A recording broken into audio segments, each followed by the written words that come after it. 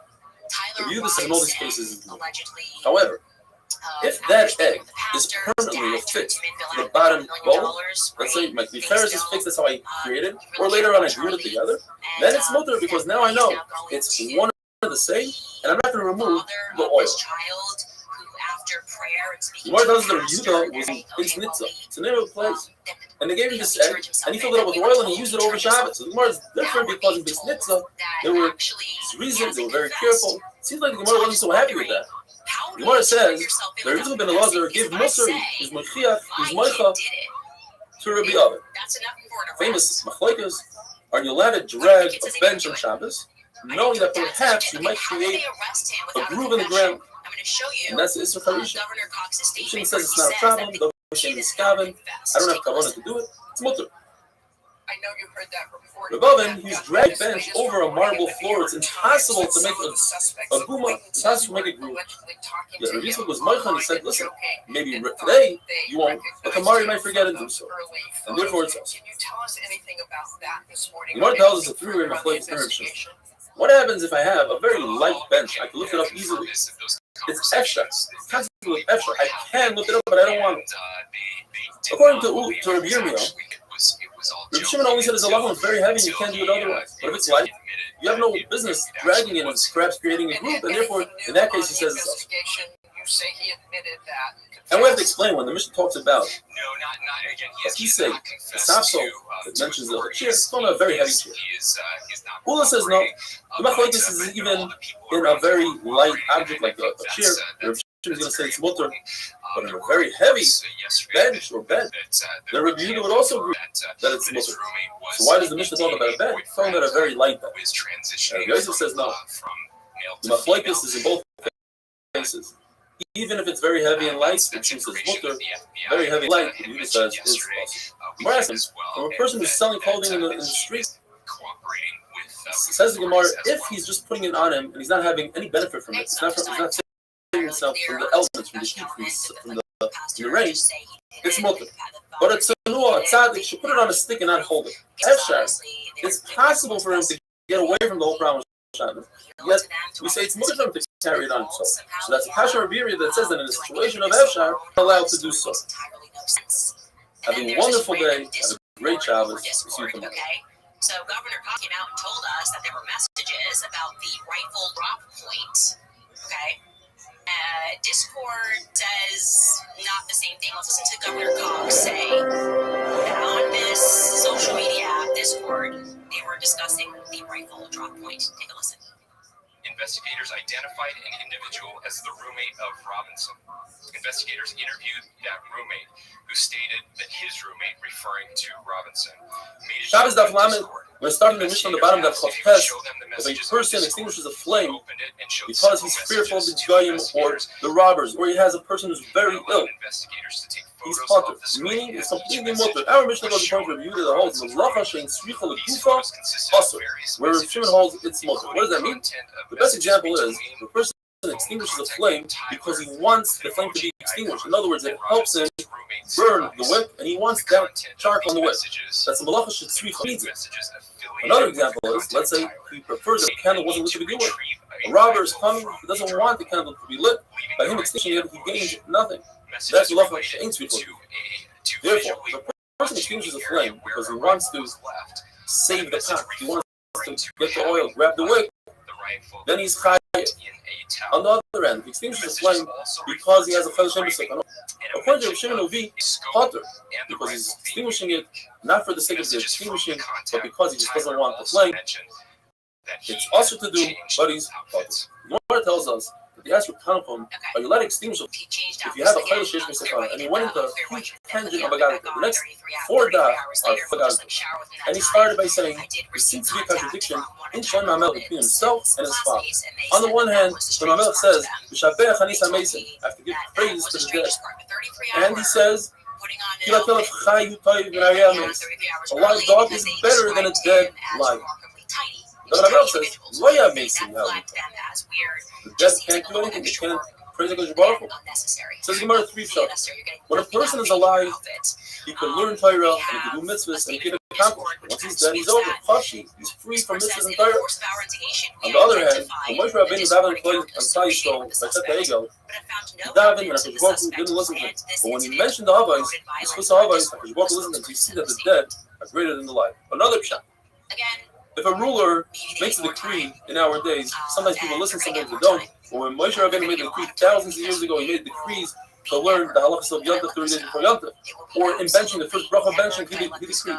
That lasts forever. A third pshat. David HaMelech asked HaKadosh Baruch Hu, they should show him a sign that Klal should know that he was moichelim on that Hashem.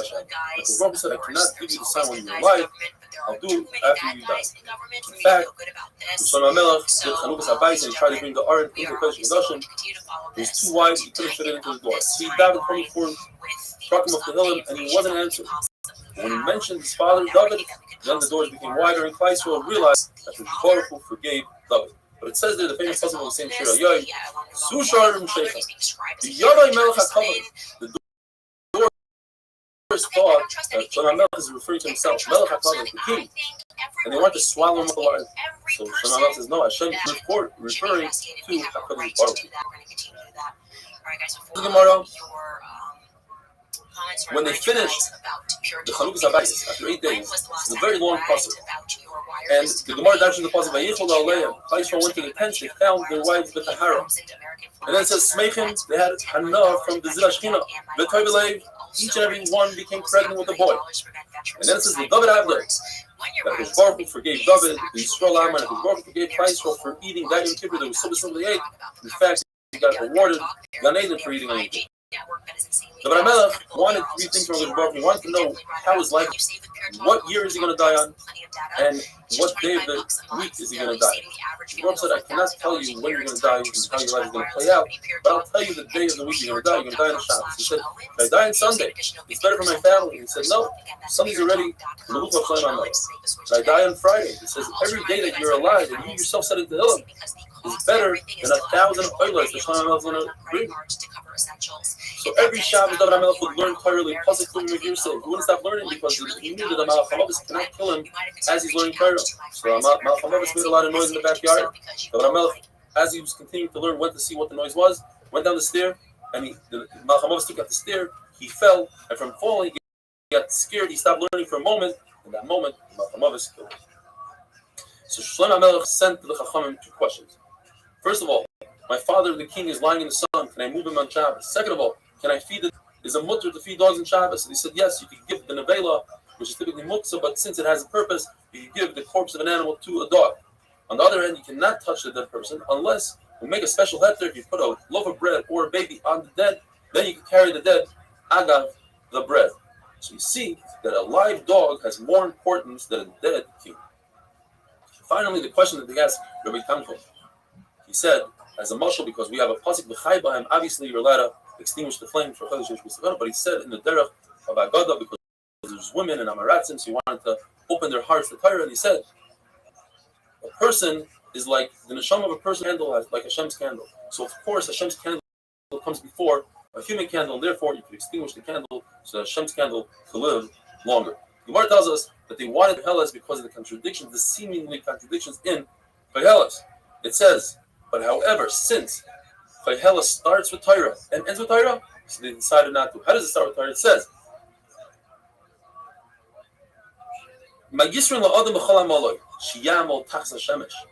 says the Gemara, the person has no purpose of working hard and toiling under the sun, but above the sun, before the sun, meaning the Torah that came before the sun, Torah, that is very important.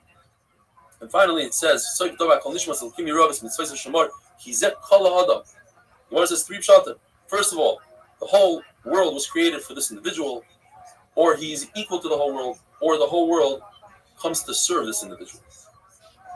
But what's the contradiction in Koheles? It says, Toiv kas mitzchayik, anger is better than laughter. And then it says, laughter is great. It says, so the Gemara says that HaKadosh Baruch Hu, when he's upset at tzaddikim, that's a good thing. He gets rid of the averos. And when he's happy with Rishayim, that's not a good thing because then he gets rid of their mitzvahs in this world. But in Olam HaEmes, HaKadosh Baruch Hu is going to be happy with tzaddikim. Shabakti Sani Anisa Simcha is referring to Simcha Shal Mitzvah, like dancing by a wedding. Simcha Mazza Oisa, what am I doing with the Simcha? Why are you so happy? When a person is happy on something that's not a mitzvah. In other words, it comes to teach us that the Shekhinah doesn't rest on a person that's sad or lazy or b'tzchoik, and kalas roish, l'tzanas, or sicha, just talking, verbatim, things that are important, things that are not important. Only by simcha shel mitzvah, when a person is doing a mitzvah, then the Shekhinah is shayra. And when you want to learn Torah, it should be the simcha. And when you want to dream nice dreams, it should be simcha. Elisha, who was angry, he said, bring the musicians, because there's a mitzvah to have the Shriyas Shekhinah. One says the Rebbe should be the Simcha, but the Talmidim should be in fear. Another version is the Rebbe should start off with Simcha, and the Talmidim should be in fear. Like Rabbah, every shir he would start off with a Musa de Bichusa, with a funny joke or something to get everybody into the mood. They wanted to bury Mishlei, but they said, look, you wanted to bury Koheles and you saw that you were wrong. Let's look into Mishlei. It says in Mishlei, Al Tansil, don't answer a fool, and then it says you should answer a fool. When it comes to Torah, you answer. When it comes to Dvarim Acherim, you don't answer. For instance, Chacham said that a woman is going to give birth every day. The trees are going to bear fruit every day. There's going to be bread growing from the ground. And some of them laugh and they prove that, look, you see a chicken lays an egg day. There's a slab that gets fruit off every day, etc. And then, when the fool said to the Chachamim, your wife had an affair, you're a mamzer, so they didn't answer, but they gave him a cup of wine. Here, drink a cup of wine. And they exploded. Have a wonderful day. They help him expand chapters across the nation and strengthen his mission moving forward. Here's how you can take part. Go to tpusa.com and make a donation of any size.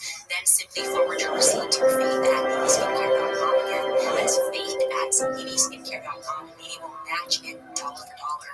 Charlie's impact was bigger than any of us could have imagined. Though he was only 31, he inspired millions of Americans of all ages to think critically, to courageously stand for truth and to live with faith and purpose. He welcomed us. The Gemara tells us one should act with humility like Hillel and not become donos with strictness like Shammai. There were two people that made a bet. Which one would upset Hillel? One of them put the bet for 400 zuz. He went to Hillel's house on Erev Shabbos while Hillel was in the shower, and he screamed out, Mikan Hillel, Mikan Hillel. It's a lotion of the Zoe. That's not how you talk to the God. Hillel comes out, wraps himself up and says, how can I help you, my... And he asks him, I would like to know, why are all the ducks' heads round? He asked me a beautiful question. I think the answer might be because the midwives, they deliver them in a certain way where it causes their head to be round. Oh, goes back inside, and as soon as he gets back into the shower, the guy screams out again, is Hillel here? Hillel comes out. Well, how can I help you? I'd like to know why the Talmudim's eyes are red. It's a great question. It's because they live with a lot of sand, and it helps to keep the sand out. Gets back into the shower, and the guy once again screams out. Well, comes out. How can I help you? Why are the feet so wide? Ooh, that's even a greater question. And the answer is because they step on mud and they need 5 feet to shower again, and he calls them out. There's a lot of questions. Says Hillel, he says, are you Hillel? He says, yes, I am. He says, there shouldn't be anybody like you again. He says, what did I do? He says, because of you, I lost 400 zuz. Says Hillel, it's kedai to act like me, 800 zuz. Rather than the Gemara tells us, 3 goyim came to Shai and Hillel at 3 different times. One asked Hillel to become a ger, but he doesn't believe in the Parish of Tzav. Shammai was upset at him and shoot him out of there. He went to Hillel, and Hillel caught him. He made him a ger and taught him out of it. And the following day, instead of teaching him Aleph Beis Gimel, he taught him Kuf, Shin, Reish, Kuf, etc. He says, what's going on? Yesterday he taught me Aleph Beis Gimel Dalet. He says, well, if you trust me for that, then you trust me for everything. And I'm telling you, there's a Parish of Tzav. Another guy came to Hillel, and this is the famous story. He came first to Shammai and said, I want to be a ger, teach me the entire Torah while I'm standing on one foot. In other words, give it to me all in one sentence. Shammai took a stick and shoot him out of there. He went to Hillel, Hillel was Megayer, and Hillel told him, my dialogue Sani, what you hate, don't be, that explains it could be fun, and it could be in other Averas. You don't want people to steal from you, you don't want people to do other sorts of Averas, don't do it to them. And the rest of the Torah says so it's just an explanation and to explain how that all fits in that one line, the 5 words. There's another guy who heard a Rebbe teaching his children, his Talmidim, about the Bigdei Kahuna, Koshim, the Ephod, and he found out that the Kohen Gadol, he said, tell Shammai, I want to become a Gerish, I can wear the Bigdei Kohen Gadol, trying to put the sticks, the Amma, Sapim, and shoot him out of there. He went to Hillel, and Hillel was the guy, and then Hillel said, listen, you want to become a Kohen Gadol, you have to learn the halachas first. He learned the halachas, and he got to the puzzle by Zara, part of Yumos, and he made a Kavachaymer. If David HaMelech cannot be a Jew who's born as a Yisrael cannot be a Kohen Gadol, certainly I, Ger, cannot be a Kohen Gadol. He went back to Shammai and said, why did you tell me the puzzle by Zara, part of Yumos? And he went to Hillel, and he said, because of Yahweh, I was mistaken for his father. Why does it say? Because of Shammai was out on this opportunity, or because of Hillel. Why doesn't the Shija Sidney Mishnah are hinted in the puzzle of V'hoya emunas itecha. Emunas is right that you have emunah, you believe that the person took Meiser itecha. This time is referring to all the Mayadim, the Moyed, the Yom Shayvet, the Thomas of Chaysim. There's a Lashon of Yerusha. That's Nashim, comes from Nashim, that's how you have Yerush. Yeshua is Nezikin, they will salvage you from having to pay money if you know the halachas of Nezikin. Chachmas is considered Kachem, it's Chachma, and Das is Tahara. The Gemara says, the situation of Pasuk is, Yiras Hashem here, Tzaroi, but Yir Shamayim will bring you to the Oitzar, you'll remember Kodesh for that. Rav, the famous Rav says, when you get up to Shamayim, first thing they ask you is Nasatov and Atadu Be'emunah, you do business with integrity, and that comes from the same pasuk, Emunah. Emunah Sitecha, what Sitecha? Chovato Itim, you set time for Torah.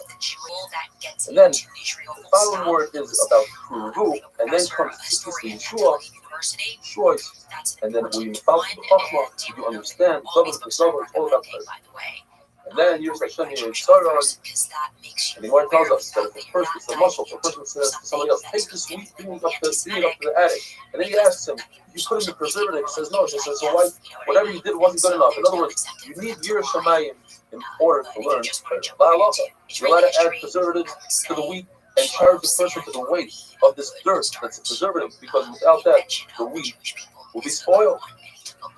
Her without your Shamayim is as if somebody gave you the key to the Oitzar HaMelech, for all the jewels, but you don't have to get into the building. You have the building, so what good is it? You need Yiras Shamayim. It's another much he built a doorway in the middle of his field, and it doesn't go anywhere. What good is it?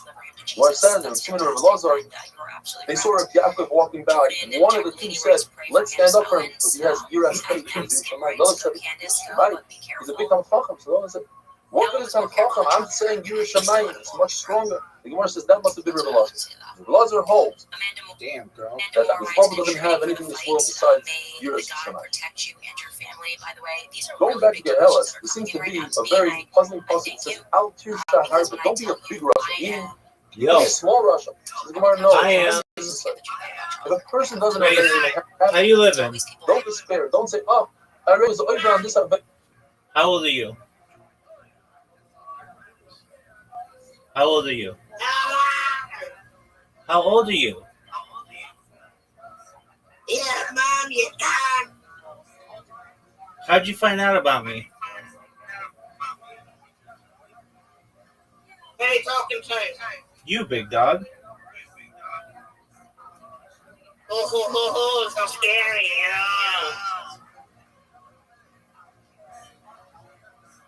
How's your day going? Yeah, boy, yeah. How old are you? How's your mom? Yeah, how old are you? Oh, you want to know how I am? Yeah. Old enough. That's good. Are you from Australia? No shit, jackasses. Where are you from? Australia. That's what I thought. All right, cool, man. How's your day going? Yeah. No one can hear what you're saying. Worst person ever.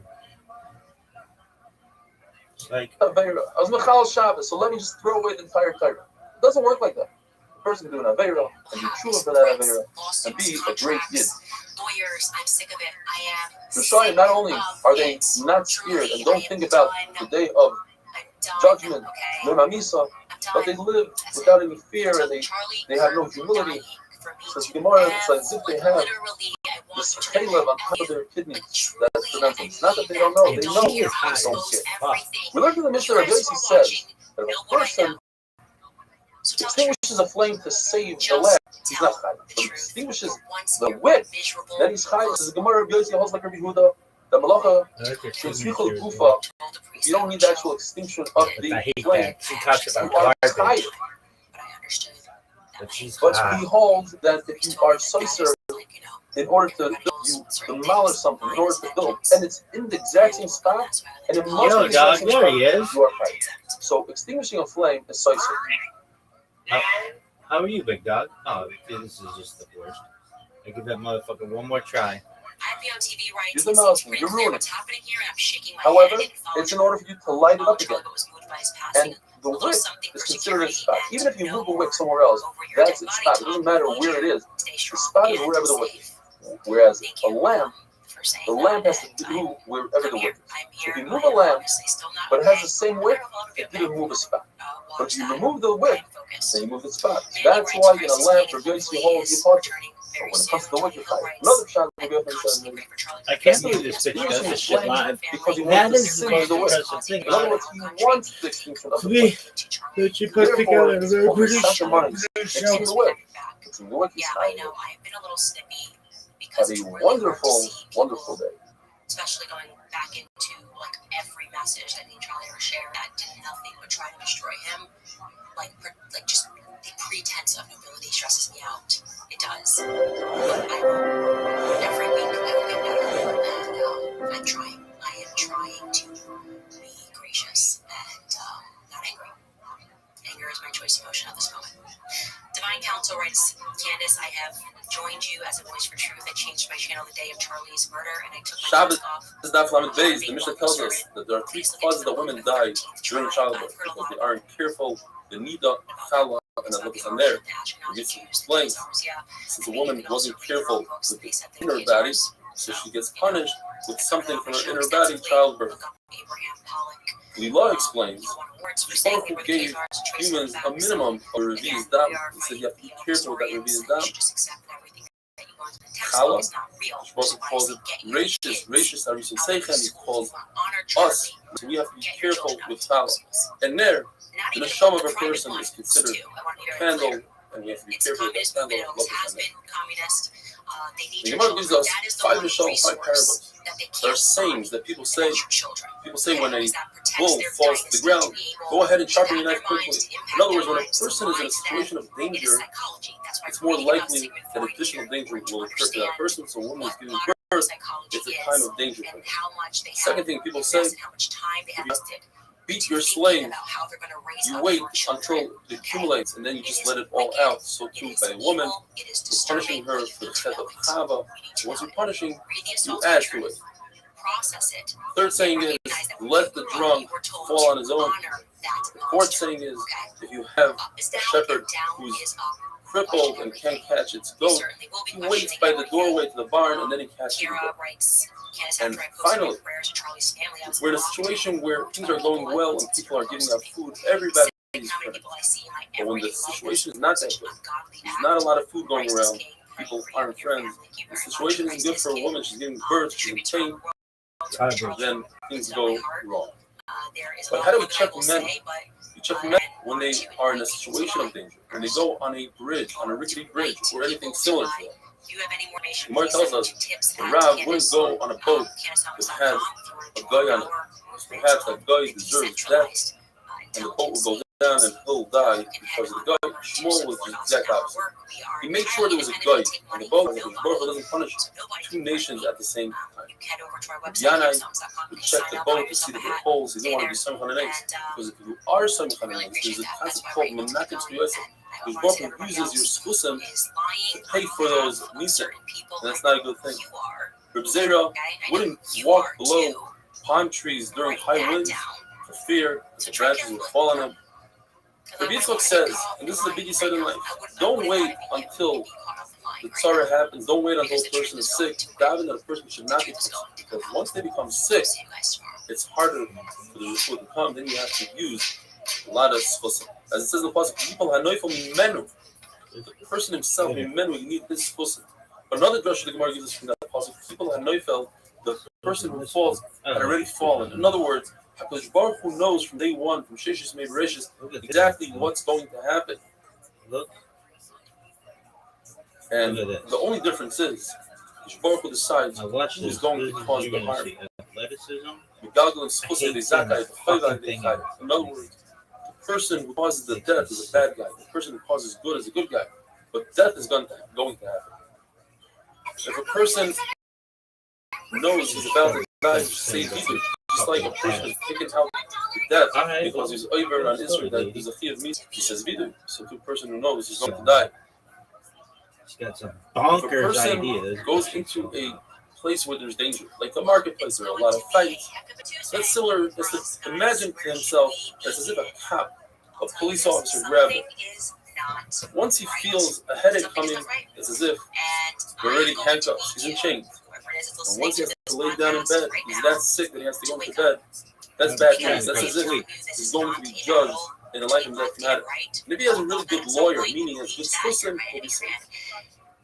The person has 999 malachim that say bad about it. But there's one malach, echad mini elef.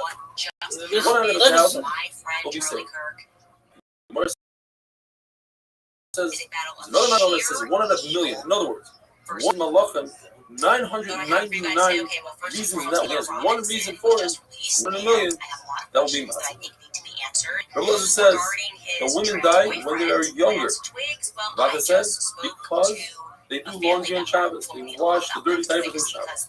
Some say because they are not careful and they use a lotion of design instead of saying Karan Chodesh, they say Plaza. As Rabbi Shmuel would say, Amaratzim died because they called her Chodesh, I don't know, which is a closet, and they'll call a shul a base on, just a regular folk house.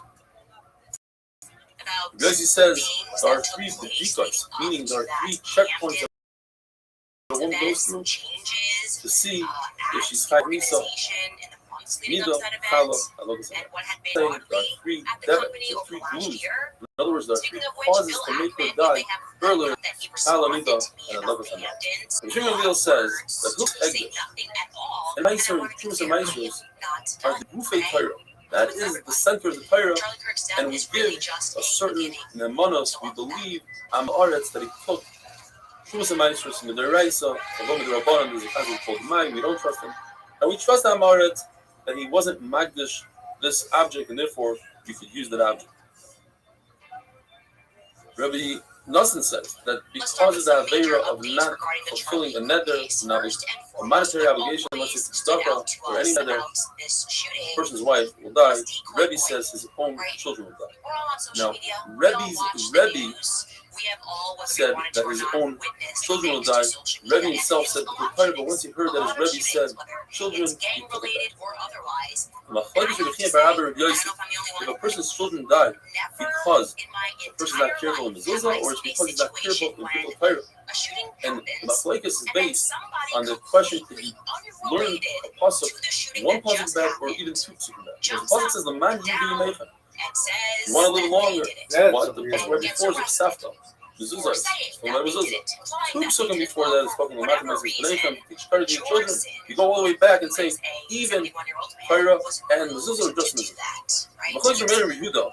If it's mezuzah or tzitzis that causes the child to die, the Shlokish says that someone who's careful with the mitzvah tzitzis, lots of love, will have 2,800 slaves. It's 10 per nation, there's 70 nations. On each corner, that's 700 times 4 corners. And the time he says, because of sinas chinam, there's a midah and a midah, person will fight his wife, will lose his children, his wife will miscarry. And the person who is not careful won't see a bracha, there's oil on his wine, and he'll plant the other feet from it, and the person is not consuming miser. There won't be any rain, and you won't have any traffic, and he'll run after Parnasa, and he won't achieve it. Shmuel says, if you're not careful in the summer, in other words, Shumas Maestros, you'll be punished in the winter, but if the person does Shumas Maestros, he'll have a lot of bracha, like the Pasuk says, by replacing love from bracha, and we learn, actually, you until your lips are numb from saying, die. Wonderful day. And everybody does it. Get me on obstruction of justice. Let's go fuck yourself. What is that? Obstruction of justice? Suck this dick.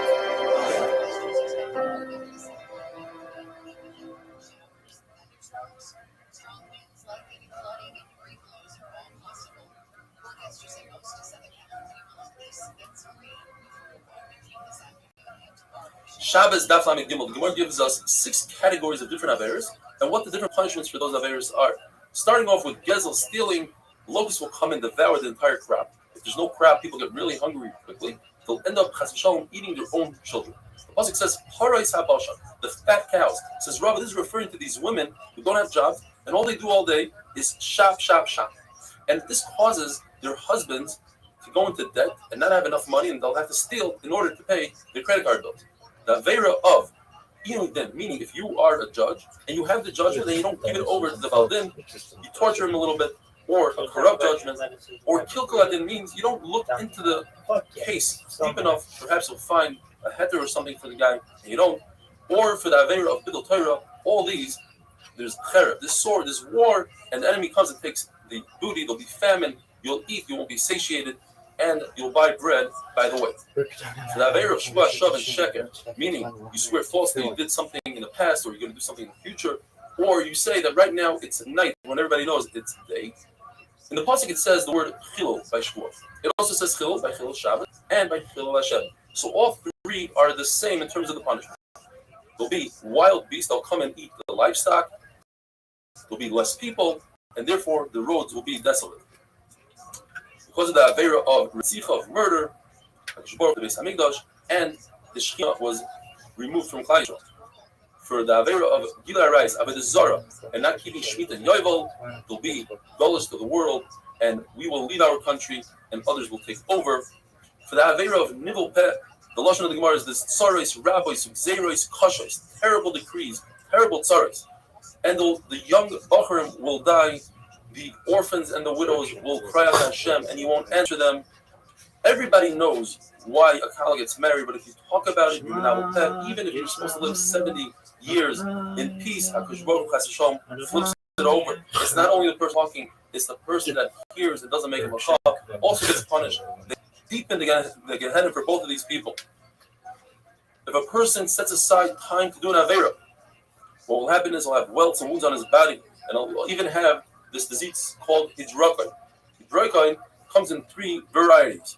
One of them causes the skin to be puffed up and tough, and that comes for arayas. That's usually when the Gemara says avera, it's referring to arayas. When a person is in a starvation mode, then it swells, and when it comes from kisho, from sorcery, then a person gets skinny. Shmuel HaKatan had it broken, and he was worried that people will be chayshish that it's because of he was over the arayas. So Kadosh Baruch Hu healed him right away. Abaya had it broken, and Rabbi said on Abaya, I know that Nachmani, otherwise known as Abaya, he fasts a lot, and therefore he has it broken. Rabbi himself, who knew how to get out of his broken, the reason why he got it broken is because he didn't relieve himself in the bathroom when he had Talmidim. He was a oinus because of the Talmidim. If a person has sinas chinam, you could tell that if he has jaundice, he has yellow, that is because of sinas chinam. If a person has gases ruach, the simon for that is that he becomes poor. Simon for a person that talks lashon hara is askura, is the restriction of the esophagus when he can't breathe any longer. The Rabbi Yossi says askura comes because a person eats tebel without giving trumas and ma'aser. When Chacham went into Kenam, so Rabbi Yehuda, Rabbi Yossi, and Rashbi, Rabbi Shimon Bar Yochai were sitting there, and they asked him, why is it that askura starts from the intestines and works its way up the throat? Rabbi Yehuda is Rosh Hamadarим with Chol Makam. He starts answering every place, as the Gemara is going to describe later on. And he said, even though the Well, now it's about kidneys to get even give the stranger advice and the heart because, understands, and since he's been arrested, the he's now facing tongue charges articulates, of but obstruction it's of the justice mouth because he didn't that do finishes it right. off. Why would you do that? And that's why would it finishes you off by the mouth. obstruct Rabbi Yossi justice says in because this people manner? eat tevel, And and Rabbi now Chai the says petition, because of in a addition bittul to those Torah. charges, we learn Women who are not that mevatel he's Torah, been why they get harboring asked about? Because images they're of mevatel their child husbands. abuse. Goyim are not mevatel He Torah, has they are mevatel Jews. This What is about young headline, children? I can't make this up. This is the Man Gemara because arrested they're for mevatel their allegedly father. It faking says a Rashi, when they confession come to ask to their child fathers works, for killing candy person, while the accused father of is learning, obstructing that's justice, their to also avera, and that's why post they a get punished. connection with images These on kids that are his cell learning in phone school don't have the with time to child bother abuse, the father.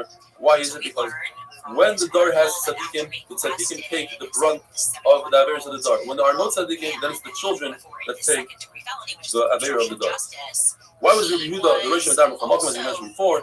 Because he sat with Rabbi Yossi and Shimon Bar Yochai, and Rabbi Yehuda said that we have to give praise to the Romans because they made us marketplaces and bridges and bathhouses. Rabbi Yossi was quiet, and Rav Shimon Bar Yochai didn't like it. He said the reason why they make marketplaces is to put zaydas in there. The mechatzais is just for themselves, and the bridges are to collect tolls. There was a person by the name of Yehuda Megerim, which Rashi is supposed to say that he was a chashuv person, he was a Tana, and he said it over to his friends, and it eventually traveled from his friends all the way to the Romans, and the Romans put Rabbi Yehuda Rosh Hashanah because he gave praise to the Romans, because Rabbi Yossi didn't make a macha, they proved it's Ipiri, and they wanted to kill Shimon Bar Yochai. In the story of Shimon Bar Yochai, Shimon Bar Yochai took flight, he ran to the Medrash where his wife would bring bread and water, but then he said if they torture his wife, she might give up where he's at, so he ran to the cave, and it was an ace. That a carrot tree, which usually takes 70 years to bear fruit, it bears fruit, it actually grew there, that's nice number one, and it bears fruit, and there's a spring of water there. Shimon Bar Yochai and his son, Reb Elazar, Reb Shimon, were both there, and they went into the mud, they took off their clothes in order to save their clothing, they put their clothing on for davening only. After the Caesar died, Elianavi came, and he notified them that it's over, they were in the cave for 12 years. They came out of the cave, and they saw people plowing the field, and they couldn't believe their eyes. How could people waste their time with mundane things like earning a living and not spending their time with Chaya Olam, learning Torah? And they started burning everything that they saw. And the pastor came down and said, "What are you trying to do? You're trying to destroy our world, my world. Get back into the cave." They went back into the cave, and they made a calculation. They said, if a person should only be in Gehenna, Russia, for 12 months, we shouldn't be in our cave for more than an additional 12 months. And they went out, and as they were coming out, a pastor said, "Yes, you can come out." Wherever Reb Elazar and Reb Shimon destroyed, Reb Shimon would fix. And Reb Shimon told his son Reb Elazar, "What are you so worried that there's not enough Torah in the world? Between me and you, we have all the Torah the world needs. Let it go." And on Erev Shabbos, they saw Ahu Saba. Many times it says where it says Ahu Saba means Elianavi. They saw an older person carrying 2 bundles of Hadassah. They said, "What are you doing with this?" He said, "I need it for Shabbos." "But why 2? He said, "One for Zachar and one for Shamar." And here's the concept of lighting 2 candles for Shabbos, Zachar and Shamar. And he said, "Kama Chavivim Yisrael, look how beautiful Klal Yisrael is, or the mitzvahs, Chavivim, the mitzvahs." And he calmed down from Shimon Bar Yochai. It says Rav Pinchas ben Yair, who was either his father-in-law or son-in-law, his mechutim, he said he couldn't believe, he gave him a massage, and he couldn't believe the welts, the scars that he had on his body from the mud, and he started crying, and a tear went into the cut, the wound, and it caused Rav Bar Yochai to be uncomfortable and scream. And Rav Pinchas ben Yair said, "I cannot bear see like this," and Rav Bar Yochai told him the opposite. "It's because you see me like this, because of what I went through, I became who I became." Rav Bar Yochai. And the Gemara just tells us that before they went into the cave, Rav Bar Yochai would ask Rav Pinchas ben Yair a question, and Rav Pinchas ben Yair would answer him 12 answers. But after he came out of the cave, Rav Pinchas ben Yair would ask Rav Bar Yochai a question, and Rav Bar Yochai would answer him 24 questions, 24 answers. Have a wonderful day. The suspect, after this shooting took place, that there was a police officer who immediately looked upward and realized he had heard the sound of a rifle, knew that it was obviously coming from the rooftops. They then crawling through the footage, began crawling through the footage to see what had happened. They tell us that this discovery led to an intensive review. Let me actually back up to the Shabbos Daf Lamed Dalet. Surveillance. Due to Erev Pesach and Pesach Chol Hamoed, we're falling slightly behind on the 8-minute daf. We're doing everything we can in order to record and edit. Today, Be'ez Hashem, we're going to do Daf Lamed Dalet, and hopefully Daf Lamed Ches, and the same thing for tomorrow. We'll try to do 2 daf. The Gemara tells us that when Yaakov Avinu came to Shechem, Torah says he was shalom, meaning he was healed from his limp, even though he spent a lot of money, extravagant amount, on a gift for Esau. He didn't have any monetary loss, and even though he was traveling, he didn't forget any of this Torah. He said, "Let me give back to the community," and he created a new coin for Shechem. Rav Shimon Bar Yochai as well, when he came out of the cave, he wanted to give back to the community. And he found out there was a certain path that they had a suffix whether their bodies buried there, and Kohanim wouldn't walk on that path. And it caused him a lot of aggravation to go all the way around. There was an older person who told him that back in the day, when Zakkai took Trumasim, a certain type of bean, and he cut them, even though they were Truma, even though Ben Zakkai was a Kohen, he wasn't concerned about the Truma there. In other words, that place was not a cemetery. And therefore, halachically, he could exhume bodies. Rav Shimon Bar Yochai, although he never exhumed the bodies, but he did the same thing. He imitated that act, he took Trumasim, and he spread them around. And by Nace, the bodies would rise up and soften the dirt. And anywhere the dirt was soft, he marked it off as a place where a Kohen could walk. Anywhere where the dirt remained hard, was a place a Kohen could walk. That Saba, that older person that told him about Ben Zakkai, made fun of Rav Shimon Bar Yochai. He said, Rav Shimon Bar Yochai was Matayr of Beis HaKvaros, the graveyard. Rav Shimon Bar Yochai took offense. He said, "How can you talk to me like that? Even a Zaina treats her friend with respect, will do her here, even though they're in competition. A Talmid Chacham should certainly treat another Talmid Chacham with respect." He looked at him and he killed him. And then he saw Yehuda ben Geir, the one who caused the whole story, which caused him to go into a cave. According to Rashi and Taisus, he's a Talmid Chacham. He looked at him, he turned into a pile of bones. The Mishnah says that Erev Shabbos, a person should walk into his house and ask his family, "Did you take Meiser?" The Gemara says he must say it in Kusa, you should say calmly. You want people to listen, you don't yell and you don't dictate. You talk calmly, which says this is common sense. The other thing the Mishnah says, he asks them, "Did you make an Eruv Tehumim?" That is, you place a meal somewhere, and from that place, it's as if you're praying a shvisa, as if you are dwelling there on Shabbos, and you're allowed to walk from that spot on another 2,000 amos. According to one shita, Erev Tehumim is D'oraisa. Even if you don't hold Erev Tehumim is D'oraisa, at least it has a smachta on the Torah, there's a parfait in the Torah. And finally, he asks them, he tells them, like Shabbos Shabbat for Shalom Bayis. Bein Hashmashos, which the Gemara is going to describe what it is exactly. Time we don't know if it's day or night. It could be day and night. It could be day before. It could be Friday. It could be Shabbos. Therefore, you don't remove Meiser from the fruit that is a certain petal fruit that you must take Meiser because you are fixing the fruit. You also can't remove Tumah from a tea by immersing it in the mikvah, and you certainly shouldn't light a candle because if it's already Shabbos, you're over into their rice. However, you're allowed to take a Meiser from the Maya. That's fruit that you buy from an Amoret, that it's only a Chumrah of the Rabbanah that you have to take another time Meiser. And you're allowed to do Eruv Chatzeres, which is not in the Torah. Erev Chatzeres, where two people share a common yard, so they participate as if they both own that yard together and they carry their own shops. And you could bury a hide hot dish. It's not considered vashel. The Gemara says that the same person, a person, does two acts, and we treat Ben Hashmashos as two different days. Now, for instance, a person makes an Eruv for his friend. Now, an Eruv must be done before Shabbos, and it must be during Shabbos as well. It has to be at least a moment into Shabbos. He made the Eruv on Friday, and during Ben Hashmashos, the dog came and ate the Eruv. No more Eruv. We say the Eruv lasted into Shabbos because Ben Hashmashos is considered Shabbos. On the flip side, that same person, the Eruv, he started it on Ben Hashmashos, but the Eruv must be on Friday, so we say no, Ben Hashmashos is considered Friday. And it goes into night, then the dog ate it. So here we say Ben Hashmashos is Friday, Ben Hashmashos is Shabbos. Which one is it? We say it's both. Ben Hashmashos is a suffix, and since this is Eruv Rabbanon, we say this is okay. Rabbi says, you cannot bury your pot with material that doesn't add any heat on Shabbos, because you might find that your pot is not hot enough, you might light the fire. But Ben Hashmashos is okay, like the Mishnah says, you're allowed to do so in Ben Hashmashos, because Ben Hashmashos, if they're a cloud, usually people have really hot pots going into Shabbos. Now, on Friday, it's other to hide something with material that adds heat to it. The shooter, so that's when they Concerned that you might use ashes that have coals, and you might come to stoke the coals.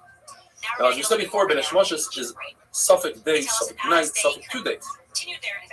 The Gemara says in the Shita of Rabbi Yehuda, 2 shitas. According to everybody, if the horizon is dark and the top of the sky is dark, that's 100% night.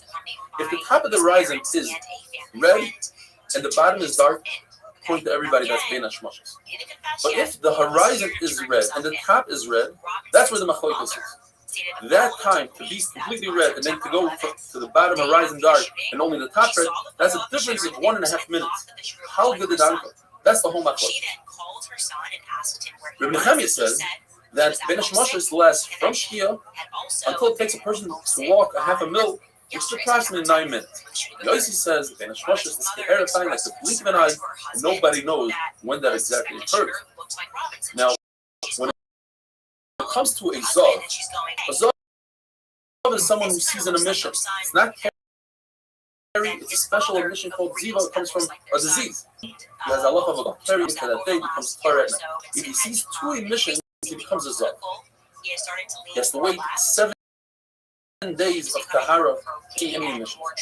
If he sees 3 emissions, he becomes a Zav that has to bring a carbon. Now, the 3 emissions by a Zav can happen on the same day, as long as there's a break between it, or in consecutive. But if there's a day in between with no emission, then the 3 don't combine and make him a Zav that requires a carbon. Says the Gemara very interesting. What happens to a Zav who sees 1 emission, Ben Hashmoshes, Sunday night? And then he sees another emission, Monday night, Ben Hashmoshes. Well, it's possible that Ben Hashmoshes is only Sunday, and Ben Hashmoshes is Tuesday. Therefore, he's not a real Zav that saw 3 consecutive Riyahs because the middle day he didn't see a Riyah.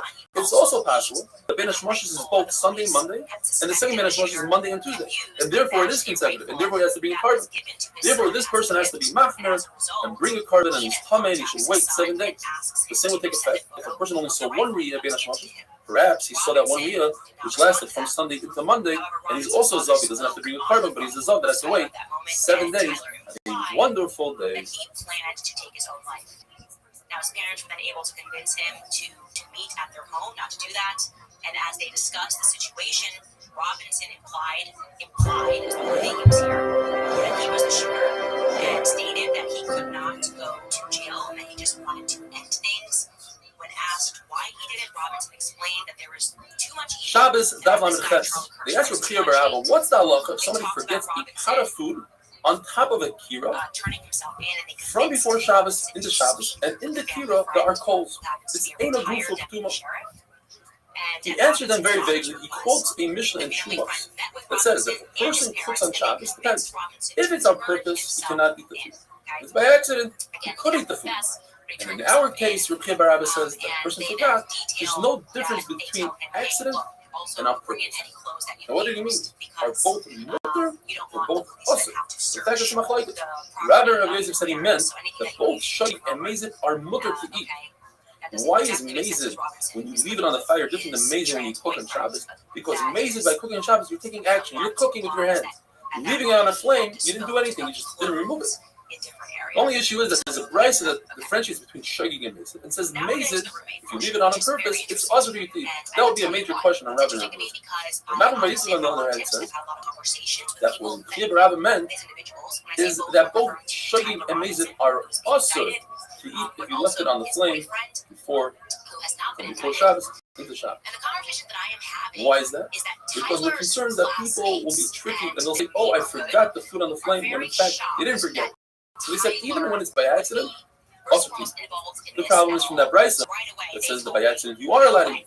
There is 2 periods of time. The Chachamim made a gzeira, and they said, since people are tricky, it's also to eat food that was left on the floor.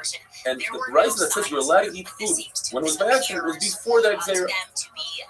We need to understand yesterday's Daf Lamed Zayin. There's a machlokes between Rameir and Yehuda how to explain Beis Hillel. According to Rameir, Beis Hillel holds you can do shehiyah, you can leave a pot from before Shabbos and Shabbos only with hot water. Now we're saying according to Rameir, it's even a tafshil, even cooked food.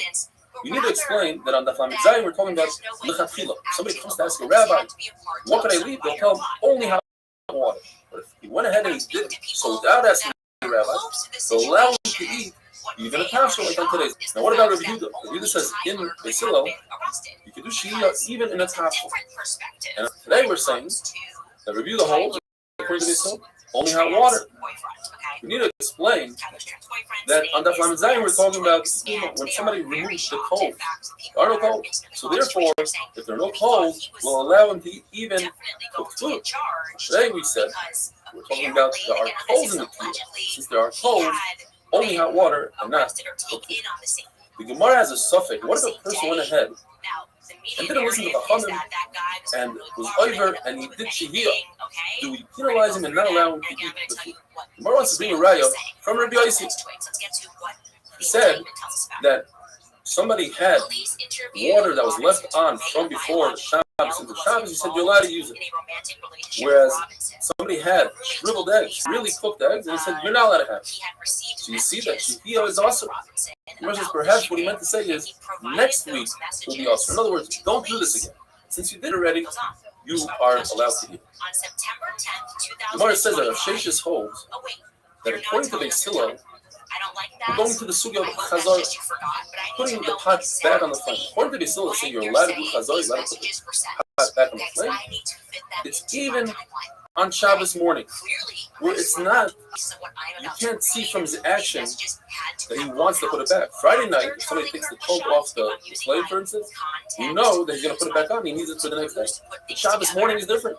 Perhaps he doesn't want to put it back. Nevertheless, according to Beisilo, you're allowed to put it back on the flame. Comes Rabbi Sadai and says, I need to qualify it. That's only if he continuously holds it in his hand.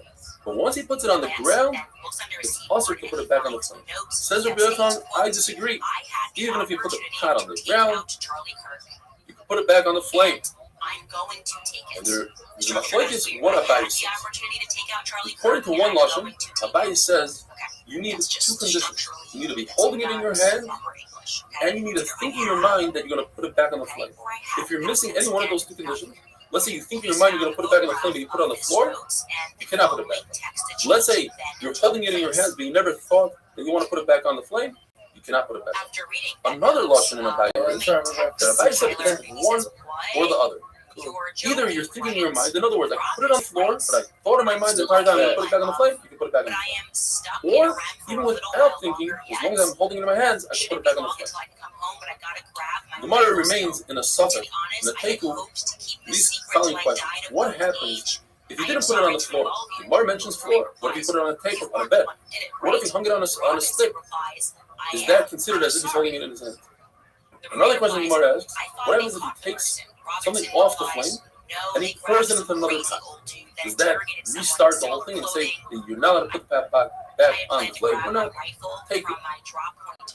The Mishnah talks about a tanur. Until now we're talking about a kiro that has two flames. A tanur is narrow on the top, and therefore it traps the heat in a lot more than a kira. It's much hotter. The Mishnah says, whereas a kira, if you use kashrut vava, straw, and the bottom of the straw, that's nothing. It's not a problem. You can put a pot on top.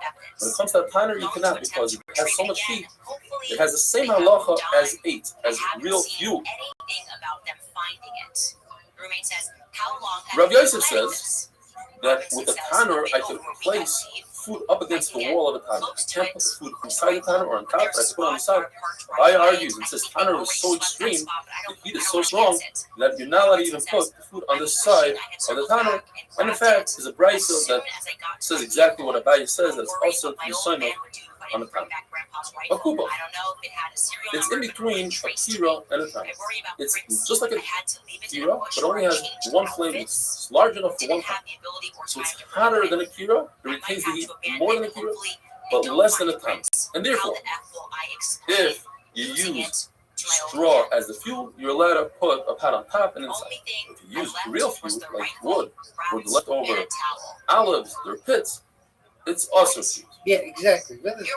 Halacha is always in Tumah. If you take a kli and you break it, it becomes soft. So if you have a kira that's split in half to its length.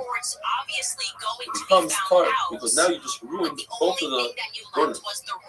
But if you split it to its width, you just created two burners instead of one large kira, and therefore it remains pumped. Whereas a kupach only has one burner. So regardless of what direction you break it, you just ruin that burner, and therefore it becomes tar. Have a wonderful day. Okay, that's the town. I'm stuck here for a little while longer. It shouldn't be long to come home, but I gotta grab my rifle still. So is it lockdown? And he tells him to check under and to see, check under quickly and see. And I took care of it, and he's where? And now he's giving him an accounting of exactly what's taken place, which means if this is right after, and they're still in lockdown. Shabbos Daflamet Test, the Mishnah tells us that it's also to cook an egg, even though it won't be completely cooked, by putting it by the side of a very hot pot. If one does so on Shabbos, he's over Issachatos. Similarly, in the case of somebody who eats very old herring or tuna, and some people just eat it by rinsing it off. If he rinses it off, it's considered a Gemara Halacha. Even though it's not completely cooked, that's the way they cook it. So too with this egg, even though most people won't eat a semi-raw egg, but some people will, and therefore it's considered that you cook the egg on Shabbos and you fast. Any salty food, salty fish, that you soaked it in hot water before Shabbos, you're allowed to soak it again on Shabbos because it ain't bishul after bishul. You got cooked food that's already cooked before Shabbos. And to rinse it off is also mutter. But it would be usher to soak it in hot water. If you didn't do so, Erev Shabbos, because that would be considered bishul. Mishnah says it's also to take an egg and put it on very hot clothing. And Rabbi Yossi says it's mutter. The Gemara qualifies it. If you cook in the sun, according to everybody, that's mutter. Because that's not the derech people, that's not how people cook. Nobody's going to confuse this with cooking on top of a flame. If you cook it on the tolda of fire, meaning you take a hot cloth, you put it by the fire, you heat it up by the fire, and you cook on that cloth, according to everybody that's awesome deraisa. It's the tolda of fire. The whole machlokes is the tolda of the sun. Now, the cooking in the sun we said is 100% mutter. But if you take clothing and you warm it up in the sun, it's machlokes, because perhaps people get confused and say, if that piece of clothing was warmed up in the sun, you're allowed to cook. You confuse it with clothing that was warmed up by the fire. So to make a gzera, Yossi says there's no gzera. Yossi agrees that it's also to bury food in hot sand and cook through the sand. Why is sand different? This is machlokes. According to Rabbah, Yossi is concerned that you might come to bury it in remnants and ashes of coals. And Yosef says we're concerned that if you bury it in sand, you might dig deeper, be digging on Shabbos, and that's their rights. What's the difference between the two? What if you bury it in very soft sand, like beach sand? There's no digging really, and according to the shita that it's about digging, you don't have a concern. According to the Ran, we're not talking about sand. You want something very soft, like ashes. You put the egg down, and it just buries itself. That's how soft it is. The Brisa says you let a cook, boil an egg on a rooftop because most rooftops don't have sand. They should have sand. According to Rabbi Yosef, it would be a problem of perhaps you're going to be digging on Shabbos. Mishnah tells us the story in Tveria where people took a pipe of cold water and they heated up the cold water by putting the cold water into the hot springs of. And Chacham said that's awesome. L'chayra, that's a riot of Chachamim that say that a tolda of the sun. Understand that how did the hot springs become hot? Through the sun. You see that a tolda of the sun is awesome. Says Rabbi Yosef, no. The water of Tveria, the hot springs of Tveria are tolda of fire because the water heats up by going right past the opening of Gehenna. It's a real fire and no riot from the Mishnah. Because it says, since Chachamim said in the Mishnah that Chami Tveria is asur, we learn from this that Hatmana, the Dava Meisav Hevel, burying food in an object that creates more heat, additional heat all the time, like the springs, the hot springs of Tverya. Is also even if you put it in there before Shabbos. Ula argues. Ula says that the hot springs of Tverya Mutter. Says, what are you talking about? Even the people of Tverya broke their pipes. In other words, they took it back and they don't do so anymore. When it comes to washing yourself, bathing yourself on Shabbos, it goes like this. If you are washing your face, hands, and feet, according to Beis Hillel, you're allowed to do so even water that was heated up. And according to Beis Shammai, if you heated up the water for food, then you're allowed to add a little bit on Yom Tov for washing yourself, hands, feet, and face. According to everybody, if you take a bath with the water, a real rechitza, it's also to bathe yourself even if the water is heated up before Shabbos. Like it says, we have a three-way machlokes. If you're allowed to shower with water, not bathe, shower with water that was heated up before Shabbos. So we have the two extremes. You have Reb Meir that says you're not allowed to shower yourself even with cold water on Shabbos. You have Reb Shimon that says you're allowed to shower even with hot water on Shabbos. And you have Reb Yehuda that makes a compromise. He says hot water is usher, cold water is mutter, and the halacha is like Reb Yehuda. Our Mishnah must be talking about like Reb Shimon. Because if you make a dig in the Mishnah, since the Mishnah says that it's also to use this water. It says if you heat it up on Shabbos, and it's also to bathe yourself in this water, meaning that if the water was heated up before Shabbos, it would be mutter to use hot water on Shabbos. That could only go like Reb Shimon that says you're allowed to shower yourself with hot water that was heated before Shabbos. The whole machlokes is water that comes, they take from the ground. Or you have the water in a vessel, according to everybody that's also, because people might come to say, they'll think that you heated up the water on Shabbos. Now, halacha is like Reb Yehuda. Typically, we have a rule. The Rebbe says, anytime you have a three-way machlokes and one man d'Amar is a compromise, you go like that man d'Amar. However, it's possible that that rule is only in the Mishnah. And our three-way machlokes was in a brayso. Nevertheless, the halacha is like Reb Yehuda, like the compromise, since we heard so specifically. The only time we don't have this rule, that if you have a three-way machlokes, you go like the compromise, is like the sugya we had earlier in our Masechta, the kuli matlonias. A person takes clothing and he clears it to be a shmata. Rabbi Akiva took the middle position. Nevertheless, that was not like Rabbi Akiva, because Rabbi Akiva was the Talmud of the other two, Rabbi Shua and Rabbi Elazar. And later on in life, he also took it back and he admitted that Allah is like Rabbi Yeshua. Have a wonderful day. Allegedly, his parents kicked him out junior year of high school because he was problematic. He just had issues. And at that time, they kicked him out. That wasn't exactly what they were saying. People couldn't have done that. But again, he went to live with relatives and he has issues. They say that he allegedly has a lot of issues with drinking that Shabbos Daf Mem, the two versions in Rav. Rav says that if you heat up water before Shabbos, you're permitted to bathe in that water, provided that you only bathe one limb at a time. The fact that there are two brises that seem to contradict that, they say the only way you can bathe yourself is if you wash your face, hands, and feet. It seems like any other limb would be also. Rav will explain, the Bryce is just telling us how to do it. Just like you wash your face by itself, your hand by itself, so too each limb must be washed individually. The other version of Rav is Rabbah. The way to use hot water that was heated before Shabbos is to bathe your entire body besides one limb. You must leave one limb out. The problem is those two Bryces seem to contradict Rav, because those Bryces say the only way to bathe yourself is on the other ragla, face, hands, and feet, not your entire body in this one limb. And that's a good kasha. Rav Yosef asked Abaya, who was brought up by Rabbi Manachmeni, he said, the Rabbi, in fact, used Rav's shita that you're allowed to bathe yourself, your entire body, minus one limb. Says Abaya, I never saw, I don't know. But the question is, why did Rav Yosef ask Abaya? It's obvious that Rabbi always did exactly what Rav said, besides three things.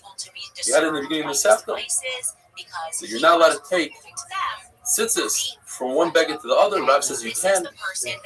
Rav says you can light a ner Chanukah one from the other. Rav says you can. And Rav asking like Reb Shimon Begrera that you're allowed to drag your bench, provided you don't know for sure that you're going to make a groove. Rav says I don't hold like that. But in everything else, you get exactly like Rav. The answer is because this is a kula. Perhaps in kulas, Rav didn't act like Rav. To say that you're allowed to bathe yourself, your whole body, minus one limb, that's a kula. In fact, Allah is not like Rav. Allah is like Shmuel, who says that the only thing you're allowed to do on Shabbos is bathe your face, hands, and feet. Before you should rise, just like Shmuel that says, even if you bathe each limb individually, that's awesome. You can only do Hanav, Yodav, if you have a bathhouse that they plugged up the holes that let the steam out, or another shot is that let the heat out of the heaters before Shabbos. In other words, you trap the steam in the bathhouse, but it's not providing additional steam throughout Shabbos. So when Matzah Shabbos comes along, you're allowed to use the bathhouse. You don't have to wait the amount of time it takes to heat up the water. If you're only using the steam, the zayah, the sauna part, that you do even on Shabbos itself and on Yom Tov itself. In fact, there's a story in Abraham, Rabbi Akiva sat in the steam house on Yom Tov with hot water, according to Rashi, but they made sure that that hot water was covered with wood. Some say you don't need to cover hot water with wood. Now, the Gemara tells us there are actually 4 steps in the Gzeirah that says that you're not allowed to bathe yourself with hot water on Shabbos. The first step was that it was mutter to bathe yourself with hot water that was heated up before Shabbos. But then the Balanim, the people in charge of the Mikvahs, they started lying and started doing shtick, and they would heat up on Shabbos. Some say, Yerushalmi explains, they added extra clothes before Shabbos, but there's a problem of kitui. So he said, you know what? No more bathing in hot water, but you're allowed to use the steam. The Avaryanim came along, the people that are Oiva Averis, and they started lying. They said, we're using steam, but in fact, they were bathing. So they said, allowed to use steam, but you're allowed to use Hamifera, any natural hot spring you're allowed to use. Then came along the third Zera. People were lying. They said, hey, I just came from the Hamifera, when in fact you're coming from the bathhouse. So they said, Hamifera is also awesome, but you're allowed to use cold water. But they realized that people cannot be oimed, they can't stand the Xeris, they weren't able to accept the Xeris. So they said, Hamifera is mutter, let's take it back a step. You're allowed to go to a natural hot, but you're not allowed to steam, you're not allowed to use this. This feels to me like conspiracy. And you see from here that a person who's over on a Daraban, on this Zera is considered an Avarion, you're allowed to call him out in public and call him an Avarion. The Gemara tells us you're allowed to walk through a bathhouse that's pretty wide and large because we're not concerned people are going to think that you bathe there and you're not going to benefit from it. But it's a smaller one, like in a small far in a village, it's inevitable that if you walk through it, that you won't benefit from the steam, and therefore it's awesome. You're allowed to heat up your own body and then pour cold water on it. But to do the reverse, pour cold water on your body, then heat yourself up in front of a fire, that's also because now you're bathing yourself with hot water. You're allowed to take a hot to relieve pain in the stomach, but you're not allowed to take a small pot with hot water. Number one, if it spills out, it's a very big danger, and that's also to do in the weekday as well. But there's an additional problem. So if water spills out onto your body, now you're bathing in hot water. The Tanakhama says that you're permitted to take cold water on Shabbos and warm it up, make it lukewarm. It's also to heat it up to the point where it's yatsi ledes, where your hand takes it back, or better yet, the Gemara describes it as an amount of hot water or the heat that could burn a baby's stomach. That's a universal state. As the Mishnah says, it's 40 degrees Celsius, which is about 104 Fahrenheit, and Zaman says 46 degrees Celsius, which is about 114.8 Fahrenheit. That you're not allowed to do. Now, what about oil? Tanakhama doesn't mention oil. This is Machlokes Amoraim. Rabbi Rav Yosef saying that according to Tanakhama, it's 100. There's no such thing as cooking oil. Therefore, even if you bring it up to Yatsi Ledes, mutter. Rabbi Yosef takes it to the other extreme. It's 100% usher, even to warm up oil. That's the way you mavash. That's people use it. They like to warm it up, and therefore that's also usher. Mar brings another 2 shittas Tanaim in oil. According to Rabbi Yehuda, to warm it up to a point that Yatsi Ledes is usher, to warm it up to a point of lukewarm, that's mutter because that's not how you cook with it. And Shimon Gamliel says that is the way to cook with it, to make it warm. Therefore, you can only put it in your hand and put your hand in front of a fire. But what is the difference between Shimon Gamliel and Nachman Yitzchak? You're saying the same thing, basically. You're not allowed to warm up oil, even lukewarm. The answer is because according to Nachman Yitzchak, it's also to warm it up lukewarm, even with a shinoi, even kalach or yah, on the side of your hand. According to Shimon Gamliel, that is mutter. La halacha, there's no difference between oil and water. Both of them, if it's yatsi lettuce, it's also to warm up, and if it's not yatsi lettuce, it's mutter. The Gemara does a reason about Abdini went into the bathhouse. He was following Rebbe, and he said, I want to take a flask of oil and put it in the Chamik bathhouse, the Chamik area, and warm it up. And Rebbe said, you're not allowed to do that. You can take sheni, water that's into another kli, fill up another kli, and then you put it into that. So the Gemara says, first of all, you learn three things from that. You learn that you could cook oil, like the sheet that says oil is cookable. Second of all, you see that if you water out of the Chamik area and you make it, that does not cook. And second of all, you see that just warming up oil, that's also considered cooking. Now, how did Rebbe tell him this? He's in a bathhouse. You're not allowed to even think in Torah in the bathhouse. And the answer is, to prevent somebody from doing this, you're allowed to, like you see, that a Talmud went behind Rameir in the bathhouse and he wanted to mop the floor for him. And Rameir said that is usher, that's a shui gumas, that's considered boina, because he wanted to prevent him from doing it in Isser. Have a wonderful day. Go ahead and check out gno.land/Candace. Again, that's gno.land/Candace. Something that my team and I are always craving are beef sticks, specifically the ones from my friends in Gila Valley makes their beef sticks with 100% grass-fed beef, sourced from small-scale regenerative American farms, so you can feel good about what you're eating and what you're supporting. Shabbos Daf Memal, the Gemara tells us three stories with Reb Zera. Two of them have to do with Reb Zera and Reb Avo. First one is Reb Zera saw Reb Avo swimming in his own private pool in the backyard. It was full of Chamik Feria, which we said that you're allowed to use on Shabbos. He says, I'm not sure though if Reb Avo had his feet on the ground or he's floating. Floating in the river would be usher because of the Chavesh Shel Shayatim. Concerned that you might make a life preserver.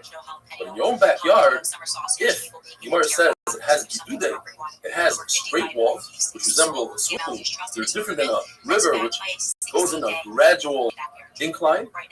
So it's obvious that that's mutter. Or another China Rashi, bidude, it has a lip, it looks like a swimming pool. It doesn't resemble a river. A different time, Reb Zera saw Reb Avo covering his private. He says, I'm not sure if he's touching himself or not. The Gemara says, touching is also. That is the Avera of the Dor HaMabul, as Rashi explains. However, Abai explains there are circumstances you're allowed to touch. Kibaleshes. Kibaleshes is if the person has his mind on something else. For instance, the soldiers, Kibaleshes, the soldiers that come in, if they're friendly soldiers, and you're not in a time of war, we have to be concerned that they made your wine yain nesach if the barrel is open. If they are enemy soldiers, the only thing they have on their mind is to save their own life. Don't think about making somebody else's wine yain nesach. There's no concern. So too over here. The Bavo was walking on the bank of the river. He was concerned that he might fall into the river. Therefore, his mind was somewhere else. He didn't have a concern that he might come to Hiru. The third story about Reb Zera is Reb Zera tried to avoid Rabbi Yehuda, who held that it's usher to make aliyah from Chutz La'aretz to Israel, as the pasuk says, you should remain in the Chutz La'aretz until I redeem you. Zera says no, that pasuk is talking about the place Sharetz. He was worried that if he bumped into Rabbi Yehuda would make a Zera on him and say, you must stay here in Chutz La'aretz. He said, let me hear one last Bar Torah from Rabbi Yehuda, and he finds Rabbi Yehuda in the Beis HaMerchat. You're not talking and learning. So Rabbi Yehuda gave a speech in medicine, different good advice for one's body. And he started talking in Lashon Kodesh to show that when you're trying to say mundane things, you're allowed to talk in Lashon Kodesh, even in the Beis HaMerchat. And he said, tells this guy, get me my comb, get me my shampoo, my nesser.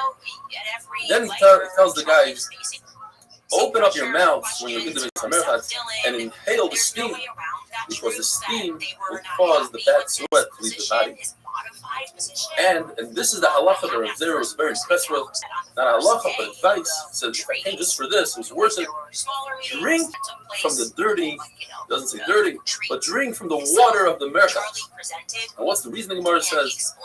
It's similar to somebody trying to heat up an oven and he heats from the outside of the oven instead of from the inside as well. well, you want the benefits of the matter of fact, you have to make sure that the body's hot from the inside, and you do so by drinking hot water. If you don't have hot water, drink from the matter of fact itself.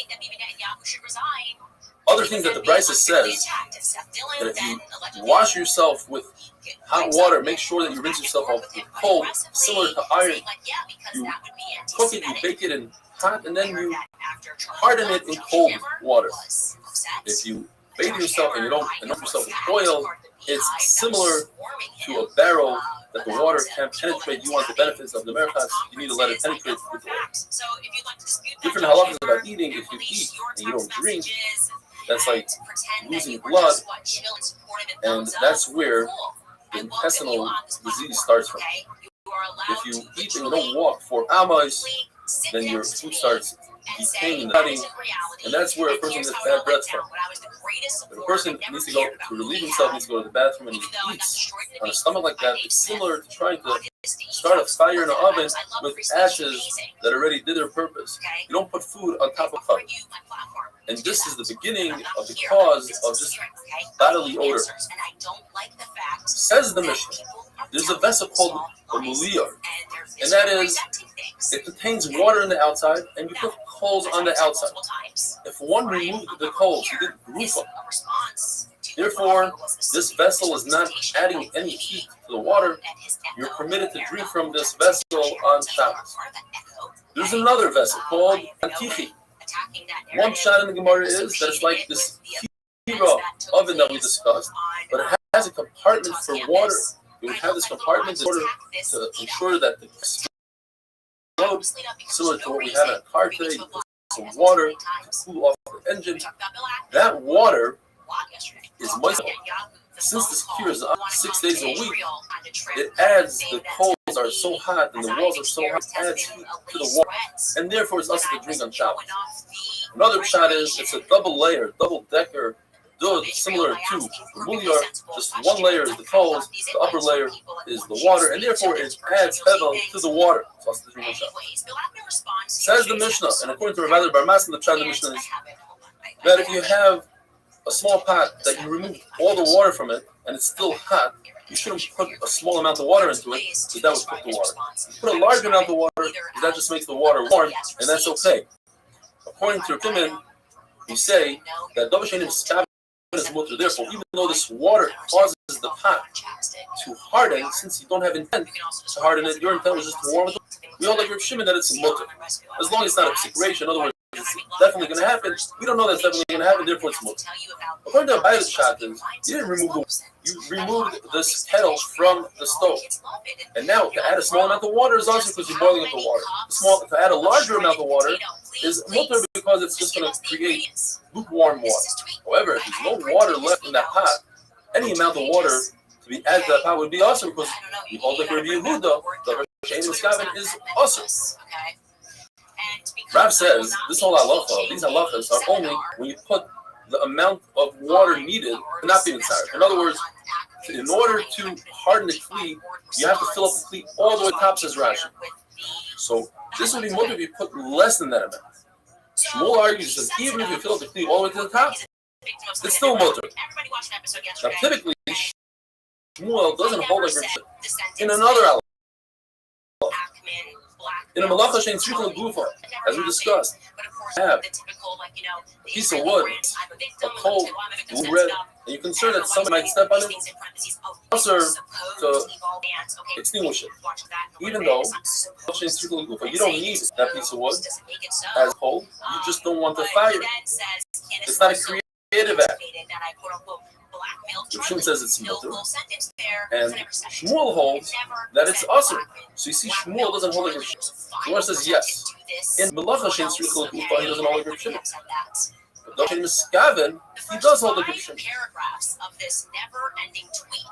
And therefore, the Gemara finishes off by saying that if you see thorn, or let's say in our day, a piece of glass in the Rishus HaRabbanim, with the Rabbanan, you're not allowed to walk less than 4 amos. Stop and walk around it. That's the Rabban. But since this is a danger, you're allowed to do so. And in a Carmelist, where the whole Isser, the whole idea is only the Rabbanan, you're allowed to walk all the way to the garbage can and throw it out, even though it's a lot more than 4 hours. Have a wonderful day. provides us with a detailed itinerary of that event. I mean, I don't know if you need to hear the itinerary. He gets so detailed, and he even has this sentence here where he wants us to know that it was even, quote unquote, punctuated by meals. Okay. Shabbos Dafman Beis. Yisham may say that the bottom water always wins. So therefore, it's also to pour on Shabbos cold into hot water because that would be cooking the cold water. But pouring hot water into cold water, that's mutter because you're not cooking the cold water. They still say it doesn't make a difference. Even pouring cold water into hot water is mutter. A bath is a kli rishon. It's heated directly from the flame. And therefore, cold water into hot water is also, and hot water into cold water is mutter. Reb Menashe says, and Allah is like him, that even hot water into cold water is also awesome. But there was a havamina that Reb Menashe wasn't talking about a bath. He was talking about a. And what he was saying is that in a cup, there's no machlokes between Beis Hillel and Beis Shammai. Even Beis Hillel admits you cannot pour even hot water into cold water. Abaye says that a seifel, which is a wash basin, even though it's for washing, you need really hot water. It doesn't have halacha like an empatya of a bath that is a kli rishon. In fact, a klisheni, since it's a klisheni never cooks. Even if you have it at yatsi lettuce, even if you have the temperature of 104 degrees like the Chazon Ish or 114.8 degrees like some Zaman Oyerbach, it can't cook. And therefore, I could pour cold water into the bottom hot water and it won't cook it, and that's more. Rava wasn't makbid when it came to Sheni. He said you could pour cold into hot, and it has a raya from the Bryce. The Bryce says ma'ara kitan, you could pour from a flask of cold water directly into Sheni hot water. Says the Mishnah, if one removes a large pan or pot from a flame, so they are now removed from the flame. You're not allowed to put spices into that dish because you'd be cooking the spices. Spices cook in a kli rishon. However, once you take out of that dish and you put it into a bowl or into a serving dish, now it became a klisheni, and you could add spices. It doesn't cook it. Reb Yehuda is more made. He says spices don't cook typically in a kli rishon. The only way a spice could cook in a kli rishon is if you have vinegar or fish brine, which are very sharp, and they cause it to cook. Reb says that salt is not in the category of a spice. So there are two explanations. Either he is saying that salt is much more sensitive than spices. It will cook even in a cliche. Reb Nachman says no. Salt is like bull's meat. It's very tough. It takes a very long time to cook. So Reb Nachman argues on that. Or Reb Nachman agrees to Reb Chia in the second lashon. And that's why Jesus says the halacha is like the second lashon. That salt is very tough to cook, and it won't even cook in the kli rishon. It takes a long time for it to cook, like bull's meat. The Mishnah says that one is not allowed to bring a kli on Shabbos to catch oil that's dripping out of a candle, because that oil is mutzah ben hashmashos, and by falling into a vessel on Shabbos, it makes that vessel mutzah.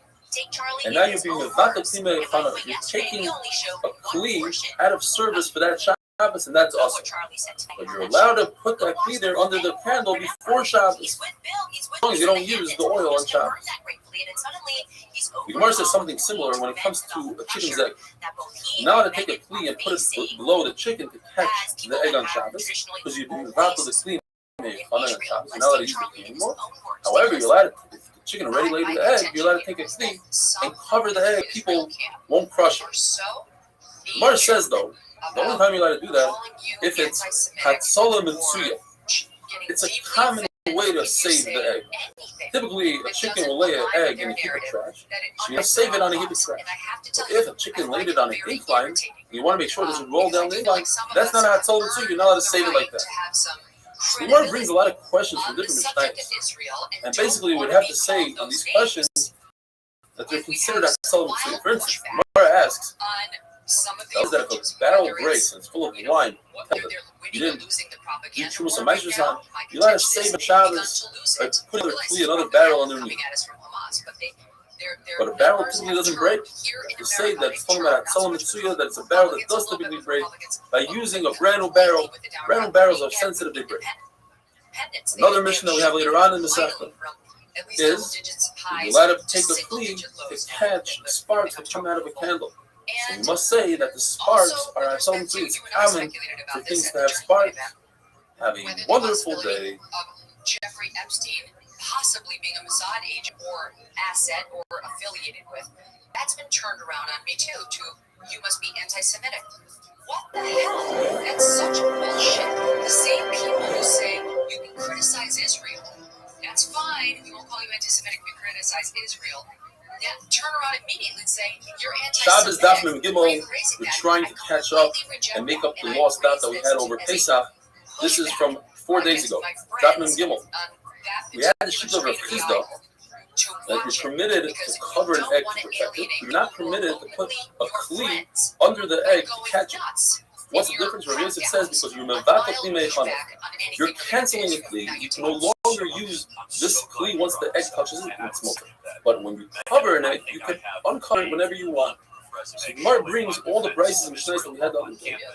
Starting with, if you have a barrel full of tevel, full of wine and oil that you never took some ices from, and it breaks, you're allowed to take another vessel to catch the oil and the wine. But that vessel should be muktzah because wine that's tevel, is muktzah. This is why it's not muktzah, because if somebody was over and took some ices on Shabbos, he'd be yaitz.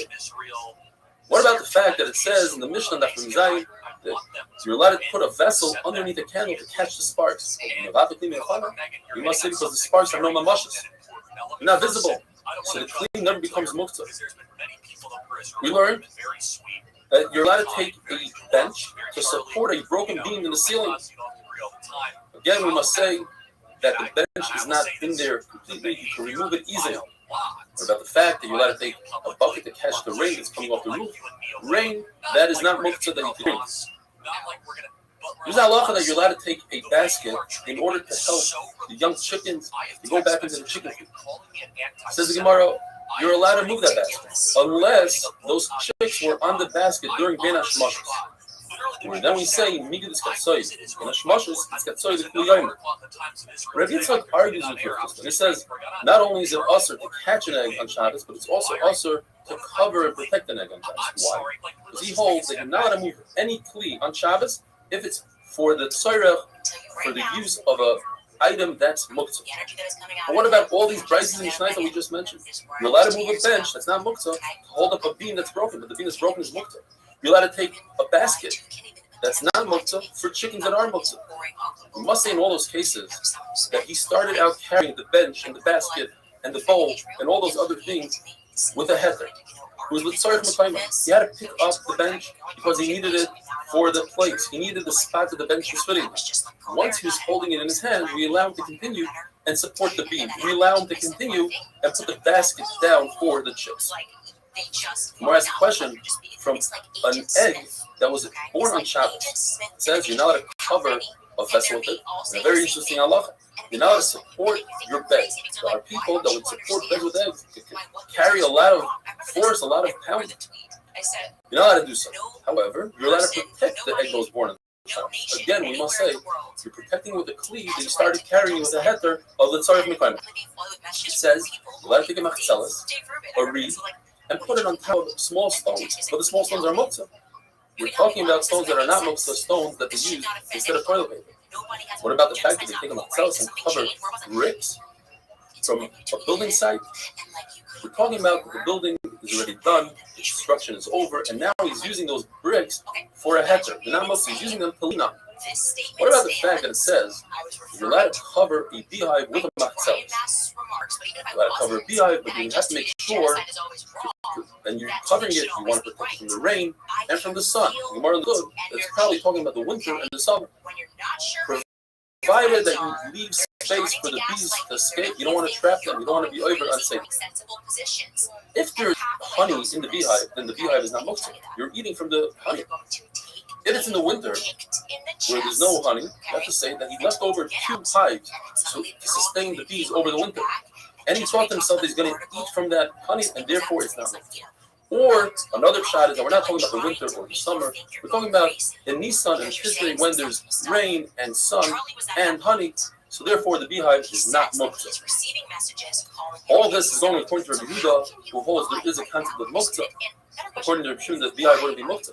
But according to Rabbi Yehuda, davar shein miskaven is also. In other words, if you cover the beehive and you trap the bees in there by mistake, your over, we must say he left a nice gap in there so the bees can escape. Rav Huna also agrees with this concept of Rav Yosef that if you're not allowed to carry a kli that's mutter, that's not muktzah, for something that is muktzah. He says this in another halacha completely. He says by a mace, you have a corpse, you're not allowed to cover the corpse from the sun, unless you're covering the mace because of people that are alive. So how do you do it? Two people sit on either side of the mace, and they become really hot from sitting on the floor. So they bring benches. They sit on the benches, and they're really hot from the sun. So they bring reed, they bring the oil, and they hold it over the mace. Then they lift up the benches to make it a little higher, and then they walk away, and the mace remains protected from the sun. If a dead person is laying in the sun, what do? It's going to be the Zayin HaMeis.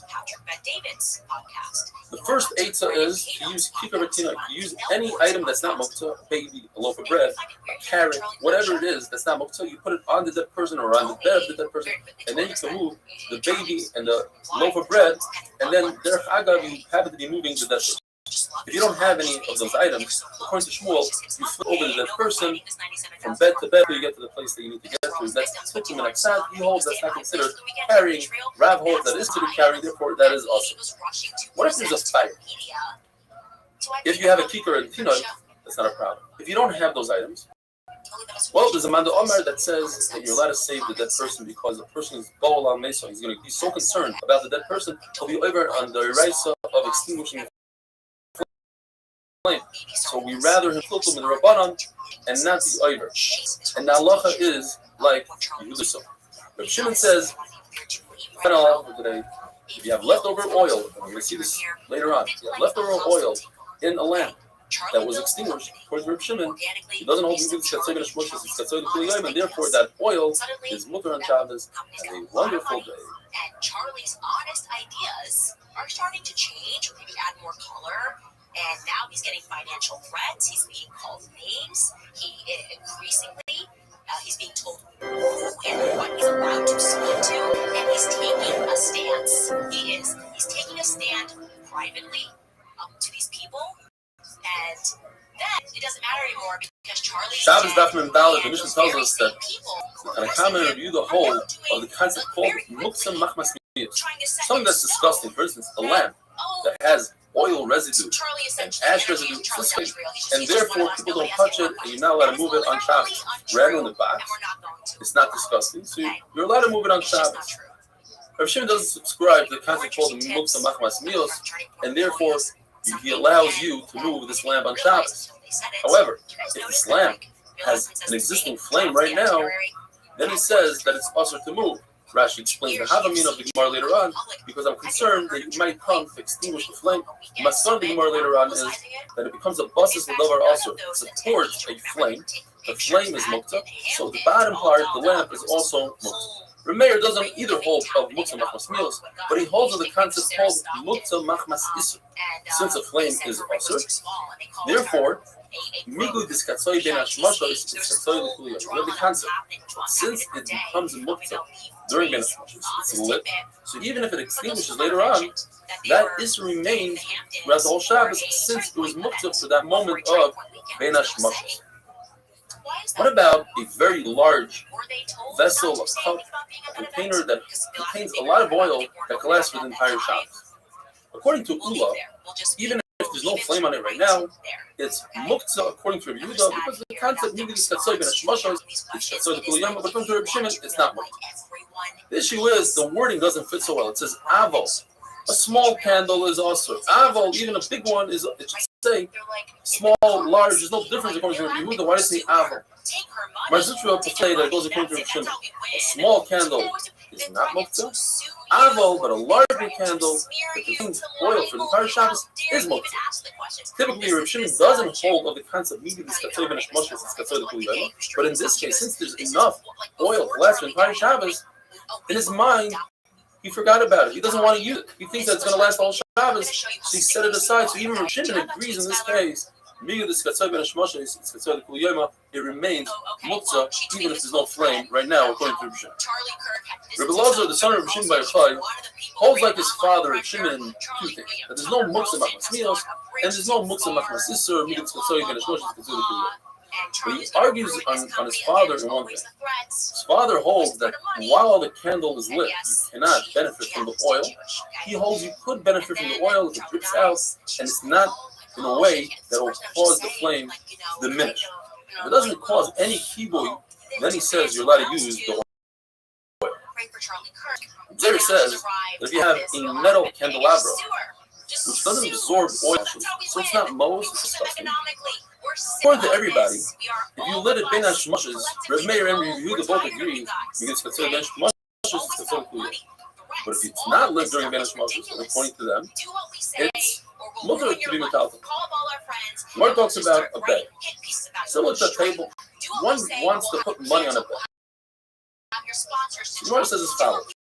If a person designates this bed and says specifically, I want this bed to put money on it, all in his head, but into having it in his head, he got condition number 2, that he actually put the money for the bed. Even though he removed it before Shabbos, the bed remains muktzah. It's a bed that's meant for money. Money is muktzah machmas gufay, and Places points out it's even also to move the gufay mechayim. Typically, when muktzah klishim alafter l'isser, for instance, a hammer, you can move if you need it to sit down on its spot, or you need to use the hammer to open up, to crack open up a coconut or whatever. But money doesn't have any other use other than to use it in a store. And therefore, even if you need its space or you want to use the actual money, it's muktzah machmas gufay. Now, if a person either designated the bed for money but didn't put the money on it, or you put the money on it and didn't designate it, then it's not muktzah.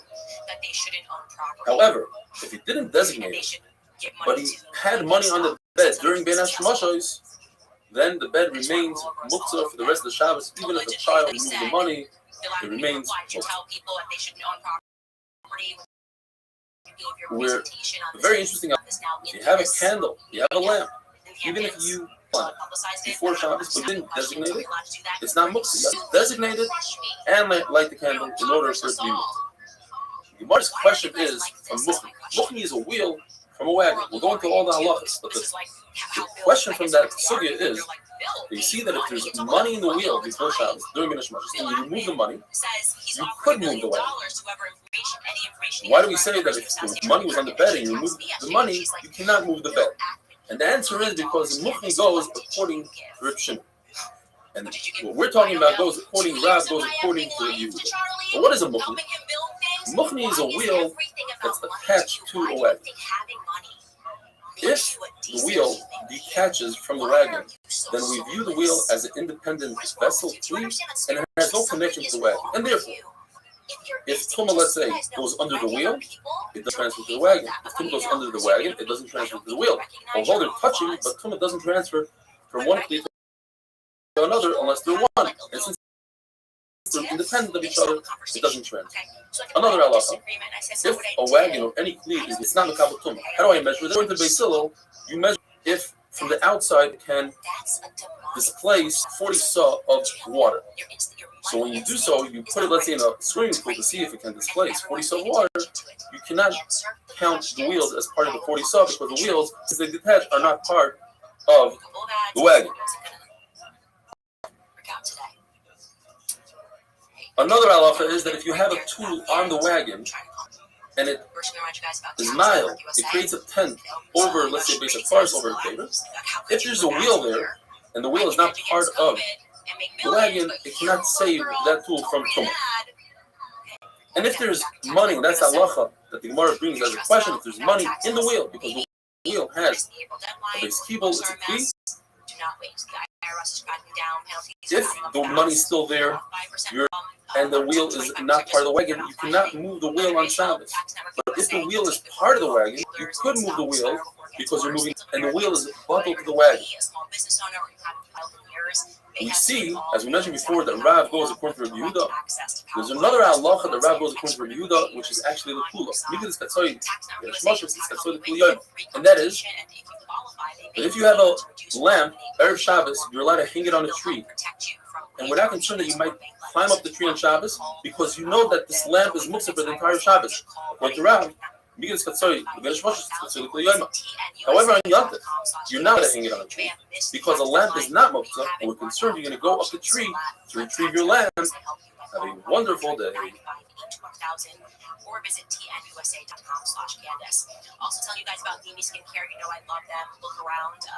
You will take a note of who is standing by Charlie in this terrible moment, and you will also notice who is silent or who is experienced.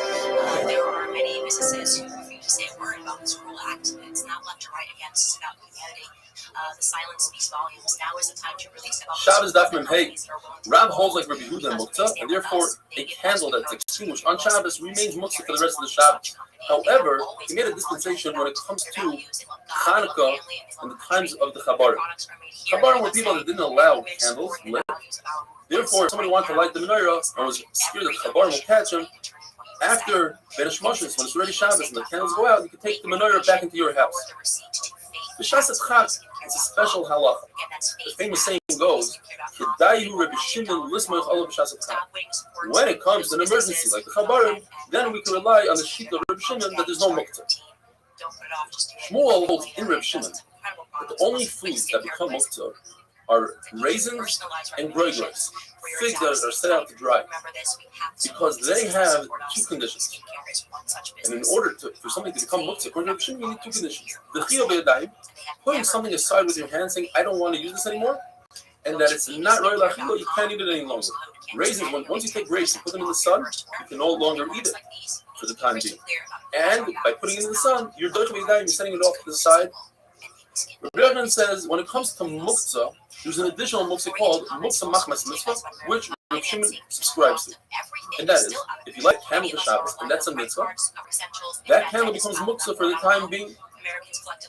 Therefore, let's say a sukkah, the walls of the sukkah, the schach, even the decorations become muktzah because they were set aside for the mitzvah for 7 days.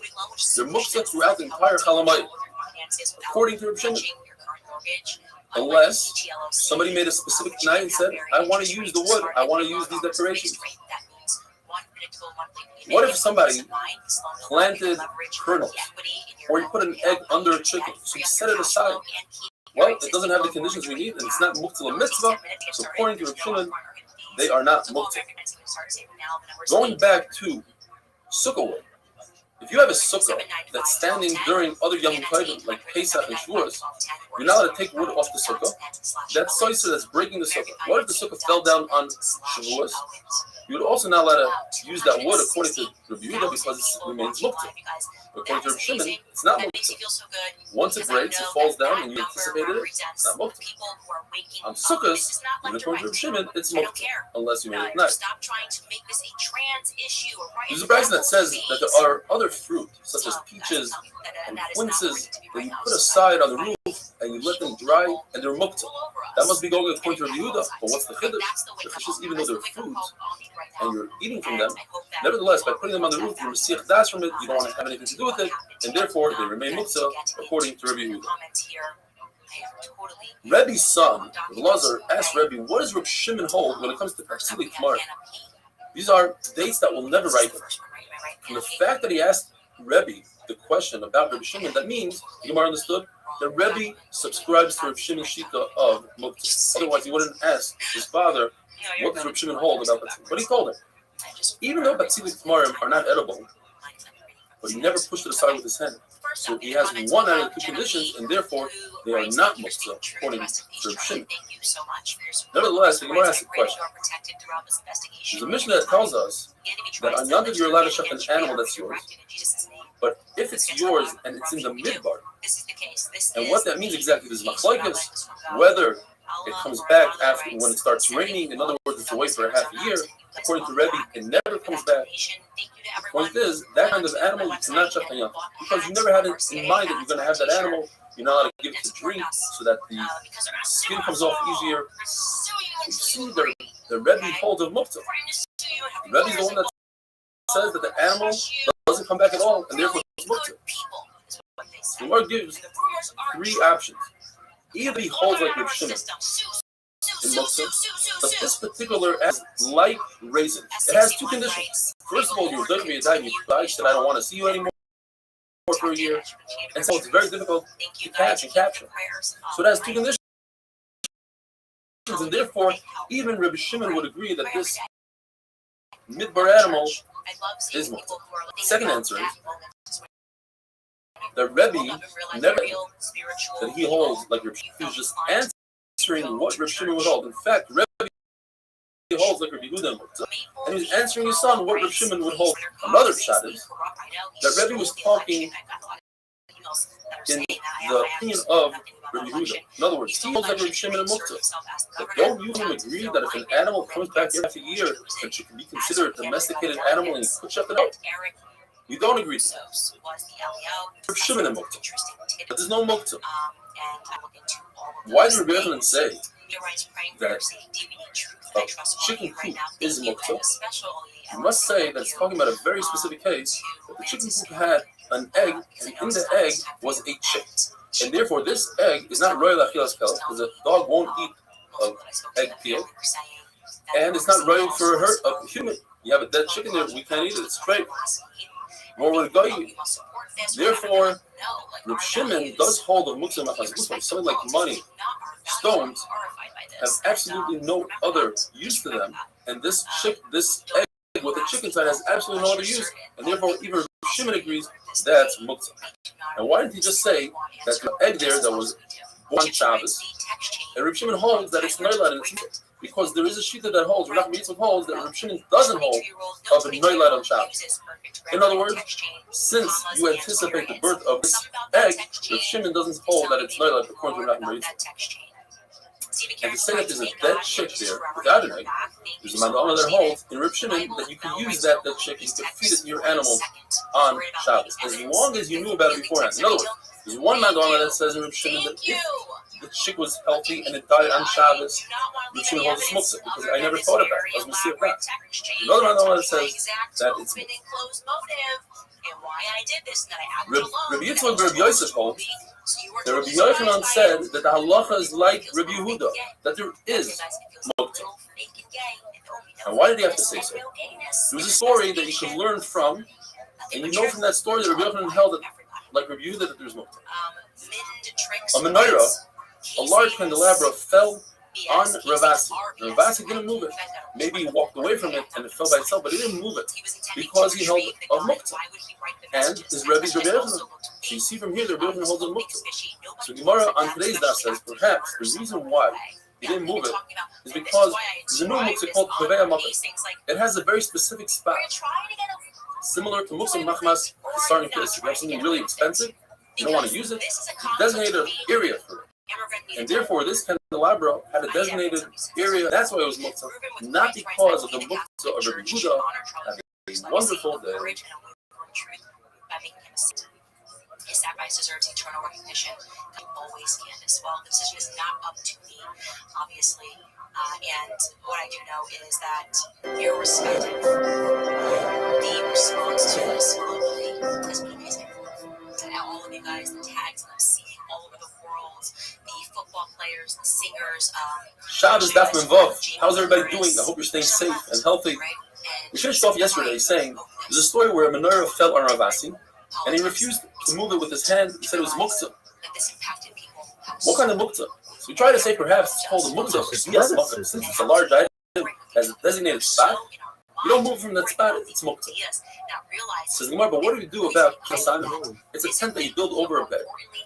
The top is narrower than a tetach, so we don't have a problem of building the oil on Shabbos. We let it put it together on Shabbos and take it apart on Shabbos. But how do you touch it? It's muktzah, fiyas makkah. You see that there is no muktzah called fiyas makkah. So then why did Ravasi move the menorah? The answer is because if it was a menorah that came apart and you could put back together, then certainly that would be muktzah. But we're dealing with a menorah that just looks as if it come apart. They made it zera, such a menorah because of a menorah that can come apart. And if it's a really small menorah that can come apart, machlokes. Rabbi Yochanan says, even though it usually doesn't come apart, you have to be gozer on a small menorah. And Rish Lakish says, since it doesn't come apart, nobody's going to confuse it with the menorah that comes apart. And you know what the fuck is there? He said that Rabbi Yochanan holds my spirit like Rabbi Yehuda that there is muktzah. The issue is that Rabbi Yochanan always haskins Mishnah, like an anonymous Mishnah. And the Mishnah of Mukni that we had the other day, the wheel that detached, one of the halachas we learned is that if there was money, even ben hashmashos inside, and the money was removed, you can move it on Shabbos. On the one hand, the Stam Mishnah is Reb Shimon, but Reb Yochanan Paschal is like Rabbi Yehuda.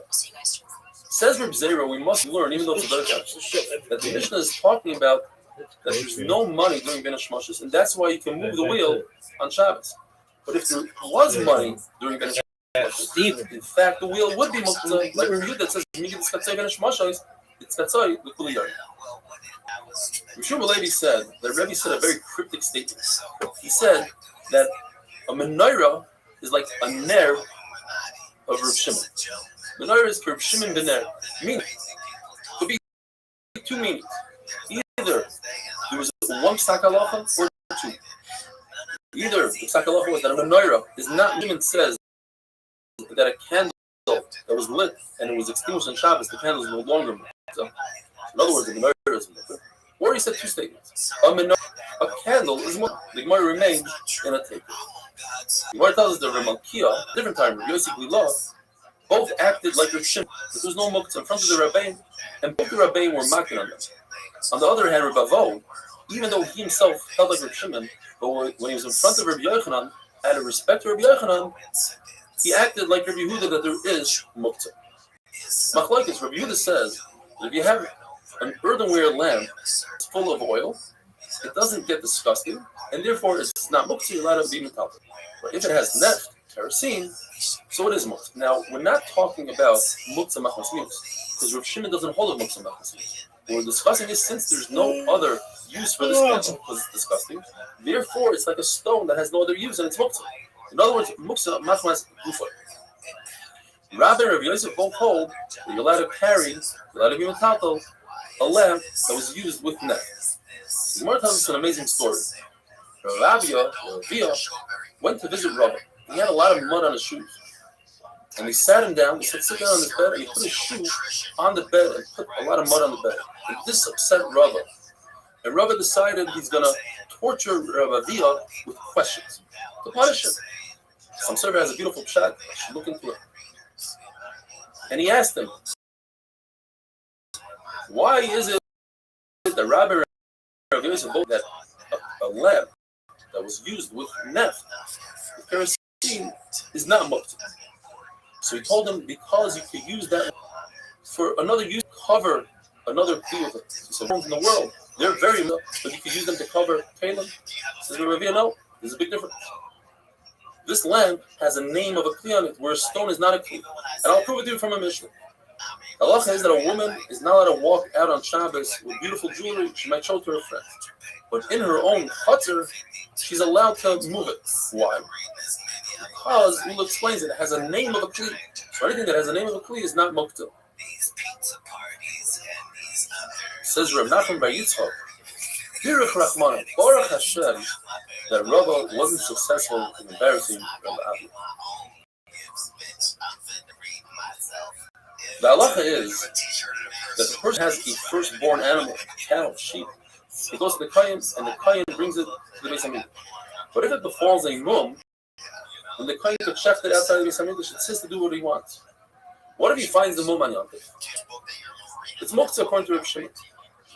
Question: why is this bechar different than oil that's left over in a lamp that Reb Shimon says is not muktzah? Says the Gemara, there's a big difference. Oil that's left in a lamp, when he lights the lamp, he knows that he might have leftover oil, so he thinks about that oil and he wants it. So that's why it's not muktzah. But an animal of bechar, there's three reasons why he's not even thinking about it. First of all, who says that this animal will have a mum? And even if it has a mum, who says it will be a mum kavua, permanent mum? And even if it's a permanent mum, who says they'll find a rabbi, they'll tell him that it's a good mum and he can shech it? What about a woman who makes a neder on Shabbos, it could be Mayfair or Matter the neder? What if her husband doesn't agree? Because when a woman makes a neder, she's doing it al das her husband. And what about a man? How could you be made for his nether on Shabbos? What if he doesn't find a rabbi? Because he doesn't need a rabbi. He can just find 3 simple people to be matter his nether. In the Mishnah it says, we learn that according to Reb Shimon, if the fire is still lit, even Reb Shimon says it's muktzah. Why? The answer is because it becomes a basis l'davar asur. The lamp supports the flame, which is muktzah. The pshat is not because we are concerned that perhaps, like Rashi explained in the Mishnah, we're concerned perhaps he will extinguish the flame by mistake. Because Reb Shimon holds the davar she'eino miskaven mutter. If you don't think about it, that's not your intent, then you're not chayav. In other words, if a person drags a bench, he's trying to bring it from point A to point B, but by doing so, he creates a groove in the ground, he's potter. And don't say that there's enough community between the Iraisa and the Rabbana. Extinguishing a flame is the Iraisa, and moving a bench, like there, making a groove in the ground is not the derech to do so, so it's only in the Rabbana. Perhaps that's why it's mutter, but in the Iraisa, Reb Shimon say it's awesome. Because we have the case that we had last week or so. If a person is peddling his goods, his clothing, and their shatnas, says Reb Shimon, he's allowed to wear shatnas if he's not mechaven to be over to wear the clothing. If he's not being protected by the elements from the sun and the rain, it's mutter. So you see that even in the rice of shatnas, as long as you don't have kavana, Reb Shimon says it's mutter.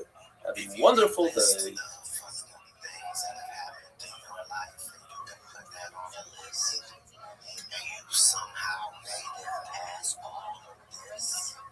To be in a position where you can still go make some stuff happen.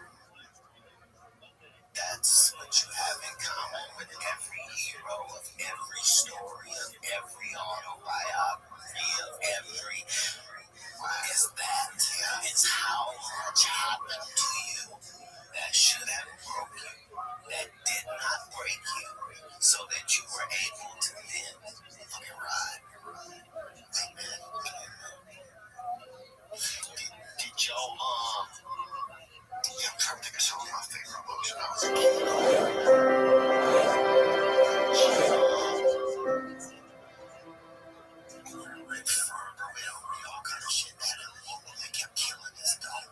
Shabbos that from Zion, up until now we learned about basis l'davar asur, a support to something that's asur like a flame. The support is muktzah. What about if you are supporting something that's asur together with something that's muktzah? Basis l'davar asur v'hamuktzah. For instance, you're permitted to carry your son who's carrying a stone. But we're carrying 2 things, muktzah and asur. So the isur comes because of the heter. Same thing, if you have a basket that has fruit, but also carries a stone, that's mutter.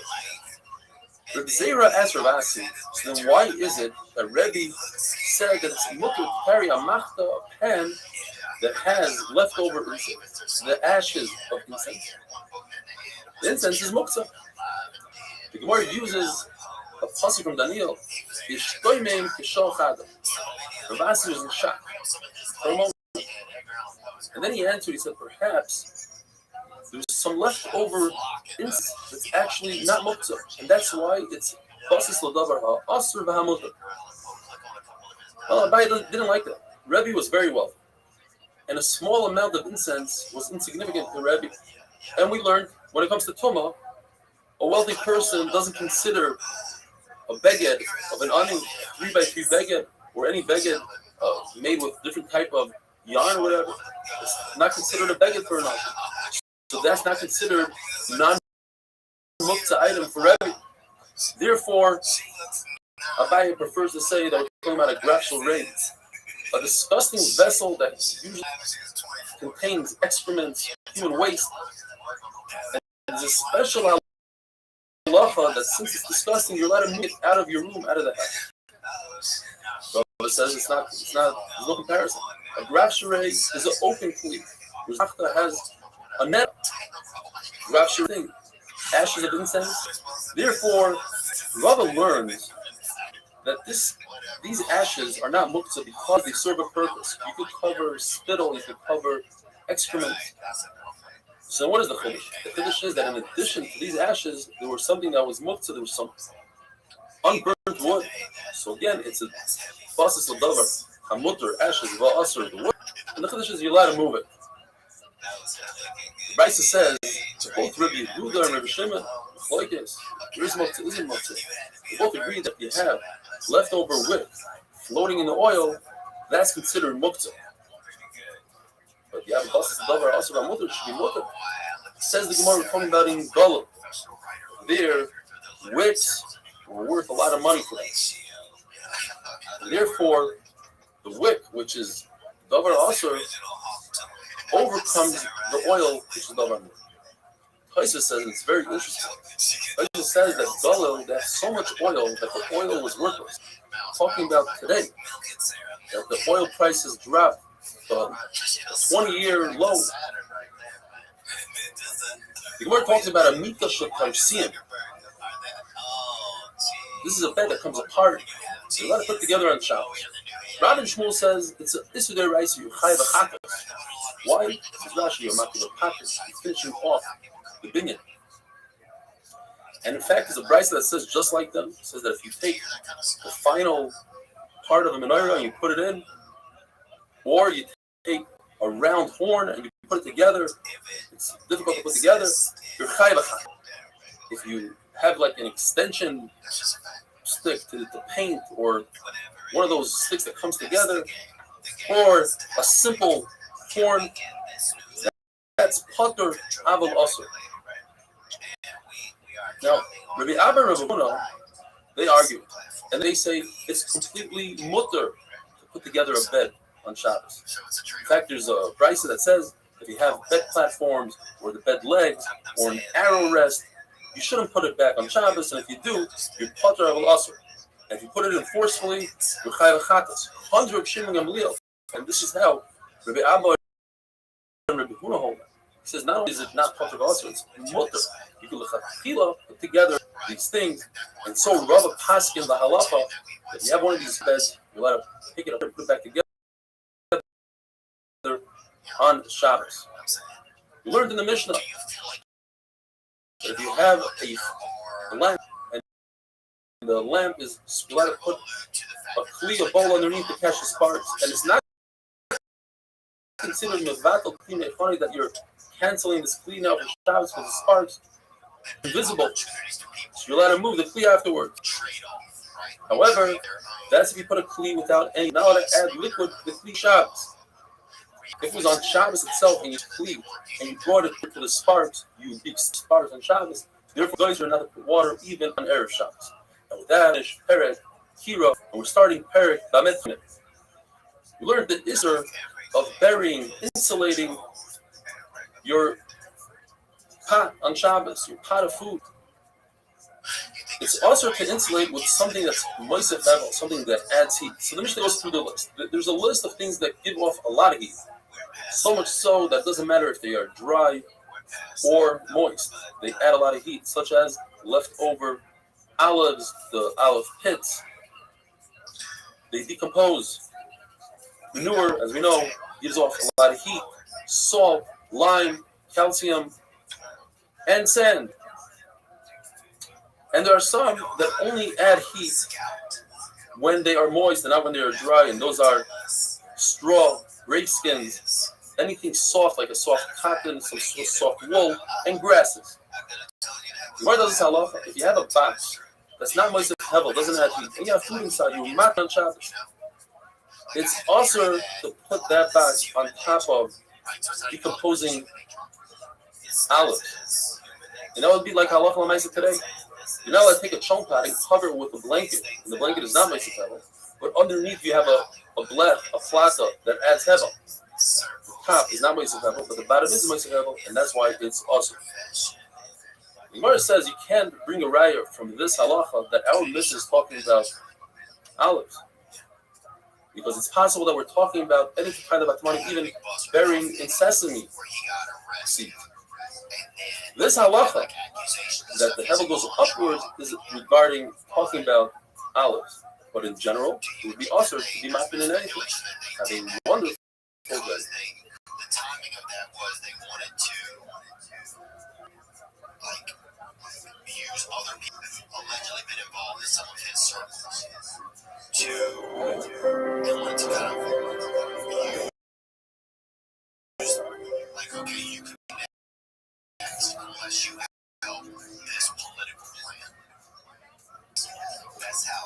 Shabbos Daf Memches. How's it? The Gemara tells us that it's permitted to take two urns and place them one on top of another when they both contain hot water.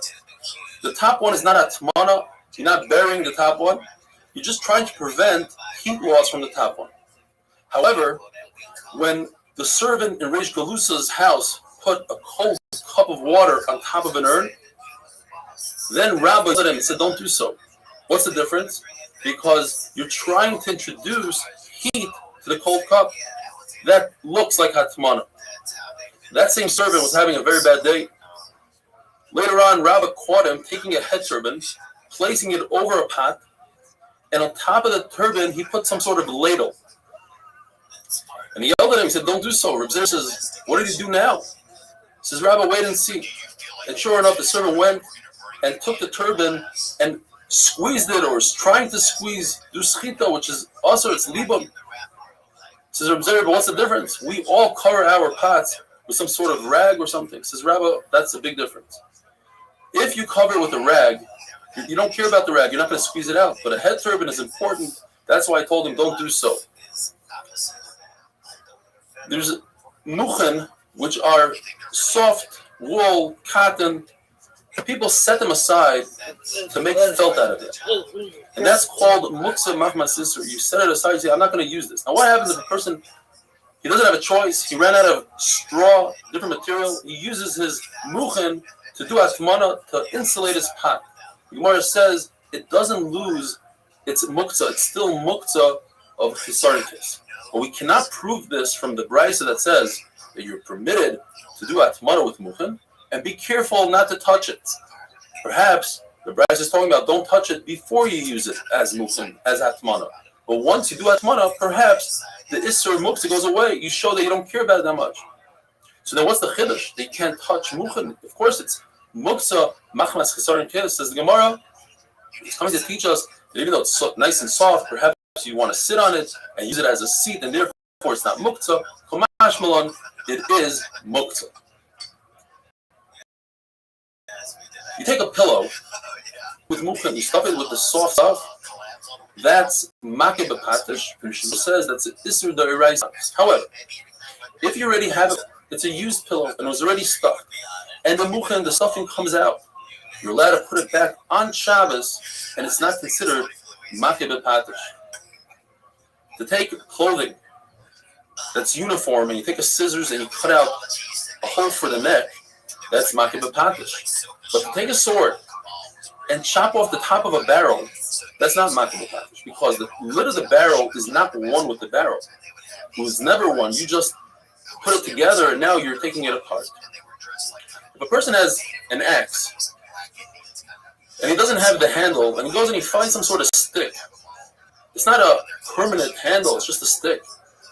Says the Gemara, as he's using the axe, they're considered one, the handle and the axe, the handle and the metal. If Tumah touches one, the other one becomes Tumah. But once he's done with his malacha, he's done chopping away, then they are considered two individual items. They're independent of each other, because he's going to take that stick and throw it away. This is different than the halacha. If somebody has a lot of clothing that he gives to the launderer and he wants to make sure that they don't get lost, so he sews them together, or if somebody has a lot of keys, he's a macher, he has a lot of keys, you touch one, they all become tummy. You touch one cloth, they all become tummy. Or if, let's say, you take two garments that are made out of tzemer and you sew them with kishtam, they are shatnas for the time being. Once you start undoing the stitching for the launderer or for the shatnas, it's no longer the time of one to the other. But over here, it's different than the axe. Over here, a person wants the stitching to be there just in case he has to throw it into the laundry. He wants them to be together with the handle of the axe. He doesn't care about the handle. He'll use it as firewood. There's a saying, anything that's attached to something that has a halacha just like it itself. Says Gemara, for instance, this goes like Rabbi Meir. He's talking about a kira, a stove that has compartments that you can put salt in on the side. Do those compartments, are they considered like the kira itself? It's for tumah. Says the Gemara, according to Rabbi Shimon Gamliel, they're independent of each other. They're just compartments. According to Rameir, they are independent of each other. However, if a sheretz, a mouse, and we're talking about a kli cheres here, earthenware. So the only way earthenware becomes tameh is if the tumah is in the inside of the kli cheres, not on the outside. If a sheretz goes inside, touches the inside of this kira, then the entire kira becomes tameh, including the compartments where you store the salt and different spices, or the candle. If you hang the sheretz in the ear space of that kira, then the kira does not become tameh. The rest of the compartments do not become tameh. The kira itself becomes tameh. Typically, it becomes tameh ma'avira, from the ear space. Over here we say no. Why? Because we want to show that this whole tumah, that it transfers to the compartments, is only midrabanan. We don't want people to burn their trumas and kachin based on this tumah. You're not allowed to burn your trumas and kachin based on a rabban tumah. So therefore, we make a distinction. We say it only becomes tameh with maga by touching physically and not through the ear space. If you have scissors that come apart, or a carpenter's plane that has a blade on top that fits right into the wood, during the malacha, as you're going back and forth on a piece of wood, shaving it down, as you're cutting with the scissors, then they're considered one, and if tumah touches one part, one blade, the other blade becomes tameh. However, when it comes to hazah, sprinkling, making this device tahar, you have to make sure to get the sprinkle on both parts of the kli. Why is that? Because in the Raisa, they are considered one only b'shas malacha, only while you're doing the work that it's intended to do. When it's sitting on the side, they're not considered one. Therefore, Chacham said, let's do the chumrah in both cases. Tumah, to say that they're both tameh is a chumrah. Hazah, to say that they're both not tahar, that's also a chumrah. Therefore, you have to be mazeh both. So by tumah, you only have to touch one in order for both of them to become tameh. Have a wonderful day.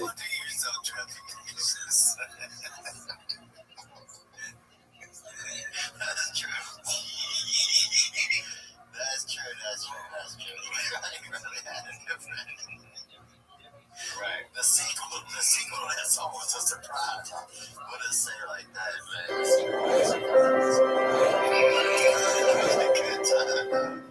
That was a good time. When was that? That was late 90s, I think. Did you ever get to Shabbos Daf Mem Tes. Good Chodesh, and I hope we all hear Psuris Chodesh this month. We had a list in the Mishnah of different products that it's also to do at Mono if they are moist. Now, there's two types of moisture. There's moisture that comes from an external moisture, and there's moisture that comes from within. The one that comes from within produces more heat. And the Gemara tells us, since one of the things on the list is moichen is soft material, obviously it doesn't produce its own moisture, so the entire list has moisture that comes from an exterior source. There's a brisa that says that you shouldn't use clothing, garments for atmana. And garments, obviously, the moisture comes from an exterior source. The Gemara says that's not a raya. It's possible that they produce this garment from an area of the animal, such as the thighs, that produced its own moisture. New Mishnah, the Mishnah says you could do atmana with clothing, with fruit, with kanfeyona, pigeon's wing, which is going to lead us into a beautiful thing, and dust, and fine flax. Rebuta says that tishkan is also when it's thin. It's similar to manure, which is less of hevel, it produces additional, but when it's thick material, thick tishkan, then it's mutter mono. Gemara tells us tefillin requires gufnaki, like Elisha Bal Knafai said, since he had this upcoming, Avi had a gufnaki. What does it mean to have a gufnaki? Abai says you have to be careful from hafacha and passing wind. Rava says careful from sleeping because that could lead to hafacha and kalita carry. The story is that the Romans said whoever wears tefillin is going to puncture the person's brain. Elisha Bal Knafai didn't care. He walked out with his tefillin. And when he saw a Roman officer, he removed his tefillin, put them in his hand, and the officer said, what's in your hand? He said, I have the wings of a pigeon. So let me see. He opened up his hand, and sure enough, with pigeon wings, he had a nest. Gemara says, but why do you say pigeon wings? Gemara, just like a pigeon, its wings protect it from the elements and from its enemies, where other birds don't fight with their wings. The pigeon fights with his wings. So too, Klal Yisrael are protected by the mitzvahs they perform. Says the Mishnah, you can perform Hakmana with hides, the skins of animals, and hides are not muktzah. You can do Hakmana with wool shearing, but they are muktzah. So if they are muktzah, how do you get to your food? It's covered with the wool shearings. What you do is you grab the handle of the lid and you pull it up, and the shearings fall off themselves. That's tiltul l'achriyat. It's with shinui. Elazar ben Azari says, once you have the lid off, you should not remove the pot, because the shearings will fall in the spot that the pot was, and you wouldn't be able to put the pot back in. What you do is, with the pot in your box, you tilt the entire box as is, and that's how you pour whatever is in the pot into your bowl. Rabbi Yonasan ben Elazar says that our Mishnah is talking about specifically hides that are owned by a common person, not a hide dealer, not someone that does business with hides. Because if it's somebody that does business with the hides, a uman, that would be muktzah. They're designated for schayra, for selling. Tanakama says that hides that are tanned to the different kara, they're usher. But according to everybody, the only types of hides that are mikabel tuma are hides that are tanned and finished. And Taisus points out that they are finished hides. You don't need to think about designating them; they become designated automatically. If a carpenter has wood, they're muktzah because he's makbid, he doesn't want people to ruin them, so they're muktzah. I apologize for the noise. But a common person who has wood, the wood is not muktzah. Even a carpenter, once he places food on it, he says, let's use it for something, then those pieces of wood are no longer muktzah. These Amoraim that we discussed before, they also had a discussion, why is there 39 malachas? One man said because there were 39 different malachas in building the Mishkan. And the other man says, Rabbi Shimon Rabbi Yossi Lakunya says, because the Torah mentions the word malacha, melachtoi, and meleches 39 times. Now, it's not going to help to go count the different times, because if you count, you'll come up with more. The Gemara says, for instance, and the Gemara remains in Al Teiku, the pasuk Vayavai Habaisa, referring to Yosef HaTzadik, he came home, last says melachtoi. Melachtoi can mean works, a malacha. It could also be referring to the Aveira with Espetifar. Is that counted as one? What about the pasuk V'amalacha Haisa Dayam? Klal Yisrael did enough work. Well, over here it could be the word malacha could refer to task, job, not a malacha of doing. Therefore, the Gemara says it could be either one of these two psukim, add up to 39, and not both of them, because then you'll have 40. There's a brisa that seems to be saying, like the Manda Omer, that says that 39 malachas are neged the Mishkan, correspond to the Mishkan. And that is, in the Mishkan, they would plant and they would reap. Why? They needed to have some money, they needed dye for the different fabrics that they made and produced. Interesting, Rashi says they needed it for the tchelas, although tchelas is a snail, but they needed other chemicals to add to that dye. And you learn the concept of Eitzah, going from Rishus HaRabim to Rishus HaYachid, from the ground to the wagon, from Rishus HaYachid to Rishus HaRabim, from the wagon to the ground. And from wagon to wagon teaches us Rishus HaYachid to Rishus HaYachid, because there was a strip of Rishus HaRabim in between. Have a wonderful day. I just want to imagine if I had friends. Just got 2 or 3 stones going on in a minute, he gonna get in there.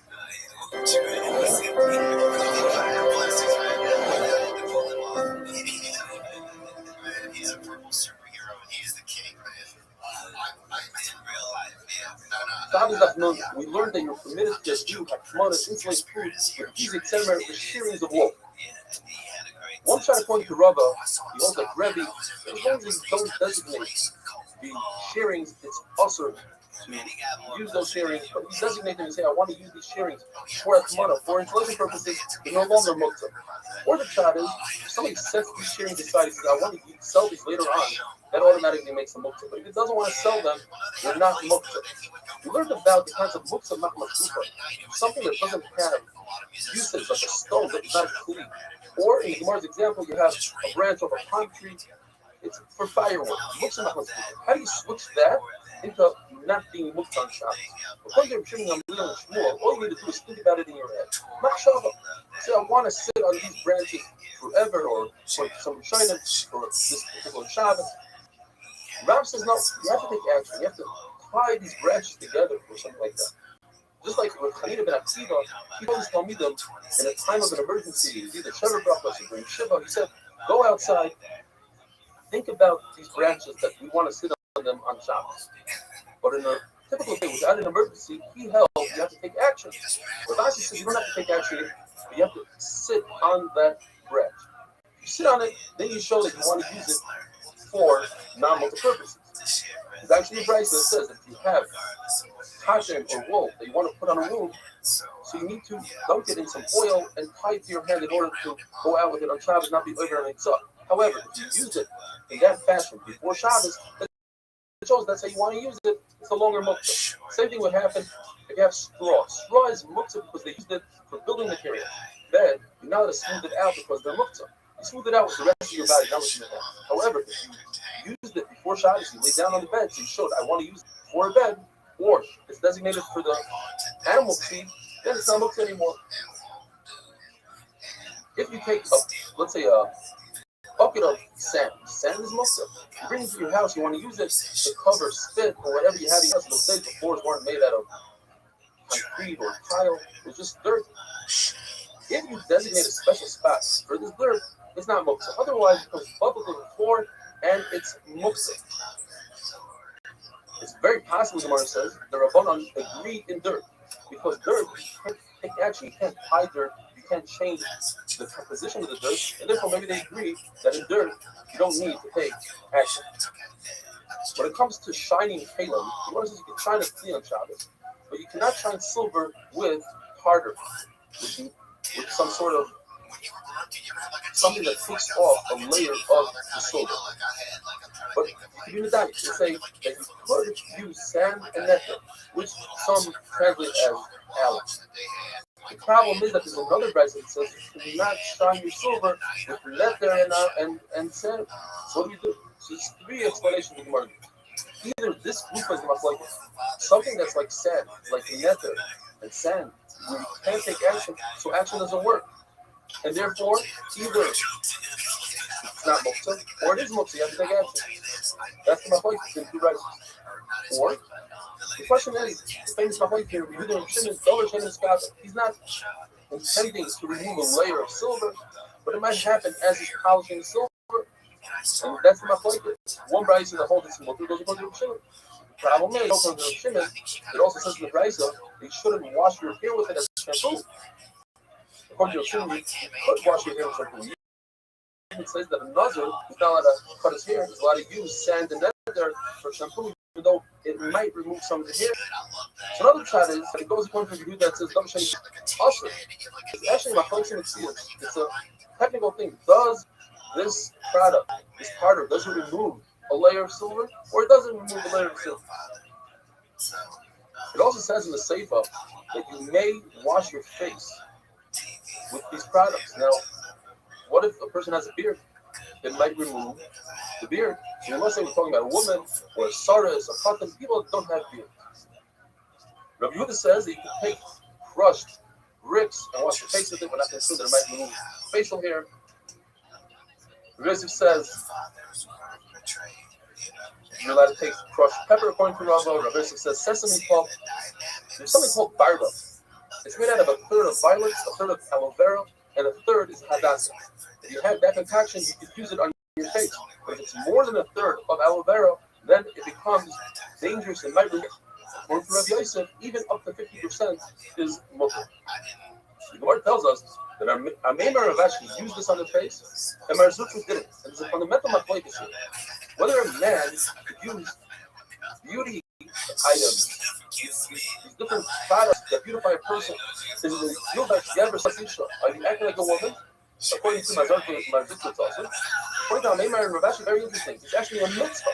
That to take care of your body, hygiene is very important. And another challenge Rashi is that when people see a beautiful person, they give shut up at those powerful. There's a Beira to master food, to destroy food. So the more had a question, can you crush olives in order to make them sweeter? But by doing so, you'll be destroying all the olive oil. When it comes to bread, it says bread doesn't become disgusting. There's all sorts of different actions with it. You can clean stuff with it, whatever. At the end of the day, you can eat the bread. It doesn't become moles. Now, originally, Rav Elazar ben Azariah said that if you have a hachmana, you have a pot in a box that's surrounded by insulation, what you do is you tilt the box and you get the soup or whatever you have in the pot. The Gemara explains that Rav Elazar ben Azariah is concerned that if you remove the pot, even if the shape of the pot remains, it's us to put the pot back in. We're concerned that the Gizei Tzemer, the shearing of wool, would fall in and you're going to touch them in their muktzah. But Chacham say, we're not concerned. If they fall in, you're not allowed to put the pot back in. But if it has a perfect shape, you can put the pot back in. There's a beautiful flower called Sikusta. You used to smell it, use it during the meal. So if you put it into dirt, you take it out, put it back in. So now the hole is large enough. It's not going to move the dirt around. We're not concerned you're going to move dirt on Shabbos. You're allowed to take it in and out on Shabbos. The same thing if you have a knife in a wall between the bricks. We're not concerned you're going to move the mortar, which is a problem of boina. The dayak, which is boina. If you have a knife, you put it between the leaves of a palm tree. We're not concerned you're going to do life like you're going to perhaps cut some of the leaf off. And finally, the Gemara says if a person buries turnips in the ground, if he has some of the leaves sticking out of the ground, he's allowed to remove them. We're not concerned that he's going to plant them under, let's say, a vineyard and it will be ever flying, or he'll plant them on sneaker. That's not considered planting. So what he's doing is he's not hiding the mice, he's destroying. The worst problem is, how does he remove that on Shabbos? By removing it, he's going to be dirt. You see that moving dirt is not the issue like the Gemara remains, and it's have a wonderful day. Because all of your stories are true, right? But the whole thing is, when you're telling the story, we ride by on these white lights. For a few seconds, really, this is $1.5 million worth of Can-Am spiders. Shabbos doesn't know. The mission tells us 200,000 apiece. Me and Shug going down. But don't do so one Shabbos a day. However, says the mission, if you covered your food and then you uncovered your food before Shabbos, you needed to cover it on Shabbos. Another element of you have a culture, you want to from the sun, you let it insulate, as we said. And in reverse, you have a factory, you now it is insulated from the cold. Once ready for the Yossi constantly, that they let it insulate the culture. So he retracted his own sheet, which was also insulated the culture. And the culture is even if Yossi is right there for the Yossi to subordinate himself. Rebbe, nevertheless, Rebbe accepted the Why? Because these treasure each other, they follow each other. And the Gemara of the page says that there's a shita that actually holds that it's also to insulate. Not to want to show everybody what it is. And not only that, he said you're allowed to use water that was boiled up by the tug. Anything that's you're able to keep before the Bishalakum. There is probably Bishalakum. He's supposed to serve the daughter will go ahead and do those things. And Rabbi Ami was very upset at he held that other people like Nazafin, not acting that the other people are going to take it as if you're letting them make a Allah.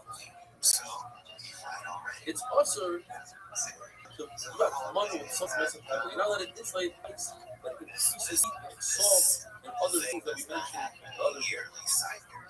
If you're doing a kamana with something that's not nice, you already did that kamana. You're already insulated. You're allowed to add another layer. Not only that, you're allowed to take off all the layers And we don't think, oh, you just started over, and that one time you put on a much thicker layer, it's not considered Atmana. It's true. Only Isser of Atmana is in that original pot. So if you take the pot and you pour it into another pot, you're showing that you don't care, that you're cooling off this food anyway. So there's no sense in saying that perhaps you can go ahead and boil it up again. It's already in the process of cooling off the food. If a person takes his food and puts it in the box, and the box cover is looked up, it's also to take the food out. If the box is slightly ajar, slightly open, then you're allowed to take the food out. Obviously, if the box is not hooked up, then you're looking to take the food out. Or it tells us you're allowed to take a metal urn and put it on top of an earthenware vessel, even though the earthenware vessel is much hotter, as long as you don't want to increase the heat, you just want to keep the heat in the urn. And of course, the opposite is also true. You like to take earthenware, the metalware, and you like to put metal on top of metal, and earthenware on top of earthenware. And then finally, for this paragraph, it's also to defrost ice cubes in the sun, defrost snow, but it's looking to take ice cubes and put it in the cooking, because if the frosting happens on its own, then how can I love that is pregnant? How can I love? And now we're going to start this paragraph. This is the right of nothing is pure, animals keep shopping. Animals that play with the animals love it, just like you're not allowed to do. The animals not allowed to carry a child. What kinds of species carry? Walking around Kohanas, going from what is a chain that you protect your animals to carry is a knife, some sort of jewelry that wear beautify yourself. What's considered carry? The Mishnah. You deal with the camel. If you go out with an oxen, a culture, that's how you control the typical camel. It's a very wild camel called a knock. A white female knock. The only way to control it is with a nose ring. That particular camel, nose ring is not considered carry. You have a Lubu donkey, an Egyptian donkey, a very special donkey. So it's more difficult to control than usual. You need a bit, a metal bit, and you put it in a typical horse, which is like a typical dog you put around the neck.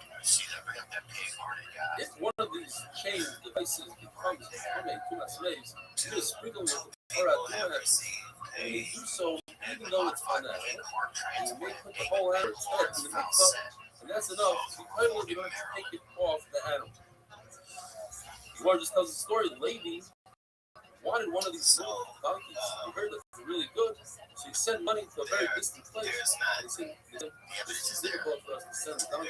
It's a 6-month journey. Therefore, take these barley. They send him a bag of barley. Just feed your donkey barley. That's all it means to feed like a little donkey. They said in front of Rebbe that if you have a very wild donkey, the not the camel, and instead of giving it a nose ring, you give it a halter, which is not really going to control it. That's considered carrying the child. Also, give that to the animal. It doesn't do its purpose. What about the reverse? What if overdid the shmira, the saver?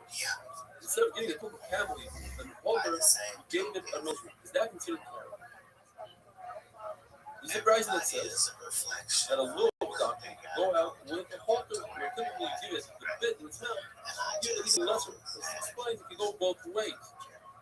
What about a calf? Where typically you can control with a very thin string, give it a very thick string. It's not quicker, since that's considered a shmiri, so it's more than necessary. That's considered carrying for the calf. The Lord just tells the story that the lady's donkey overtook Rabbi Baruch's donkey. And Rabbi Baruch called him donkey. He sat in that Levi would overtake him like that, even though he was more functional than Levi. So Levi wanted to tease him, and Levi asked him this question, which kind of explained what happened. He said, what's the halacha regarding my donkey? Not a very well-trained donkey that overtakes people. Like you, on Shabbos, when he's a pumula for anything good in his mouth. And he said, yes, in fact, your own father passed away. And Hanina that holds that any shmiri seira, any additional Guarding of an animal, giving a rosary to an animal that doesn't need a rosary is not considered carrying. A wonderful politics, religion. Some of this is human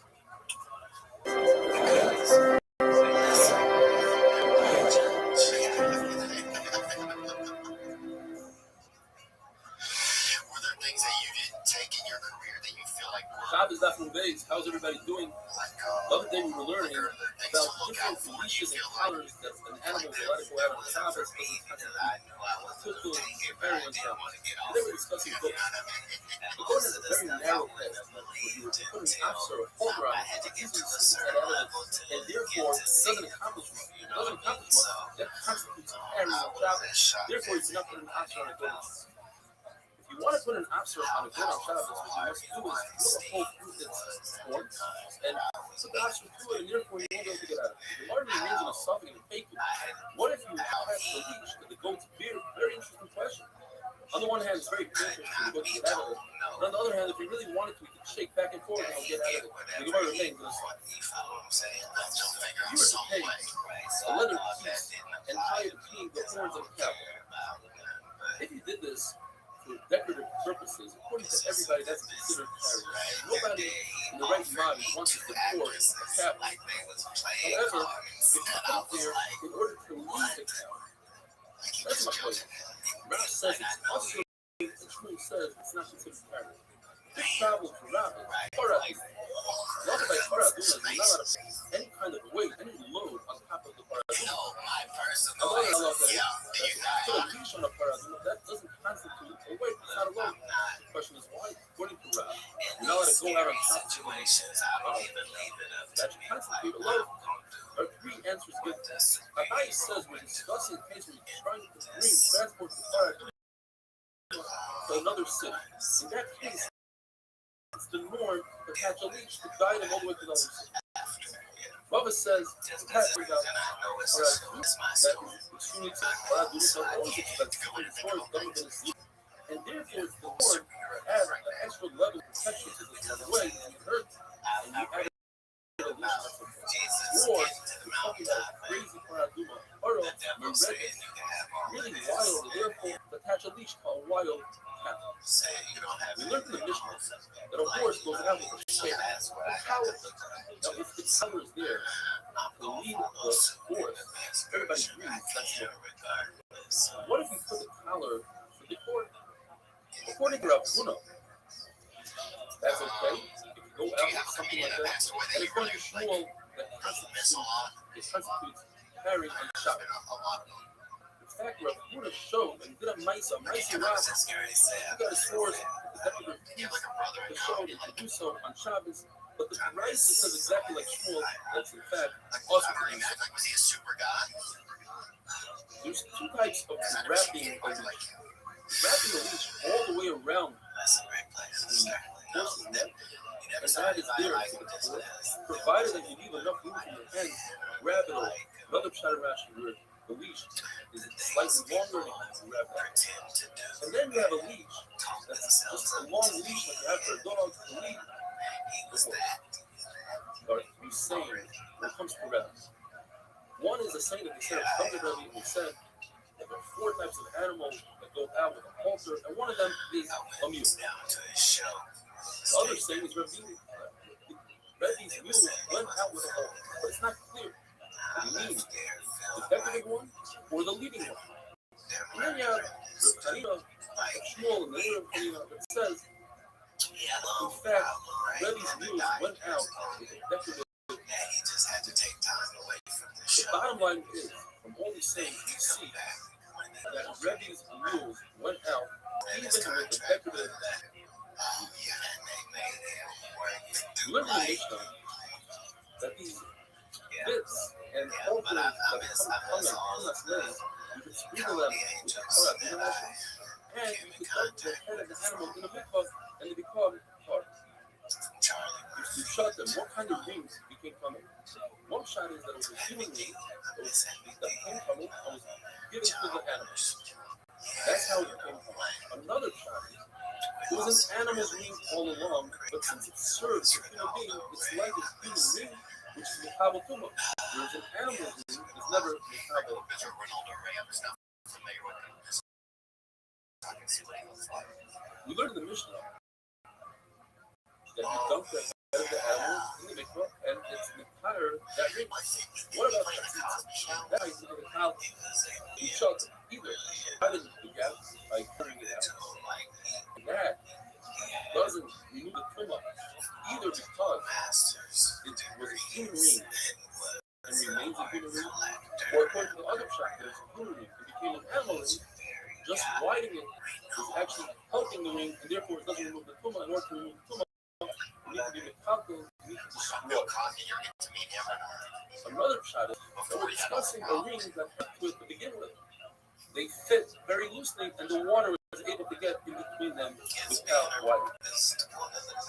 When it comes to a ring that fits on a finger that's made out of metal, that wasn't like before he got scared. metal, it's for a finger. There's no difference between rings. You can't find the difference. You have a ring that's semi-wood, semi-metal, that is not Mekabel.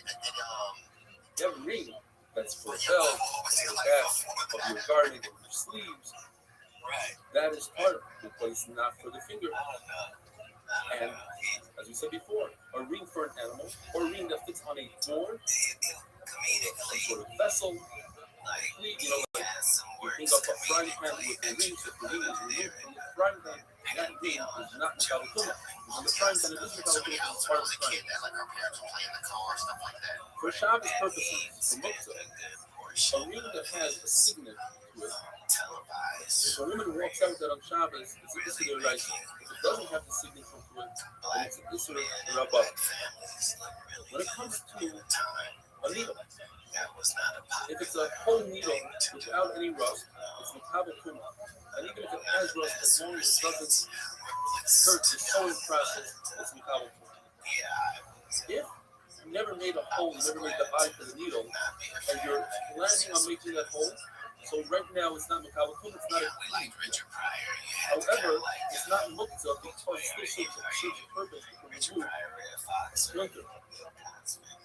When it comes to Shabbos, to taking out from the sister's strokes, if it has a hole, you're tired, but if it's for support, or a woman to put a pin and it doesn't have a hole, then she's allowed to go out with it, have a wonderful day.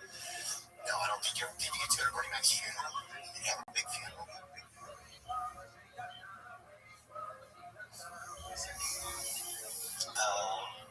Steve Harvey was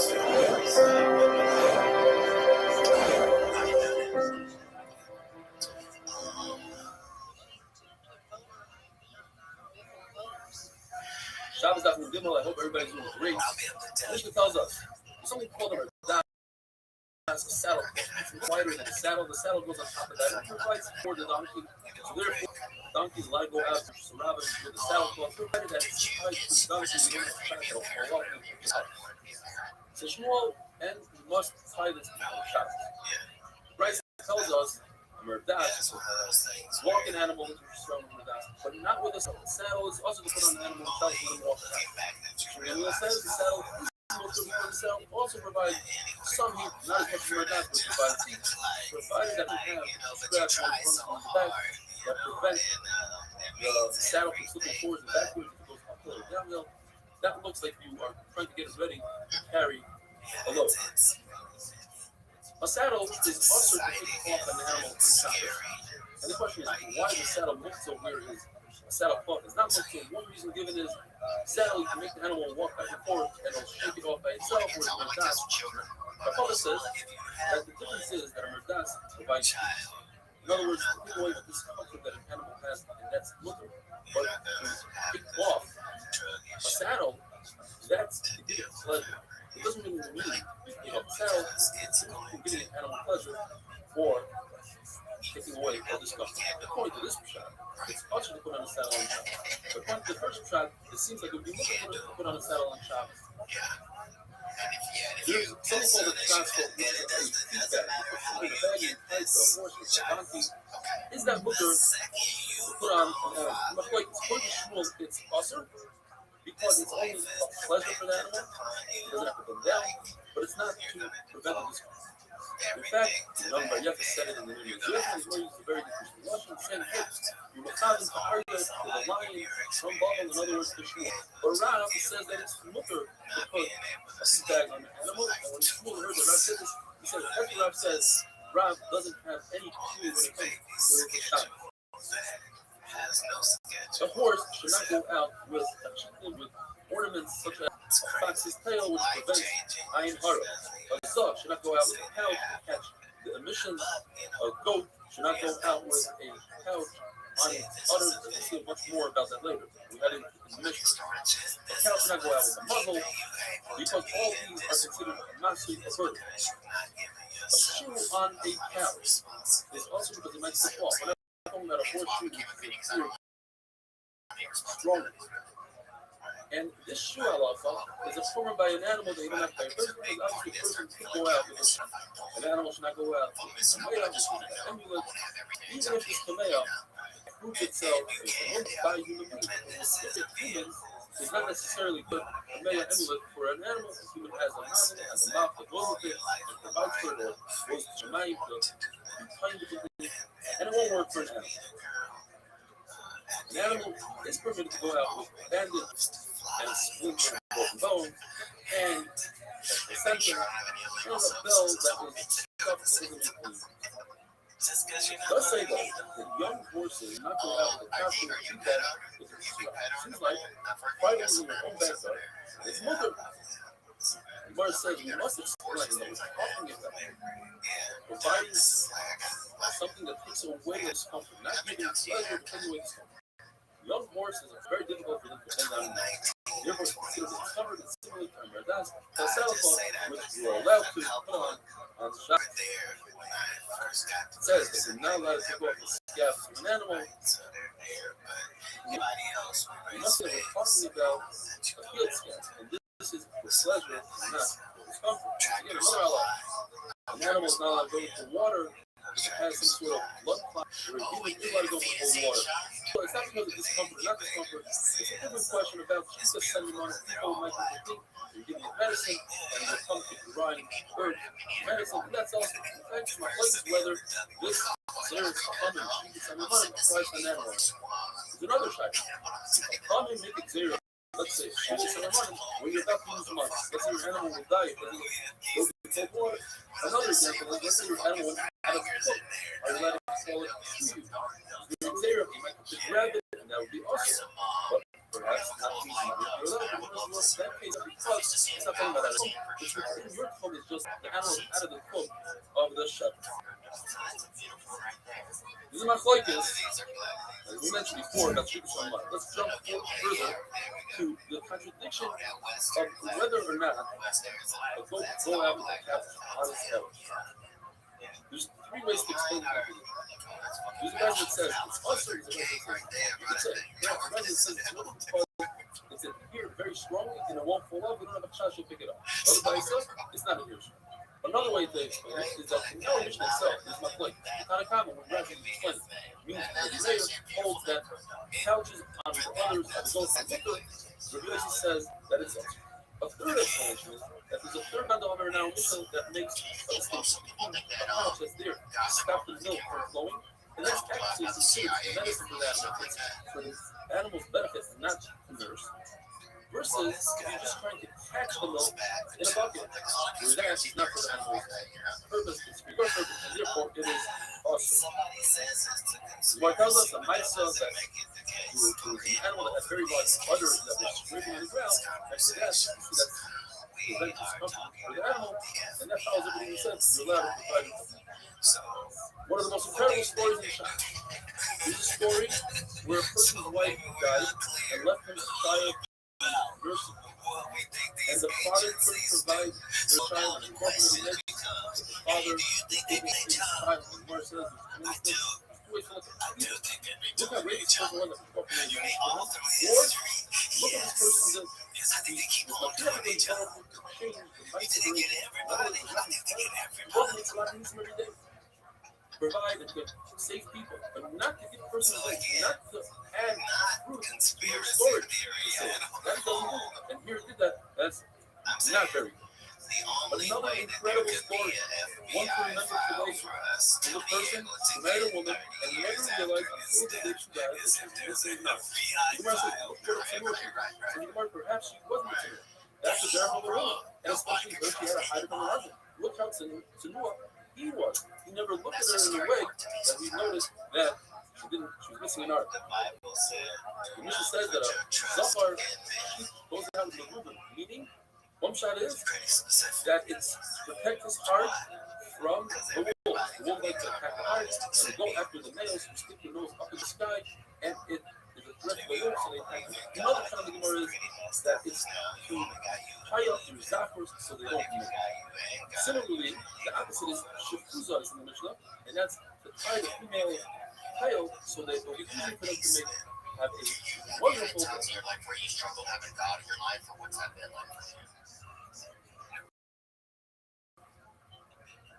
You have a practice that you use kind of to like one of my goals this year is for me, I'm just trying to like times where I stop and pray, like even someone's miserable, like hip hop, man, like you should hit your knees right now and pray. And some of us don't do those. I just go and keep going about my Shabbos day. doesn't But now allow when I see you to people, list the just things make that sure I animals do that. committed to You know, their just like rather than because it's like what's an not intuition that I one have, of you the know, that's things because I want to have a is stronger meaning practice. that you wrap the And tail understand downwards against the male from making the reason the lotion of not producing, not having Kira. it's special is Shema Melech gave because Hiram a gift of 20 cities. Hiram only complains you're to the gonna city know of Hiram's, meaning they consist of that is wealthy working. people that are spoiled and those There's gonna be no in evidence society. other So than that the makes it says evidence. it's a lotion of You're gonna know salty dirt, that.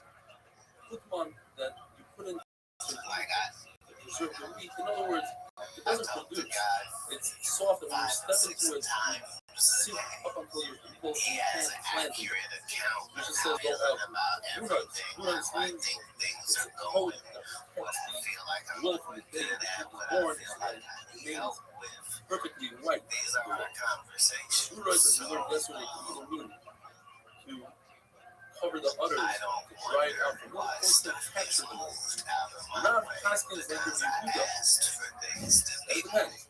If you're out trying of to my dry out way. the udders, Like, then if you go out with that, asked her, you're trying to you're capture like, the aren't you do not go scared? out. Like, Shmuel says like the Yosi, no matter what, because is I'm not awesome. counting on Some people say that Shmuel is asking like the Muhammad that says you have to make it zero. In fact, to dry out the udders is okay. But since people don't know how to differentiate between the two, therefore they will blaze out everything that's awesome. The difference is that if you're in a place that they never try to capture the you only dry out the udders, then there will be no difference nobody's going to make on the stick. The Mishnah says that a gummo cannot go out with pellets. The first kind of Rashi, that's the one he likes the most, is a piece of leather that's strapped underneath the tail of the camel, and on top of that piece of leather, you put a strap. This piece of leather prevents the strap from causing injury to the camel. So a camel cannot go out with this strap. It might fall down or it might pick it up. Unless it's also strapped to the hump of the camel, and therefore it won't fall off. You're not permitted to tie camels one in front of the other like a train, because that looks as if you're doing it to the market itself. You're allowed to grab all their ropes, their leashes, and hold it in your hand, provided that you don't wrap it around your hand and make two knots. A double knot would actually rely on shatnez if you have ropes of samer and tishna. To put a needle through one piece of cloth of samer and the other tishna, that's not shatnez. If you make a single knot, that's not shatnez. You have to make sure that when you hold these ropes in your hand, you don't have the kefa coming out from the bottom, so that will look as if you're carrying the rope. And the rope is between your hand and the camel should not drag down and come close to the ground. A kefa, below that Allah is two tefachim, or master one kefa. The halacha is that a human being can plow with an animal. Just two different species of animals that are not allowed to plow together or pull a wagon together. Mishnah says you're not allowed to do something called ruggle. Ruggle, according to everybody, is no place in this meaning. You take one foot of a camel or an animal, bend it upward, and tie it like that, and now your camel only has 3 legs. The question is, what is upward? There are 2 stuff.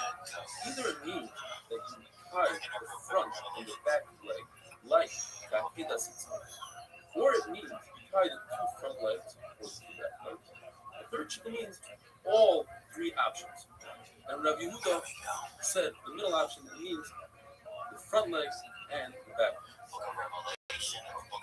Learned in the Mishnah, it's also for a donkey to go out with a redas, a saddle if it wasn't tied onto the donkey before Shabbos, because if it wasn't tied before Shabbos, to explain, there's no proof that you're putting on the redas is heated up. And use that and it fell. Even if it's stuffed with wool or something, it doesn't make a noise, it's also go out with Shabbos. You not put a ladder by the animal's neck, which will prevent the animal from turning its neck and licking its wound. What if it falls, you might carry it. There's these certain bandages that you put on the bottom of the donkey's feet to prevent it from knocking each other. And chicken, probably some sort of string to the chicken, something between your chicken and your chicken. Or you try to keep it together so that it doesn't leave pebbles and break. The male sheep has a very long tail that spreads around, and sometimes you put wheels. That is also possible to do on Shabbos. Chanumas is also for Shabbat. Either it means there's a toothpick of some sort of wood called chanuman, and you put it in order to create what you sneeze, and by that it sneezes out the worm in its nose. Allah then says, right side. Another shot is that after you shear its wool becomes really cold, so you put a compress of oil on its forehead. And says, if so, you just made a sheet of market, meaning you made it appear like the opposite of the worldly person. Other shot was, when the sheep's bird, you put a compress and put it on its head, you put it on its wound, you're not really making like my white gal, but so that it doesn't make sense that people treat sheep like that. The shot of front of that, it's a piece of wood that goes into the nose. That makes sense. That fits with the word chanunas. But the other three, you have to say that you were acting with chanun, with rachamim, compassion towards your sheep. A calf should not go out with something called a tumoim. It's a small yoke. It's a training yoke to teach the young calf to bend its head down to be able to cow later on in its life. And do not put on the udder of a cow the skin of a hedgehog, which has sharp thorns, spikes, which prevent struts and rats from breathing in it. Mishnah says, the cow of Rebbe Elazar ben Azariah had a decorative piece that was important to him. And for some word habitat, the word explains a little bit of Elazar ben Azariah. In fact, Elazar ben Azariah, so many cows, that every year you have 120 people. For them, you give 12,000 kamaitzer. So you didn't have one cow. Mishnah says, the word says it's talking about the cow of his neighbor.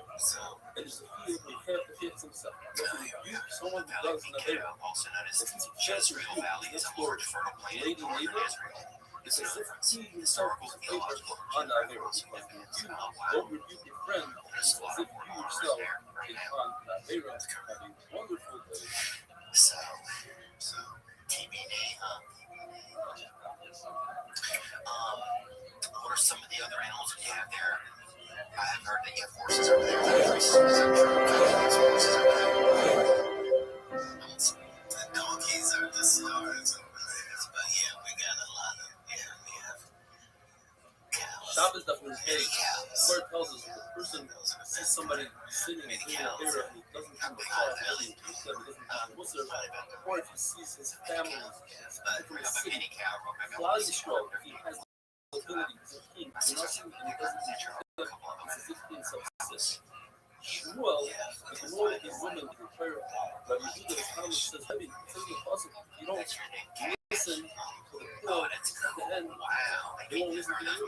So Shmuel, Rish Chobikai, your Rebbe is myself, Shmuel, your Rebbe's Rebbe, Shmuel is Rebbe, he's in hot water, he's in charge, he's not president, he's in charge. There's an amazing crisis in the life that becomes big. And so you have a young man when he's turning around. Because it says, because of this, in Shamayim, Rabbi Yehuda is a top, Shmuel the Rebbe is a And do you name some other names? Some other names? But the fact that he didn't reduce his own Rebbe Marukah, that's why says you must rebuke somebody who doesn't pick up and not critical except the Muslim. If this person doesn't accept the Muslim, points out, not rebuke them.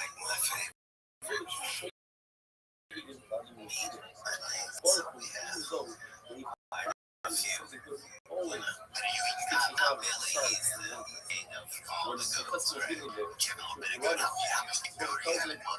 Gabriel Amel is going to put the letter on the forehead of Tzadikim to indicate to the Malach not to kill and a puff made out of blood on the forehead of the son of the says the means that the Pope what's the first thing to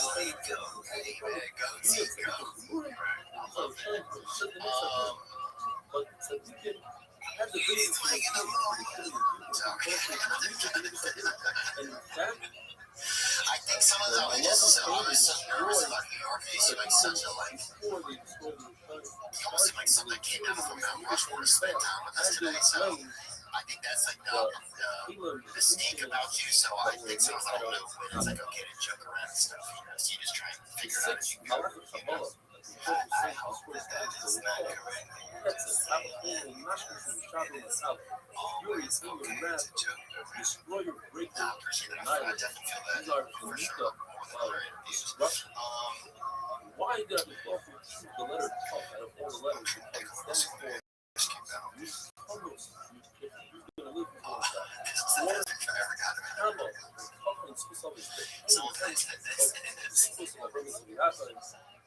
or the signature of the book is the word Emes. The first letter now is the last, and the middle letter now is the next. Yeah, because all the way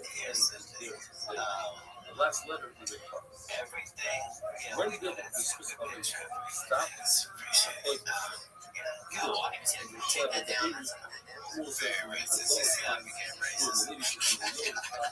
No, but here's the facts.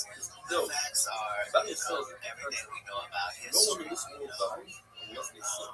No one in this world receives pains of affliction unless they sin or makes it on purpose. And so to be, he has to explain. Other Marisha created death in the world to kill and both. All that says, the reason Moshe and Aaron died, because they also sinned. They should have listened to him, and they should have hit the rock and not speak to him. However, there's a bomb question from the Bryce. Bryce says that there are 4 people that never ever sin. And the only reason they died is because of the Kabbalah and the Rishon, and they are young or the Shvatim. Amram, father of Moshe, he was the father of David, and Caleb, the son of God. He knows that the died without sinning, and none of them were honest. The Lord goes through a bunch of different judgments and generations. Whoever says he's like sin, the issue is mistake. And one person says, is Bilah doesn't mean necessarily. I mean, we see the fact is, the verse says he's one of the 12 prophets. He's one of the 12 prophets. The verse says that everybody has autism. of it, he took out Bilah and put it in the center of Leah. Some say to this last question for you, Ken. Do you know any Native Americans here or met any over the years? What's in the says it's possible that in later generations, Reuben's descendants are going to stand on Haribo and scream out, Aru. First is the one who's going to say, while their own grandfather was the verse says, Yaakov told even Chachas Hamayim HaKoshim. Chachas is a several times. What exactly is it? Several times, but the whole thing is. But as it says, it's the word you are liable because you little, referring to Bilah. Yeshua says, Sak al das. Trample on the law. Because you sin, Zonisa, Will says, Lauta, David, that it shouldn't happen. Lauta, which is such a proposal that it couldn't happen before it happened. Therefore, Zarfa Timoska, David shine.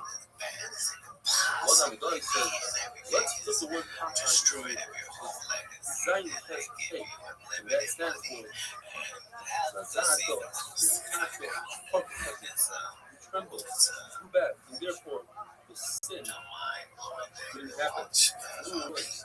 Robert says, Zohar you remember, you called what the Einish is. When you size with a crazy God, you make yourself sick, you sick yourself. Open Siberia not to be other than and therefore corrupt from from sinning. It says that the sons of Enoch praise. Although it says impossible, the connotation says, I say, there will be women in the doesn't mean necessarily.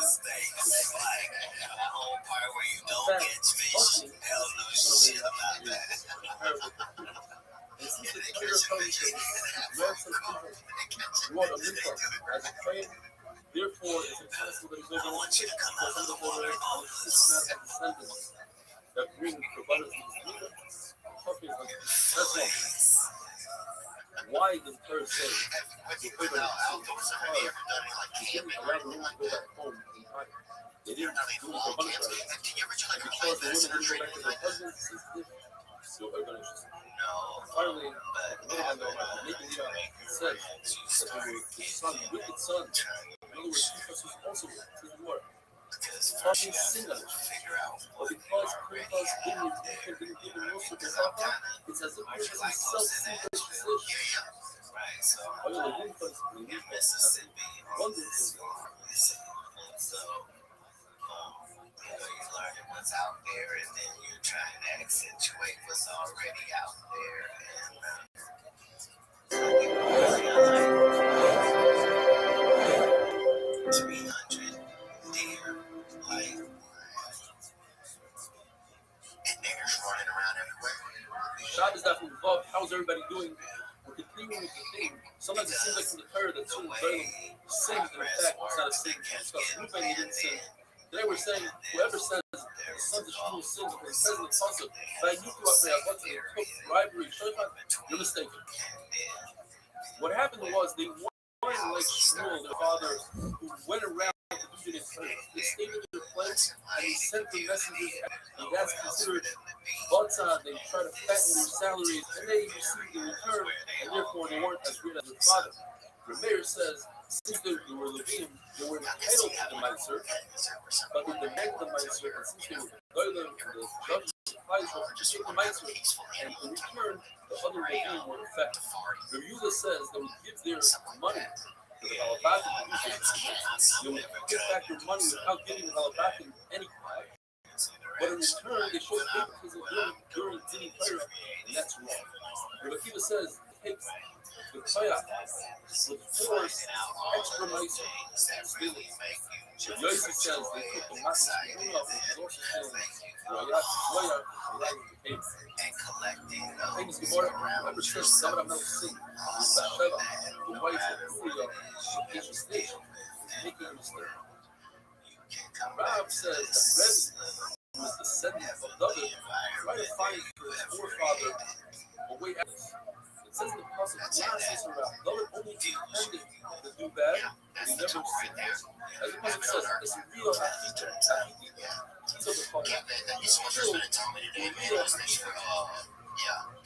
Mara says he was supposed to be somebody quotable so you share with us. even though Mara says he was a murder, but not deserved to die because he said to David, Adon Yoya.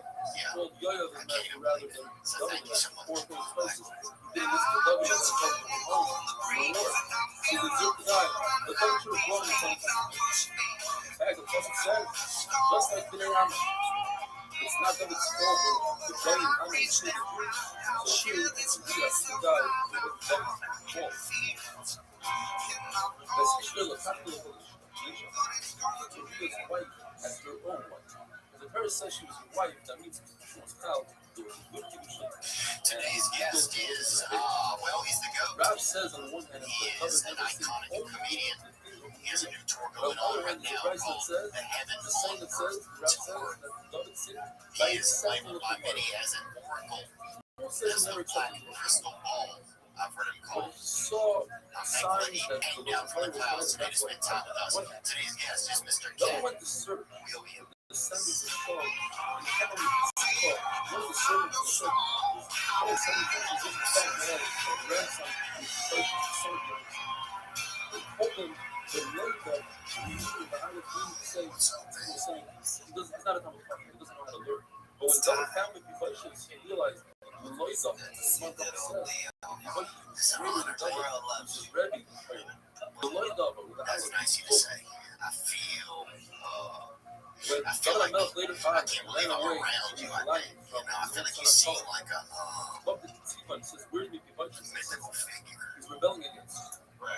David accepted that mission. You know, But like he saw that Tzipah the liar, why did he accept it? Because he saw Pivashis the sin. And Pivashis didn't bathe, didn't shave, didn't consider himself coming to the king of David. Pivashis tells David, I'm not upset, not at you, I'm upset at you. Why did you give that belonging? That might be like you and I. Like if somebody the Memorial Basket came out and said, thinks that they like us, fight with me, just like your grandpa felt this person about on the screen, says what they're around the us. woman says, It's legitimate because it was legitimate. You know what I mean? Like his deal wasn't successful. He doesn't have a different story. You know what I mean? It's the same story. He heard that story. And that's why people gravitate to because there's nobody like you. Well, thanks, man. I feel the same about you. I feel like everybody does. And you have a statue of me at your house. So yeah, thank you, man. Thank you for letting me even do that. What was that whole deal like? Just like Michael's. That's why I got mine. That was at Michael's. Yeah. Did you do it? Was it a collab or what was it? Who's also the Shafat. The Torah says a nice thing towards the Shafat. The Torah also says a not nice thing. Built the bomb, even though he didn't really look. Because they were doing it for religious purposes.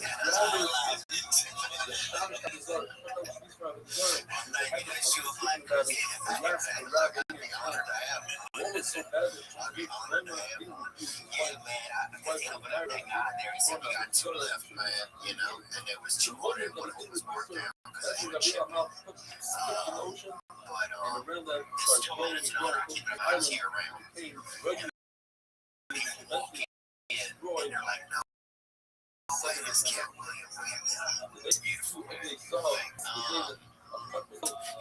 have a new tour. You know, I've been talking about touring comedy a lot, and I want to know what kind of keeps you still doing comedy.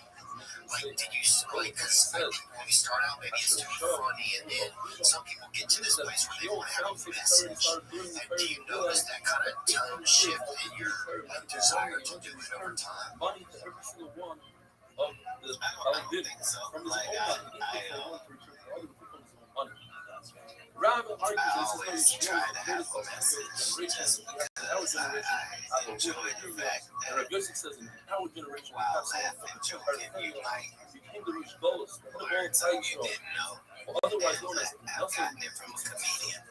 And I kind of dig that. But everything else is just continuing this conversation with my fan base. Like, these are my friends that I haven't seen since the last time I was here.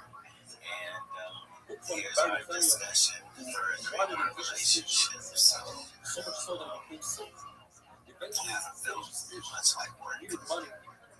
And it's the heaven on earth for me and you. Do you believe in the money and control himself.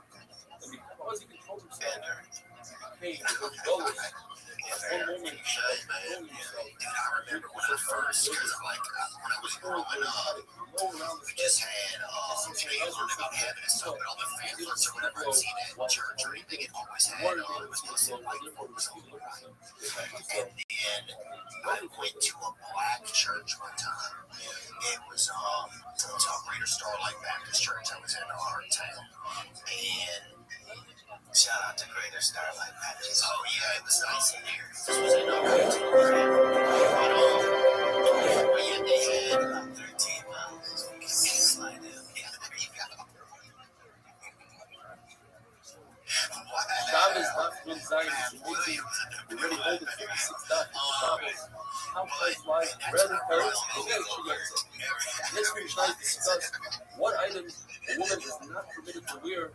If it's shrouded, the concern is if they are jewelry, she might remove them. That was the first time I realized And if it it's was going to be the first few items in the show, talking about rating one here with a strand of wool, black folks in heaven, that Asian folks, the woman has to go to mikvah types of to eat folks that since there.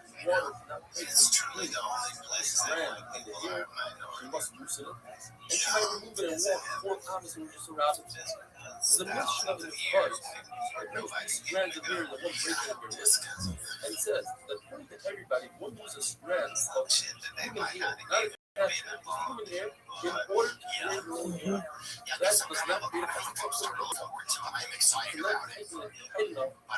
the water will penetrate. Like there's still things I want to The do only here that time. place is in a place if you're whether or not it's a place. That's stuff you haven't done. That review the whole Yeah, man, that's the things. Yeah, some different things. I would like to write a book. I'm Don't say what they are. But I'm saying just the fact that you got things if that you're Jesus excited spread about doing. the wool That's the joy of flesh life. are That's when you're living. very tight around the neck. That was So many. That's why it's so difficult for these super wealthy people to be fucking Usually happy. women does not Like they can around do the neck like everything that. else, They but want they to choke can't themselves. fucking be They want to happy choke her and because choke they've themselves. lived all their dreams. They got And everything therefore, they were trying to doesn't get. feel it. They There's an wake exception. up and One wears a healthy. they can't That's score part a of what's there. touchdown no matter what. And the top part is Yeah, wide. it's a terrible It's very smooth. But guys like you And and it's I tight that and really still tight got to create a double chin. stuff to In try those and days, taste kind of and, wealth, you you had know, a little extra things to feel salary. and You people had that to double be chin. around. Like, And therefore, it that's gives for life us who create a tatzitza. Now, there's no problem. She might take it off. Yeah, I think that is So something the that, friend, like, if because I then stay her kind of scam will be motivated, I have a exposed. plan a She little won't bit, it remove it keeps tonight. me a lot more. For Okay, tatzitza. I want to do this. I still want to try that. The mission says a woman cannot walk out with this. And I start to think, man, I'm running out of Save the time day. too. Stuff like that. If you So really the like art, to taste different things and basically, smell it's a different headband that flowers goes from here to and, here, and see what's around in on different gardens and the stuff, forehead. you start to run out of time. But Yosef said that it's some sort of amulet. You don't think? But Rabbi says it's an amulet, and it's a multi amulet. She's permitted to walk out with that in the on shop. position that you're in now. A woman is permitted to go For out you to be able with to make sort some of of a these dating tab, things happen. what we call today a Touched up smooth. at That's 34, golden 24, smooth. 14 It's because more like circumstantially you weren't ready. You weren't ready And financially. it's You didn't have the time. You didn't know that's what you wanted to do. Now at this places where or you start can dating. make things happen. Like you can do The everything opposite on way, that list of yours there are in paths that she's 2025 permitted to go out with with no because she fucking wants to be sweat. home. And your Smooth, biggest but then problem her in hair will be exposed to 26 public, is and she I won't gotta do it. have a new list. Saritin is a headband like what we girls wear today, only it goes down to the jaw. That's made up. The poor women were decorated with colorful strings, and the So it's just wealthier used women as were like a decorated with mechanism gold and to silver, summer shining home. Don't A say wealthy let me woman use saying that you decorates like with strings. this There's no concern that she might remove the show her because friend, it gives because control. the opposite is true. She doesn't want to show that to her friend. She wants to show her friend gold and That's what silver. time does for us. So The that two we're women able are to hold. keep track. There's something called a covenant, But especially with the Gemara. Today, we're holding that unless you covenant deal with time, like a yarmulke made out realize of you wool. have the right amount And of since time a woman to do doesn't want to everything remove you that gotta because she do might expose her every hair, day, therefore 24 she can hours. wear that And you in can make it just an the opposite, adventure not remove that. every fucking And that day. is because you don't want to take away Hey, all I of could the die tomorrow. but it's got all that. That mean I It's not just like in the eyes of her husband. how do I, you see what I'm saying? Like, not looking at it like, oh, I'm running out of There's time. another No. piece of fabric that And comes to people cover ran the out of runaway time. gear that sticks out Everybody else on the on bottom life. of the cover. That is also an issue for some You got 30 swim and trucks therefore in that you room. need to go out and get it throughout. The three halachas the Gemara says concerning Islam. The way an Islam is made is felt. And felt is not Yeshua covered the night. It's a fabric night to be woven That's what I am. and a piece of fabric made out of thread. And this one is basically flats and wolf, but you press them together rather than making street. And therefore, there is no shot. This is no shot. It's not just begging. And if it's not a beggar, then there's no halachas of Turat. So you find a funny color looking thing on your beggar, green, red, whatever the color, it is not Turat because this is not considered beggar. Other outfits, you're not allowed to go out with it, or surround stuff. And finally, the Shimon says, although this is for a color near Lara, ground on your head, this Kamal is a crowd, therefore, she's permitted to go out with it. How is permitted to wear one of these, having wonderful. Being okay with the body of work and the legacy and the feelings and the emotions that you left, and I still haven't done my best. Like, comedically, like, I'm still not my funniest. Like, I'm still not working hard enough. Like, I'm still not. I still haven't made a complete package of myself yet. So, do you think some comedians start to feel like they have? And that's a trap. Most comedians have, though. I'm saying that becomes part of the career is the fact that a lot of guys that are doing comedy right now who are funny from 1995 to 2004. Shabbos not confess. They're still working. That a woman is not They're still generating income. They're still doing their best comedy is long behind them. Today we're learning about Shmuel says it's referring to a slave. Slave, so a lion, the master, wears an emblem that says slave. Some are made out of clay, metal. Sometimes they're worn on the neck, coated by the master. Sometimes they're made by the slave themselves. Shmuel, we're talking about slaves that made her own emblem, and therefore the concern is, since she wasn't forced to wear it by her master, she might take it off in order to feel like everybody else. If the owner, the master, made the emblem, and it's on the neck, it's made out of clay, there's no concern. She can go out with that. She won't remove it because she's fearful of her master. And even if it falls off and breaks, it has no value, she won't pick it up and treat it that something. If it's on, how do you pick up? You had a lot of then it's also to walk out your own Shabbos. Perhaps she'll pretend that she's not holding it up. Holding up a coat and carrying it on Shabbos al Rabbos is an issue of the rights for the same reason. In those days, those who were Huffle had the shape of a line to repose their words. Stating they're part of the Rosh if they didn't wear one, they began to trouble from the Rosh police. Therefore, it's also to go out with it on Shabbos, they had to pick it off, hold it up, etc. If the emblem is made out of metal, it's always possible to go out with it, because if it falls off, you might come to pick it up, because it has value a bell, it's made for a slave, is a capture, it's important, and therefore it's supposed to go out with it on Shabbos, perhaps, or long and be carried, unless it is woven into the clothing by a professional. And we had a statement yesterday regarding who says that even if it's woven, who's no today, that statement is said on something else completely regarding a belt woven into the clothing. There's no concern that it's woven and therefore we'll let it carry it. An animal is also go out with a belt because it looks as if you're going to the market. In order to sell something in the market, you want to look up, dress it up,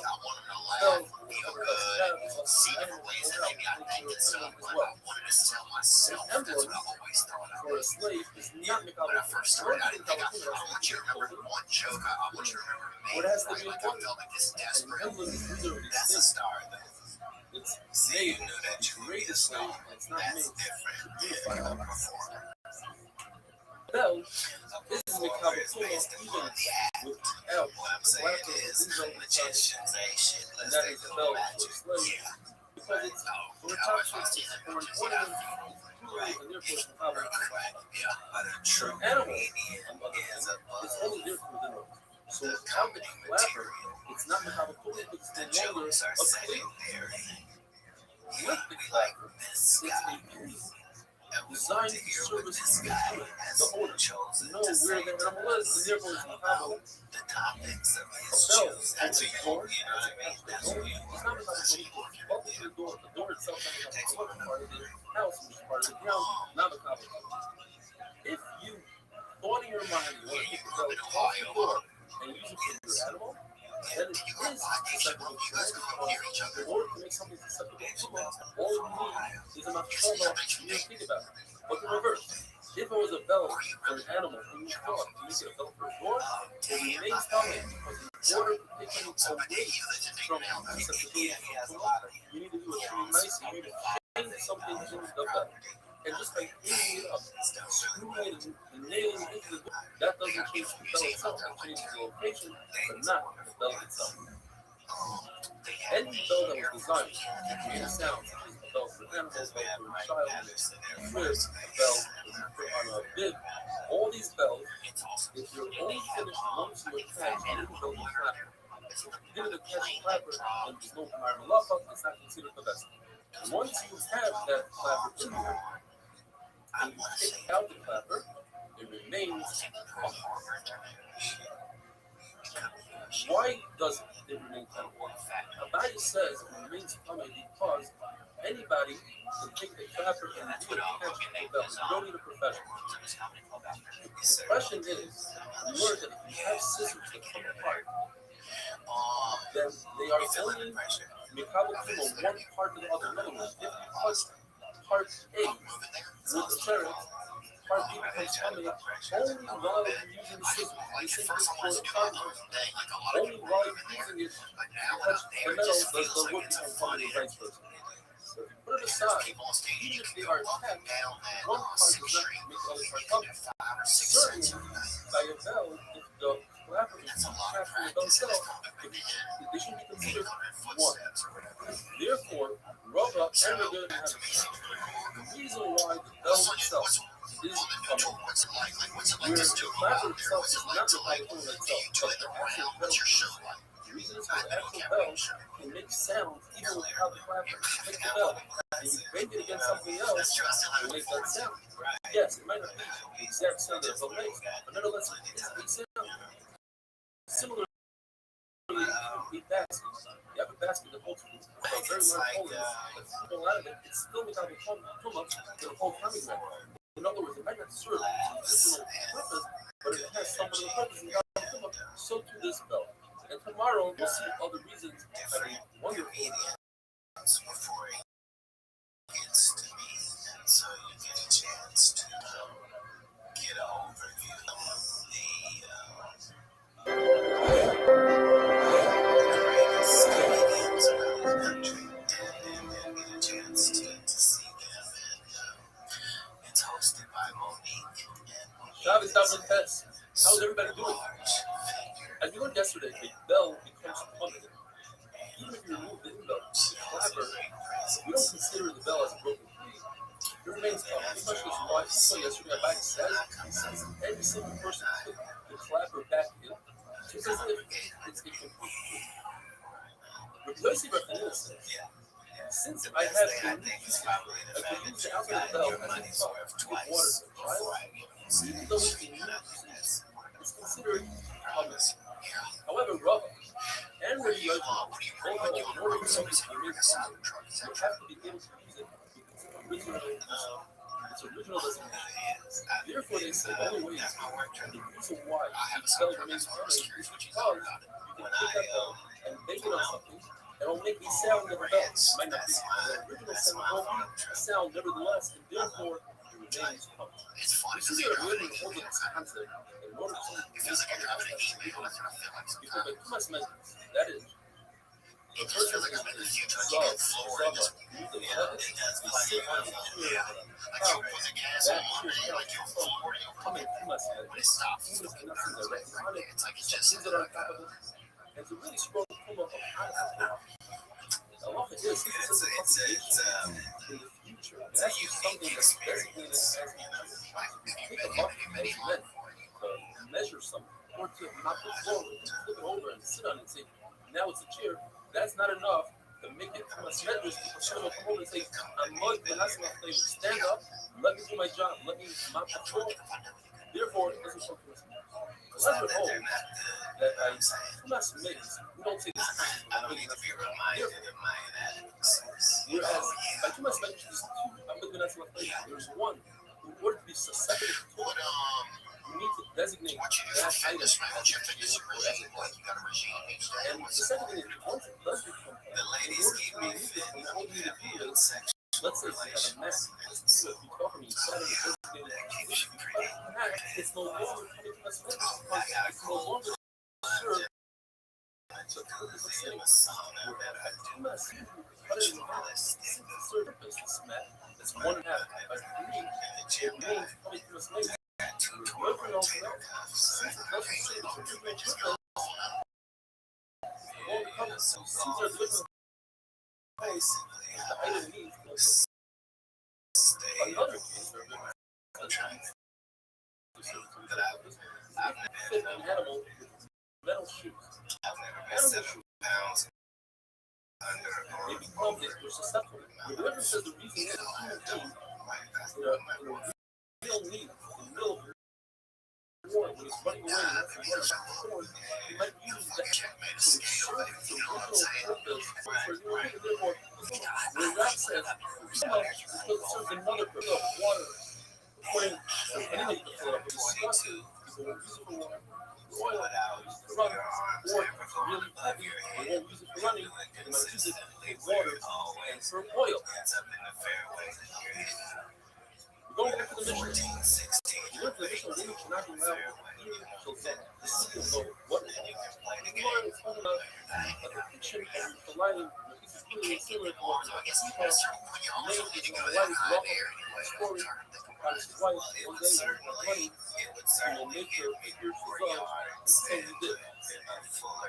There's a theory in my place, a woman who goes out and surrounded with rich love, according to the latest original words, this is the right thing, because it's a burden, it's a load, it's a nonsense. The only reason people wear it is to show off their wealth. It's not even a support, it's not a generation that's here.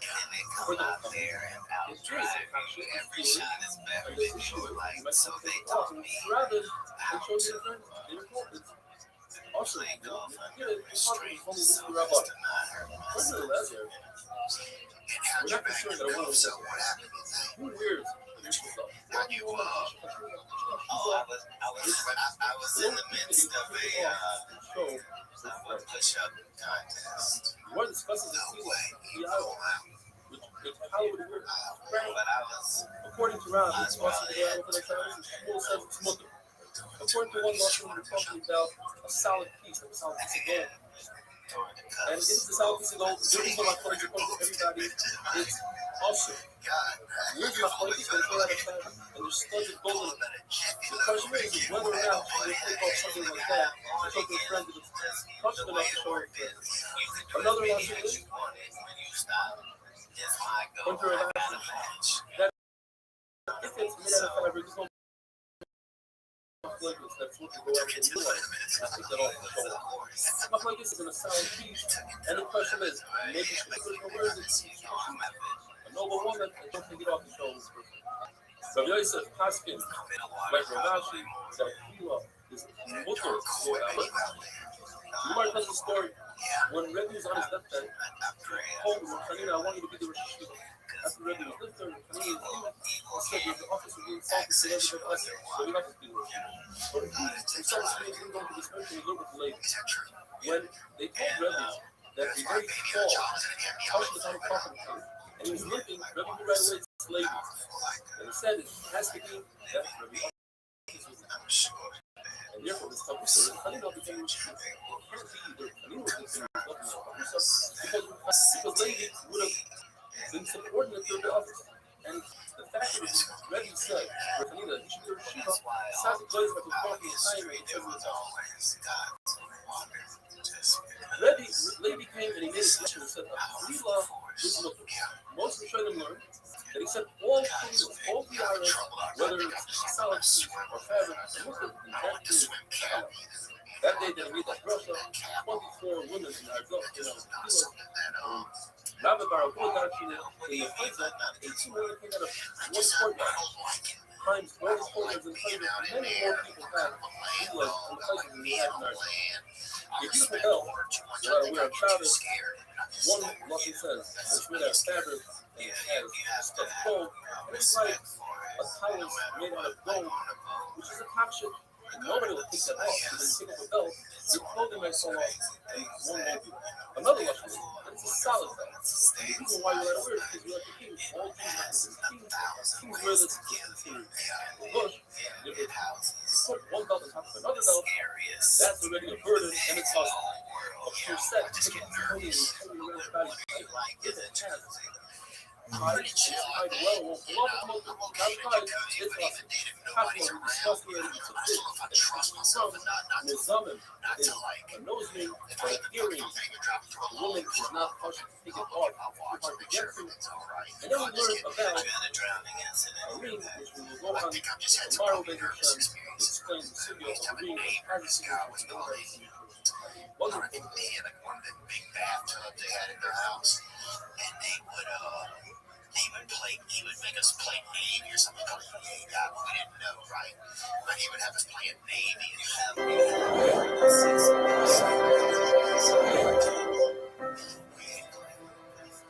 we had but he'd have us play, but it was just like a lot of Shabbos Daf Sama.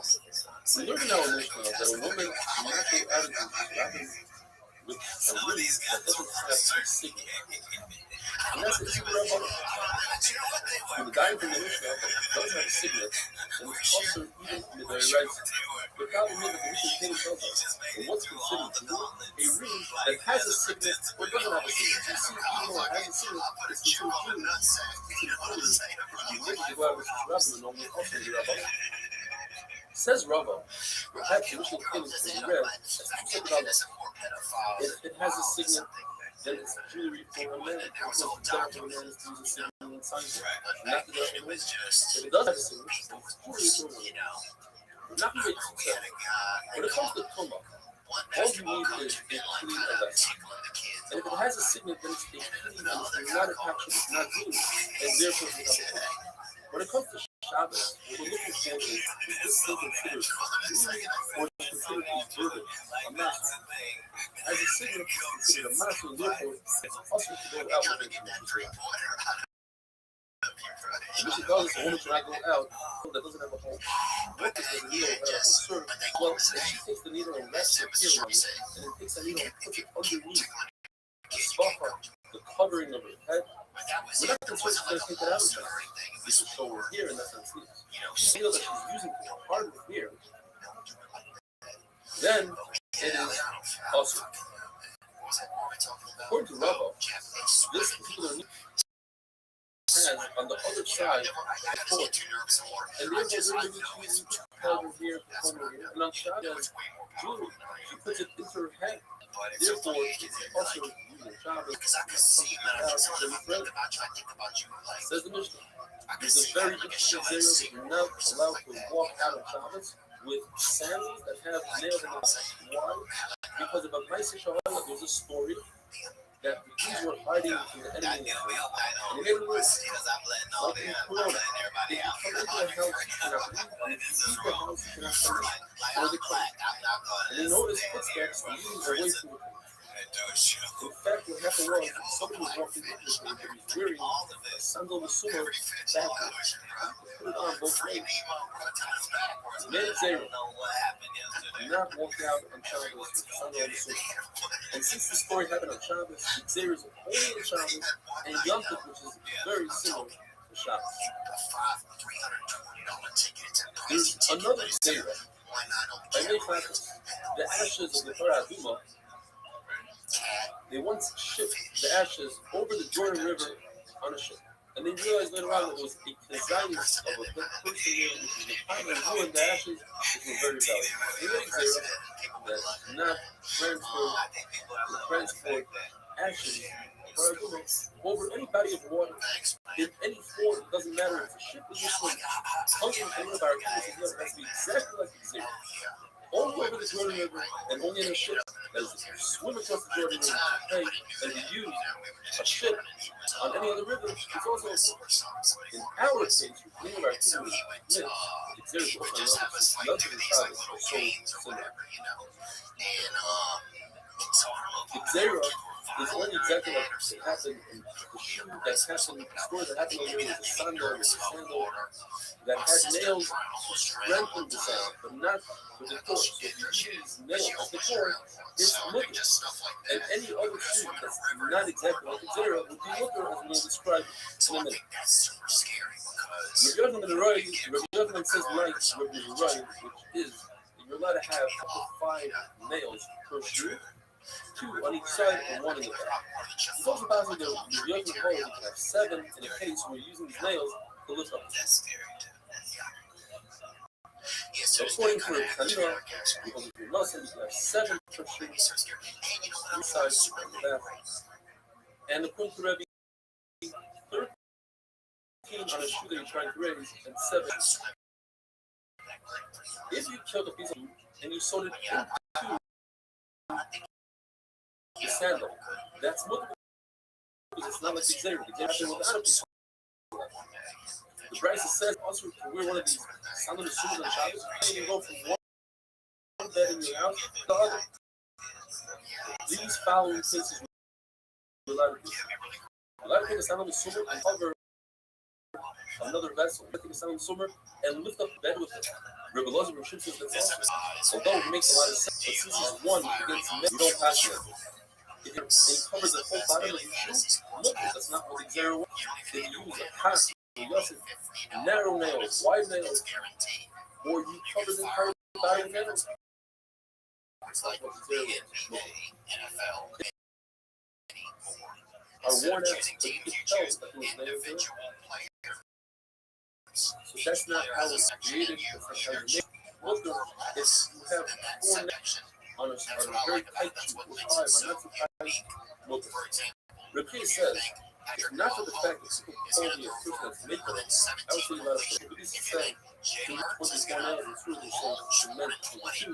Well, remember, he went from Bala and chose by that time, you must have lost 2 out of his 24 nails, and therefore, he said, 1 nail With the Super Bowl on the horizon, now is the next picks. On top of the play $5, get $50 offer for all new users with code NEO. The prize picks will also have a free pick live for the Super Bowl. That's right, get a free pick that you can add to your lineup. Now's the best time to get in.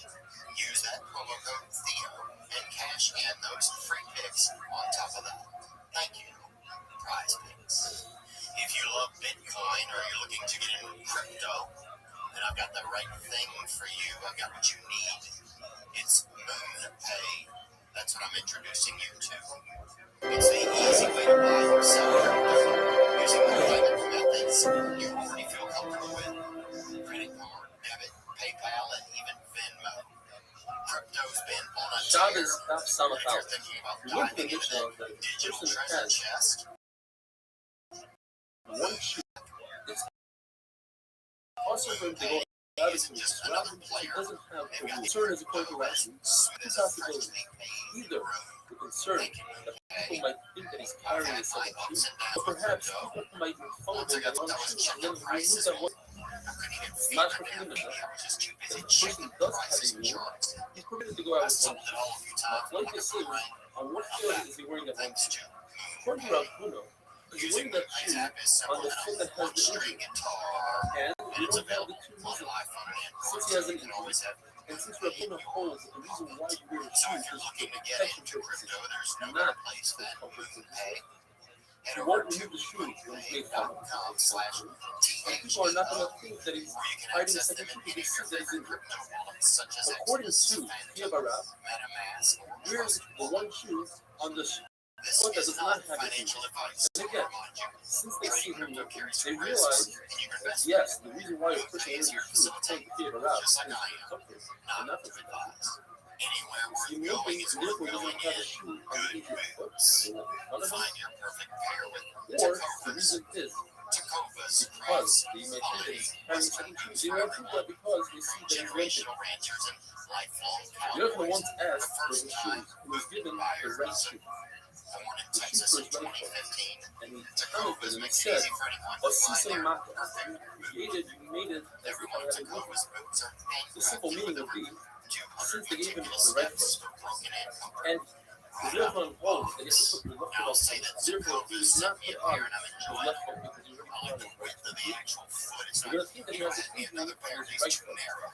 Like My a movie feet that get all says you're supposed to nervous put and they're all the tight, shoe on the just foot like that they're has just the injury. in a But very perhaps you small could say, no, crevice. Sise Maka is not But referring not to the with the foot that he Tacovas just bag. It put the is shoe really on. a Perhaps foot it's feels referring to his perfectly left foot. settled. You made my Right now, left you foot can get an 10% injury. off at tacovas.com The other holds that a /TH. shoe just like You sign a up for right email is and put on text. the left That's foot. 10% So off when it comes to at shoes, put the left shoe on first. There's a price roll that says you're supposed to put on the right shoe first. Therefore, they can also say, if your meaning is like the right shoe first, or that if you want to put on the left shoe, or the left shoe. In fact, the Gemara says Rav Ashi saw that Rav Kahana didn't mind. He put on either one first. Gemara says, however, that a Yerusha Mayan to be Yaitse both. What do? You first tie your right shoe. When you tie the left shoe, and then you tie the right shoe. Of course, if you have a slippery shoe, says Tyson, you put the right arm first. The Bryce says you put on the right shoe first, but when it comes to taking off shoes, you take your left shoe off first. When you bathe yourself, you bathe the right side of your body, your right arm before your left arm, your right foot before your left foot. The entire body. You start from the head. The head of all your limbs, and you start from the It says in the Mishnah, do not go out on Shabbos with your children. Rav Stanford said, one of the things, he said, this is going even to the man of Amr that says that Shabbos is a weird form of Shabbos.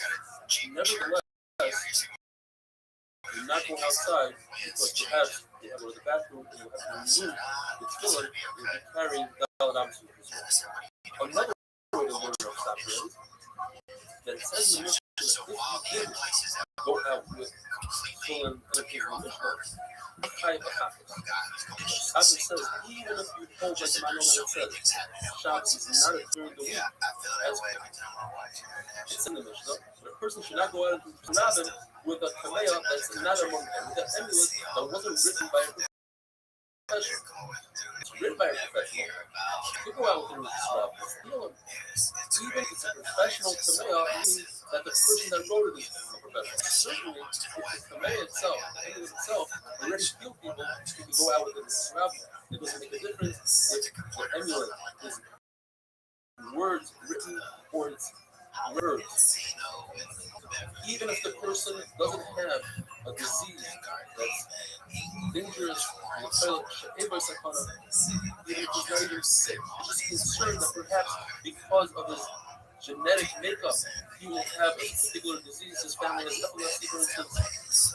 You can wear a kamea, you can tie it and untie it in his surrounding. As long as it's not on a bracelet or on a ring, because then it's a Marasimon, people might think that he's carrying it as jewelry, and that's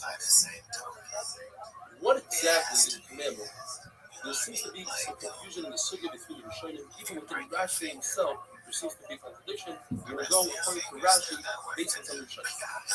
If a person wrote 3 kameas, 3 amulets for 3 different diseases, and they all work, this particular person is able to correct any kind of kamea for any disease, and you're allowed to carry it on Shabbos. If he wrote 1 kamea, which would work 3 times for the same disease, even on one person, the same disease 3 times on one person, that particular kamea is a mukha. In other words, anybody in the world can write that exact kamea, and it will be considered a kamea mukha, and you can walk out with it on Shabbos. Remains in the case. What happens if he wrote 3 kameas for 3 different diseases but for the same person? And they all work. So we say, look, he knows what he's doing, he's professional, he's able to get things. But perhaps you say, the person that was ill, he has a special nozzle that he's Kameya.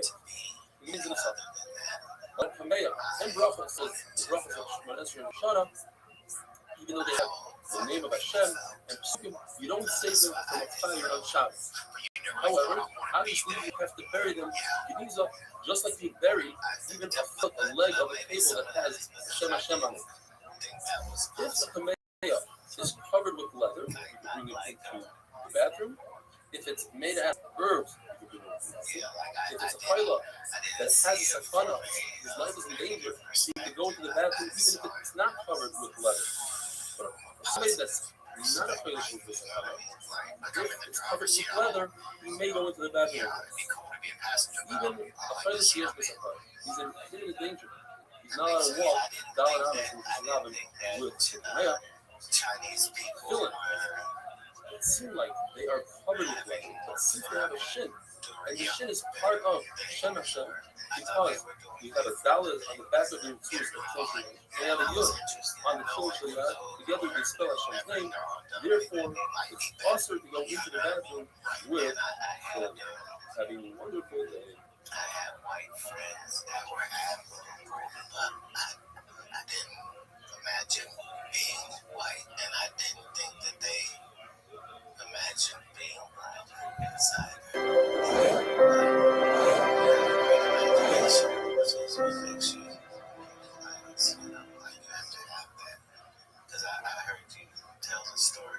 Shabbos Daf Samach Beis. The Mishnah brings a list of things that is also for one to go outside with on Shabbos, that Isser D'Oraisa, starting with a needle that has an eye that has a hole in it that's a burden, a ring that has a signet for a woman since she typically doesn't go out with a signet, that's Isser D'Oraisa. Fula says for men, it's the exact reverse when it comes to a ring. If it has a signet that's normal for it to run around with a ring with a signet, but a ring without a signet is not the derech for a man in those days, and therefore that would be a Isser. Ula holds that women are a nation themselves, and therefore what's considered a beged, clothing for a man, is not clothing for a woman. For instance, if some men wear sacks, then all men are permitted to go with sacks, but not women.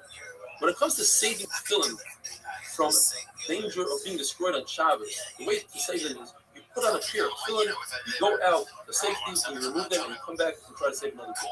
Women should also save them in the same fashion. But what about the fact that women are not the same nation as men? We must say that this Mandama holds that tefillin is not a mitzvah asation as man grows, and therefore women are mechuyev. He'll hold that Shabbos is a time to wear tefillin, and night is a time to wear tefillin. Therefore, women are in the same nation, so to speak, when it comes to tefillin. Rabbi Yirmiyah holds that a typical woman, when she takes out on Shabbos, when she carries a ring that has a signet, that's considered chalach. That's not the derech. That's a weird way of carrying a ring. You don't carry something that has a signet on your finger. Rav argues, he says, since there are situations where a woman will carry her husband's signet ring, for instance, when he tells her, please put this away in a box, she doesn't want to lose it, she puts it on her finger. Or when a woman asks her husband to please bring the ring to a repair shop, he doesn't want to lose it, so he puts her ring on his finger. Then it becomes the derech for a man and a woman to wear all rings. The Mishnah continues, one is not permitted to go out with a food. It's a pin that closes a blouse. If you were to wear it to close the blouse, that would be mutter. But we're discussing a case where the woman wears it in her clothing. It's considered secret. A woman should not walk out with spice bags or spice bottles attached to her neck. It says that if a woman is with these things, a key on her finger, the mayor holds she's chayav achatas. This is the right. The say the whole issue is the rabbanon issue that she might take off her friends when it comes to spices with her nice and beautiful bottles. Therefore, this is the rabbanon, and she's not chayav achatas. According to Eliezer, it's mutter for her to go out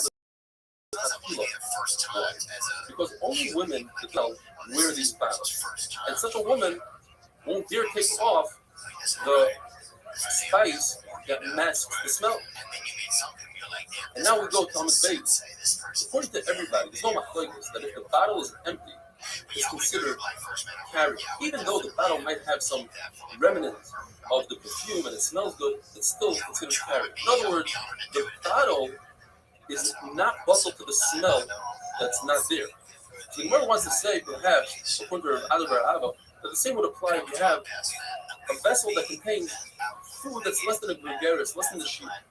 In that case also, we won't say that he's carrying food, rather he's carrying a vessel and he's chayv mid'oraisa.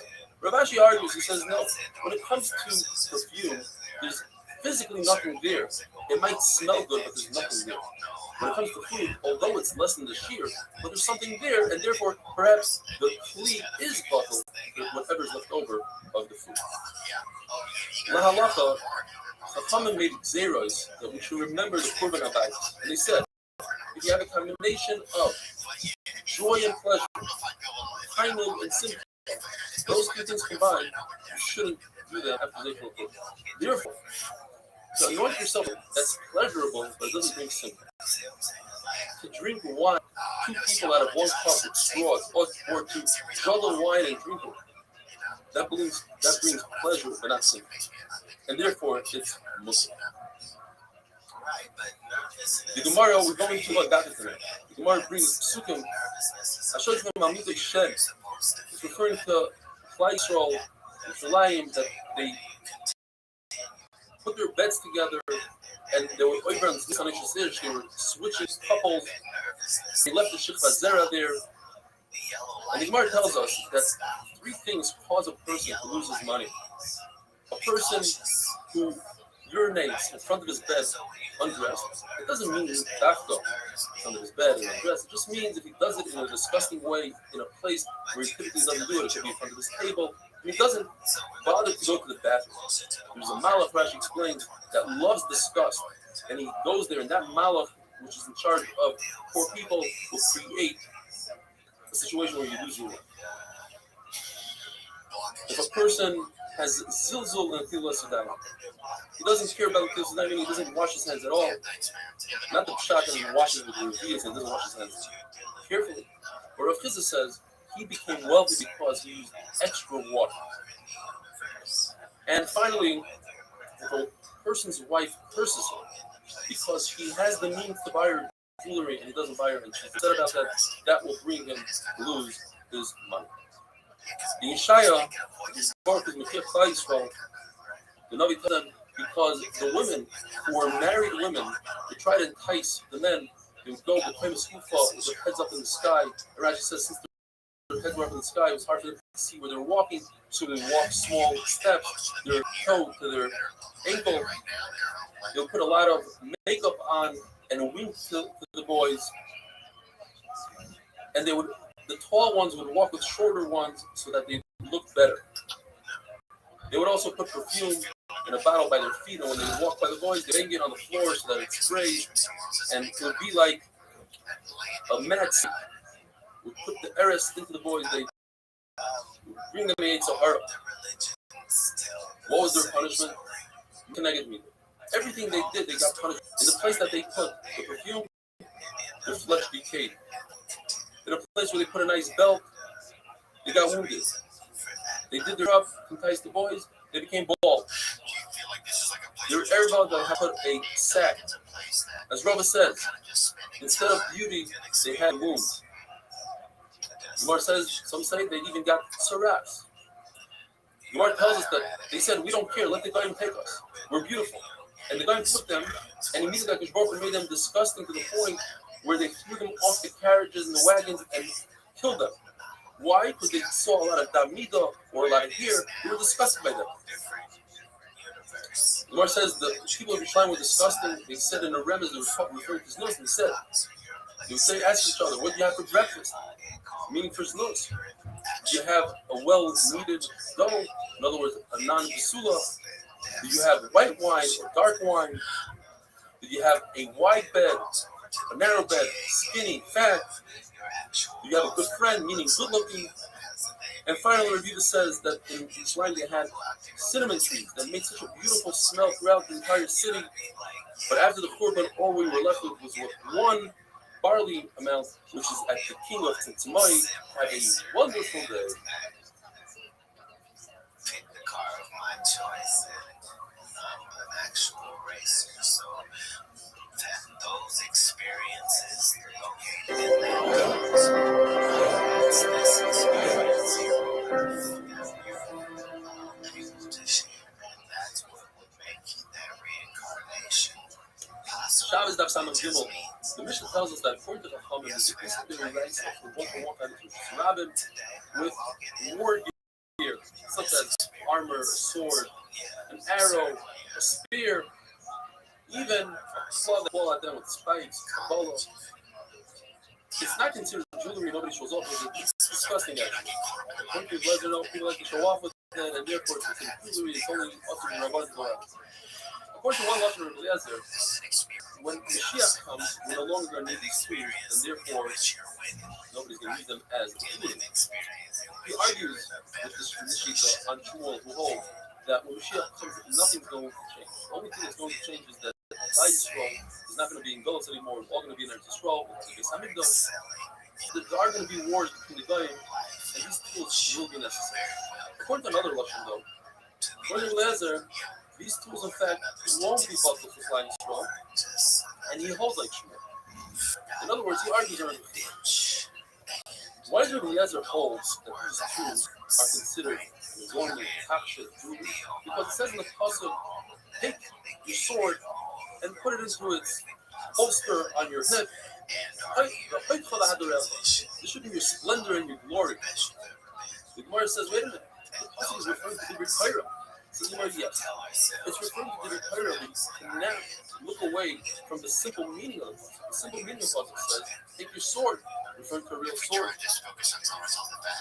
Said as Rav Kahana, I was 18 years old when I finished shots. I knew all of shots, and I didn't know this concept of being relatively tuned up until I learned it now. In other words, says Rav Kahana, you have to learn all of the Torah, Ligmar, the other Lizbar, and then only afterwards go into the depth, go to the love to try to understand it.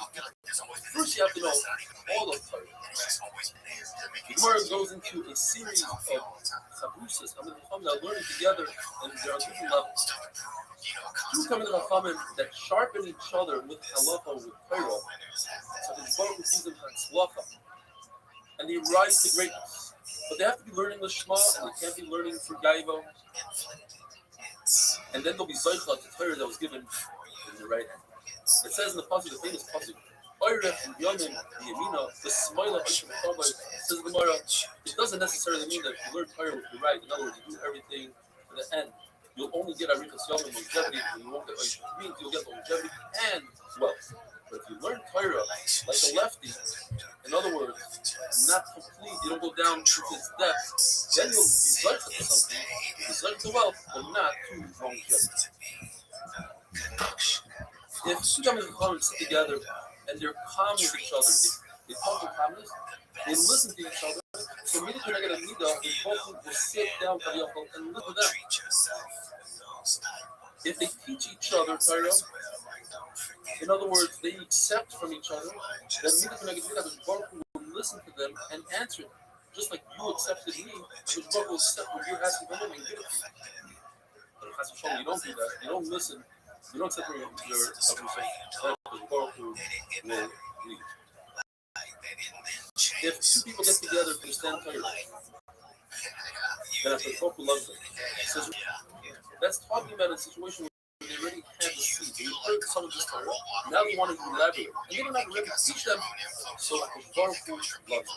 If a person thought about doing a mitzvah, but he had an item, couldn't do it, the Baruch considers it as if he did a mitzvah.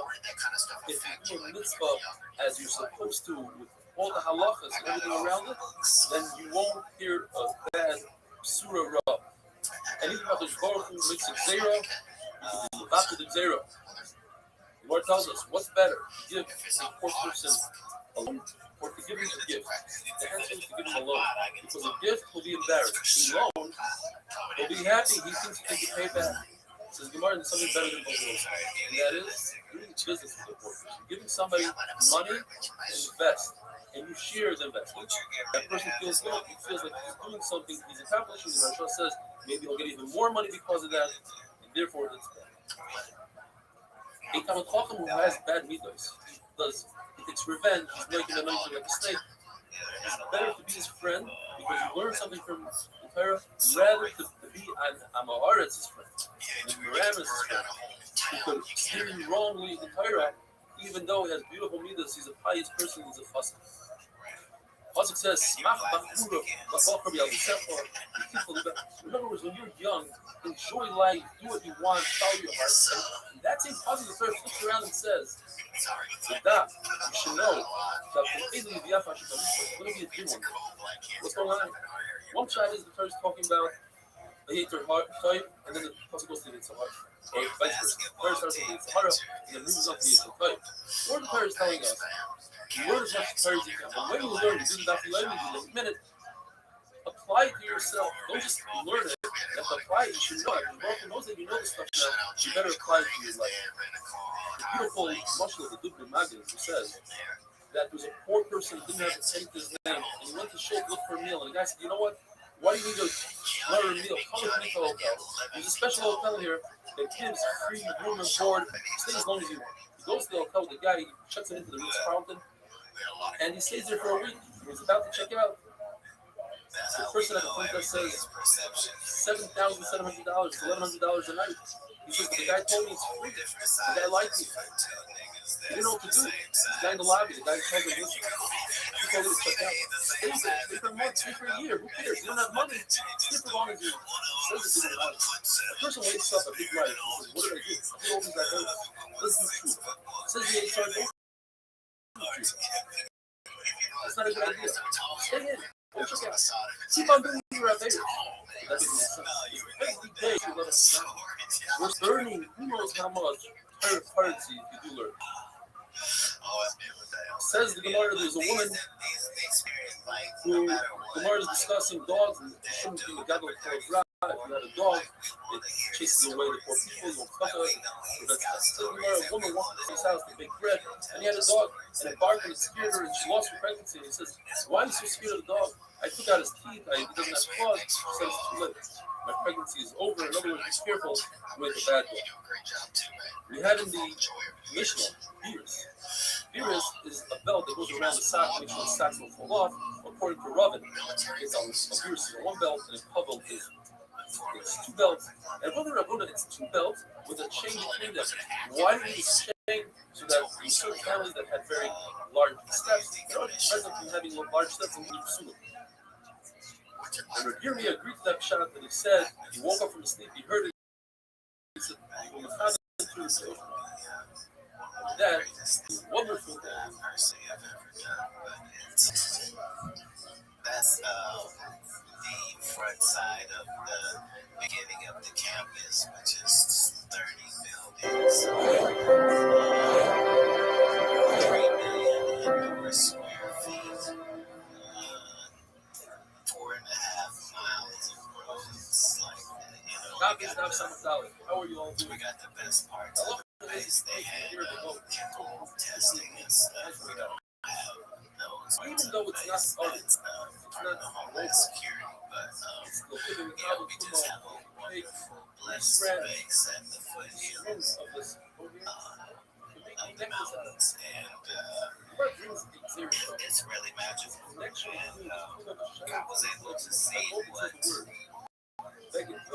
Tyler Perry was able to do with 300 acres of military base. It's amazing. And how you could make this studio out of that. And so, yeah, it hit the news recently, but I purchased it.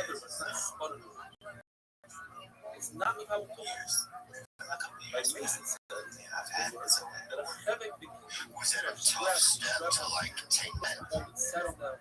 Like, okay, we can get this and we can get this. Like, did you reach out to him because I know he has in Atlanta, he has an amazing space, and he may have many spaces now. This was 3 years ago. Went to a space at a train or something, and they were.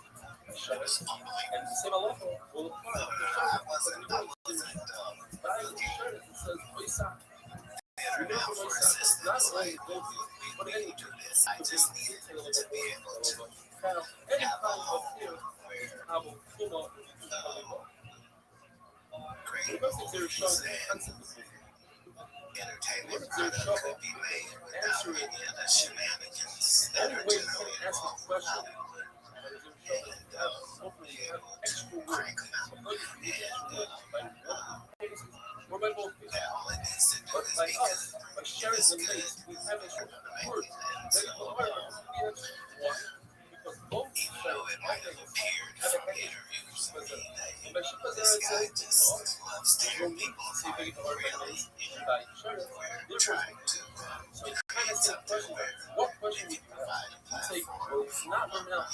Sheriff, people to show why what they do. So, yeah. Sheriff is So so it'd be a place where even a you can small make other city people's sheriff kind of dreams decides come to true. work It's like my film, television, that's right. whereas by the way, Just there's a lot more basically you than hours to have a support great the script this is so and fun. a The great worst cast part and the last leave percent your of troubles at where the by door insurance it only lasts for 1 month. and walk out. But lucky us, we have extra word, very hard, I mean, against the dear Trumps you cannot ask. like that, doing things yourself. Yeah. But not great. It's Yeah, further because national. they'll The let fights will come back to the war. comedy, One thing, pardon, one thing, the industry die if we allow. You know what I mean? And nobody in the fan base ever said, hey, we don't want any more funny movies. Nobody said that. None of the fans ever were like, hey, we're tired of laughing and boo to the cop. No one ever said that. They just decided, we make more money in the superhero action department. Let's just do all those. You know what I mean? And so it'll just take somebody in the comedy sphere to start producing. Robbie says, I don't need it. I can learn from this. Actual word in the bus. You already have projects kind of on tap. Yeah, we got this thing. This is a play. I'm Oh, not allowed to really answer that question, but yeah, like, at the commanders of the army. it's a great location where it is, like it's an hour and a half. Atlanta, more or less. It's 45 minutes from Birmingham. Don't worry about it. When you not a single one of us, The air is so thirsty. That didn't sink this. we have equal thirst. So everybody wants it to work eventually. But, hey man, Not really that's exciting. It's listening to us. You could have created on most of the projects. I was like, 3 of them are out of those are nowhere. weird 4 of questions. them That's are kind private. of, it's kind of, Private one and exposure. it's kind of not necessary for how The same way that for how it's set up. It's set up in much of the way the grocery store is set up. So my job is just to make sure that all of the food that we sell in this grocery store belongs in this grocery store. You see what I'm saying? All of the people get it in there. People want to see that. Yeah, they love that. Yeah, the cherry That's pumps. pretty Yeah, well. and once that is, once that barrier is crossed, Animal then hair we're just certainly trying to make it the best project for we you gotta go out. and to make However, your older woman has white hair smaller right here. budget Certainly be not able weird. to compete Younger woman with dark hair because larger then people make fun of her budgets. and she comes to take it out. Because The young girl, she's never weird. White hair. That's not just needs to concerned. be fun. Yeah. As we listen to the first But one, it also these are can't be one under goes budget. over the See, they can't look on the board here to here. it cannot look cheap. Listeners tell us that it's so intense for the hat. It's not Which concerned. means Now it let's can't, become short. and that goes to your lighting, and that's why you That's not need concerned. She won't be. hundreds of acres of However, space to be couple able and to ten, have all of it. Jacob, Have it like one is permitted to go in building the an private domain. amphitheater and, Woman we have makes sound exceptions stages that a and woman whole should not be auditorium. disgusted by the eyes of the Yeah, other. that's just trying to see if you have the chords just on the deck. You know, Sometimes it instead says of waiting until the chords, it's like saying, also to go out of the we're gonna have, also to go out you're just saying you're gonna make sure that things can It's like you have a podcast. It's almost like yeah. Ronnie says that You can pull off. things that are possible to survive with, Invested in. that's it. But go to the puzzle, all the things that go to the puzzle. The more bring the puzzle, Hey there, this episode is coming at you courtesy of Blinds.com. Window treatments. Ain't just about keeping your nosy neighbors off from peeking in while you eat your cereal sugar. Nah, man, the right window treatments could actually save you some cheddar on those energy bills. That's right, less sweat, more cash in your pocket. But here's the rub. Getting them the old-fashioned way, what a nightmare. Somebody shows up at your house with a vibe you don't trust, throwing out quotes that sound like he's trying to fund his kid's private schools. And Blinds.com flipped the script. No weird home visits from pushy salespeople. Instead, they got these virtual consultations with design experts who can help anytime, anywhere. So here's the deal, head over to Blinds.com right now to unlock an exclusive discount. That's right, they're hooking up our listeners with $50 off purchases of $500 or more with code NEO at checkout. Don't sleep on this deal. Limited time offer, rules and restrictions apply. You know the drill. Blinds.com, maybe they're changing the window game one shade at a time. You know that Valentine's Day is closing in quicker than a box of dishes. Shabbos Daf Samachay. How's everybody doing today? The Mishnah tells us that you're permitted to go out with a wad of cotton in your ear, provided that it's tied around the ear, wrapped around the ear. You could go with a wad of cotton on your foot if you have a wound on your foot, provided that it's tied to your foot. A nida does not need to tie it to herself because it's disgusting, it smells, and we're not concerned to pick it up. Even if it has a handle where it's not that most, it is still considered most. The Gemara tells us that when Rabbi Yochanan got older, he had a lot of earwax. So he went in Rosh Hashanah on Shabbos with a wad of cotton in his ear without tying it to his ear. The Gemara explains because he put it in really tight where it doesn't fall out, he wasn't concerned. His friends argued with him and they said that's also. When Rabbi Yana did it, the entire generation of him, the Gemara tells us that a woman could go out with peppercorn in her mouth, she'd use it as a mouthwash to have good breath, or salt in order tooth pain.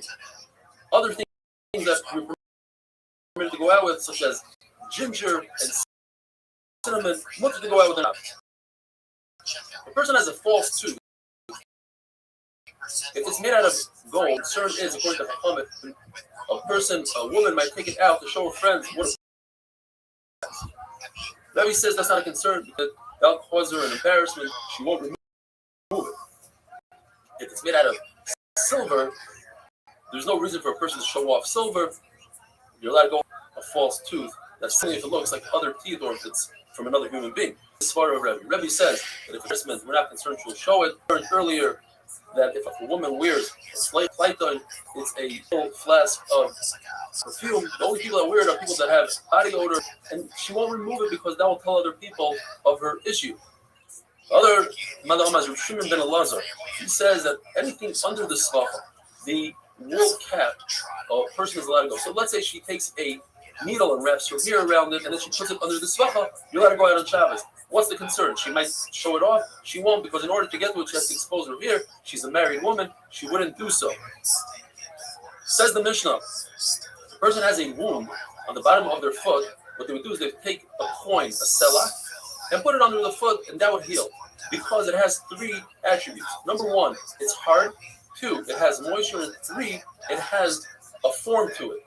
Those three things together heal the foot.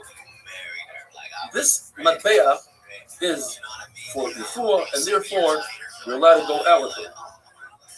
The Mishnah says that young girls are allowed to go out with threads in their ear. They would pierce their ear, and rather than getting them earrings, training earrings, they would put in threads or even a toothpick. You're allowed to go out with it. It's not something that you take out to show your friends, unless, like the Gemara says later, Abu the Shmuel didn't allow his daughters to go out with it because they were colorful. That's something you show your friends. Women in Arab lands can wear, you realize they can wear the ninja suit where only the eyes show, or in Modai they would wear proof voices. Basically, you take an object, let's say a stone or a coin, and you put it behind the clothing and you push through. and then that creates like a button, and you could tie it. So says the Mishnah that you're allowed to go out with that on Shabbos, provided that if it's a coin, you miyachid it, you designate before Shabbos, because on Shabbos you cannot designate a coin. It's muktzah. You might be able to designate a specific stone if it's the right shape for this purpose. Says the Gemara that Abu Shmuel did not allow his daughters to go out with these strings that were colorful with air, and he didn't allow them to sleep together, his daughters, in one bed, so they shouldn't get used to a strange body next to them, and then they'll have a taiva. And he made a mikvah for them in the days of Nisan. Why? Because in Nisan it rained that much. The halacha is that if you have a natural spring, even if the water flows from a natural spring, you're allowed to use it as a mikvah. Rainwater you can only use when it's still, but if it flows, you're not allowed to use it as a mikvah. The concern was there's so much rainwater that it became the roy, and in the Nahar Pras, in the Euphrates, there was rainwater then the spring water, and therefore was usher to title it. So he made them a mikvah. He either made a channel and took water out of Euphrates, and he created a mikvah. In Tishrei, he put mats there. According to Rashi, he put the mats so that they don't step in the mud and create a chatzitza. According to Taisus, he put mats for tznius purposes. Shmuel argues, and he says, even the Euphrates, even if it has a lot of rainwater, most of its water comes from within, from underground. But he himself argues on himself, because in a different place he says that it can only be table in the Har Pras in the day of Tishrei. In other words, he was concerned about the rainwater. There's a shaila in the Gemara. If a woman could take a nut and pretend that she's making a button out of it, do the proifring, put it behind the clothing, and create a button, but her real intent is to travel across the Shusarabim. Are you allowed to do harama? Are you allowed to do trickery? What's the question? You know the halacha is that if somebody has clothing and trying to save from a fire, wants to bring them into a mother, according to your measure, you could do trickery, you could wear many clothing. Perhaps only by a fire, because we're concerned that if we don't allow him to do so, he might extinguish the fire over the rice. We're not concerned that this woman is going to be over the rice to get a nut and candy over to her son. On the other hand, perhaps over here it's mutter because it's tiltul kulachiyat. That's not the natural way of carrying. Carry a nut in your hand. You don't put it in your clothing and pretend it's a button. So perhaps it's mutter. Have a wonderful day. So what I'm saying is, I'm not going to ignore the fact that you're not saying abstract. And if I saw a black woman, you actively saw one. Yeah, this is recent. And it's going to Shabbos Daf Samach Vav. Happy Lag BaOmer. There's a wedding going on right outside the door here, a Corona wedding. You perhaps might hear the music. Says the Mishnah, if a person has a prosthetic leg, Rahman al-Islam, according to Reb Meir, if it's designed only for aesthetic purposes, then he could go out with it on Shabbos, even though it's made out of wood. You can make a shoe out of wood. According to Reb Yossi, shoes are made out of leather, therefore it's considered a burden. You cannot go out with it on Shabbos. Smoichos are these pieces of leather that go on a person that is an amputee, and it goes on his shins, and that's how he drags his feet through the street. They are tied on really well, so it's not a concern that he might fall off on Shabbos. And they are not shoes, so therefore you can even go into the Beis Hamikdash with them, because you cannot go into the Beis Hamikdash with shoes. If an amputee sits on a small chair, and in his hands he has pegs that he walks with, but the bottom of his stumps, like you see in red, he has like a sort of a shoe that goes on them. Those are real shoes. La halacha can't take those into the Beis Hamikdash, but we're also concerned that they might fall off. They're not on him properly, and therefore you cannot go out with them on Shabbos. Look them in. 3 pshat in the Gemara. 1 pshat is these are masks like Purim to scare the children. Another pshat is it's like a donkey that you dress up in, or they are stilts. All 3 of them, they are not kelim. They don't serve a purpose, and therefore they're not vessels, and therefore they're not mikabel toma, and you cannot go out with them on Shabbos. The maskana. The way we learn our Mishnahs, like we said, Reb Meir is the one that says you can go out with prosthetics. Reb Yossi says it's asur. In order to remember it, Reb Yossi's name has a samach in it, and the word asur has a samach in it. Rav, when he heard one of his talmidim say that Reb Meir is the one that says it's asur, and Reb Yossi is the one that says it's mutter, he went like this with his hand he wasn't able to talk. He said, you got to flip it around. Shmuel, who initially said like that, he also retracted his in our Mishnah because a Yavama could do chalitz on a Yavam that has a wooden shoe. So you see a shoe could be wood. Other halachas that he said that and he brings a raya from our Mishnah. The Rameir says wooden shoe is considered a shoe you go out with it on Shabbos. In addition, he says that if a Yavam wears his left shoe on his right foot, you can do chalitza, and if he wears somebody else's shoe, you can also do chalitza. Rav Huna also retracted, and he said that if the sandal shel sayadim, it's a plasterer's shoe that goes over his regular shoe to protect the shoe. It's made out of straw. It's considered a shoe. You do chalitza with it. It becomes komikilas medras. V'haidulai. Who's v'haidulai? Reb Meir says the Gemara who holds that wood is good shoe says a good shoe, and who didn't admit to it? Rabbi Yossi says that it's also or Rabbi Yochanan ben Nuri. Rabbi Yochanan ben Nuri also says on a mat made out of straw that you lay on, he says the straw is not considered wood, and therefore it's not mekabel tuma. The other one says it is mekabel tuma. Why it brings taisvis? That there's a shita that says Adam Rishon ate from Eitz Hadas, which was made out of wheat. So you see wheat, which is straw, considered Eitz Hadas. Says the Mishnah, this shoe of a prosthetic leg, if it has a base kibble, it has a place to put the soft material, then it's considered a kli, and it's mekabel tuma. If the main purpose and design of a kli is to lean on it, then it could be mekabel tumas medras. Tumas medras, when the zav and the zava lean, sit, lay on something, if it's mekabel tumas medras, only if it was designed so to begin with. If a kli is not 100% designed for that, only sometimes you use it, says Abaya, it's not mekabel tumas medras. Rava says it is mekabel tumas medras. Says Rava, I'll prove it to you. Is halacha that if a child plays with a toy stroller, it's mekabel tumas medras. You see from here that you don't really need to lean on it. Says Abai, well, the child does lean on it. That's how he learns how to walk. But Abai says, I'll bring you a raya. A walking stick that you don't lean on to be. The halacha is, it's not mekabel any kind of tumah, even maga. It's a pshudik kliyah, it doesn't have a base kibble. Says Rava, no.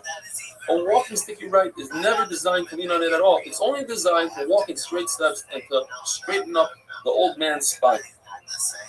Says the Mishnah that a boy go out with kesher. One shot of the Gemara is that he uses flowers that are called madder.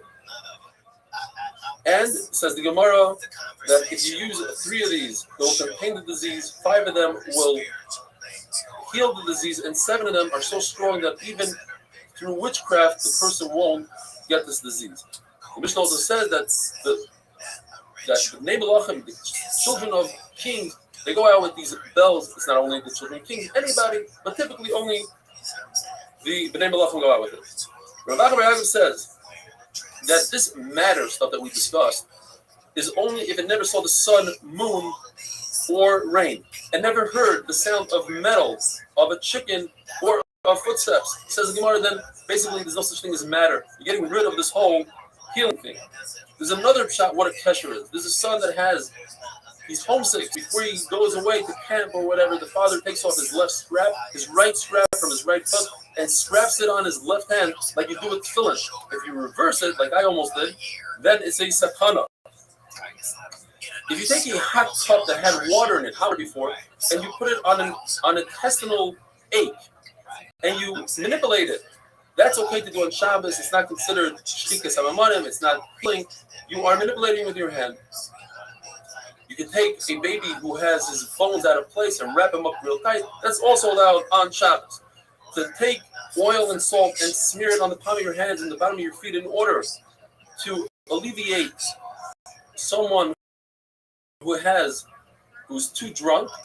You could do that on Shabbos and you can burn his ears. These are all the chashim. You whisper, like, this oil is thinning out, so too the wine should thin out. If you don't have this concoction of oil and salt, you could use wax from a barrel and thin it down in water. You're allowed to choke somebody. If somebody has misplaced, like displaced the vertebrae, you can hang him by his neck and pull it into place on Shabbos because he has a lot of pain. Many times in Shas, Abaye, who was a Yosem, he was brought up by Rabba's wife, and he used to say, "On your old mother, my stepmother told me." And basically what she says are important things in the halachas. And she says, wait, she was the one that said 5 and 7 sharp. But she says over here that anytime you do a lachash, you do a whisper like for this drunk person, or we bring la halacha, all the mishaberachs that we say for a chayla are with the mother's name. How do we know this? From this Gemara, from Amrli Ein, you mention the mother's name. If you don't know how many times to say a lachash, you must say it 41 times. If a woman has reason to believe she has some sort of genetic disposition to miscarry, she may wear Eden Tikuma, which is a stone within a stone. Remeir says if you take that same stone and you weigh it against another stone, you could use the second stone that weighs exactly the same amount, not a tad less or more. The Gemara has a question: could you take the second stone and weigh a third stone? Will it work on the third stone? Only if a person has fever, you take a brand new coin and you measure salt from a salt factory and you hang it on your neck with a piece of hair. If not, take a very large ant that's carrying something and you put it into a copper tube and you seal it with lead. 60 seals. You take it, you shake it, you say to the ant, take my disease and take your disease. If not, you take a brand new earthenware pot, you go to the river and you say, river, river, lend me some water. You take the water and you go around your head 7 times, and then you pour it into the river backwards while you say, river, river, take my water back with the disease. The way the disease came, the disease should leave. Have a wonderful day.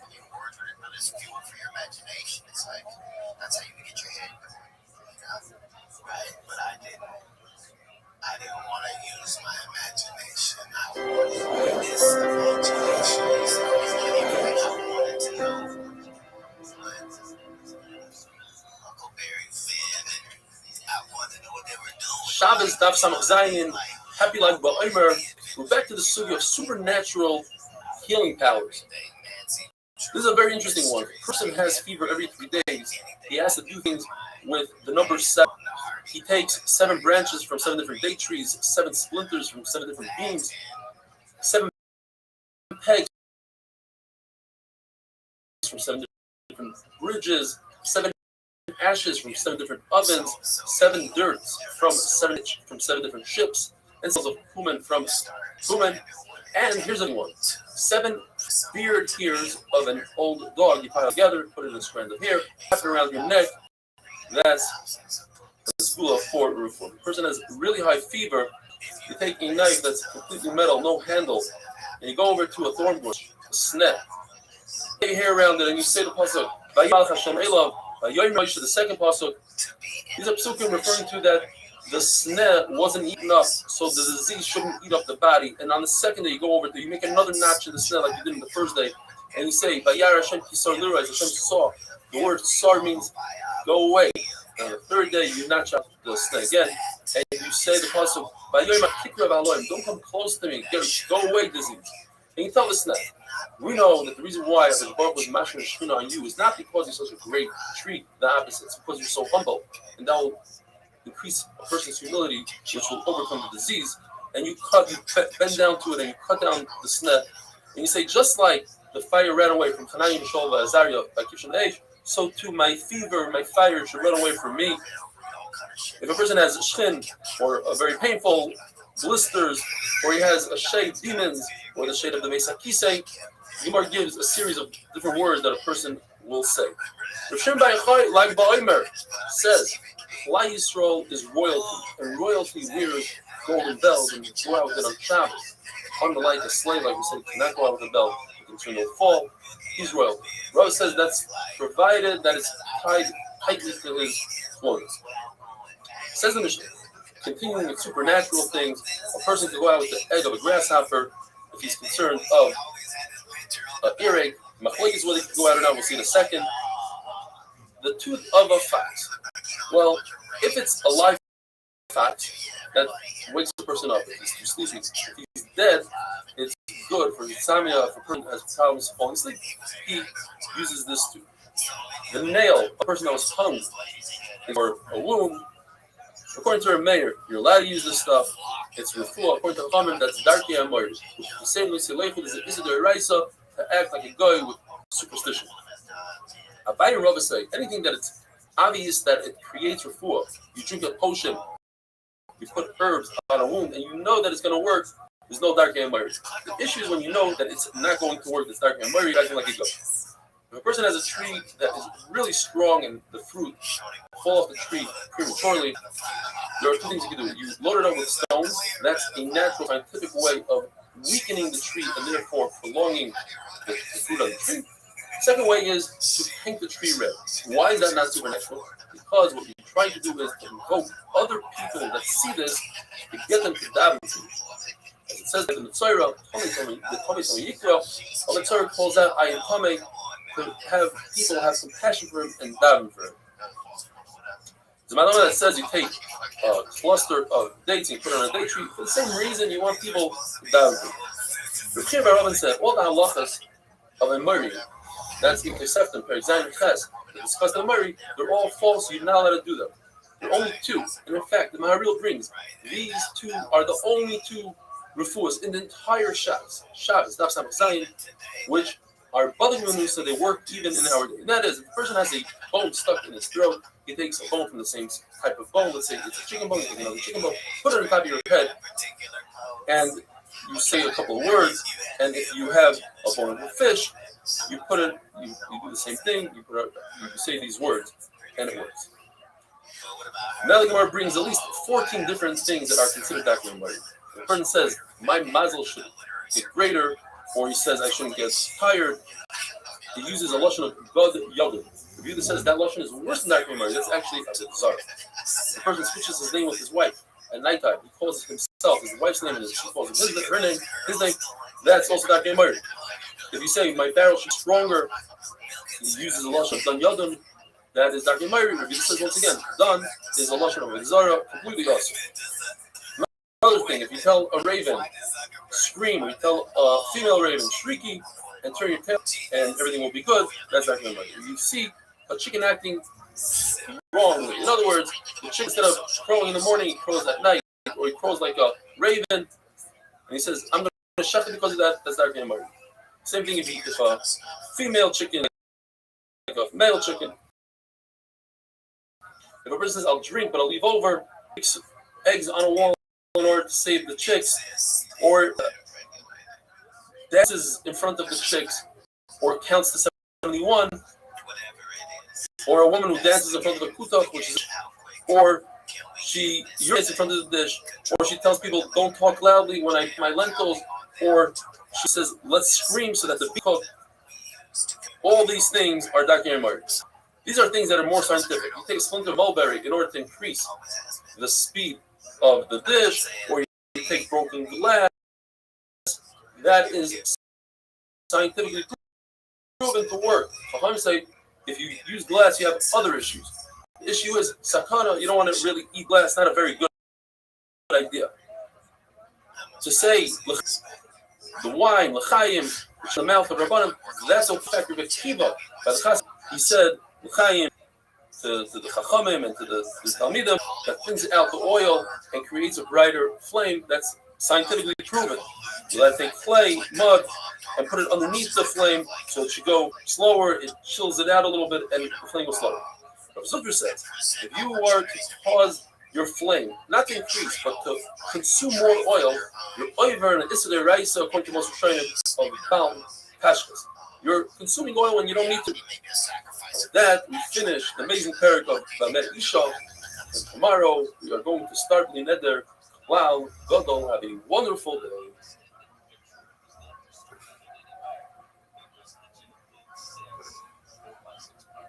I think everything is controlled and regulated. You think there's ever ways where we can get to the control limits? Control me, you think that's all?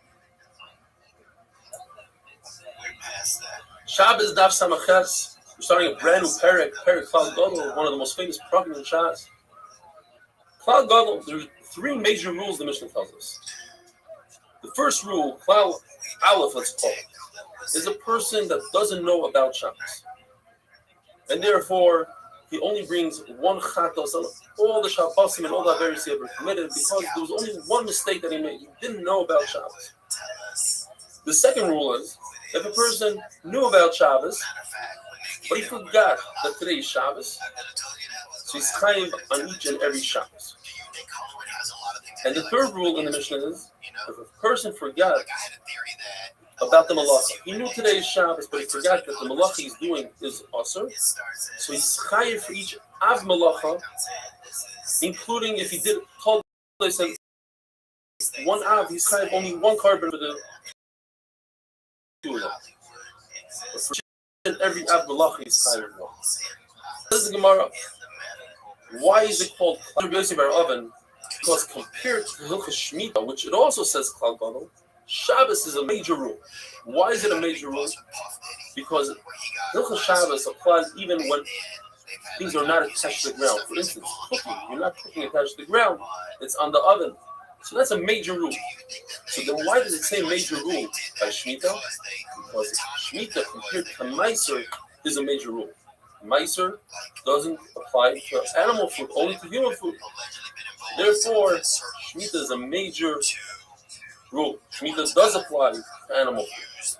But according to Bashar that says Klal Gadol by Meiser as well, how does he explain it? He must explain that Meiser compared to Peah, that's a big rule. Why is that? Because Meiser has three conditions. It has to be oichel, has to be food, and not fruit that's designed, let's say, to dye clothing. It also has to be nishmar, guarded, not hefker. And it has to be gedulim min haaretz, has to grow from the ground, whereas, let's say, mushrooms don't grow from the ground, potter from mice. When it comes to peah, we add three things. It has to be you reap it in one shot at one time. There's one period of time. Whereas, let's say figs, where you don't reap it at one time, you can pick them off the tree at different months. Not chayav and pay. And finally, it has to be something that you could store. And all vegetables are cut from pay because you don't store them. So that's why it's a Klal Gadol. Meiser compared to pay is a Klal Gadol. Machlokes Rav and Shmuel versus Rabbi Yochanan and Shmuel. Rav and Shmuel say that if somebody never knew about Shabbos, he's a Pinoi Shenishba. That's what our mission is referring to. That and somebody that knew about Shabbos and forgot about the concept of Shabbos. Two things.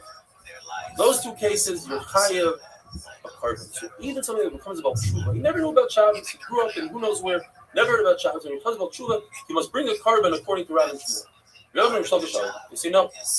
Somebody who never knew about Shabbos is a Pinnik Shenishba, doesn't have to bring a carbon. In fact, it's Machlokes Tanoim. It says in the Brayso, it's a Klal Gadol. If it's a Pinnik Shenishba, and he didn't know Shabbos, he didn't know about Chayla, he didn't know about the Dam, and he didn't know about Avodah Zarah, he brings one carbon for each Avera for his entire life. One carbon for Dam, one carbon for Avodah Zarah, one for Chayla, and one carbon for Shabbos. Where Munbaz says, no, he's parted from all carbonics. Munbaz learned that there's a hedge between Shogeg and Mezid. Mezid is called a Chayta, Shogeg is considered a Chayta. And just like Mezid, he has an awareness, so through Shogeg you had to have awareness. And somebody that's a Pinnik Shenishba never had an awareness. Asks Rebbe Akiva, wait a minute, if you're comparing Shogeg to Mezid, Mezid knows while he's doing it, he knows that what he's doing, he has an awareness as he's doing it. How can you say so by Shogeg? In fact, Munbaz holds that yes, he does have an awareness. When he does a Shogeg, we'll explain that tomorrow. Munbaz learns from Avodah Zarah. Avodah Zarah, it says, there's one halacha for Shogeg and Mezid, and just like Mezid, he has an awareness, so to Shogeg. And Chachamim hold Torah Achas comes to tell us another halacha that in order to be chayav achatos, so it has to be this doine kares. Only something that if you do something b'mezid you chayav kares, then on the shogeg part you bring a chatos. Otherwise, you don't bring a chatos. Have a wonderful day, but if you want to stick around for bonus material, just explain. The Gemara's Havamina and Rav and Shmuel. The Gemara says in Rav and Shmuel that they hold like Pinnik Shenishba. Someone that never had an awareness about Shabbos, didn't know about Shabbos, he's chayiv only one carbon. That would mean what we consider Klal Aleph on the list, Klal Aleph, would have to drop down to be Klal. That is, if somebody knew about Shabbos but he forgot about Shabbos completely, that would be the second Klal in the Mishnah, and on that Klal he would be chayiv on each and every Shabbos. And Klal Beis that we have would drop down to Klal Gimel. In other words, if somebody forgot that today's Shabbos, would drop down to Klal Gimel and he'd be chayav for each and every malacha that he does. But the issue with that, and the reason why the Gemara goes away from that is, then why does the Mishnah say klal gimel is a person that forgot that the malacha that he's doing is also, let's say much bigger, the person forgot that today is Shabbos and he's chayav on each and every malacha. And therefore the Gemara says that when Rav says, Rav and Shmuel, they say, that goes together with somebody that knew that it was Shabbos but he forgot Shabbos today, and somebody that never knew about Shabbos. They're all equal. To bring one carbon, have a wonderful day. Some people like that, so yeah, I have a little has been on my tour probably for the last 3 or 4 years.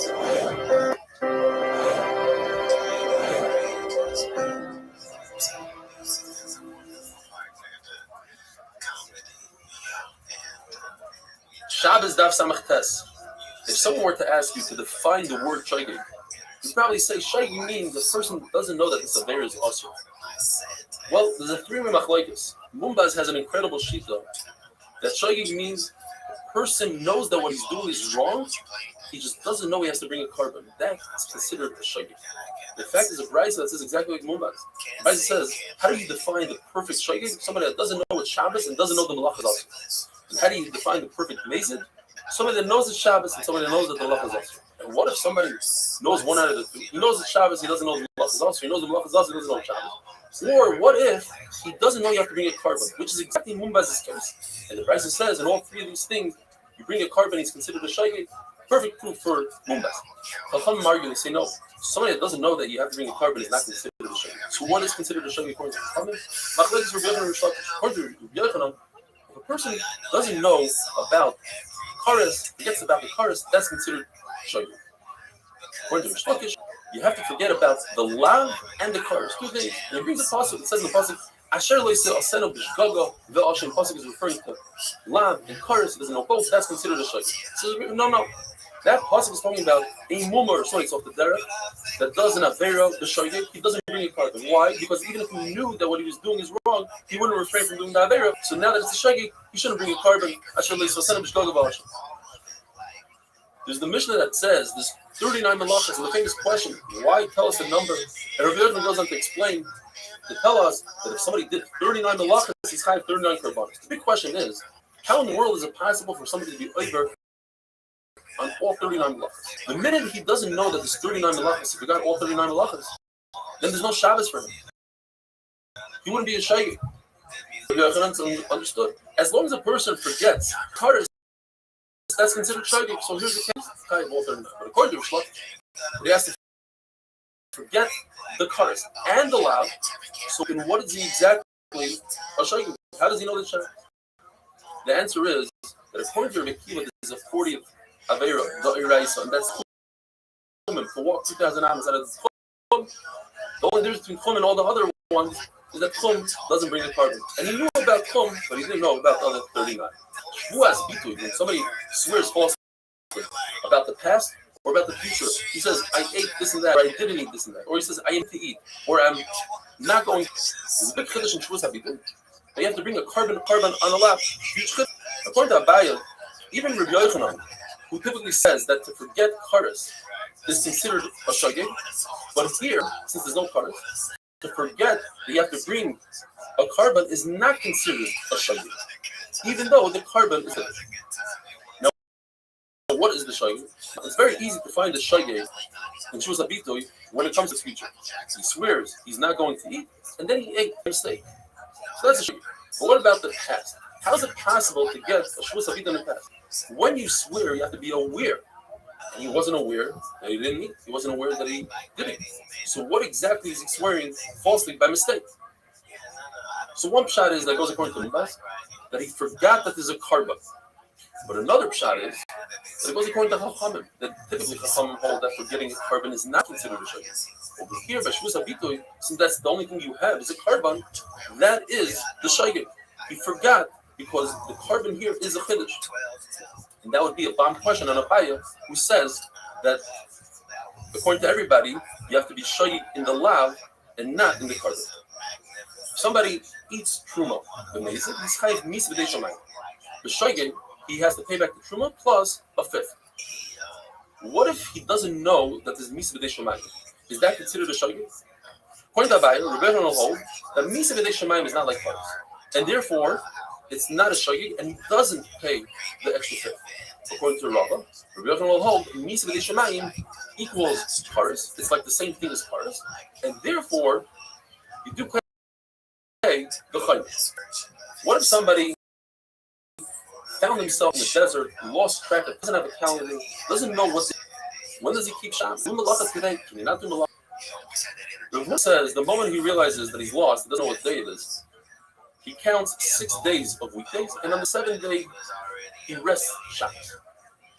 But Rav says the opposite. The day that he finds out he does Shabbos immediately, and he counts 6 days. Machlekes says, do we go by Bria Soilam and do 6 days and then Shabbos? Or Rav says no, it's like other Marisha. He was born, there was immediately the Shabbos, then 6 days of weekday. From the Brisa, there's a question on Chia V'Rav, because the Brisa seems like it says you keep for every 6 days that you keep one Shabbos. In fact, because the Brisa says Mefurish, you count 6 days and then you keep Shabbos. What do you do? Says the Gemara, all 7 days. This is amazing. The guy wakes up in the desert. His life is really bad, but it gets even worse. He cannot be Mechal Shabbos every single day of the week, only to sustain himself. He could only take enough food to live b'tzimtzum. And the day that he keeps for Shabbos, he makes Kiddush and Havdalah. If he recalls the day that he left, you could assume that day was definitely not Shabbos because he wouldn't travel on Shabbos. But he cannot assume that that day was also not Friday. In other words, get 2 free days. Because it's very possible that he got a good ride and he left on a Friday. We learned in the Mishnah that if a person forgot that today is Shabbos, has to bring a carbon for every Shabbos that he forgot. Whereas if a person forgot the concept of Shabbos, he brings one carbon for his entire life. Why? What's the difference? There's a contradiction in the Psukim. V'shamnu b'nei Yisrael es Shabbos is singular. You have to keep one Shabbos. It says the Shmoiru in the plural. So which one is it? It says the Gemara of Shamu is referring to if a person didn't have the concept of Shabbos, according to Rav Nachman, because one carbon for all the Shabbos. But if he knew about Shabbos, just he forgot that today is Shabbos, he has to bring a carbon for each and every Shabbos. Rav Yitzchak says the same thing, but he learns from the opposite of the Psukim. He says the Shamu b'nei Yisrael says Shabbos means every single Shabbos you're over and Aveira. It's one Shabbos. So he's like the Shmoiru, all the Shabbosim that you machalo equal one carbon, and that's referring to the case where you lost the concept of Shabbos. Have a wonderful day. Just lean away from the wall. Flip the pillow. Did you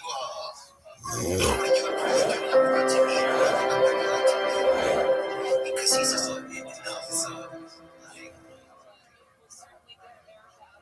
some people have Shabbos Daf Ayin. I think it's incredible. We're already holding 69 daf into Masechta Shabbos. Unbelievable. We learned 3 rules in our Mishnah. Rule number 2 was that if a person knows about the concept of Shabbos, he just lost track of time and he forgot that today's Shabbos, even though he did many malachas that were usher, he only brings 1 carbon chatos. Every Shabbos he brings another carbon chatos. If a person knows that today's Shabbos, he just forgot that the malacha of Koitzer is usher, that the malacha of Zereya is usher. He forgot that it's usher. So he brings on each and every malacha a chatos. The question is why? It says we're not very simple. If a person forgot that today's Shabbos and he did a few malachas, then he only had 1 forgetfulness. His mistake was 1 that he forgot that today's Shabbos. He brings 1 carbon.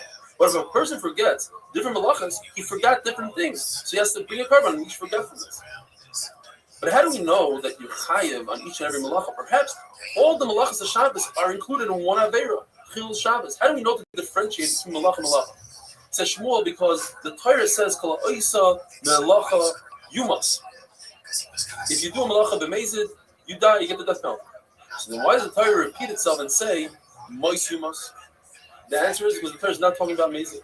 If you can't be talking about mezid, you must be talking about shogeg. And the Torah says you shall die. What does it mean die? Not literally, but you take out of your pocket. For some people, that's like death. To spend money on a carbon. The Torah says, mois yumas, you bring many karbanas on one Shabbos. There's a very famous machlekes in Shas. The Torah says that you shall not light a fire in Shabbos. But why did the Torah pick that malacha from all the malachas? Says Rabbi Yossi Lilav Yotzos. All the 39 malachas, the other 38 malachas, if one does it b'eidim u'b'asra, you get skila, b'mezi. If you do b'mezi without eidim and asra, you get kares. If you do the shaya, you get a chatas. Lighting a fire is different. All you get is a lab. There's no kares, no skila, no carbon. Comes Rav Nassim and says no.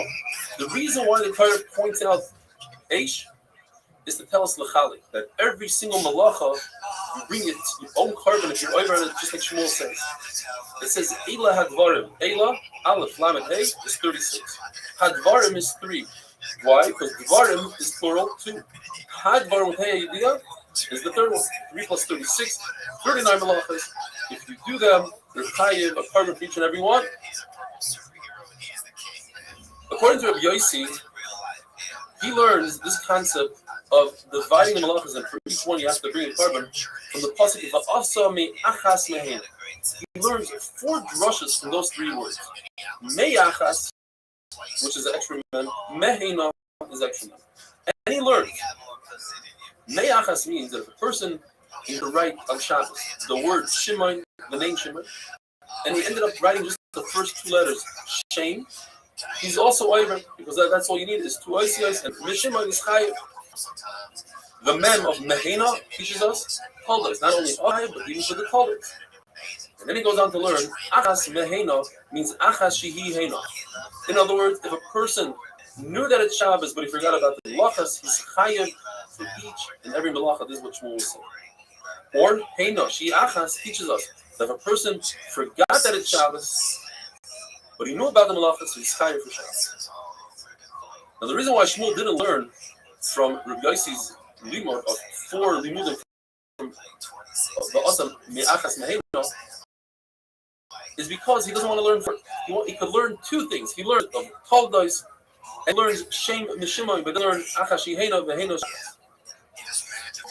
Says Rava, what happens if a person did 2 things? He forgot 2 things. First of all, he forgot that it's Shabbos, and he forgot that a few of the malachas that he's doing are also.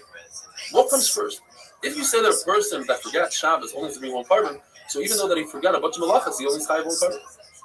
Perhaps no. You should bring a carbon for each one of the malachas that he forgot. Rav Nachman wanted to say, since he forgot Shabbos, that's it. It's all over. All he has to do is bring 1 carbon. The fact that he forgot different malachas, he doesn't have to bring another carbon. Rav Ashi says, depends why he's retreating. If you tell him, hey, it's Shabbos, and he stops doing what he does, then he only brings 1 carbon. If you say, hey, you're doing a malacha and he stops, then he has to bring a carbon for each and every one. Says Ravina, that doesn't make sense. The reason why a person stops doing malacha is because he realizes that Shabbos. And Shabbos means that you can't do malachas. They're one and the same. So therefore he says there's no difference and you only bring 1 carbon.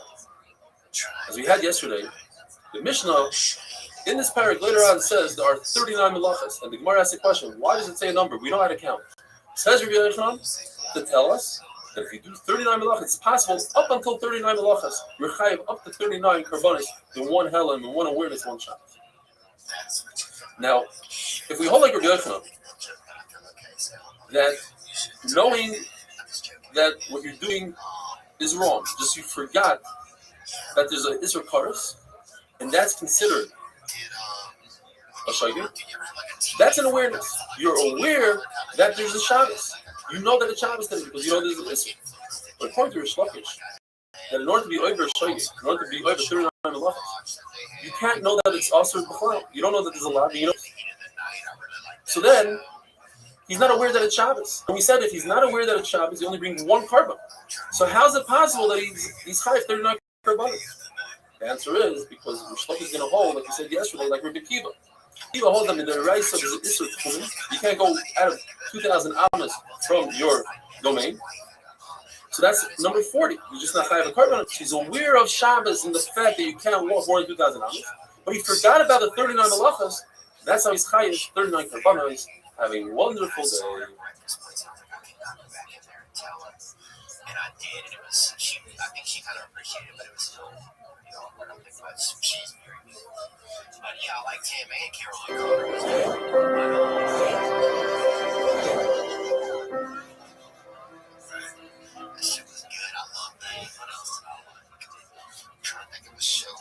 Stop is not buying knowledge. The Gemara tells us a very interesting concept called greva, to drag something.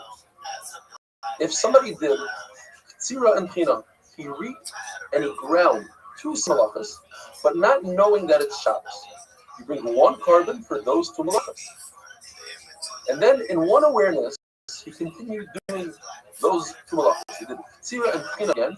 However, this time he didn't realize tzira and china are asr. They're malachas. The halacha is you bring one carbon, and that's enough for all four malachas. Why? You bring carbon on the first tzira. Tzira and the tzira below it are all the same. They all happen in one awareness. If a person does 10 malachas, the same malacha, all in one awareness, you bring one carbon. The top box, tzira and china, they are goyer each other. Tzira pulls the china to it. So one carbon is enough for the tzira and china on the top box, because they all happen in one Shabbos, and we're forgetting that it's Shabbos. And once the carbon works for china, it works for the china below it. Machlokes is in another case.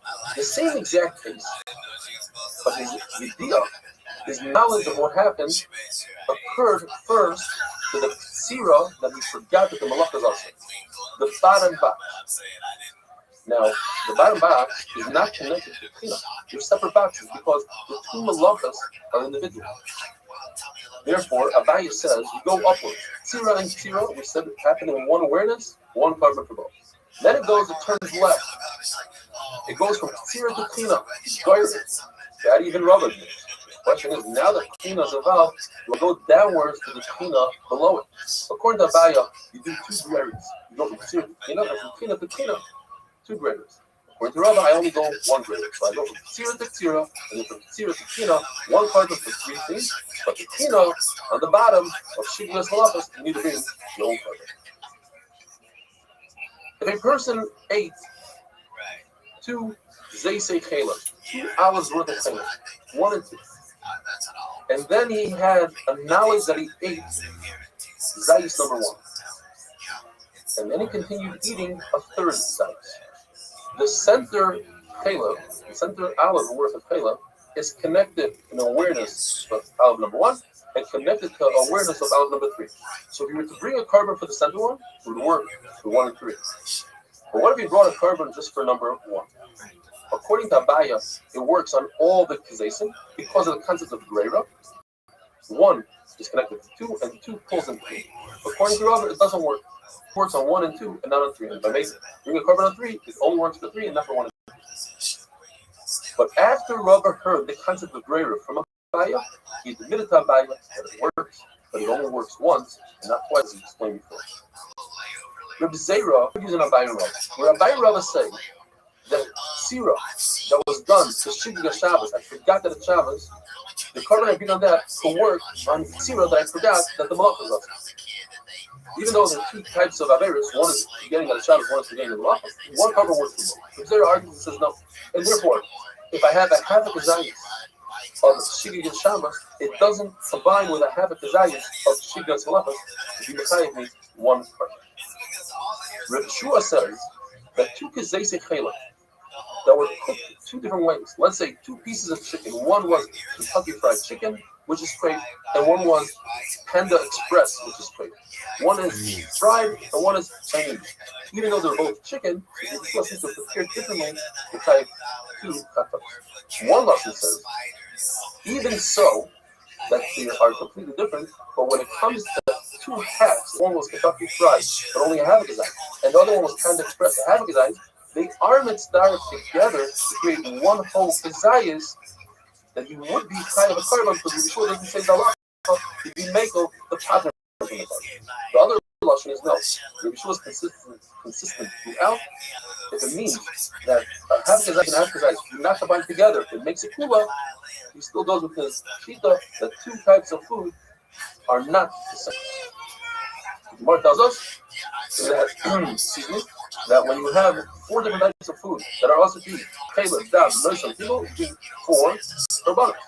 If you have 2 types, 2 of the same, 2 caleb, you'll bring 1 for both if it happened in 1 halach. That's the chumrah of different types over 1 type.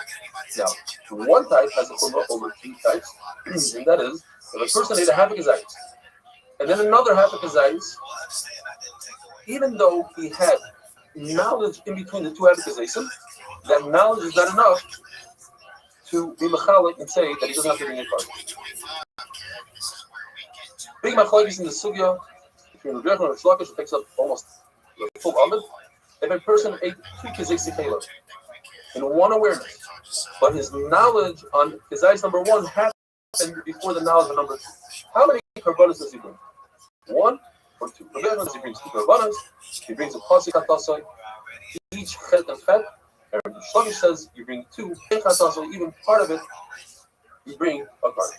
Now, if you'll say that the machlokes of Yochanan and Shlokish is discussing a situation before he designated the carbon, that's where the machlokes is. The machlokes is whether Yizbiyah is makor hafrashim. In other words, when I say that the knowledge is what separates the first Aveira and the second Aveira, and have to bring 2 hatas, or perhaps it's the hafrashim that's machalik, the designation. So if you say that the machlokes happened before that hafrashim, so Rabbi Yochanan will say Yizbiyah is machalik. And according to Restream, that frustrating and Meichatasa, according to Rabbi Yochanan, we'll have to explain in a very interesting case. The case is a person ate 1.5 kazayis in one awareness, but his knowledge happened later on only on 1 kazayis out of the 1.5. And later on, he ate another half a kazayis. Perhaps since the second half of kazayis can combine with the first half of kazayis because they are in one awareness, bring the second carbon on those 2 halves. And it says Rabbi Yochanan, no, Meichatasa tells me that since I'm bringing a carbon on the first kazayis, including that first kazayis, is its partner, the half a kazayis.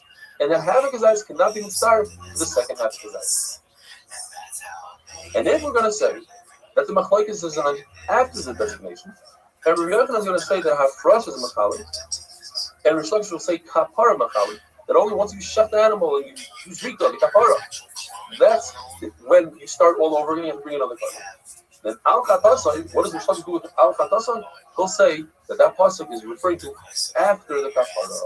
Have a wonderful day. Let's start with the real question. The real question is cloning going on? Yeah, it is. I knew it.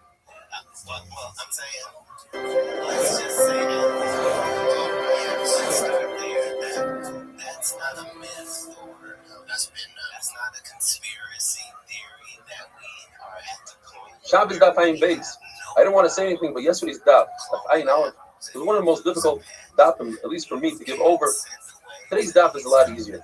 The Gemara describes Ashim Kali and Ashim Badai. The person has a suffix whether or not he ate a piece of meat. He has 2 pieces of meat of tzaddik, and he's not sure if he ate the one that belongs to Hektish or the one that's chulin. So he sets aside a carbon Asham Kali. According to a carbon, he could stipulate and make it nice and say, if I find out at a later time that what I ate was indeed Hektish, so the carbon I brought today should work for tomorrow. In other words, it's not necessary to have knowledge when you bring the carbon. It's not necessary to have knowledge. Knowledge doesn't accomplish anything. So if a person boiled a shifra charufa 5 times, shifra charufa is a shifra tennis who's engaged to be married to her,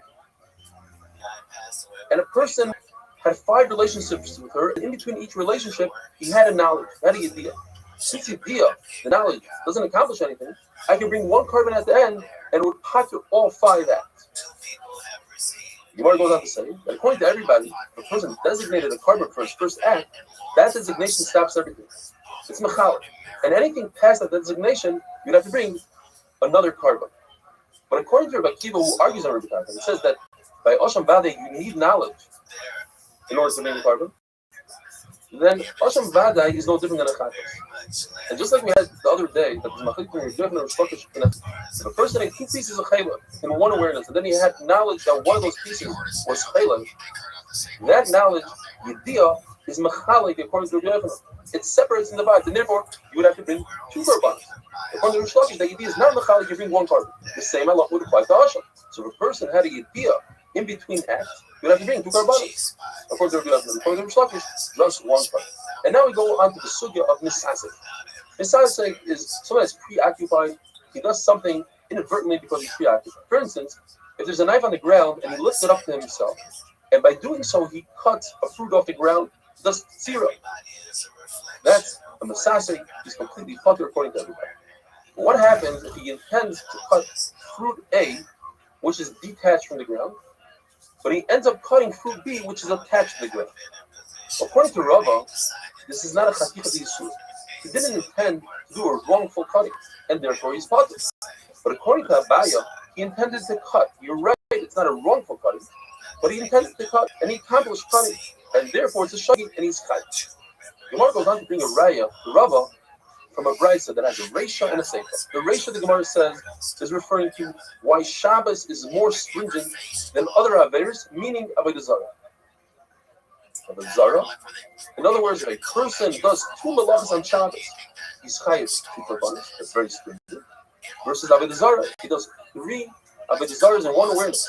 He chefs an animal to avodah zarah. He brings the animal on in his path for avodah zarah. He pours wine for avodah zarah. All 3. He only brings 1 carbon, which is less stringent than Shabbos. The brisa, the seifa of the brisa, and that's the right to Rava, says the opposite. And there's something in other ways, other mitzvahs are more stringent than Shabbos. For instance, the person is shaygay without kavana by other mitzvahs, he's chayav, and Shabbos is father. What's the example? If he thinks that he's eating fat, but it turns out that he's eating challah in other averos mitzvahs, he's chayav a carbon, and in Shabbos he's father. What's the case in Shabbos? That if he tried to cut, he thought that he's cutting a fruit that's detached, and he ended up cutting a fruit that was attached. According to Rava, or according to the Brisa, he's potter, and it's exactly what Rava said. So it's a good raya for Rava. Abai will say that the shagig over here is talking about a person who thinks that he's swallowing spit, but indeed he's swallowing fat, and he would be chayav. Shagig Shabbos is referring to when he tried to lift the knife up, and by doing so, he cut a fruit, and that, according to everybody, he's potter. But in Rava's case, where he thought that he's cutting a fruit that's already, but he ended up cutting a fruit that's attached, he'd be chayav. Now, the Gemara just goes on to say that we can't say that the reisha is not talking about avodah zarah. The reisha, let's say, is talking about 2 malachas of Shabbos versus 2 averos like chelav and dam. Well, they would be equal. Shabbos, you'd be chayav 2 korbanos, and chelav and dam, you'd be chayav 2 korbanos. So therefore, the Gemara is forced to say we're talking about avodah zarah. Now, the seifa cannot be talking about avodah zarah. The person did a shaygay, he's chayav, that's avodah zarah. All shaygayim are potter. For instance, the person thinks that he's bowing in a shul, but in fact he's bowing to avodah zarah. He's completely potter because his heart is HaKadosh Baruch Hu. And if a person is bowing to a statue, and he decided that the statue is avodah zarah, then it's avodah zarah, then he's amazing. And if he didn't decide that the statue is avodah zarah, then he didn't do anything. What if he bows to avodah zarah out of fear for his life or out of love? Now, of course, he shouldn't do it. He should give his soul, should be Meiser Nefesh. But what if he did do it? He's also potter, according to Rava. So therefore, the Gemara is forced to say that the Sefer is talking about other mitzvahs, and the Reish is talking about avodah zarah. Have a wonderful, wonderful day. Because I'm saying, I read about Jesus getting to the mountaintop, and the devil saying you can have all of this, and saying you don't have anything else. So that's what I got to think of too. So I'm going to follow suit. Shabbos Daf Ayin Gimel. Continue with yesterday's amazing sugya of Misasif. We had a case where a person thought that he's cutting something that's detached from the ground, and in fact, he cut something that's attached to the ground. According to Rava, that's not a chaticha d'isur. It's not a wrongful cutting because he thought that he's cutting something which is mutter to cut. It ended up being asur, so therefore it's completely putter. It's not even a shayk. But according to Abaya, since he intended to cut, the fact that he didn't know that what he's doing is asur doesn't make him a misasik. He's a shayk and it's a big putter. The Gemara brings 2 more cases where Abaya and Rava argue, and they're a step more than what we're talking about. The second case is where a person takes, let's say, a ball, and he tries to throw 2 amas in Rosh Hashanah, which is half of the shear that you have to throw in order to be chayav. The shear is 4 amas, but his ball traveled 4 amas. Over here it's different. He intended to do a half a isser, whereas the first case, he didn't intend to cut something that's attached. It was detached. It's completely mutter. Rav in this case says, he's potter, and Abaye says he's fine. And finally, the third case, which is worse than the other two cases, is where he intended to throw an object 4 amas. And he knows that throwing 4 amas in Rosh Rabbim is also. He just doesn't know that he's standing in Rosh Rabbim. He thought he's standing in Rosh Yachid. According to Rava, he's potter. According to Abaye, he's chayv. But if we go back to the middle case, a person intended to throw an object 2 amas, and it traveled 4 amas. In other words, he intended to do a half a shear, and it went the whole shear. Abaye says he's chayv. If so, we take the sugya. We had this question twice already, and it's on today's Mishnah. Mishnah tells us that there's 39 Avos Malachas. Why tell us a number? The answer is to tell us that you could get up to 39 karbanos in one Shabbos, in one awareness. But if a person is a shaygig and know all 39 Malachas, the Gemara asks, then he doesn't know what Shabbos today. If there's no Yisurim that it's not Shabbos, then today Shabbos is no different than Sunday, Monday. So the Gemara says, but according to Abaye, it's possible that he knows that all these Malachas are asur. He's a shaygig. He doesn't know what the shear is. Not knowing the shear, let's say the shear is a Kriseves, Agaso, whatever the shear is, he thinks it's more. And he didn't have. According to Abaye, it's a shaygig. It's higher. But according to Rava, it says that he's potter in that case. So we have to say that the reason that we said the other day, either according to Rabbi Yochanan, his shaygig is he doesn't know this consequence that he occurs, or according to Rish Lakish, there's a 40th malacha called Chumim. He's aware that you're not allowed to walk more than 2,000 amas on Shabbos. And now for the amazing, famous Mishnah, which will take us through the entire Masechta Shabbos, describing the 39 Avos Malachas. Avos Malachas are the headline categories. There are many that are below, and in those categories, according to Yerushalmi, each Av Malacha has 39 Taldos. Rebbe and Rish Lakish discovered after 3.5 years. And each one is Chayiv B'Deraisa, just like the Av. But we can break them down into groups. 11 of them have to do with baking bread or the cooking of the samamon, the dyes, and all these 39 malachas have to do with the leches hamishpah. These are 39 steps that they took in the midbar to build the mishpah, and 11 of them were steps needed to cook the dyes. 13 of them are to make fabric, and the fabric was needed for the Urias hamishpah. 7 of them are for the hides, for the tachash, for the top of the mishpah. 2 of them are for the pyros. Pyros have words on them, the sitiva and the mechika. And then there's another 6 that have to do with nets, with tying and untying, lighting a fire, mechaba, take out, take another rishus, makabah. And let's start with lechem, with the bread. The first step is you have to sow the field, you have to plant, and then you plow the field. We're talking about in Eretz Yisrael, you plow first, the soil, not the ground, then they sow the seeds, and they plow it again. And the chiddush is that even the second harisha plowing is considered av malach. The next one is, well, we discussed zereya, sowing, and the Gemara tells us that that includes also zoymer, which is pruning trees. When you cut down a branch, the branch grows even more, so that's like you're planting.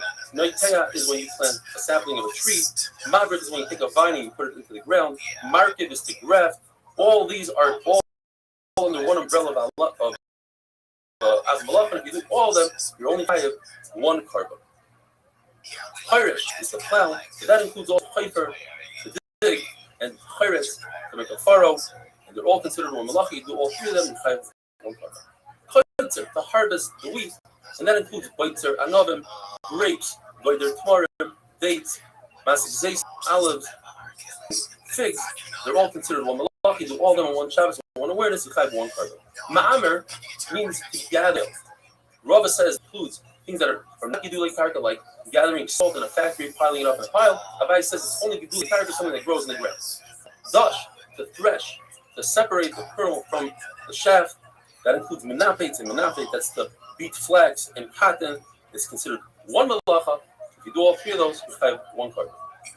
If somebody is zoymer, he prunes a tree, cuts a branch, and he has 2 intents. One is he wants to work, and the other intent is he wants to grow more. So he's over on 2 malachas.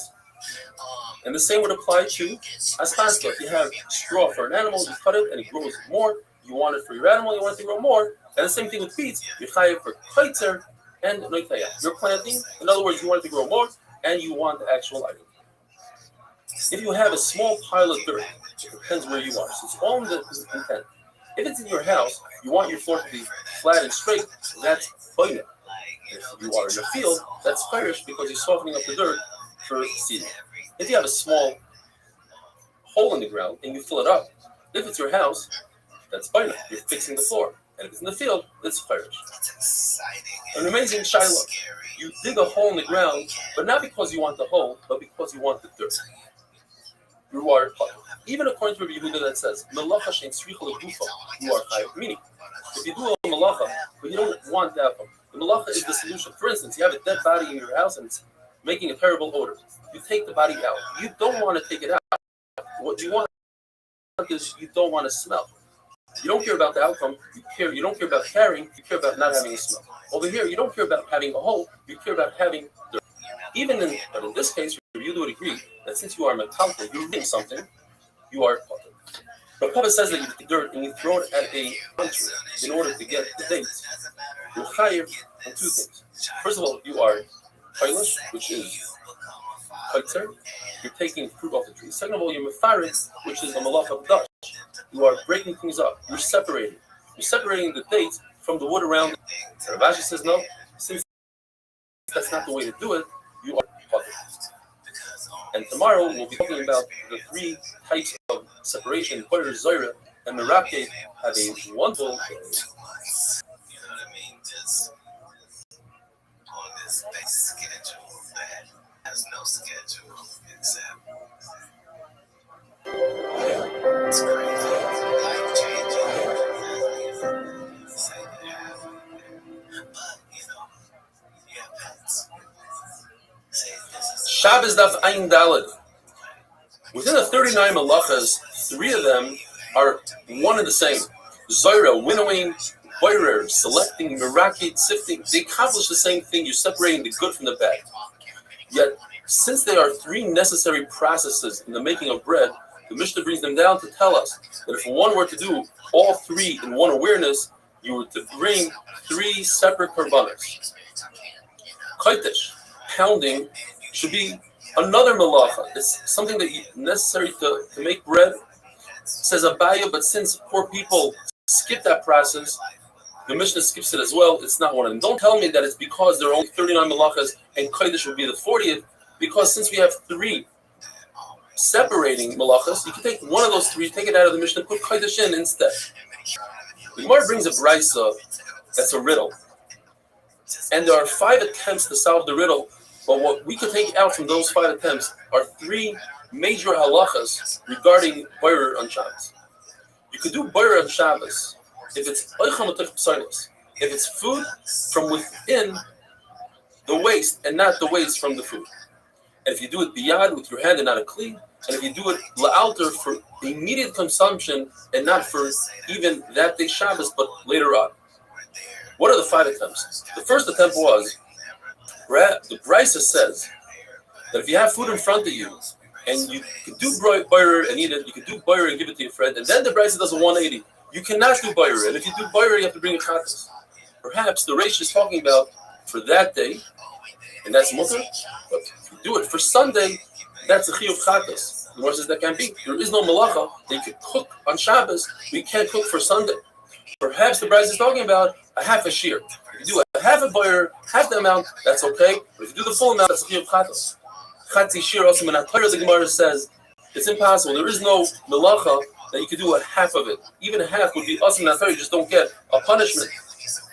Perhaps the brisa is saying that you're allowed to do it with your hand, but if you do it with kaner v'tamchoy, that's only Isidor Rabbanon with a funnel, with a plate. That's Kilachar. That's not the real way of doing fire. But if you do it the real way, with the real sifter, a Napo Kvara, that's the Isidor Raisa. Gemara says, but it doesn't say anything, any mention of Kalim in that Raisa. Perhaps it's talking about Oichal Metoch Psoilas. And that's Mutter, but Psoilas Metoch Oichal is also, again, the Raisa doesn't mention anything about Oichal Metoch Psoilas. It says Abaya, therefore, I say the Pshat is, says the brisa that you eat it, meaning immediately. If you eat it immediately, that's okay. But if you do it for later on during the day, that's Isser Boyer D'Oraisa. The Rishonim explains that Abaye agrees to the concept of biyad and oichal mitoch psoilas. He just adds that you need also miyad right away.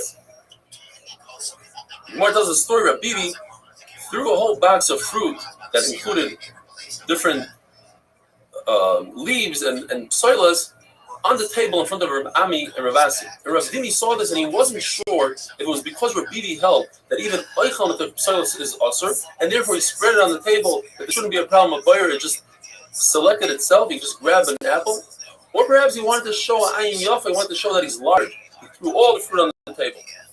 Chizkiah says that turmasin type of bean is considered soils and toichal, even if you take out the actual fruit, because it requires 7 things, and even after 2 or 3 times, if you don't remove the oichal, that soils can ruin other beans. And now we go to the base. The Gemara tells us halacha, not in buyer. Now we're done with buyer. If somebody takes a beet and chops it up really, really thin, he minces it, that is considered toichen, grinding. If it applies to all vegetables. If you were to take a piece of wood and saw it and create sawdust, that is also toichen, grinding. Rav Ashi says if a person is careful about the size of the wood, he will be over a mechatech. Like in the Mishnah, if you cut leather to a certain size, it's mechatech, cutting. The Gemara asks, why does the Tana talk about afiyah, baking, when in the Mishkan there was no baking, there was cooking samimonim? Says the Gemara, because that's what people are used to, they're familiar with the process of baking, and therefore the Mishnah spoke about baking. You're over on the Isra of Mevashal, even on non-food items, such as wood, pegs. If a person takes a peg and puts it in the oven, since it first softens it up like bishul, it extracts the moisture and then hardens it up, that's bishul. You'd also be over on bishul if you take tar, which is hard, soften it up. Even though later on it becomes just as hard as it started out with, it's still considered bishul because you softened it up. If you take, the Gemara says it's possible, it's a riddle. How do I get to 7 different malachas if I make a barrel made out of earthenware? Says Gemara, it's possible over on toichen, the dirt, boyer the dirt, merakid, you sift out the dirt, lush, you knead the dirt, memachek, you smooth it all out, you light the fire of the oven, and then you're mevashal it. If you were to make a real oven of earthenware, you'd be over on one more makeh b'patish, whereas a barrel doesn't have makeh b'patish because it happens by itself in the oven. There is no baina, says Rashi, because there's no binyan b'stira when it comes to kalim. If one were to make a basket out of reeds, you could be over on 11 different averas. How? You have to plant the reed, you have to reap the reed, you have to gather the reed, you have to select it, you have to smooth it out, you have to grind it, you have to cut it, you have to start it on a reel, mesach, you do shtei batinirim, you start it out in the 2 loops, oireg, you put the reeds together, and makeh b'patish. And if you were to bend over the top and make a lip for it, you could be over also on kaifer, on sewing, and kaisher, making a knot. If you were to do tviyah, spin the wool of an animal while it's still attached to the animal, machlokes. According to Rabbi Bechani, it could be over on 3 things. Guy says, minapets, untangling it, and tviyah, spinning. Rav Kahana says, but since it's on the animal is alive, or it's still on the animal, that's not the way to do it, and therefore you're not over, and that's klachiyat, you're not over. Even though in the Mishkan you had women that did the tefillah, they spun it on the animal while the animal was alive, that's chachamos, it has special, but today it's considered klachiyat. If one were to pluck a feather from a bird, you're over on geizes. If you cut it specifically on the top, you're over on katach, and if you pull off the feathers, the small feathers, off the stem, you're over on memachek, smoothing it out. Where was there knots in the Mishkan? The folks who were trapping the chilazon to make tchelas, they used nets, and they would add to the net and take off from the net, so they made shiras, and they made knots, and they would undo the knots. Now, you can't say that the pshat is that there were 2 knots and 2 threads in the Mishkan, and you undid one, because even for a regular king, you wouldn't do so certainly not for HaKadosh Baruch Hu. Taifer, sewing means 1 in, 1 out. In other words, 1 full stitch. It doesn't come apart because you make a knot on it. Have a wonderful day.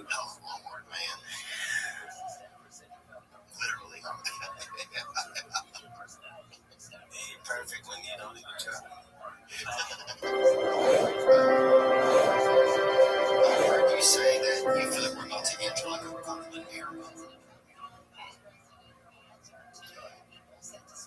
Shabbos Daf Ayin Hey.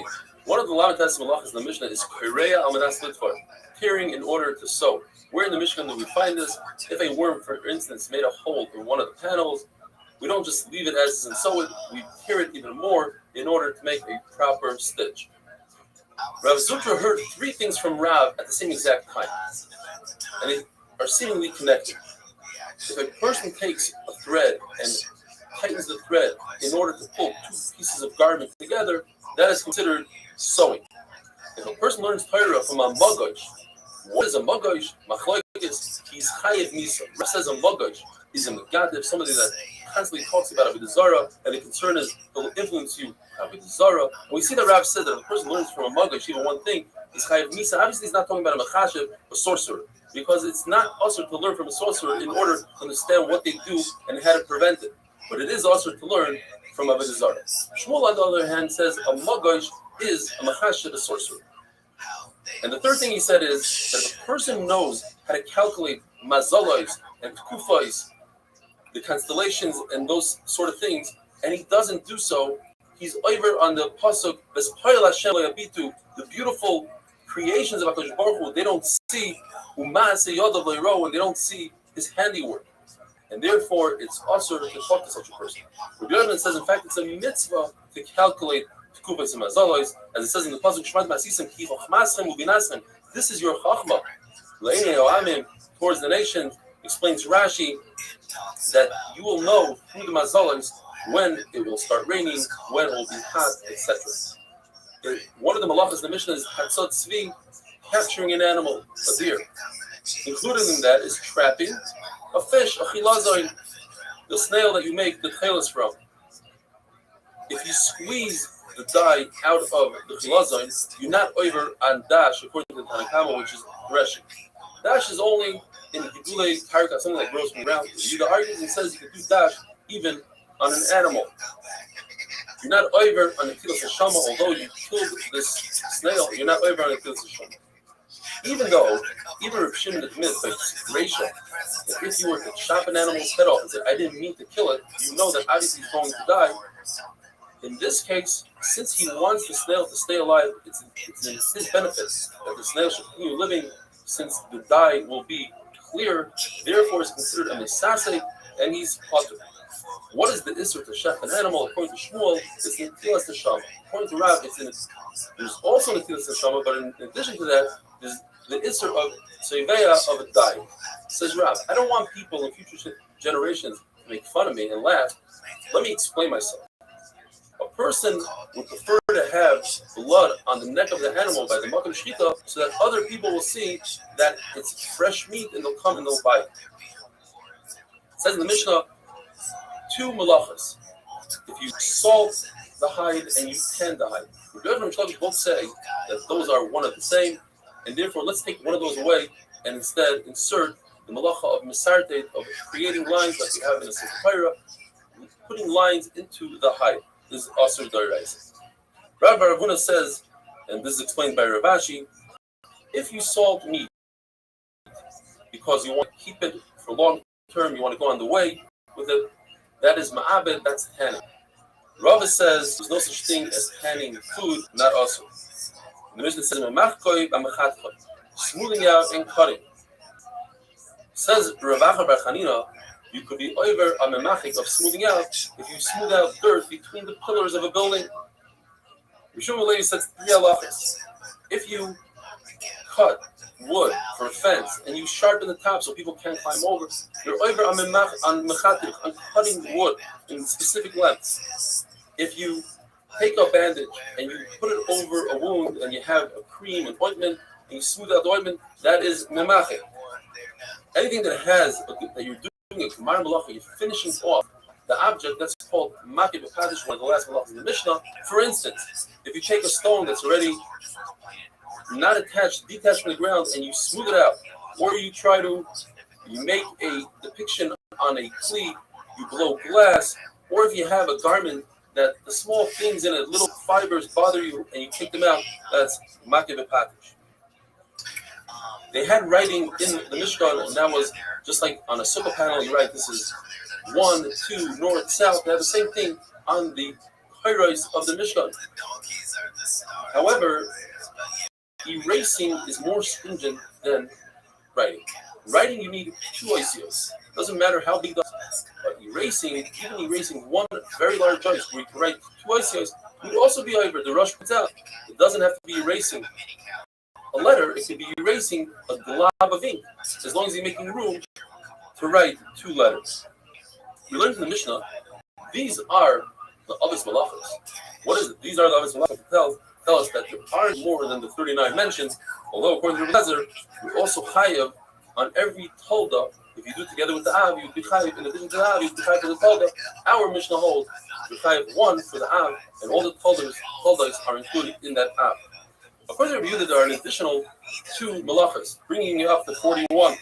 Shoivek and Medaktik. These are malachas concerning weaving. You bring down the chassis, the erev.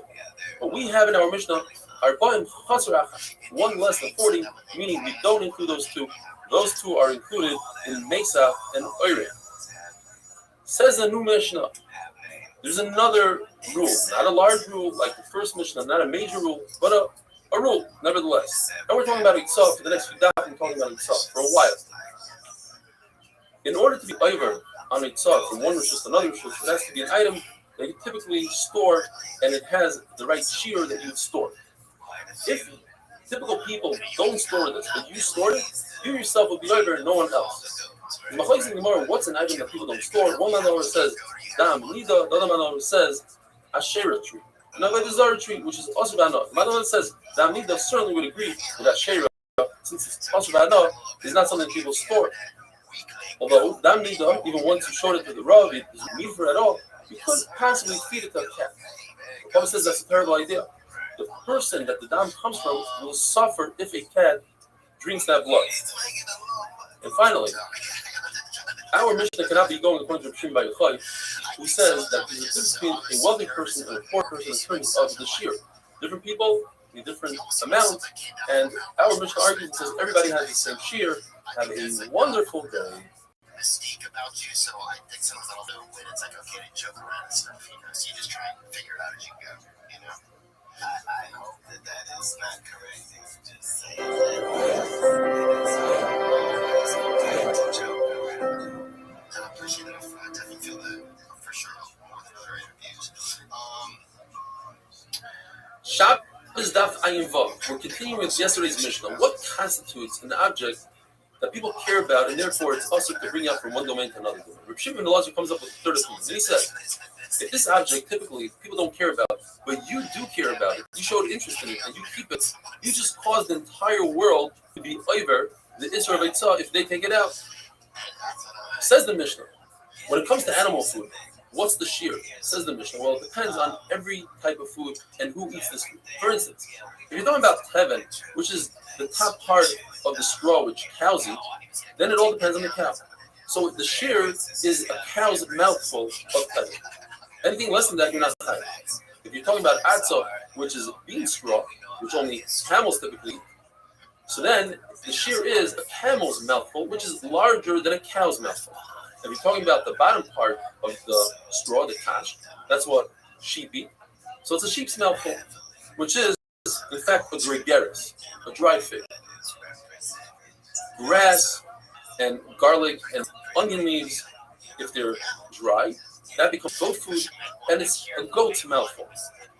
And if they are moist, it's no longer raw for a goat, that becomes human consumption, and therefore it's a gregaris, a dried fig. This is machlokes.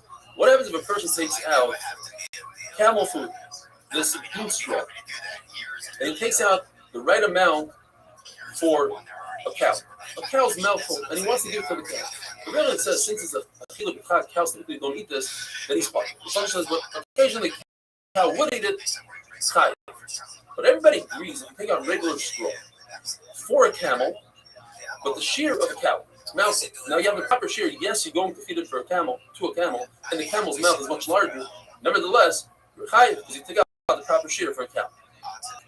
All these different foods in the Mishnah do not combine one with another, unless you're taking the more chomer to combine it with the less chomer. For instance, if you're dealing with camel food.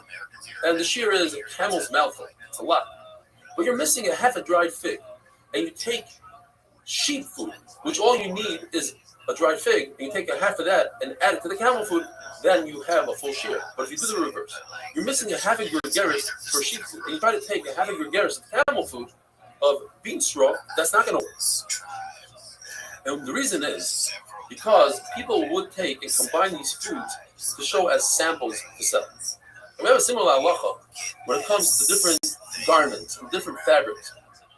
What constitutes a fabric to be metabel tumah? So a regular fabric is 3 tefachim by 3 tefachim. If you're talking about a sack, it's 4 tefachim by 4 tefachim. Leather is 5 tefachim by 5.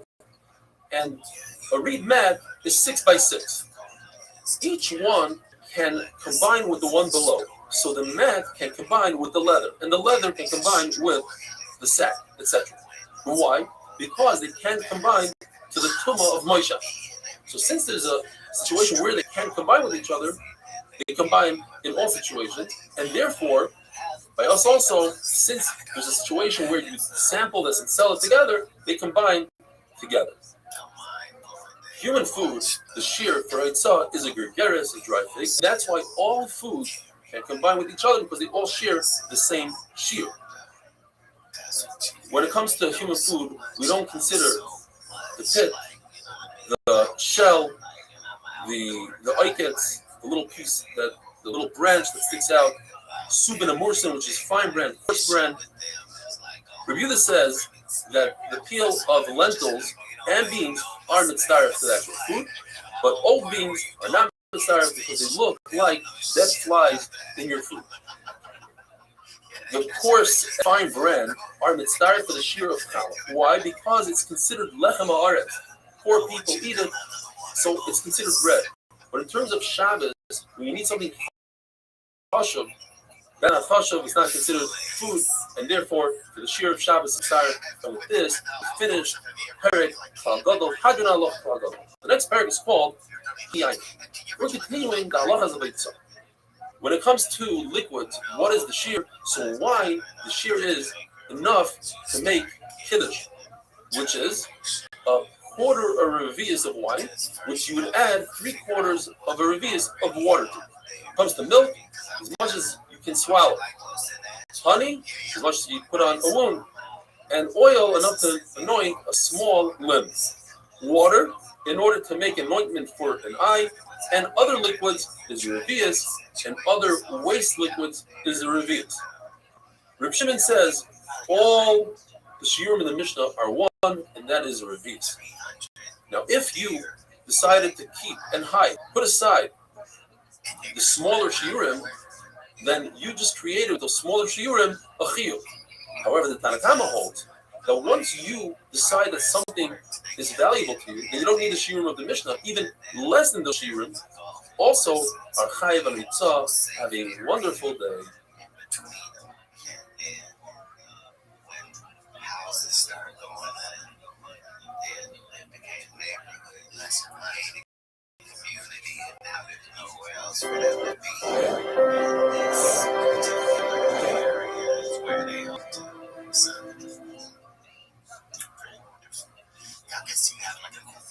Shabbos Dafayin Zayin. Rubber comes from our Mishnah that since most liquids, the shear of Eitzah, take out liquids into Rosh Hashanah is reduced. Therefore, wine, the shear is a quarter of a reduce. Because in order to drink wine, you need to dilute it with 3 parts water. Asks Abaya that in Mishnah it says Yain HaShiroini is 2 parts water, not 3. In addition to that, asks Abaya, but you didn't add the water yet. So why are you chayav on just taking out a quarter of a revius? Says Rava, because a quarter of a revius is chashuv, and in order to be over on Eitzah, has to be something that's chashuv. Since you could add water, even though you didn't, it's chashuv. The fact that you asked me from Sefton Snealing, Shirani is very weak wine. It's 2 parts water to 1 part wine, or with 2 parts water. It says, wine needs a revius, or a quarter of a revius. When it comes to congealed wine, you need a full kezayis, which equals to a full, it's not a quarter of a revius. And we have a similar halacha, says Rabbi Yosef. when it comes to Tumah of the blood of a Nevela, where Beishamai says it's one of the places that Beishamai is made.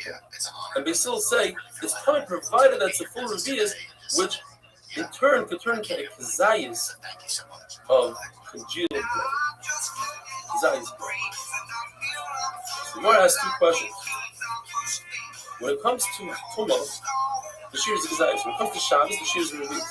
Therefore, there's no correlation between the two aspects. Perhaps blood, which is thicker than wine, requires a kazayas. But wine needs a lot more than a reveals to create a kazayas.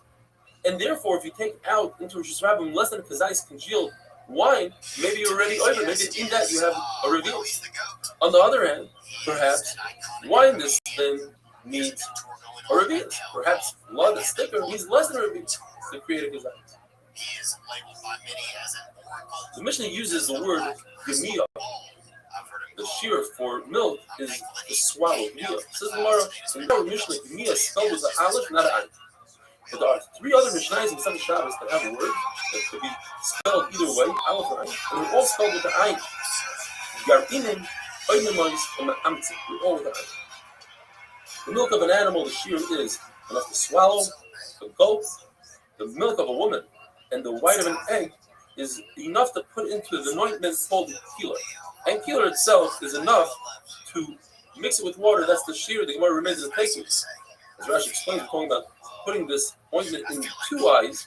The Gemara just asks, is it enough to put in 2 eyes, or 2 eyes plus whatever remains on your finger, which is a larger shear? Rav says an amazing, famous saying: everything HaKadosh Baruch Hu created in this world is for a purpose. Even an annoying fly can serve a purpose to heal the bite of a hornet, the sting of a hornet. And the slug, which you think has no purpose, could heal a wound.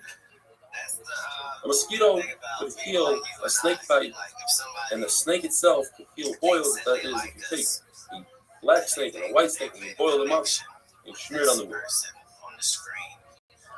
A spider could heal the wound of a scorpion. The Gemara tells us there are 5 irrational fears where the strong is scared of the weak. One of them is that the lion is scared of a certain animal that screams really loud. Some say, Yoda, I think, or others, I say something similar to a honey bat, which is known today as a very small animal that's fearless and scares the lion away. Elephant is scared of a mosquito going into its nose, into its ear, and a scorpion is scared.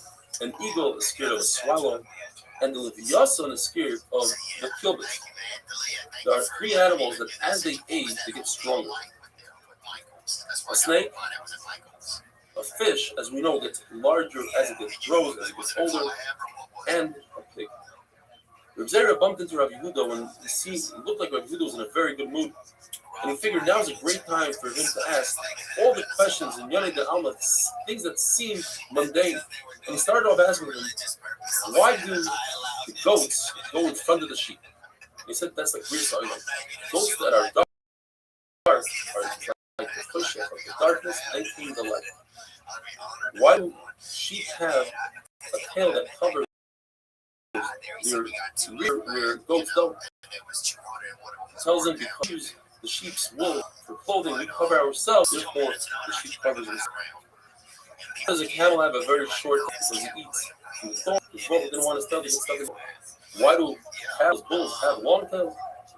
Swat away the flies in the swamps.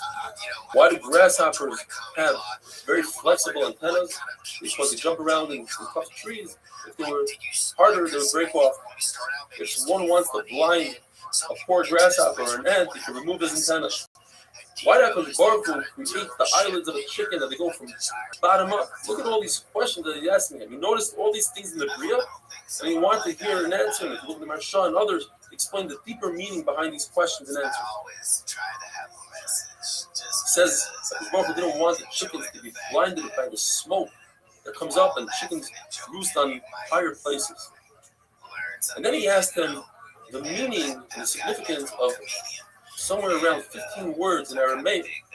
For instance, he asked him, what does Dasha mean? What's the meaning of Dasha, door? And he says, Derech Sham. You go through there. And why is it called the Darga, step?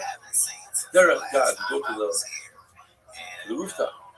And in the Mishnah we learned that shem and oil, the shear is to anoint a limb. Says the Gemara, it's a small limb of a small child. Says Rashi, one part of a child's finger, that's a small limb. Have a wonderful day.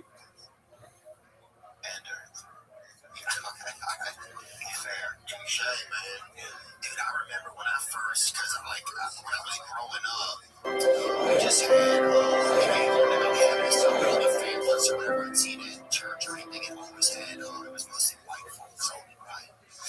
And then I went Shabbos Havai and to Ches. church one time. Different items have different shiurim for taking out being over and tzah and Shabbos things from one rishus to another rishus. So if there's a common use for one item, but a not so common use for the same item. For instance, milk and wine have the common use of drinking. The not so common use is adding it to medicine. So we go with the common use, even though that means it's a kula. You'd have to take out a lot more in order to be over in service itself. What if one item has two common uses? Well, one is a larger share, one is a smaller share. For instance, honey. You could use it for eating, you could use it for medicine. We'll go with the smaller share of medicine, you're over right away if you do the smaller share. So the question is, why is it water, which is common uses to drink, not so common uses to add to medicine? Why do we go with the not so common use? It says Abaye, because they're talking about in Gullah, they're very poor, they use water for medicine, so it's common for them to use the medicine. Rabbi says it goes anywhere. We're not just talking about Gullah. And since most people don't use wine and milk for medicine, since it leaves some sort of film on the eye, they all use water. Therefore, it's common. We see from here a very important comment. Obviously, many more people drink water than adding water to medicine. Yet, since in medicine is common, consider two common things with the more common. Blood is also a revius. And Allah says, if you're using blood to heal an eye protrusion, they'll use chicken, also what's known as a fat, in English a kupi.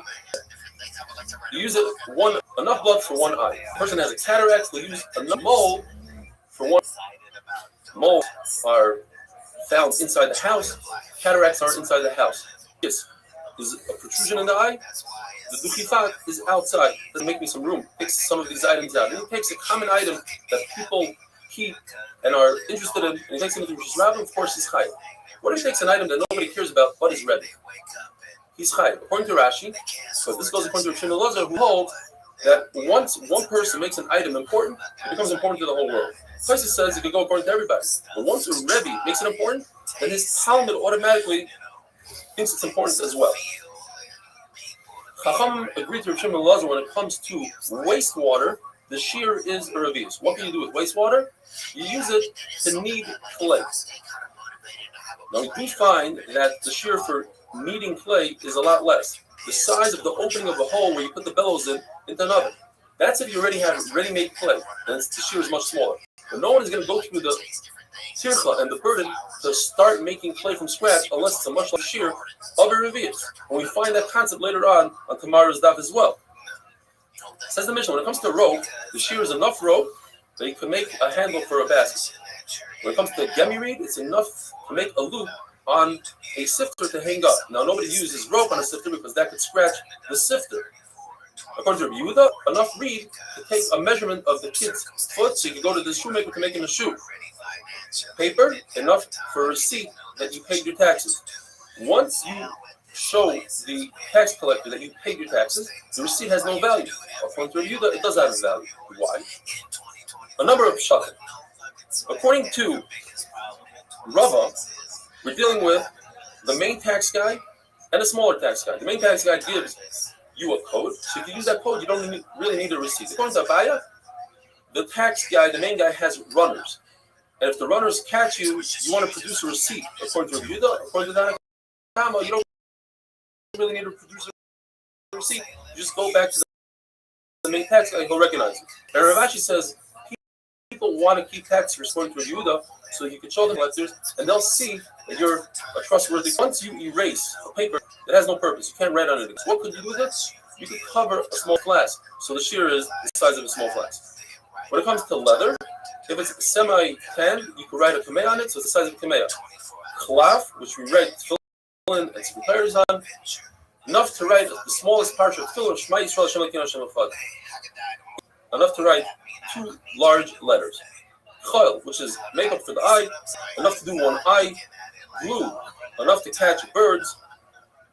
Sulfur and tar is enough to make a hole in a jar so the sulfur can come out, and then you plug it up with that sulfur and tar. Wax, enough to plug up a hole. A small hole. Crushed brick, enough to put on the opening of the oven that makes gold. Or Rita says, in order to make the feet, the tripod on the cord, which is also called in Aramaic pitfoot. Sid, lime, which girls use to remove hair, enough to put on one small joint of a girl. Rita says, enough to put on the hair to make the hair lay flat. And according to Nehemiah, enough to remove the hair in this area. The hutzim, which are lulav leaves, and you make, let's say, paishalat, is enough to make a handle for a basket. Suvim or sieve are the strings that go around the palm tree. People would put them in a funnel, and that would catch the sediments of the wine. Oil and grease, enough to put on the back of bread when you put it on the oven so it doesn't stick to the side of the oven. The size of a cell, which is a gregaris. Cotton, enough to fill a ball, which is the size of a walnut. If you take out a shtar chayiv, a shtar that says, I owe somebody owes me money, it has value. But once it's already paid off, according to Rabbi Yehuda, you're still chayiv. According to Tanakam, you're similar to the machlokes we had before. It says you're allowed to keep a shtar chayiv. There's no issur, so it has value for you. According to Tanakam, you're not allowed to keep a shtar chayiv around. It could bring problems later on, so it has zero value.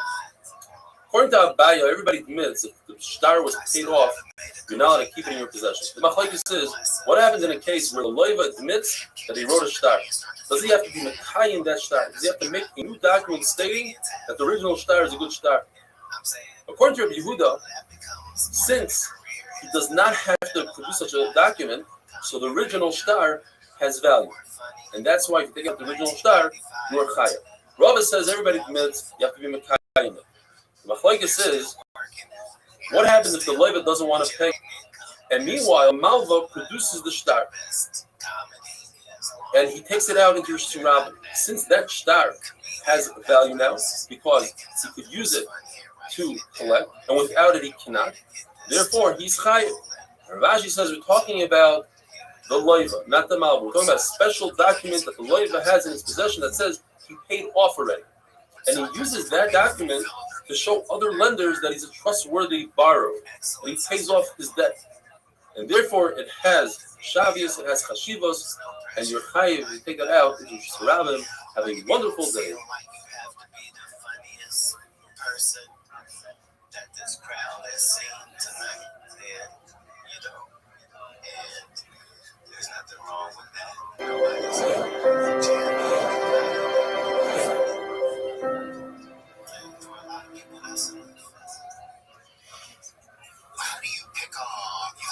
Shabbos Daf Ayin Tes. When it comes to hide leather, the shear is the size of a kameya in order to be over hitzah. From going from one domain to another domain, you have to take out the size of an emulet. Not only that, says Rav Nachman, this size of an emulet applies to everything. Whether this piece of hide is tanned, untanned, you want to tan it, you don't want to tan it. Not only that, if you're tanning hide, what's the shear to be high for tanning? The size of an emulet, of a kameya. Similarly, we say the same thing by spinning. The malachas of labin to clean the wool, menapet to untangle, teveh to dye, and toiva to spin are all the same exact shear, even though some of them are before the finished product, some of them are after. The shear is the same. Kisit kafel. This is a sit from finger to finger times 2. Anytime you find the inconsistency in the shearing, that the shear is a lot larger before the finished product versus after the finished product, that is because people don't want to burden themselves with a small shear. They'll only take care of that when there's a larger shear. For instance, 3 different examples the Gemara brings when it comes to herbs. So Yveya dies before you cook the herbs, the shear is much larger. It's the size of a walnut, enough to a woman's calf. But once it's cooked, then the size is dugma li'ira. A dugma is a sample cloth that vendors will show different colors. Li'ira, the size that you put on the device that holds the Erev string that goes through the chassis. The end has a small piece that keeps the thread from unraveling. It's a smaller piece, much smaller. And then again, that's because people don't want to bother with some products, so therefore the uncooked samamanim, unplanted seeds, the shear is much bigger than planted seeds. Unplanted seeds, according to Tanakama, enough to have a gregaria, less than a gregaria, according to 5 seeds. But once they're planted, 1 seed for a leek or a cabbage, according to Reba, again, people don't want to be free up themselves with 1 seed unless it's planted. When it comes to wastewater, we say water is the shear is a revius in order to knead clay. But once the clay is kneaded, then the shear is much smaller. It's the size of tikur. There are 3 levels, or 3 stages, that is, when you make hide, when you can hide. And they involve salt, flour, and gallnuts. If there's only salt, that's called chipa, and the shear of that piece of hide is bikameh. If there's salt and flour added, but no gallnuts, that's called diftera. The shear of that is to write the main essential parts of the get, and the name of the person. If there's no salt or flour or gallnuts, that's called matzah. It's plain, like matzah.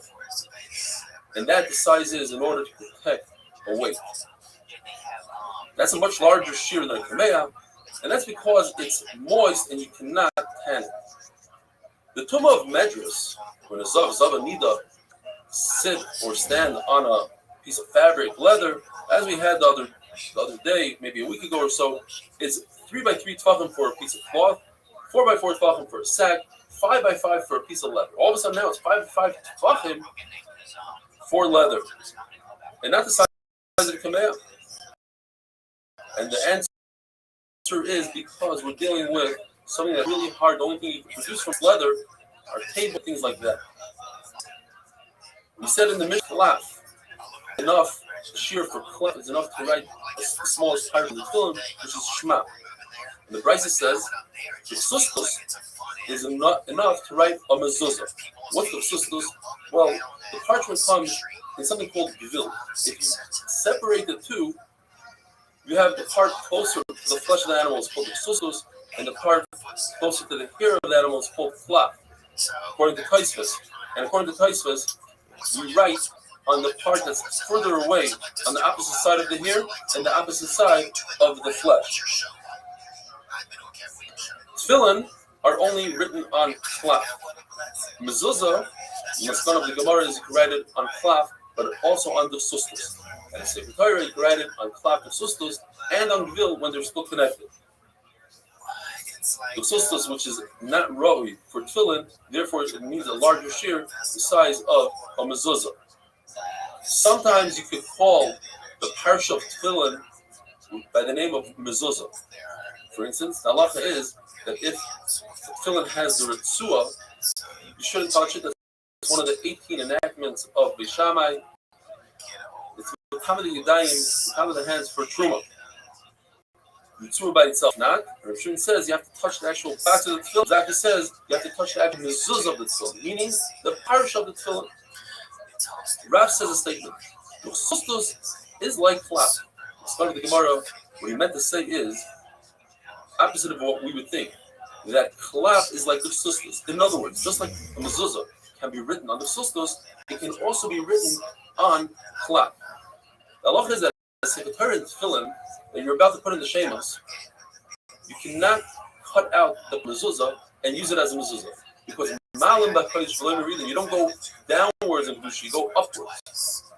We have to be talking about that the tefillin were written in the klaf, and therefore you could write the mezuzah on klav according to the mayor. The mayor holds that it's could write a mezuzah on klav since it's better for the mezuzah. It would be the last protect like that.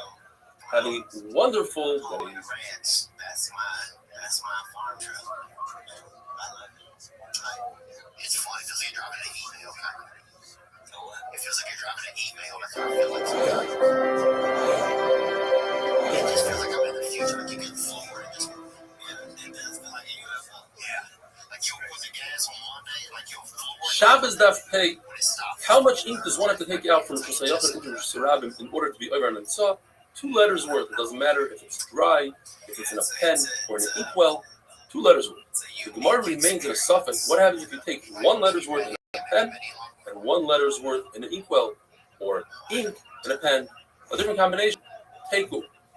Says Rava, we know that when it comes to Hitzah, a person has to lift something up from Rosh Hashanah or Rosh Hashanah and place it down in the second domain. Writing consists of putting down. So if you're walking Rosh Hashanah and while you're walking you write, it's as if you put it in its resting place in Rosh Hashanah. If you wrote 1 letter and in one awareness you wrote the second letter, however, by the time you wrote the second letter, the first letter dried up. The 2 letters do not combine to create a shear and you are part. If you put down a half a shear in Rosh Hashanah, a half a fig, and before you had a chance to put down the second half in order to be over, you lifted the first half. It's as if a dog came and consumed it and halves do not combine. If a person puts down a half a shear in Rosh Hashanah and he takes the second half and he doesn't place it down, he walks above the first half. And he's within 3 tefachim. You have the concept of lava within 3 tefachim, as if it was touching the other piece and they combine for 1 shear and he's chai. If a person takes out an object, a half a shear into Rosh Hashanah and another half a shear into Rosh Hashanah, they are mitzvah as 1. Yossi says if there's a rishus between them, it separates the 2 rabbis and he's potter. What about a Carmelist? If a Carmelist divides the 2, that's considered another rishus, and therefore he's potter. Rabbi says a Carmelist, since it's only the Rabbanan, is not mafsik. It's not considered another rishus. Rava says even between the 2 Rishus Rabbim, there's a separation and they don't combine because we see in Gittin that if a husband gives his wife his domain just to be pregnant again and the get lands on a beam, it's not considered the wife's because the beam is a different Rishus. How much makeup, eyeliner is 1 chayiv? Well, it depends. In the cities where women dress more tznius and they only showed 1 eye, so they would use eyeliner for 1 eye, so the shear is 1 eye. In the villages, where they didn't have so much pizzas, so they didn't have to cover both eyes. So both of their eyes were uncovered, and they would put eyeliner on both of their eyes. Therefore, the shear is for 2 eyes. The Mishnah tells us wax, the shear is found to plug a small hole that wine, which is very thin, come out of, not oil or honey. Glue, enough glue to put on top of a post to catch a bird, which is a lot of glue. Sulfur and tar, what they would do is they would have a flask for mercury, and they would cover the flask with tar. Then they would punch a hole in the tar to let out the mercury, and then they would plug that hole with tar. So that plug is the amount of tar, which is a very small amount. Rabbi Yehuda is consistent throughout all the Mishnayos here, and he always takes the smaller measurement. We saw that by a piece of gemi or reed. The measurement according to Yehuda was to measure a child's foot and a common to make a loop on a sifter. Whenever Mishnah, Charsis, is crushed brick, the Kama says to create the hole on a foot. And according to Yehuda, to fix the foot, which is a smaller shoe. This brings us to the base. How much hair are you hiding? Take hair side enough to mix in clay. How much are you hiding? Enough to make the pikur of the measurement. Line enough to cover a girl's finger.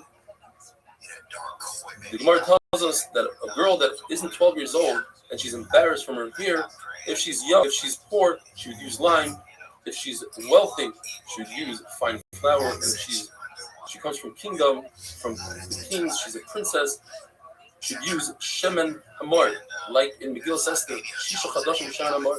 What shemen hamor? Rav Huna Bar Chia says it's perfumed oil. Rav Yirmiyah says it's olive oil that didn't come to a third yet. Didn't grow a third. What does this lime do? It removes the hair and causes a glow in the skin. And the Gemara tells us that Rabbi Bibi, he did so for his daughter. He took limb by limb, one at a time, covered it in lime, and he was able to get a great guy for his daughter who actually gave him 400 zuz. There was a guy that noticed this and he said, let me do this for my daughter. And he covered her in one shot with lime, and his daughter passed on. And he went around screaming, Bibi killed my daughter, Bibi killed my daughter. Says Rav Nachman, it's only Rav Bibi that had to do so because he drank a lot of beer, and beer causes the hair to become dark. We had in the Mishnah review that says how much lime? Enough for Kilbur. Rav Nechemi says on Bibi. What does this mean? According to Rav, review is talking about to smooth the side of the hair down. And according to Rav Nechemi, it means to shave right over here, this area. The Ritzvot says we're talking about a barrel. We're not talking about a head of a human being. And the barrel has two spigots. And in order to put the spigot to fill up the barrel, he would put some lime in there. Says the Gemara, but then the wine will corrode the lime.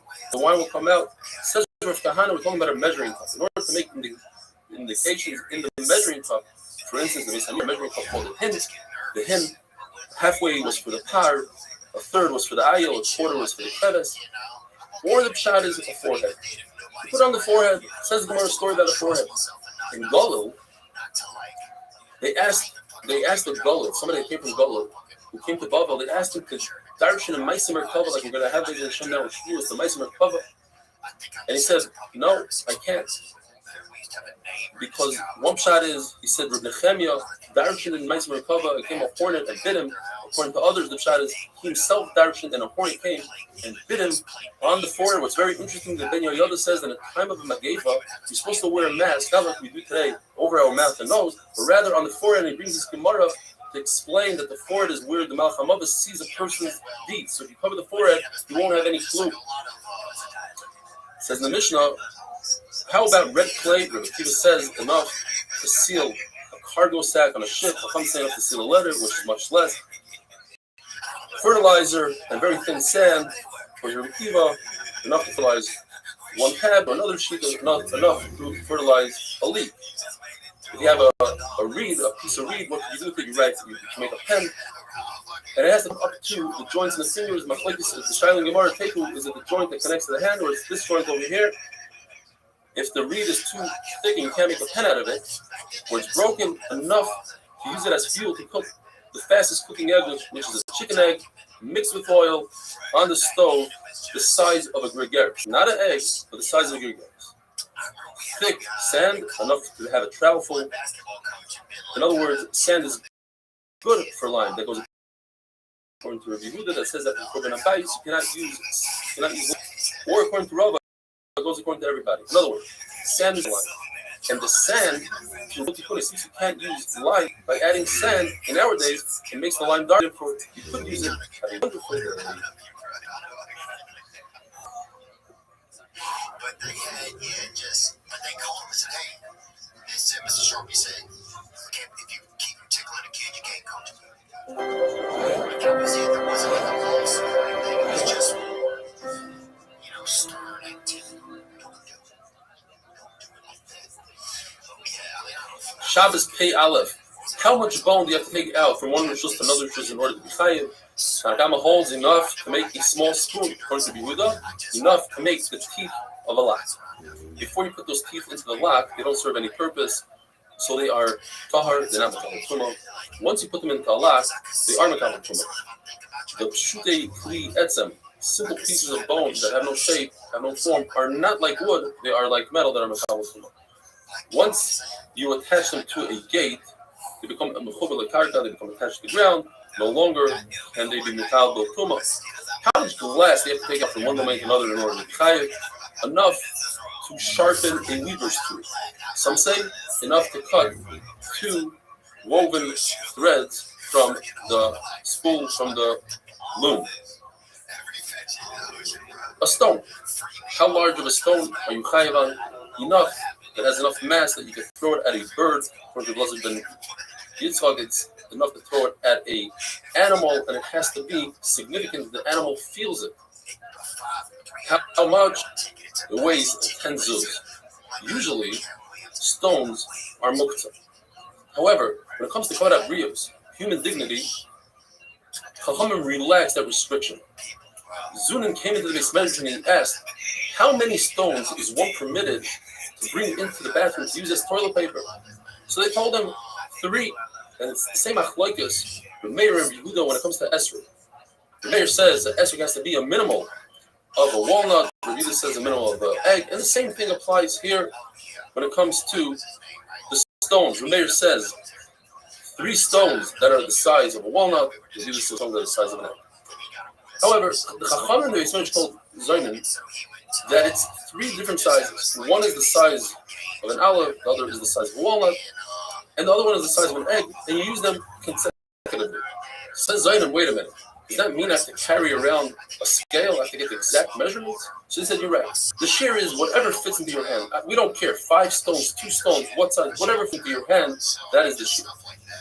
Rabbi says, if it's a permanent bathroom, so whatever fits into your hand, because whatever you're not going to use now, you'll use later, so it's not Muktzah Shabbos reason. However, if it's not a permanent bathroom, then the shear is ke'echreya, like the compromise, meaning the middle shear. We have olive, walnut, egg. The middle one, the size of a walnut. Rabbi Yehuda says it's also to use for toilet paper. You're not allowed to use something called pipes, which are pebbles that crumble. Rabbi says you're not allowed to. They would, in order, if somebody was constipated, they would massage with some sort of stone. So you're not allowed to massage on Shabbos with a stone or sand because of the issue of goizes you might come to shear here. If you do it till achar yad, instead of holding it with a full hand, you hold it with 2 fingers. That's mutter. If you take a mortar, which is designed to crush something, so it's and you want to use that for toilet paper. If it has remnants that somebody else used it before, so nobody's going to use this any longer for Kli Shalach L'Nisur, you're not going to use it for food, then it's mutter to use it for toilet paper. What if it got washed off with rainwater? If you can still see some remnants, it's a mutter. So you want to ask the kasha. There are 10 things that enhance or help the ability to have hemorrhoids. One of them is using a stone that somebody else used already. How could you say that you use it now? So the one brings 3 roots in. It's also to use a stone that somebody else used when it's moist, or if it's on both sides, or it's a stone that somebody else used. And here we're dealing with a stone that you yourself used. What are the other 9 things? Gemara says, if you eat reed leaves or grape leaves or rigid meat like tongue, esophagus, besakaisis without salt, the spine of a fish, herring that's not completely cooked, the sediment of wine, leaves, if somebody uses lime or earthenware for toilet paper. And some say even somebody that hangs himself to straighten out his neck in the bathroom. What about doing extra tirchas, carrying up these stones for toilet paper to the top floor? Kavod habriyos allows us, you see in the Torah was relaxed when it comes to Hashav's Aveda. If somebody's Zakim with Boydai, Talmid Chacham doesn't have to return on Aveda if it's below his dignity. So too, Chacham will be relaxed when it comes to toilet paper. It's not similar to the case the Gemara says of somebody that got a piece of meat stuck between his teeth. Also, an issue of human dignity. He wants to remove it and he wants to use a splinter that's mukta. We don't care. We say you can't use it. Why? Because he should have been prepared with toothpicks before the meal. But when it comes to a bathroom, people don't know where they're going to have to use it. Maybe somebody will be occupied. They'll have to use a different bathroom. You can't be prepared. It's usher to walk on a plowed field, even during the weekday, because you're ruining the other person's plow. On Shabbos, there's another issue of using a bathroom in a plowed field because you might come to take a stone and cover a hole, and as we learned earlier, that consists of charisha. If it's in your house, that would be boina, smoothing out the floor. It's mutter to use a stone that has on the other side grass. If you pull the grass out, you're chayiv on toilish. But we're not concerned to do it. It's davashin skaven, and it's certainly not a psik ratio. The Gemara wants to bring a raya from here. In those days, they would plant planters that had holes in them and use them as kaparas, Rashi says. They'll take it and go around their head 7 times and say, Zechalifasi, Zeturasin, and throw it into the river, do a tashlach with the kaparas. You're allowed to lift it up on Shabbos even if it has grass growing on the bottom.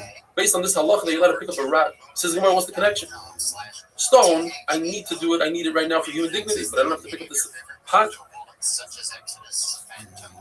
Abaye says halacha that if I have this pot with holes on it and it's on top of a stand, and I lower it to the ground, that would be planting on Shabbos. Now it gets more moisture out of the ground. And if the reverse is on the ground and I put it on a stand on Shabbos, that would be toilish. Both these surah would be only midrabbanan.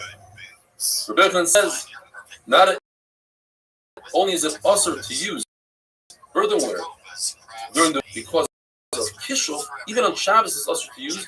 You rather use a stone than earthenware, even though the earthenware is less muktzah than a stone.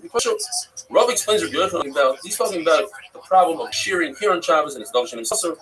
The issue is that Rabbi Yochanan passes like the Mishnah holds that a nazir could shampoo his head even though he might tear out some hair by mistake. Darshan Skaven is mutter, and now we're saying it's us. Rav Chizda and Rav Huna were on a boat. And Abaye wanted to go onto the boat, and they said no. So she said, if you don't let me go on, I'm going to stop the boat with Kisha. And she did. She didn't let the boat go, and they said something, and it started moving. She didn't realize, and she thought that her Kisha didn't work, and she said, the reason why it's not working is because you don't use earthenware as toilet paper, and you don't kill a louse on your clothing, and you don't take out vegetables from a bundle before you untie it. In other words, the Gemara, it seems like from the Gemara that Rabbi Yochanan and were over on these things, and that's why it did work, but she didn't realize it. Have a wonderful day. Were you affected by the fires? Did you have any damage?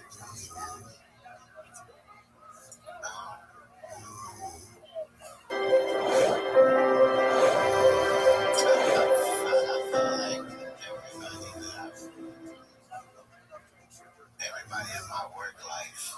Shabbos Daf Beis. The famous Rav Huna asks Rabbi, his son, I don't understand. Why don't you take advantage of the Rav Chizda, who's extremely smart and sharp? Says Rabbi, because every time I go to him, I don't learn Torah. He teaches us how to use the bathroom. Don't sit down quickly. Don't strain yourself. The body has 3 shini karkashta. You might blow one out. You'll ruin the whole system. Sakana. Says Rabbi, you need to learn how to save yourself, how to keep your body intact. If a person has 2 options of toilet paper, one is a stone and one is a shard of earthenware, which one should you use? Earthenware is dangerous, it can cut you, this kishuf. A stone is muktzah. Says Rav Huna, use the stone rather than put yourself in sakana. Says Rav Chizda, no, it's better to use the shard than to use muktzah. In fact, the Brisa says just like Rav Chizda, you should use the earthenware. So what's Rav Huna going to do? Rav Huna will say that Brisa is talking about earthenware that's not dangerous at all. It's nice and smooth. What if a person has 2 options? Grass and a stone, and according to the second Shana Rashi, we're talking about Shabbos. Grass is also slightly abrasive and dangerous. Machlokes, Rav Chizda and Rav Amnuna. The big problem is there's a concept when it comes to toilet paper that you're not allowed to use toilet paper that's flammable. Why we do so today is a different problem. When Avram talks about it, the Ramah says that's what people do. Some say, how do we use grass as the Gemara? Because this grass is moist, and therefore it's not flammable. The person needs to go to the bathroom. He needs to relieve himself, and he holds himself back. Machlokes is what happens between Rav Chizda and Ravina. Either he'll have bad breath, Rashi explains the decaying food will rise, or he'll simply have bad body odor from the Bryce's mashma that is bad body odor. If a person physically can't relieve himself, constipated, number of tricks. According to Rav Chizda, he should stand up and sit down, stand up and sit down. In fact, Rav Yirmiyah says, I saw with my own eyes an Arab that did so, and he spilled out like a pot that spills over. Rav Chanan says, a person not only should stand up and sit down, that's great, but he also has to walk a little bit. Find another place. And therefore, this fits into the halacha that a person is about to have a very long meal and is embarrassed to stop in the middle of the meal and take a break. So before the meal, he should either walk 4 times 10 amas or 10 times 4 amas, which is helpful in the relief. The Mishnah tells us if a person has a piece of earthenware, shard of earthenware, what is the shear that would be chayiv for itself taking out from one to another rishus? The three-way machlokes says enough that you can put between beams, you stack up beams. Rameir says enough to hold a coal, fire. And Rabbi Yossi says enough to hold a revius of water. The Meir says I have a zeicher, a hint from the pasuk. When the Navi talks about the Churban, the Hakadosh Baruch Hu is going to destroy things to the point where you can't even hold a coal in a piece of earthenware. So you see, earthenware, in order to be chashav, has to hold a coal. So Rabbi Yossi, but if you just continue to the end of the pasuk, it says, and Hakadosh Baruch Hu will destroy to a point where you can't hold water in the earthenware. Rameir will explain that what the pasuk is saying is, first, Hakadosh Baruch Hu will destroy everything that has value, such as things that hold fire, and then he'll destroy things that, even things that don't have value. From the pasuk itself, you can understand that Rameir's shear of holding fire is greater than the shear of a Rebbe, because it just makes sense. The pasuk starts off with a large item. I will destroy the larger item. Hakadosh Baruch Hu will destroy the smaller item. Says Abaye, and that's how you have to explain it as well. We're dealing with a large bonfire. You can walk over to a large bonfire with a small piece of shard earthenware and pick up a coal. You will get burnt. We're dealing with a very large piece of earthenware, so that from a distance you could grab a coal. And with that, we finish the parak Hamoitzi Yayin, and we begin the parak Omer Rebbe Kiva. We're dealing with a bunch of Mishnayos that teach us where do we learn different alphas. Not necessarily have to look at Shabbos. Eventually, we're going to get Shabbos of Milo. And the first alpha is about Avodah Zarah. Rebbe Kiva says, I know that Avodah Zarah, ba'asmachta, not a mafurish pasuk, but some hint from a pasuk. Avodah Zarah is mitame b'masa. Maga is if you touch something. Masa, if you lift up, physically touching it, it's enough. You become tame, just like a nida. If a nida picks something up, or you pick up, you become tame, as the pasuk says. Tizreim k'moi dava. You should throw out the Avodah Zarah like a nida. Say toy my Lord, get out of here. Tell the Avodah Zarah. The Brisa says that if a Jew built a wall and then a non-Jew built 3 walls around his wall and made that wall that the Jew built into Avodah Zarah, and the wall fell down, the Jew can no longer rebuild that wall because he's helping Avodah Zarah. What does he do with the broken? First of all, he has to distance himself 4 amos from that wall and build another wall. But what does he do leftover stones? They are mitama, according to Rebbe Kiva, b'masa, just like Anida. Rambam explains that according to everybody, Avodah Zarah has a hekesh to Nida, and therefore Avodah Zarah is mitama b'masa. Where is the machlokes? The machlokes is in a concept called Even Misama. Even Misama is a very large boulder that's suspended, and if there's a zav Nida on top, the unbelievable chiddush, the tumas travels right through the stone, which is typically not mekabel tumah. Through the stone is mitama any kli that's below the stone. Machlekes is, do we learn that concept that is by Anida? Do we learn that concept to Avodah Zarah? Rebbe Kiva says yes, and Chachamim say no, because we learn from a sheretz. The sheretz does not have that tumah. What does Rebbe Kiva do with that package that we learn from sheretz? That the Mishamshim Avodah Zarah, a kli that held Avodah Zarah, is not mitama b'masa, but is mitama b'maga. And what do Rabbanan do with the hekesh of Avodah Zarah to Anida? That's mitama b'masa, but there is no Even Misama. Why? Because Chachamim learn the hekesh of Nida, Avodah Zarah, that tells the concept of Eivar. That is, if a limb, Rahman al-Islam, is cut off from a Nida, that limb loses the Tumas Nida, gains a new Tumas, Eber Menachai, so it's mitama ba'oil, but not the Even Misama. Avodah Zarah is not mitama the Even Misama, and it's not mitama the Eivar.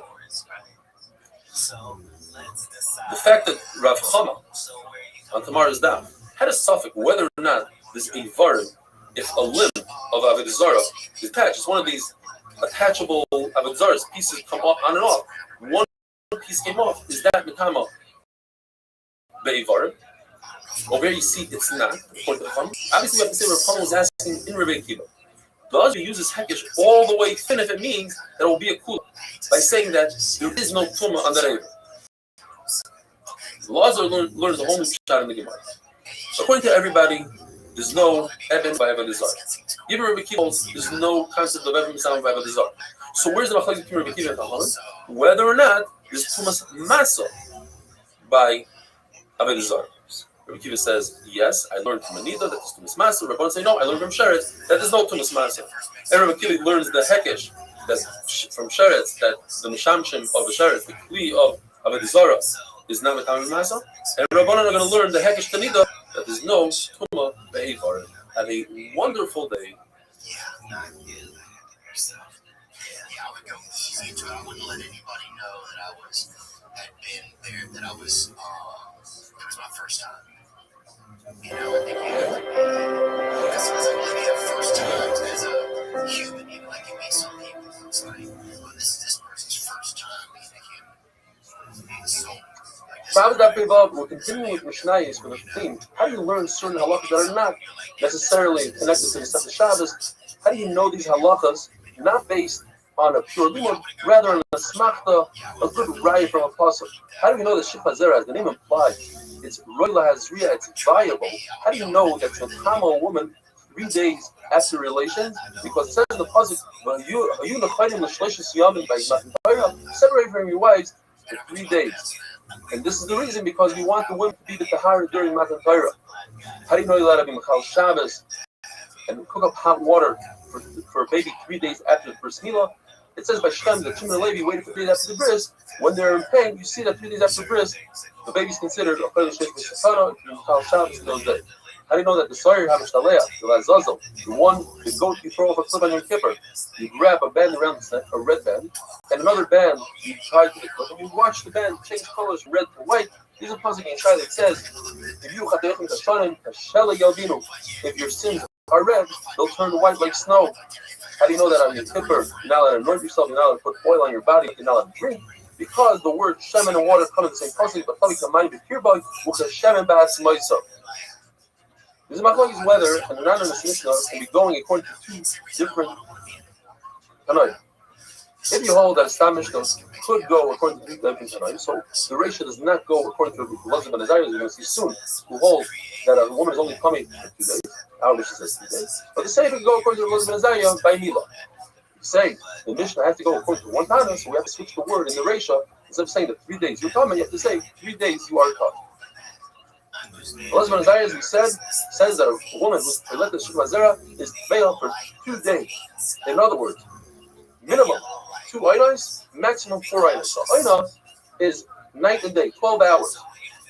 If the relations were at the tail end of the first day, that leaves this person with 2 aynos only from the second day.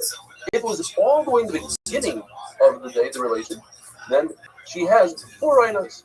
2 from the first day, and 2 12-hour periods from the second day. Rabbi Shmuel says, no, it's 3 days that she's coming. 3 days could maximum have 3 24-hour periods, or 3 times 12, which is 6 aynos, and 5 aynos, if relations were midday on the first day, or 4 aynos, if the relation was all the way at the tail end of the first day, now you're left with only 2 24-hour periods, or 4 times 12. Rabbi Akiva says there's always 5 aynos, regardless. It's exactly 60 hours from the time of the relationship, she's no longer coming. So even if she had a relationship a few hours into the first night, we go a few hours into the last night. It's always exactly 60 hours. According to Chachamim, it's exactly 72 hours, 3 full days. According to Rabbi, where do you get this 5 aynos? 5 times 12. Rabbi Akiva holds that Moshe Rabbeinu always ascended, went up Shemayim at daybreak, and always came down. Therefore, if Moshe Rabbeinu came down on the 4th day at daybreak, that's 12 hours into the 4th day, into Wednesday, because Wednesday starts at Shkia. Therefore, he's only left with 12 hours for Wednesday, plus another 48 hours for Thursday and Friday, a total of 60 hours. If these women went to the mikvah on Friday night, they are not completely tired. They're considered Tula. A woman has to wait until the sun goes down, but she went to the mikvah after sundown, and therefore she has to wait until the following night, sundown. The problem is that Kabbalah Sapphira was Shabbos morning. They were in a state of Tumah. Says the Gemara, that's not a problem. You could be Mechabel the Torah in a state of Tula. However, that never happened. There's not a single woman in Klal Yisrael that was in a state of Tula. They all went to the mikvah. They were able to go before sundown on Friday, and therefore once sundown on Friday came, they were no longer Tula. They were completely tired. According to Rabbi Akiva, why couldn't HaKadosh Baruch Hu give the Torah on Friday night? There's already a 60-hour period from Wednesday morning until Friday night for 60 hours? The answer is because the Torah cannot be given at night, as it says in the pasuk, "Loi merois l'seisa bibarti." The Prophet didn't talk in secrecy, didn't give over the Torah in secrecy. He wanted all the nations to see Matan Torah in broad daylight. So why couldn't Klal Yisrael go to the mikvah on Shabbos morning? Why did they have to go Friday night? The answer is, it doesn't make sense for some people to be going to the mikvah while others are going to Matan Torah. Explains Tosfos that if we would wait for these women to go to the mikvah, let's say it only took 5 minutes for them to go to the mikvah, that's 5 minutes of Bittul Torah for all Klal Yisrael that can never be replaced. The machlokes of how long tumah lasts by a woman, that's only by a woman, but by a man, everybody agrees that if the zera on clothing that's moist, it's forever as long as it's moist. The Gemara remains in a suffix. Is this halacha that zera only remains for 3 days in the state of tumah? Is that only because this woman is Jewish and she has mitzvahs that she is stressed out about, and therefore her body destroys the zera within 3 days? But let's say a gaya who doesn't have these mitzvahs, maybe it's the last one, or perhaps a gaya who eats shkatzim or masim, her body is also able to destroy the zera in 3 days. Another question the Gemara asks, what about an animal? The zera is an animal, perhaps it's only a human being that traps the zera and doesn't introduce oxygen to it, and therefore it's destroyed, but an animal that doesn't have a price, that doesn't have a canal, perhaps the zera lasts longer. According to everybody, Klal Yisrael arrived in Sinai on Rosh Chodesh. And everybody holds that Matan Torah was given on Shabbos. Machlokes says Rabbi Yossi holds that Rosh Chodesh happened on Sunday, and Rabban hold that Rosh Chodesh was on Monday. According to everybody, the day they arrived in Sinai, Moshe Rabbeinu didn't say anything to Klal Yisrael. All he said perhaps was Schar Noinish, but he didn't relay anything that the Baruch Hu told him to relate to Klal Yisrael because of the strenuous situation that Klal Yisrael was from the way. They were too tired. The following day, he told them, according to Rabbi Yossi, that happened on a Monday. According to Rabbanan, that happened on Tuesday. The following day, he told them the mitzvah of Agbolah don't come next to Har Sinai. According to Rabbi Yossi, that happened on Tuesday. According to Chachamim, that happened on Wednesday. And on the following day, he taught them about Hafrasha, separate from your wife. According to Rabbi Yossi, that happened on Wednesday. According to Rabbanan, that happened on Thursday. So that is the machlokes, and which we're going to discuss tomorrow, whether the pre-shah, the separation, was on Wednesday or given on Thursday. Have a wonderful day. If we try and just focus on telling ourselves the facts of how good we're doing, like, we're much too hard on ourselves. Oh, yeah, I feel that all the time, man. I feel like I don't have any other way to feel sometimes, like, not in a bad way, but yeah, I feel like it's this constant sentence, you know, you gotta. Shabbos Daf Zayin. According to Rabbi Yossi, Rosh Chodesh was on a Sunday.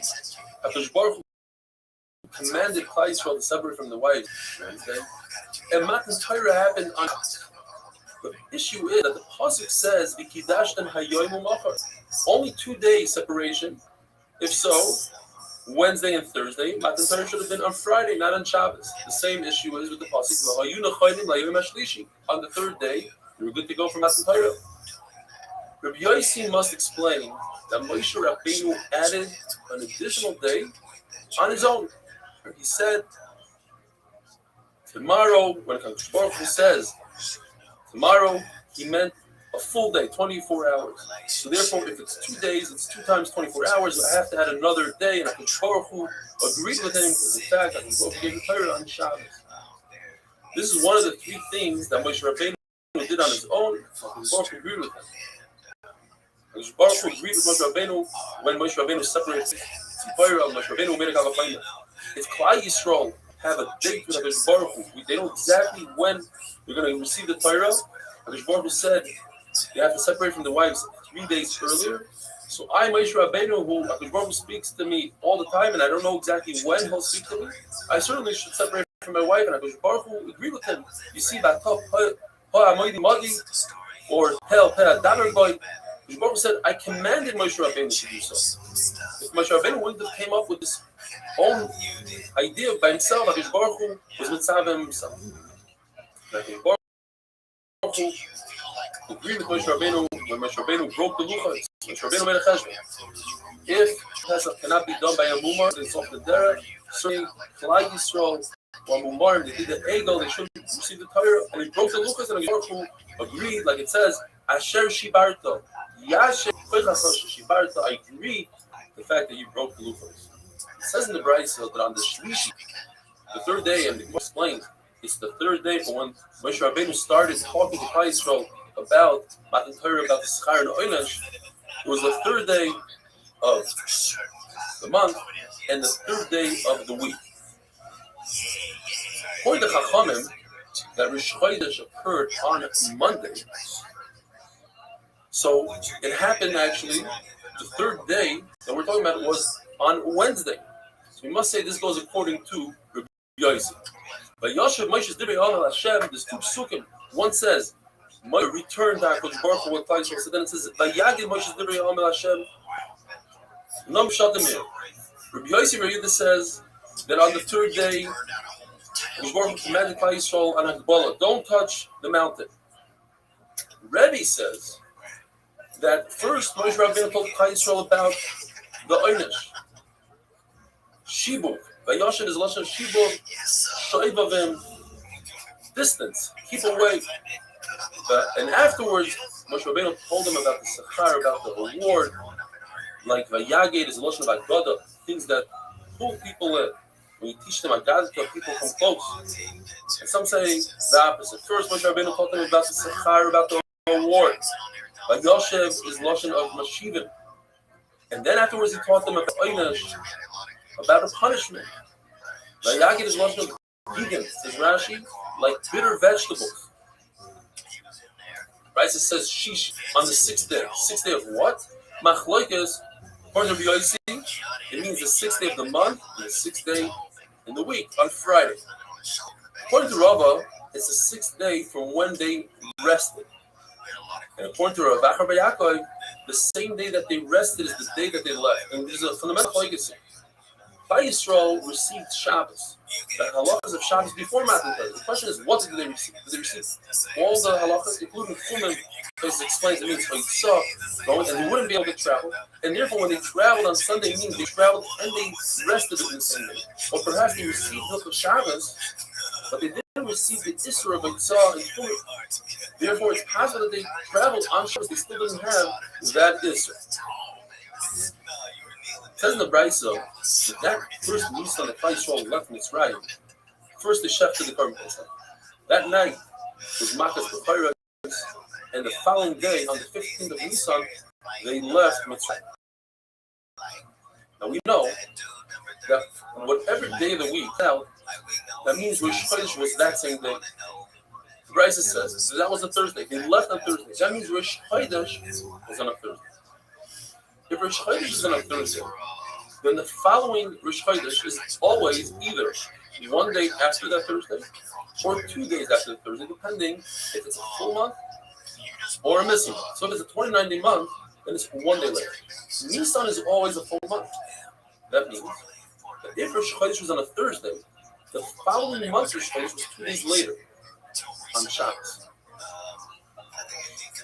Says the Gemara, and if Rosh Chodesh Iyar was on a Shabbos, so the following month, Rosh Chodesh Sivan, was on a Sunday, because Iyar is a chaser, and it's 1 day later.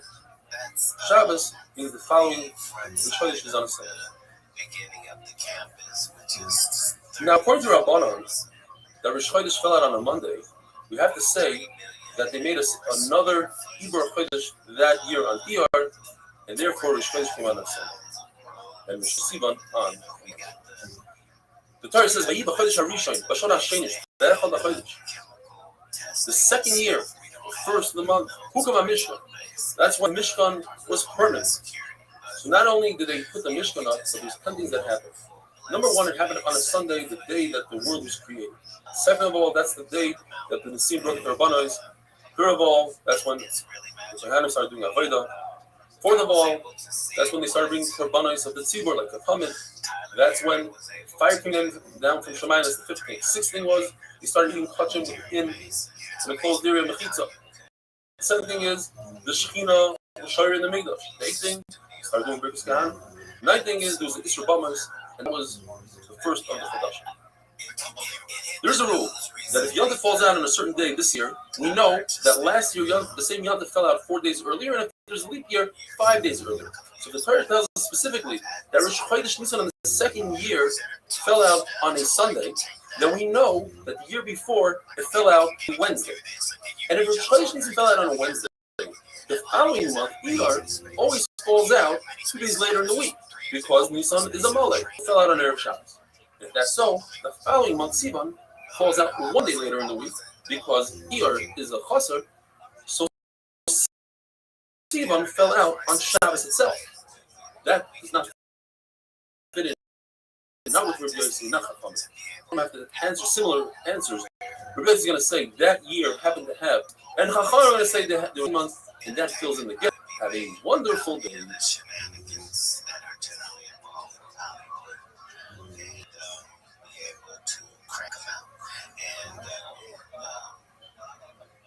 All it needs to do is be good. If it's good, even though it might have appeared from the interviews, this guy just loves tearing people apart. Really, Shabbos Daf Tiches. Today's daf is one of the classic daf in Shas with many valuable life lessons. But first, we need to take care of the sugya that we yesterday. It says in Satan Erlang, which coincidentally was by Rabbi Yossi himself, and that's the machlokes we have right now between Rabbi Yossi and Rabbanan. It says Yetzias Mitzrayim happened on the 15th of Nisan, which occurred on a Friday. And as we know, if the 15th of the month is on a particular day, so that means that Rosh Chodesh Nisan day was on Erev Shabbos. We also know that since the Nisan is a full month of 30 days, the following month must come out 2 days later in the week, which would be on Sunday. That's Rosh Chodesh Iyar is on Sunday. Therefore, the following month, Rosh Chodesh Sivan, since Iyar is approximately 29 days, that means the following month is going to come out 1 day later, not 2 days, 1 day later in the week, which puts Rosh Chodesh Sivan on a Monday. And that goes according to Rabbanan. Although Rabbi Yossi wrote this goes according to Rabbanan. There's a verse that says Moshe Rabbeinu went up Shemayim on Monday, came back down. He went up on Tuesday, came back down. Told us about the mitzvah Hagbalah like we had. He went up on Wednesday, Rosh Hashanah, separated from your wife, came down. And on Thursday, he built him his payout. That's the day that Christ was in Nasa, and he was married. Bryce continues and says that on Friday he didn't have time. It doesn't mean that that's when Makar was, says the Lord. It means a concept of preparing for Shabbos. Here, even Moshe Rabbeinu had servants. He himself prepared for Shabbos, didn't have time. And now, the beginning of a sugya of Agadata, the law, somebody can go, came and stood over a Chizda, and he actually said, look at how beautiful the things given in threes. Tanakh, Torah Nevi'im Suvim is 3. Klal Yisrael, Chayin, Yehanim, Levim, Yisraelim. Moshe Rabbeinu was born third after Aaron and Miriam. The Torah was given on the 3rd day after Hafrasha. This goes according to Chachamim, that there's 2 days of separation, and on the 3rd day, Matan Torah, in the 3rd month, Nisan here, Sivan, the 3rd month. By Yisatz, we talked to Sahar, the famous Gemara, that Rosh Baruch Hu's Hafa Aleim Harkigi, he picked up Har Sinai and put it over them and threatened them. If you recall the Torah, great, if not, some Kiet Rastam, that's where your burial will be. Zachar Yaakov says, this is a great excuse for Klal Yisrael. Klal Yisrael was forced into mitzvahs. Therefore, you can't come to that peak of life. Yet, later on, 900 years later, approximately, in the time of Purim, Klal Yisrael re-accepted the Torah out of love and not out of fear. It says, we say it in Kiddush Yom Hashishi, what's that? That the 6th day of creation corresponds to the 6th day of Sivan when the Torah was given. Meaning, the Lord made a deal with nature, with earth, and said, if Klal Yisrael accepts the Torah, which that is the reason why I created this world, then I will keep you in place. But if they don't accept the Torah, I'll put you right back to tell you about life.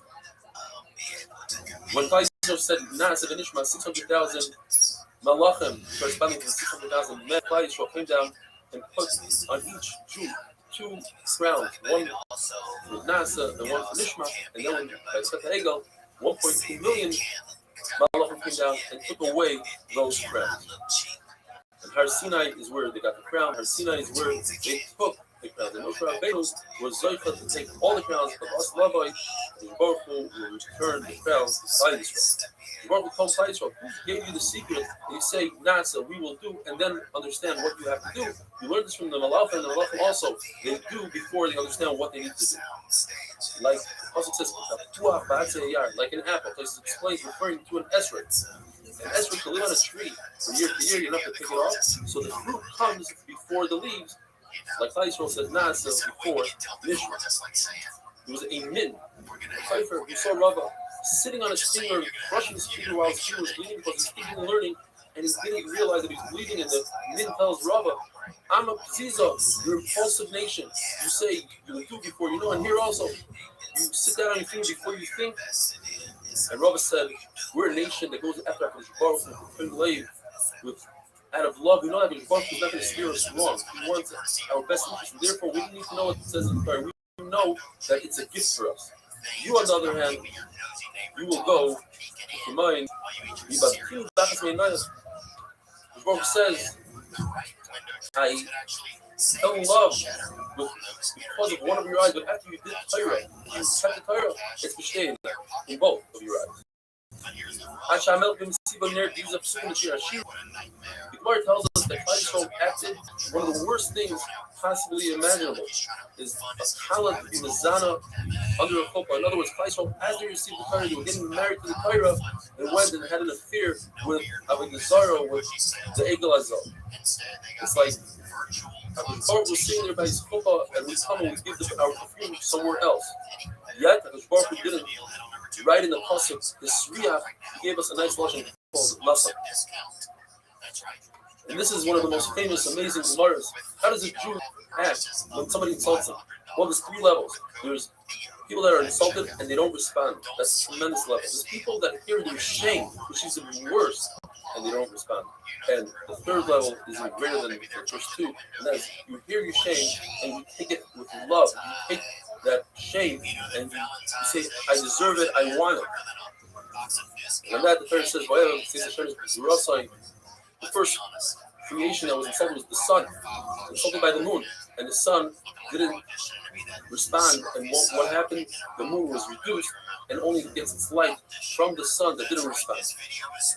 The Rebbe says every word, every one of that sentence that came out of the Lord's mouth split into 70 languages for the nations.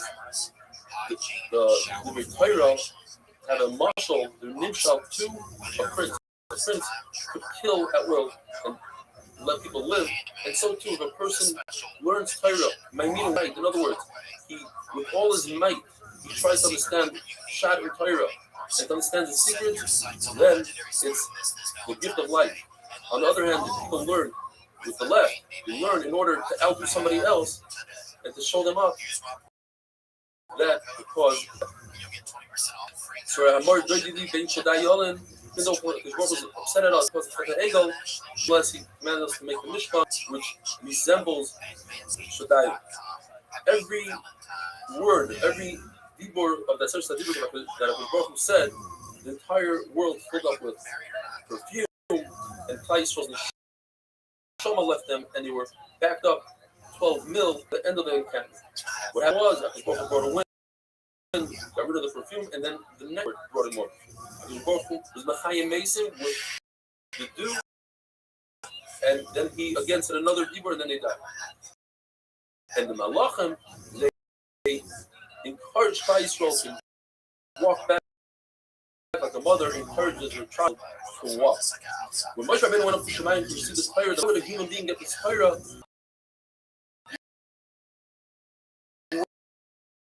Generations.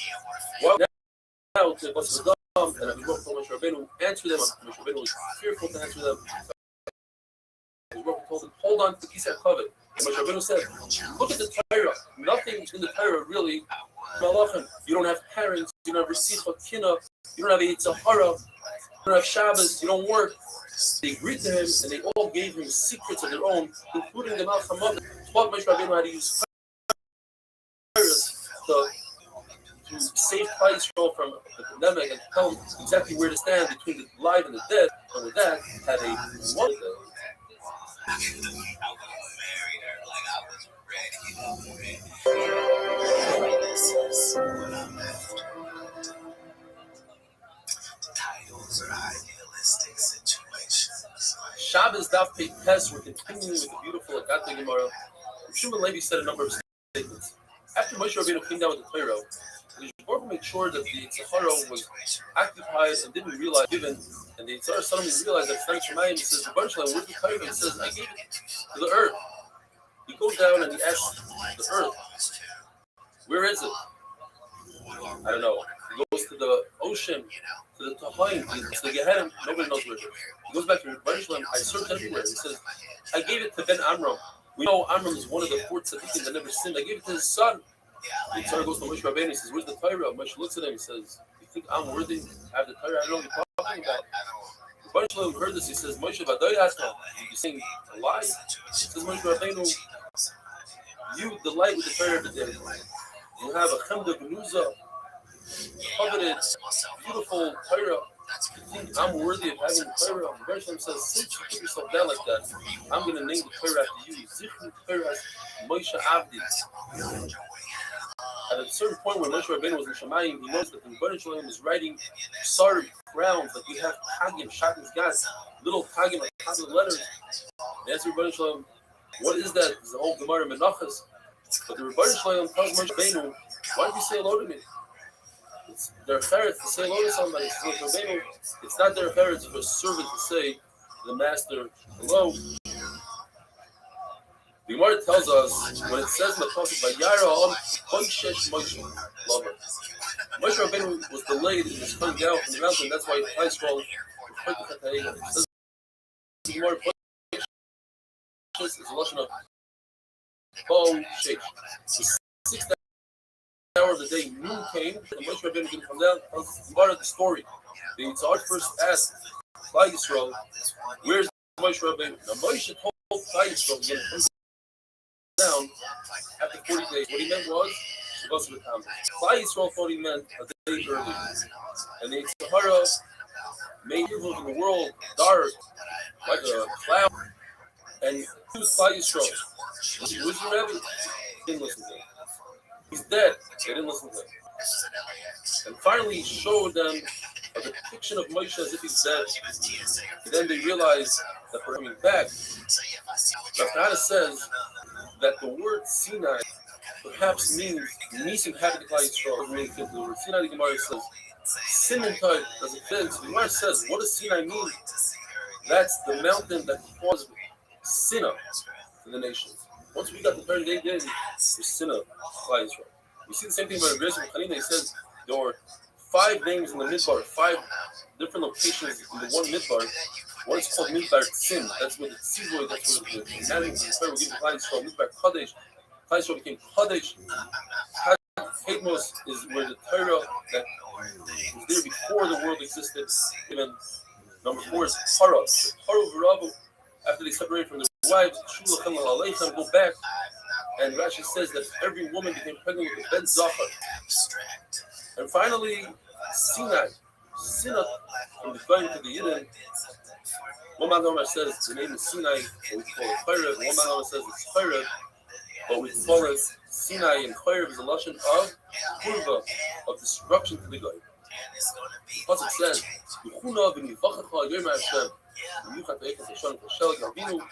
what's the lashon? God was telling Klal Yisrael, go and be revealed. Maybe it should be come and be revealed. Explain to the Gemara, God was telling Klal Yisrael, go to Avram, your forefathers, and get revealed, get to Chava. Klal Yisrael doesn't remember, why should we go to Avram? Avram heard that we're going to be in slavery for 400 years and he didn't down for us. Yaakov, Yitzchak, gave the brothers to Esau and he didn't down for us. Yaakov knew about before Goliath and he didn't down for us. We want you, we want to rebuke from you. Baruch said, if you want to rebuke from me, you have to able to shun him. If your sins will be red, the shall you'll be. Then I'll whiten them like snow. Gemara told us an amazing thing. Baruch went to Avram and said, what should I do with your son? He sinned. And Avram said something incredible, hard to understand. You Wipe them off the face. They deserve to die. People should know that if you're doing Avera, that's what happened. Prophet didn't like that. So maybe I'll get a better answer from Yaakov Avinu. Yaakov Avinu repeated the same thing. Until it came to Yitzchak. Yitzchak was our best defense lawyer, and he told the Rebbeinu for 70 years. The first 20 years, you can't give him an ayna. Brought down. This is the side of until 20, you don't get an ayna in different places in Torah. 5 years out of the 50 people are sleeping. So now we're left with 25 years. Out of the 25 years, you have to do your personal things like davening and eating and going to the bathroom. So you have 12.5 years. Either you or Rebbeinu Shalom take on the responsibility of 12.5 years. One was split at 50-50. But even if we split at 50-50, Yitzchak, I was mocking myself by that Kedah. I deserve a little bit of credit. And that credit should go towards Klal Yisrael. Says Gemara, Klal Yisrael started calling Yitzchak Avinu, you're our father. Yitzchak says, no. I want to show you, point out, it's the Rebbeinu Shalom. Ki ata Avinu. Ata Hashem Avinu, Ve'aleinu Ma'elim Shema. Look, it's both of your Hashem. Says Rabbi Yochanan, Yaakov Avinu, when he went down to Restream, he was gone down with a host of Barzil, like a prisoner in metal chains. But because of his fuss saved him, he didn't have to. And now we are back to Masechta Shabbos. Says the Mishnah, what is the amount of wood that one takes out into Rishus Harabim, another domain in Yischayev? When it comes to wood, we had it already when it comes to reed. When it comes to wood, it's the amount of wood that it takes to cook up the easiest egg to cook, which is chicken egg, and the amount would be a great gerus, the size of a dried fish. This is the fact that we learned the same halacha by a reed, and that is because by reed, you can't do anything with reed. But with wood, you can make heat for a lock, and even so, that you can make a key for lock, the shear is the shear of bishul of food of a greater. What's the shear of spices enough to spice this easy egg, this chicken egg, 2 different spices, and combine with each other, as long as they are all from the same category. They're all there to sweeten or to salt the food, and have a wonderful, wonderful day. And some people don't like that. Some people don't want to the dark side of things. I didn't really enjoy that.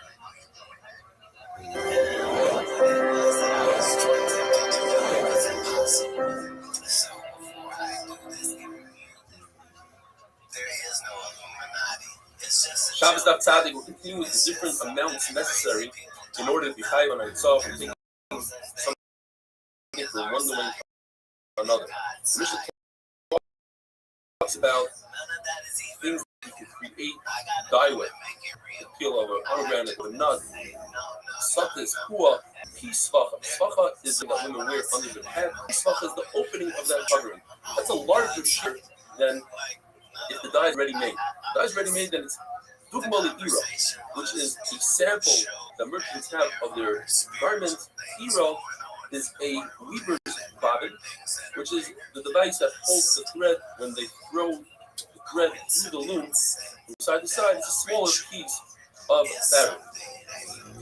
Meraglayim, these are stain removers, and the shear is also pisvacha. According to Rashi in the Gemara, it's when the meraglayim is at least 40 days old. According to Pesach, it's from 3 to 40 days old.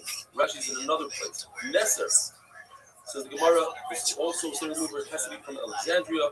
Boris, the Gemara translates as aloe vera. There's 2 types of aloe vera. In order to be chayiv in Shemitah, it has to be a vegetable, something that grows in the ground that has roots. Therefore, when the Gemara says that they added virus to Shemitah, it cannot be that it means it is sulfur, because sulfur obviously doesn't have roots. Molia is shleik Dutch, which Rashi says he doesn't know what it is exactly. The article says possibly sulfur. Ashlag, which translates as shoshana, which is in a pearl which is removed with a very sharp metal object. Hilbel, some sort of pepper. The shear is koshu, a very minor amount, and they use it as a mouthwash to remove the odor in the mouth. Idron, which is zephet tar, again, it's koshu. It's used for migraine. Certain besamim, Koshu, anything that has a bad smell, which is used to chase away mazikin from sick people and young people. Great smelling oils, fragrance, argamon, which is purple dye, which also has a nice fragrance. Koshu. A young rose, one petal of a rose is the shear. Different metals, the shear is koshu, very small amount, enough to make a prod goat. If somebody said, I want to donate metal to the base Hamikdash, the amount would be 1 amma by 1 amma, enough to make a kalya oira, chase away the ravens which have sharp spikes. In Earth, when we learned another sheet that means a physical bird crow. If somebody takes out copper, how much copper? Enough for ma'a kesef. Blazer says not less than a small copper fork. What can you do with it? You can clean out a menorah, the wick, etc. Abni Mizbeach, the stones of the Mizbeach, the dirt of the Mizbeach, is Kol Shehu.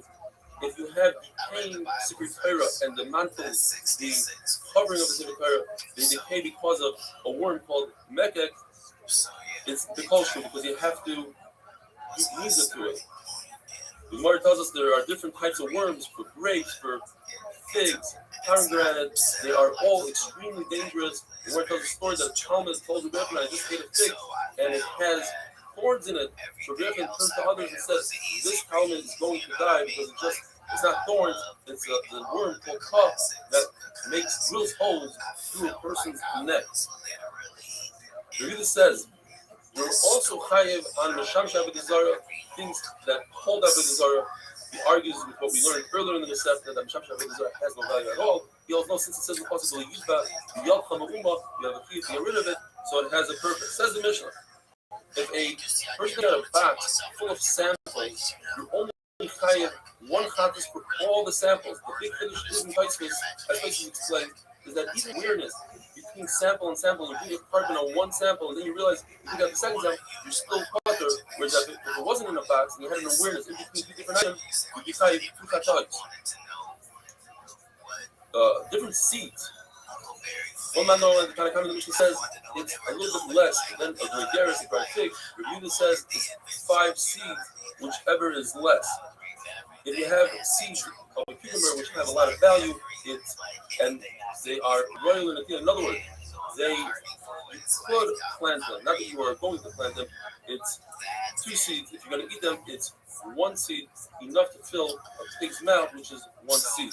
If you're using the seeds for, and these are seeds of dates, if you're using it for fuel, then it's enough to cook this easy egg, which is a chicken egg. If you're using it for math, to keep count something, it's either 2, or according to Acher and Meir, 5, because you don't need 2 seeds to count. You start losing count after right around 5. If it's a seed of a pumpkin or a pulmitzri, it's 2. That fertilizer and thin dirt, we learned, according to the Kiva, whether it's enough to fertilize 1 seed of a cabbage or 1 seed of a leek. That's because you already planted it, and as we said earlier, once it's done, then the sugar is much less. If you're going to plant, then you need at least 5 seeds or more. If one takes out around 2 years of a horse or a cow, the chayev, why you can make traps for birds with it. The very hard bristle on the back of a pig is 1. Palm tree leaves or palm tree vines, the leaves are 2, the vines are 1. A live grasshopper, if it's kosher, you can eat it. It's kosher because you give it to your child to play with as a toy. Once it's dead, now it's food. The shear of all food is regeris. There was a grasshopper called Sikoris Brahmin. Whether it's alive or dead, the shear is the kosher, a small amount, because you use it for refuah. Abaye says you can find it in a very young palm tree that has a single vine. What you do is you use it for a memory. You cut it in half, you eat half, the right half, the left half you put in a small copper tube, you seal it many, many times. When it says 60, Rashi says many times. You put it on your left arm, and then you learn as much as you want. All that learning you are going to remember forever, provided that you eat the left side. If you don't eat the left side, you will lose everything that you try to learn. Harakama says, you don't give a non-kosher grasshopper to a youngster because it might die and the child might eat. Review says, since it's a toy for the child, instead of eating the grasshopper, will eulogize the grasshopper, get the grasshopper husband. Therefore, there is no concern. Have a wonderful day.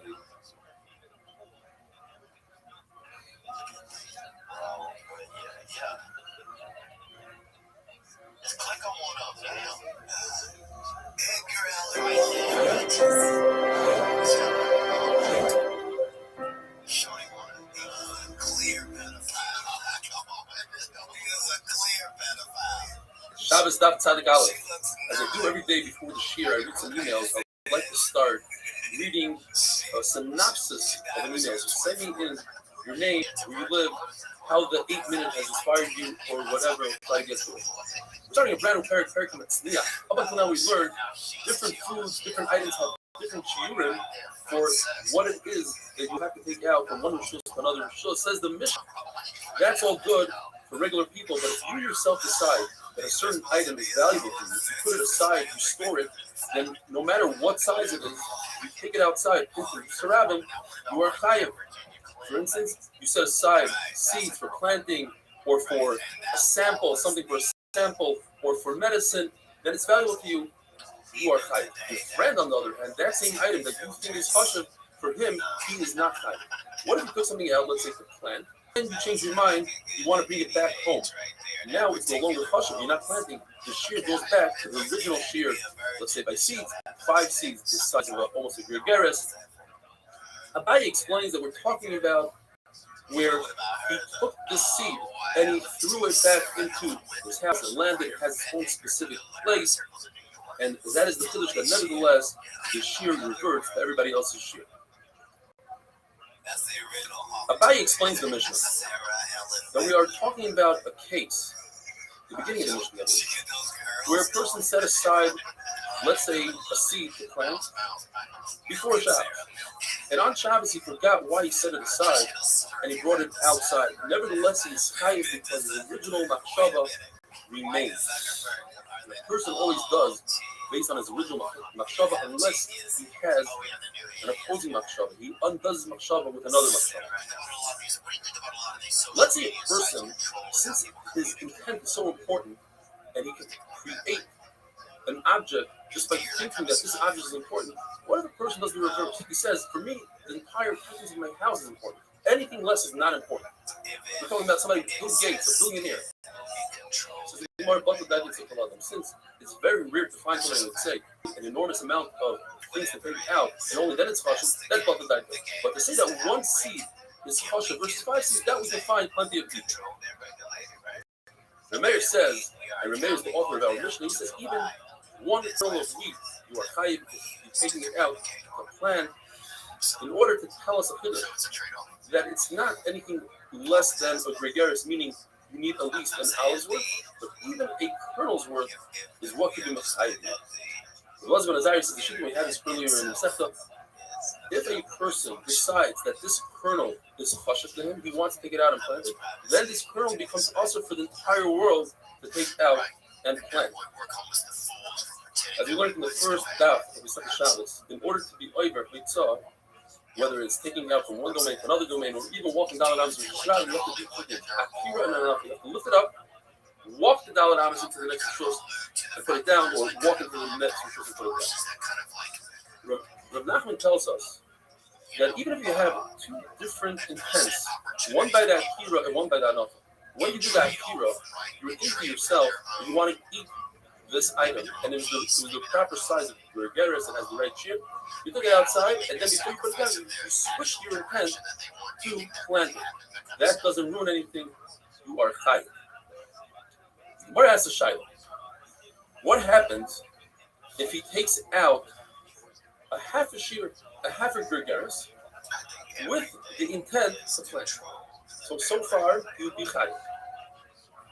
This half a gregaris blew up to a full gregaris, and then he switched his intent to eat it. The more suffix is, When he took it out, he didn't have enough of a shear. It was only half a shear. Later on, it grew. So perhaps in that case, we're not going to agree that the two machshavas, the two intents, are not mitzvah. There's a hefsek in between. And if you say that you are chayiv in that case, what about if the reverse case happened? In other words, he started out thinking that this full shear gregaris food, he wants to eat it outside. Then it shrunk, and only then he switched his intent to plant it. The first initial machshava intent is no longer here. You want to eat it, and you can't eat it. If you left it as is, he wouldn't be chayiv because there was no shear gregaris. He had to switch his intent. Perhaps in that case, he's potter. And if you would say he's chayiv, what happens in the case? When he started out with full shear, as he was walking, it shrunk to half a shear, and then afterwards it grew back to the full shear. You say, that Shabbos is pushed off for the time being. When it shrunk, the shear, it pushed off, like we say, by Karbanas and Mitzvah sometimes. The more remains in a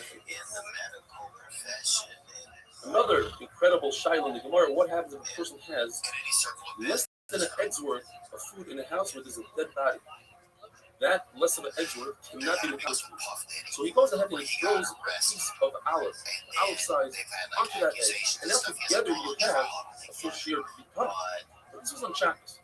You say that olive's worth, since it had the ability to make an egg's worth, so now it's a question of piece. It has wood. And therefore, you'll be over on Shabbos where typically you need a larger shear than an olive. You need a gregaris when you throw and land. Over here, since it did something, it accomplished something, that's enough to be chayav. Go bring your rice in the Gemara from Lechem Aponim. Lechem Aponim, if you want to be over on Yitzhak Shabbos, you have to take out the gregaris. But the question is, when you take out the Lechem Aponim, you are chayav immediately on a kizayis. For Yotzei, not for Shabbos, for Yotzei from Mitzvah. Now that kizayis will fire up. Wonder what you're saying? You should also be over on Shabbos, but that's not the case. You're only over on a gregaris. So the reason why that is so, because when you go out just of the Azara into the Zoshnashim, for instance, you're chayav on Yotzei. In order to get to Rosh Hashanah, you have to go much further, so they happen in different stages. Says the Mishnah, from a Yisrael, I put it on the stoop, on a stoop. Now this stoop says the Gemara is carmelist. And you're Rosh Hashanah, then you're over from taking it from the Rosh Hashanah to Rosh Hashanah. And it can't be a Rosh Hashanah because you'd be over right away if you take it out from your house and drop it on the stoop. So the stoop is a carmelist. What happened was you took it from your house, put it on the carmelist, and then it had to stop there. And from that point, you took it again. You are potter, and even someone else took it from the stoop. It's not potter because it stopped in the middle. It has to be one continuous travel. What happens if he took food and he pushed it out of his house where it's mostly on the scoop of it? The scoop is already Rosh Hashanah your scoop. Says the Mishnah, you are not chayiv since there is part of the kli is still inside that house. The Nazai holds, by the way, that if you are going from a Rosh Hashanah to Rosh Hashanah and you walk by an eskufa, you are potter because walking is ka'imidam. When you have your 2 feet on the ground, it's as if you stop. Our Mishnah doesn't go like that. Kinsky explains our Mishnah. Beautiful machlokes here. If the kli is ma'agid the food, does it cause the food to be warm? In other words, what happens if in the kli? Kinsky says that our Mishnah is only talking about a case where there are long cucumbers or long food. So some of it is indoors and some of it is outdoors. But what if you have a kli full of small food, where some of the foods are in the Rosh Hashanah? Says Chizki, you're chayav because that food is already outside. Says Rabbi Yochanan, no. The kli is not agid the food. The kli makes all the food one. So even though yes, you have one mustard seed or one food that's outside, nevertheless we don't look at the seed. We look at the whole kli, and the whole kli part of it is inside, and therefore you potter. The Mishnah seems not to say not like Chizki, not like Rabbi Yochanan. Each one will explain the Mishnah, add a word or two to make it fit his way. And with that, we'll finish today. Have a wonderful day. Did you have some collabs on it with anybody? Do you have somebody who can produce some stuff? Master P, maybe anything like that?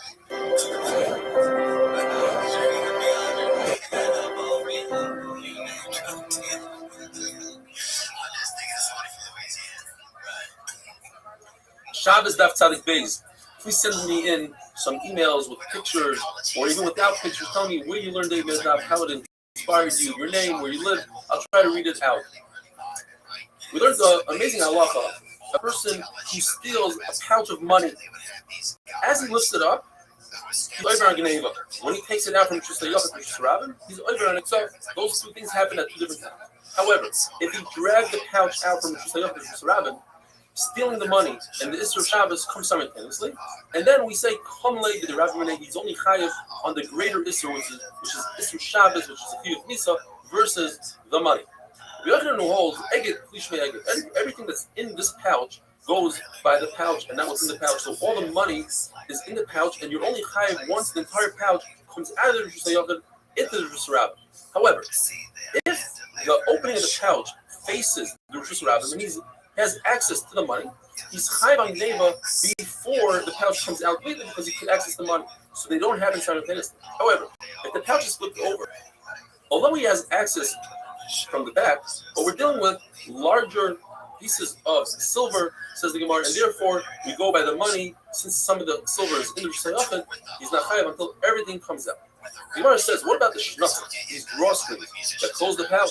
If part of the shnutzim were inside Rishus Hayachid, that would mean Eged Klishmei Eged, and the entire pouch is considered Rishus Hayachid. Say the shnutzim were folded over, or there are no shnutzim at all. Abaye and Rava reversed their sheets later on in life, and Rava holds that Eged Kli Shmei Eged, and Abaye says Eged Kli Lo Shmei Eged. Therefore, we have to flip a member of a machlokes between Abaye and Rava. Rava holds that if you have something in your hand and you go from Rishus Hayachid to Rishus Rabin, since Eged Guf Lo Shmei Eged, your hand doesn't go by your body, so you're chayav right away by putting it into Rishus Rabin. We're talking about that your hand is within 3 tefachim of Rishus Rabin, so it's as if you did Hanoch. And Abaye says the reverse. Now to be dealing with the halacha of La'achar Yad. You all know the halacha, if you touch Musa with your elbow, perhaps you're not chayav. It comes from this mission. You're chayav on a yitzah when you do it in the typical manner. You carry it with your right hand, with your left hand, you carry it in your chest, like you carry a baby, you carry it on your shoulders, like B'nai Husted in the midbar. But what if you carried something on your feet, in your mouth, if it's not food, in your marpeg, according to Taisvis, armpit, or in your elbow, you carry something in your ear, or in your ear, or you have an upside down money belt. You carry it between your belt and your garment, and in your shoe or sandal. These are all Shalei Kedera, and you are covered. Blessed says, although Rishus Rabin is up to 10 tefachim, if you carry something above 10 tefachim, and that's how B'nai Chassid, you are chayav. It says Moshe Rabbeinu must have been at least 10 amas high, which is about 20 feet tall. And that is because Moshe Rabbeinu himself put the Urias HaMishkan, the Mishkan, that was 10 amas high. Therefore, we can assume that all of them were approximately 10 amas tall. And they carried the Mizbeach on their shoulders. And we know the Mizbeach is 10 amas. And you typically carry something 2/3 below your shoulder and 1/3 above. That would leave 3.3 amas, which is 20 tefachim between the bottom of the Mizbeach and the ground. And we're looking for a ride that carried above 10 tefachim. Here's a ride that carried almost 20 tefachim. Now, if you're going to tell me that Moshe Rabbeinu he was really tall, because the Shekhinah was Shayran, and somebody who's the Shekhinah Shayran has to be taller and wealthier and smarter and stronger than everybody else. So I'll say, okay, let's say that all the Levim were average height. There were 3 animals approximately 6 feet tall. Don't forget, they also carried the Aron. The Aron was only 9 tefachim. That's another stuff, but it's 9 tefachim. And if you do 2/3 below the shoulder and 1/3 above the shoulder, it comes out that there was 11.3 tefachim in the bottom of the Aron, and the shoulder was approximately 18 tefachim tall. The Priya says that even Anshe Hutzel, the people of Hutzel, used to carry things on their heads like barrels of wine and oil. If someone like that went out on Shabbos with something on his head, he would be positive because Baba is actually to call them. They are the minority, and we don't go by them. If somebody wanted to take out a fanny pack, a wallet, and put it in back of him, and it came out to go to the front of him, he is chayav because he only intended to do a shmira kusa, to watch it not the best way. In front is a much better shmira, and therefore he's certainly chayav. But in the reverse, try to put it on the front, and it flips at his back, he's potter because it went from shmira me'ula to shmira kusa. And according to Blazer, it's 2 different man. I'm saying this. The Mishnah says that interesting lashon. The MS Amru Gemara tells us that means this is halacha. A woman who wears some sort of undergarment, that says it's like pants, and she puts like a spoon or something between her pants and herself. The typical derech that it's going to reverse it, you go from the front to the back. And therefore, she is chayiv because that is the derech. The Rebbe says even the male couriers who run and bring letters for the king, they have a tube, they put the letter in, and that tube will flip from the front to the back, from the back to the front, and therefore they're chayiv. According to everybody, if somebody put something, a fanny pack on his back, and it remained on his back, according to everybody, he's chayiv because his intention was done as he intended. According to everybody, if you do something to lachar yad, you carry something on your ear, you are potter. The machlekes is if the belt is flipped over, your money belt is flipped over. According to Rabbi Yehuda, that's similar to somebody who went out with Chatchila putting his money belt on his back and his skin on his back and his chayiv. According to the Chacham, that's still considered lachar yad. That's not the normal way to wear a money belt because the money could fall out if it's upside down. Therefore, you are potter.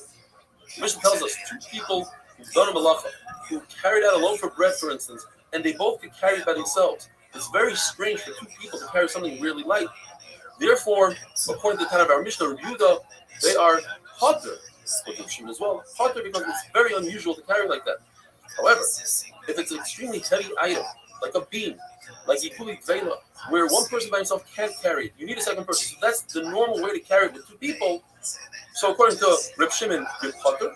He has a special limud, as we're going to see tomorrow. And according to Rabbi Yehuda and Remeir, you're chayiv. What about a case where one person is really strong, he can carry the other person, he's carrying with one finger, he's not that strong? According to everybody, the person who could carry is capable of carrying it, he is chayiv, and the second person is potter. Have a wonderful day. I know Orlando is rookie year. Yeah, because he played at LSU, man. Yeah, great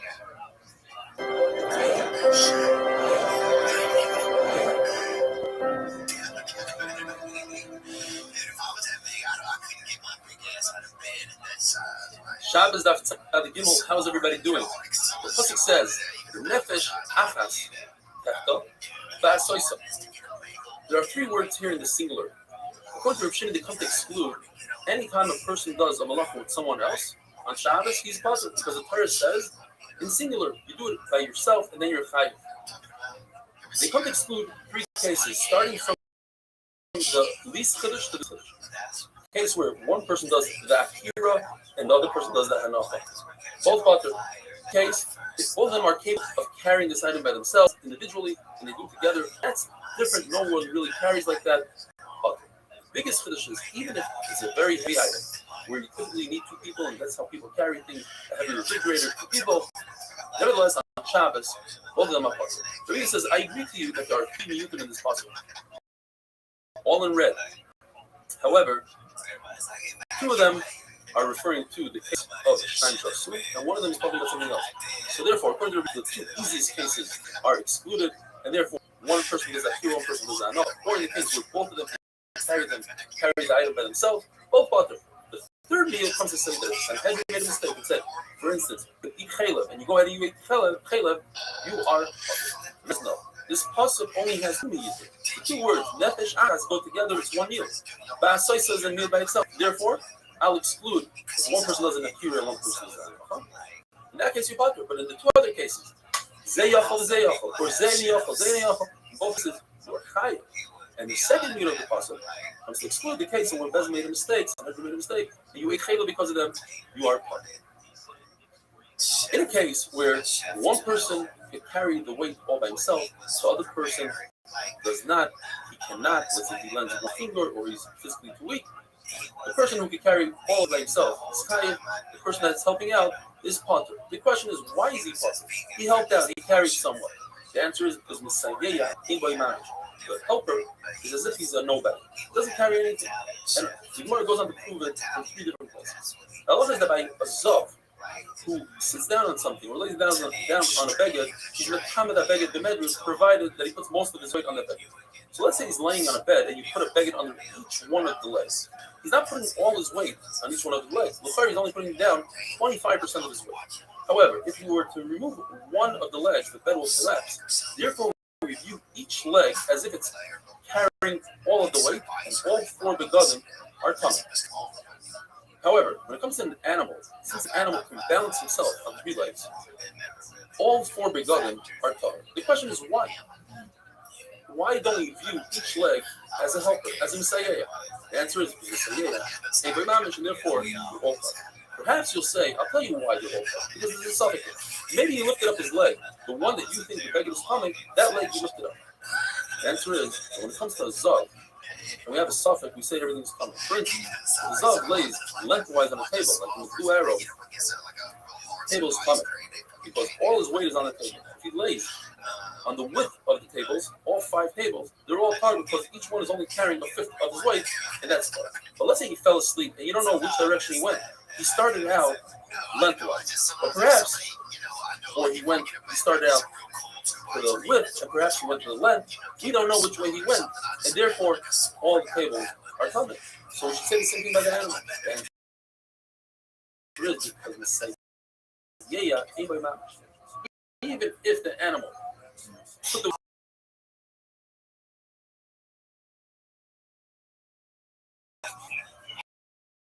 that a horse, when he leans forward on his 4 legs on a beggar, they're Mikama, but his hind legs are not Mikama beggar. And that is the reverse. And we don't say, perhaps, by a horse, for instance, the hind legs should also be Mikama, because they are healthy. The Sayeya, hey boy. The Avoida de Samigdash, that they had him through where shoes, their feet had to be flat on the surface of the Messiah. What if you put 1 foot on a stone or a bench? Well, if you move that stone or bench, and the client can keep his balance, his avodah. The question is why? The bench was a Messiah, helped him out. He put some of his weight on it. The answer is, Allah is when the blood comes out of the base cup, you have to catch it with a clean right hand. And if your left hand assists in catching the blood, the avodah is touched. Why? It's Messiah who was helped by the left. The answer is, Messiah ain't by mamish. This is Machlokes in Rameir when he says, Zayachal, Zayachal. 2 people who are very capable of carrying an item all by themselves, and they help each other to carry it. According to Rameir, they are both high. The question is, do you need this item to have 2 shiurim, 2 dried figs worth, 1 fig for each person, or they share the chiyuv in 1 dried fig? And the Gemara brings 3 rights to this as well. First right is from the case that we had before, when his son is laying on a bed. You say that all 4 talesos that are under the legs are tamei, but we don't have 4 zavim. Perhaps you should need 4 shiurim of zav. You should have 4 rugs of zav. You have 1 zav that provides tumah going forward. You see that 1 shiur is enough. If a deer was trapped in a house, you close the door, you are chayiv. 2 people close the door, they are potter. But if the door is very heavy, they are chayiv. They close the door. The question is, but you only have 1 deer. You should need 2 deers for 2 people. The answer is, all you need is 1 shiur. Another item. If 2 people stole an animal, they shepherded the animal, they are chayiv 4 times if it was a sheep, 5 times if it was an ox. The question is, why? You only have 1 sheep in here. You should have to have 2 sheep in order to be chayiv with 2 of them. The answer is, 1 shear is enough for people, and so too in our sugya. I want to bring a raya from that helps out on the loom. If 2 people carry it, they are chayiv. And the question is, perhaps have a raya. There's not enough material for both. And the answer is perhaps we are talking about a case that there's enough material, so that's better from there. Says the Mishnah, if a person takes out a kli into his rabbim, and in the kli there's food, but the food is not a proper shear, it doesn't have a full fig's worth. So he's putter on the food, and he's also putter on the kli because the kli is secondary to the food. If a person takes out a live human being on a bed, he is putter for taking out the human being and putter for taking out the bed. The bed is secondary to the human being, that's why he's putter on the bed. But the human being is a new concept called chai meisesasa. The live person assists in lifting himself up. You're not carrying dead weight. You're carrying a live person, which is lighter than a dead person, because he assists the gravity or whatever you want to explain, and therefore you're putter on him, and therefore you're also putter on the bed. However, carry a dead person, you are chayiv on the dead person. If you take out a kazais of a dead person, or kazais of a nevela, or a kadash of a sheretz, you're also chayiv on Shabbos. Have a wonderful day. will tell you this: I met his wife at or not his wife, but the lady that played. Yes, that's her right there. Virgil and Sophia was his wife's name in the show. She was amazing. She was very beautiful, and I saw her right this once. I was like, I cannot go back in there and tell her. And I did. It was she. I think she kind of. Shabbos Daf Tzadik Hey. I'm gonna try something new. To do a synopsis of emails that I read during the regular shir. It's my privilege, as the first email, we'll read an email from a boy named Moshe Mosnaf from Yerushalayim, a 13-year-old boy. He sent it to me 2 days ago. And he writes that he's had 24 surgeries to correct a rare syndrome that he has. Yet he learns the daf, he learns the full shir, and then he does the 8-minute as a chazara. And he writes, learning the daf has made me feel so good about myself. So we wish you, Aaron Mosbacher, a tremendous amount of atzlacha. Hope to see you live at the shir. And here's a picture of Aaron that he sent me, a before and after. Such a Zisa guy. So let's jump into the Gemara. We have two Lashonos here. Rabbi Oven, in the name of Rabbi Yossi, Rabbi Chanina, says that when a woman braids her hair, she's over on the Isser of Oire, weaving. If she paints her eyes blue, that's Kaisav writing. And if she does Pekesa, she parts her hair, that's Tfiyah spinning. The Gemara says, but that's not how people spin and weave and write. Rather, Rabbi Bo, in the name of Rabbi Yossi, Rabbi Chanina, says braiding and Pekesa parting the hair is binyan. As HaKadosh Baruch Hu braided Chavos here, and the Torah calls it Kliyasa, which the translation is B'niyasa, to build. Kocheles, painting one's eyes, is Ksiva, rather it's Tziviyah, dying. As the Gemara says, one should not put blush on their face because that is dying. Reb Shimon Lazar says that when a woman does these three things, Gudelos, Bekeses, and Kocheles, when she does it to herself, since she's not a perfect job, she's potter. She does it for a friend, that's where she's kind of. Milking an animal, or making cheese by putting milk on top and having the water come down, and migavin, which means to take the curling of the milk and putting it together. The shear is a good guess. To sweep a floor, to sprinkle water on a dirt floor, and to rake apart a honeycomb and eat it, according to Lezer, this is the right suit. As the verse says, Yaris Ban. In other words, it's like taking off a fruit from the forest. Yontif, you get Malchus because this is the right. According to Rabbanim, it's only Shavuos, it's only this is the Rabbanim. The Lord tells this amazing story. Rabbi Bakuria came to a certain city, and they asked him, what is the of Hayla, of milking a cow? What's the Isra of Megav? He didn't know. He said, what's going on here? Was your Rebbe a Chat L'Kanya? Was he a reed chopper? He didn't teach you. So he went around and he asked, and he found milking a cow is mafarid. It's the malacha of dash, of extracting one thing from the other. The malacha of mechabetz is boirer. You're taking the milk, you're pouring it, and out comes the whey, and the cheese remains on top. And megavin is taking the big pieces, the curled pieces, that is boina to build. Amemar says, this Isser of sprinkling water on the dirt floor is only dirt floor because that's mashvik gumas, that is boina according to Rashi. But sprinkling water on a tiled floor, under the mutter. Where does this Rav Tzva told Ravina, I see you're suffering from the dust, you have an allergic reaction or something, why don't you do a trick? Pretend that you're washing your hands in this corner, the water will fall on the ground, pretend you're washing your face over there. At the end of the day, you'll have water all over. The Lord tells us that Aishas Tam Chacham, the wife of Tam Chacham, the daughter of Tam Chacham, they know this trick. You wash dishes in this corner, then they go to the next corner, and at the end of the day, your floor is watered and the dust goes down. The Lord tells us, since La halacha, we pass like Reb Shimon, the Davar She'enim Miskaven is mutter. If you don't intend to do that halacha, it's over here. You intended to get rid of the dust. It happens to be that the water fell on the ground and straightened out your floor, but it's not necessary that's going to happen. Sometimes it happens and it doesn't. It's mutter. Says the man, there are two types of flower pots. One has a hole in it, one does not have a hole. The one with the preparation, it could have that hole on the side, on the bottom. Sometimes it's considered as if it's part of the ground, it nourishes from the ground. If you remove a fruit from that pot on Shabbos, it's like removing a fruit from a regular tree. However, if it doesn't have a hole in the bottom and it's separated from the ground, there's no Isuplisha on Shabbos in the Reisa, the Rabbanan only. Shimon says there's no difference.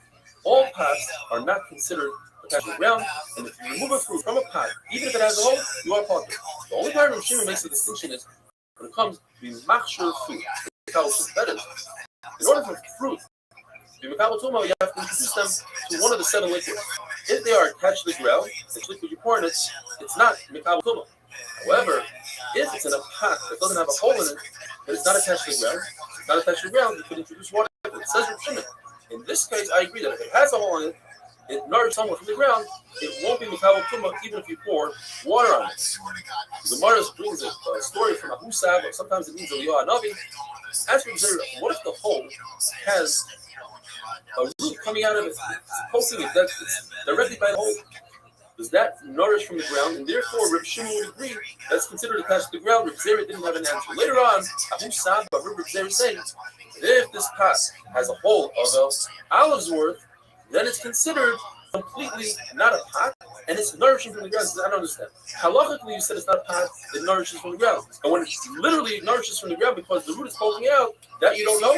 And Abaye explains, well, the case was where the hole was all the way in the bottom, and it wasn't even able to hold a revius of liquids. Says Rav, there are 5 levels of holes in a kli cheres, in earthenware, that have different halachas.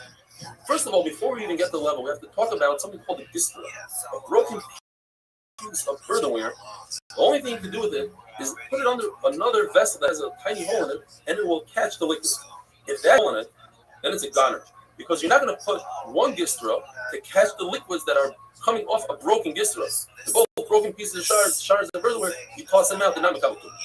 Now let's talk about the kli itself. If the kli has a small hole that water leaves it, then it's Makabal Tuma like every other kli, and it can even receive the mechatos from the paratum.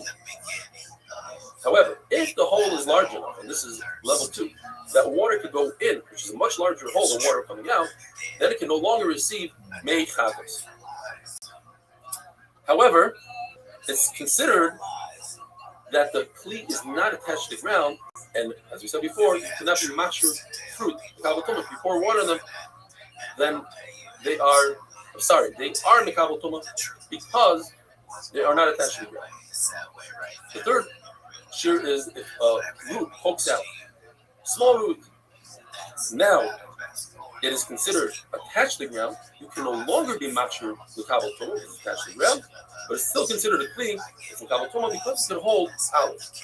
Fourth shear is that if it has a hole the size that olives come out, then it's no longer a kli for anything, unless you specifically designate that kli to hold pomegranates. The fifth shear is if it has a hole that large, and even pomegranates fall out of it, there's no way out of it. It's completely not Makabal Tuma. And finally, the halacha is that if an earthenware kli has something in it, and it's with a dead body, typically the oil hameis will go into the kli and be mekama within it. But if it's sealed, it can protect that tuma. What if it has a hole on the side? The hole on the side doesn't make a difference. It has to have a hole on top and then. What if the hole is so large that it's as large as percent of the whole kli? Then, if it's a very large kli, a small kli, if that hole is as large as the comment even from the side, have a wonderful day.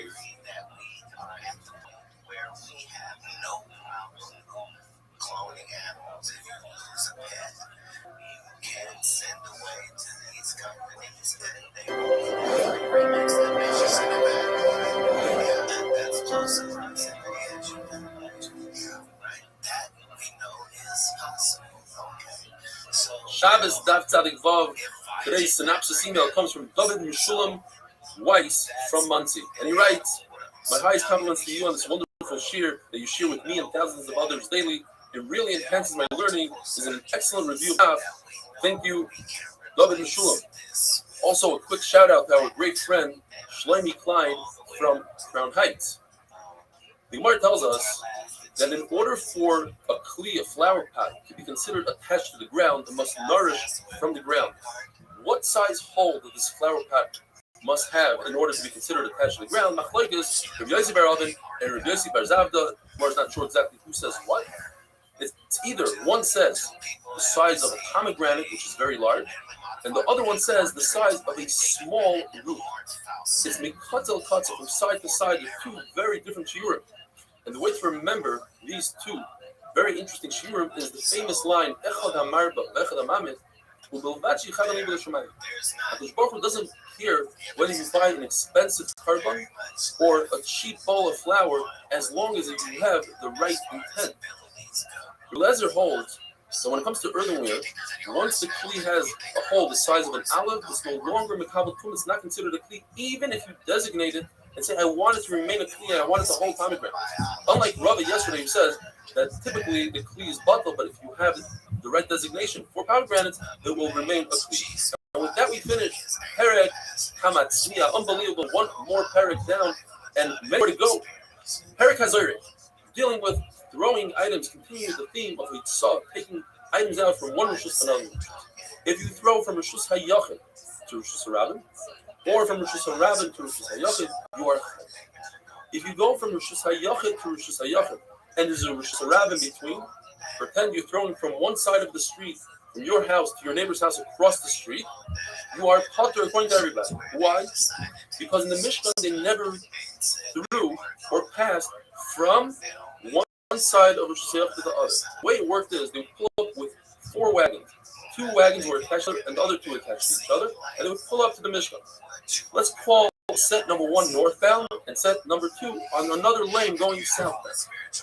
Past the beams onto the first wagon and to the back of the wagon. We go from the front to the back, but never from the wagon on the northbound to the wagon on the southbound.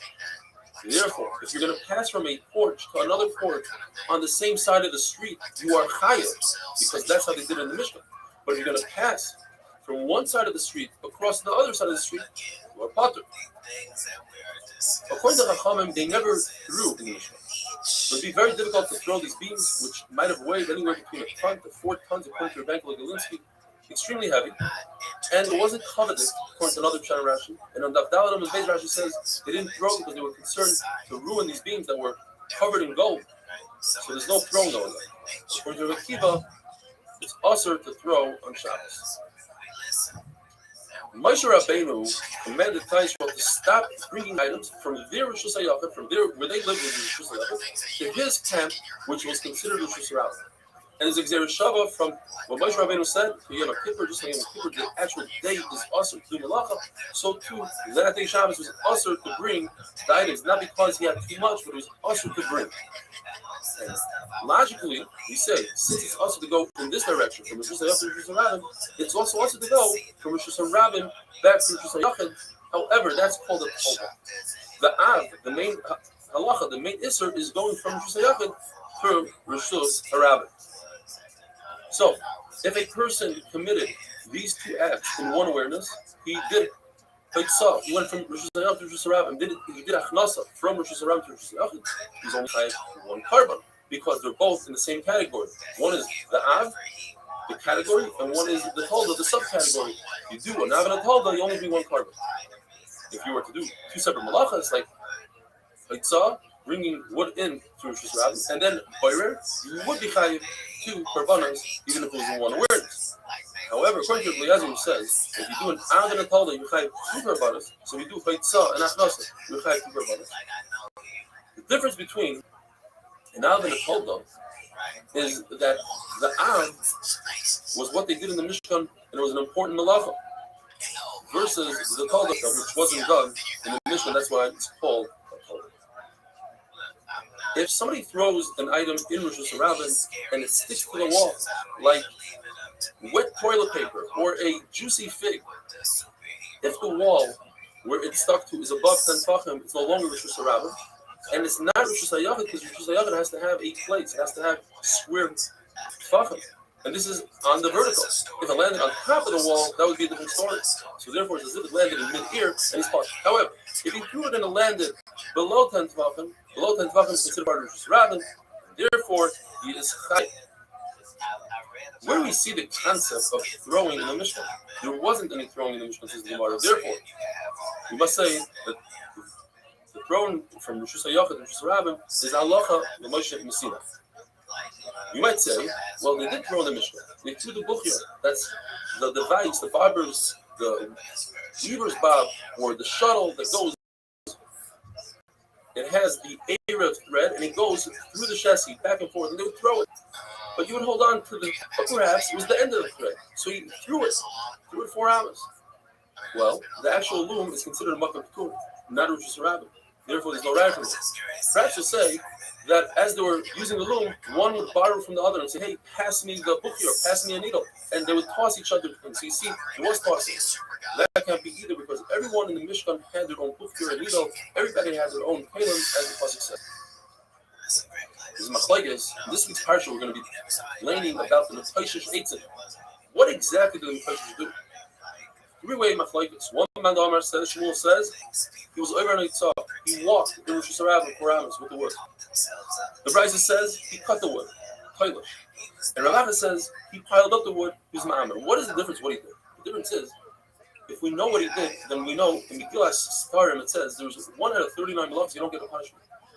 Now we know, according to whatever the Ma'amar, whatever you hold, let's say you hold the Mekash did Ma'amar, you know for sure it's not Ma'amar. Ma'amar there is Eilish. Toilish is for sure another. Who was the Mekash? Rabbi Akiva says the Mekash was Slavka. Rabbi Yehuda did not like that. He said, Mimanash. If HaKadosh Baruch Hu didn't put it in the Torah, he wanted it hidden. Why did he go about it? And if you are wrong, then you're going to get Eilish for being Mitzi Laz on Slavka. Similarly, we see by Aaron and Miriam. It says in the pasuk, "Bum." It says Rabbi Akiva, they both Taras. It says Rabbi Yehuda, you have no right telling Chai Taras. HaKadosh Baruch Hu wanted it hidden. And if you were wrong, you might see less. So what does he do with the word "bum"? HaKadosh gave him an Ezifa, gave Aaron Musar. He never got Taras. Have a wonderful day.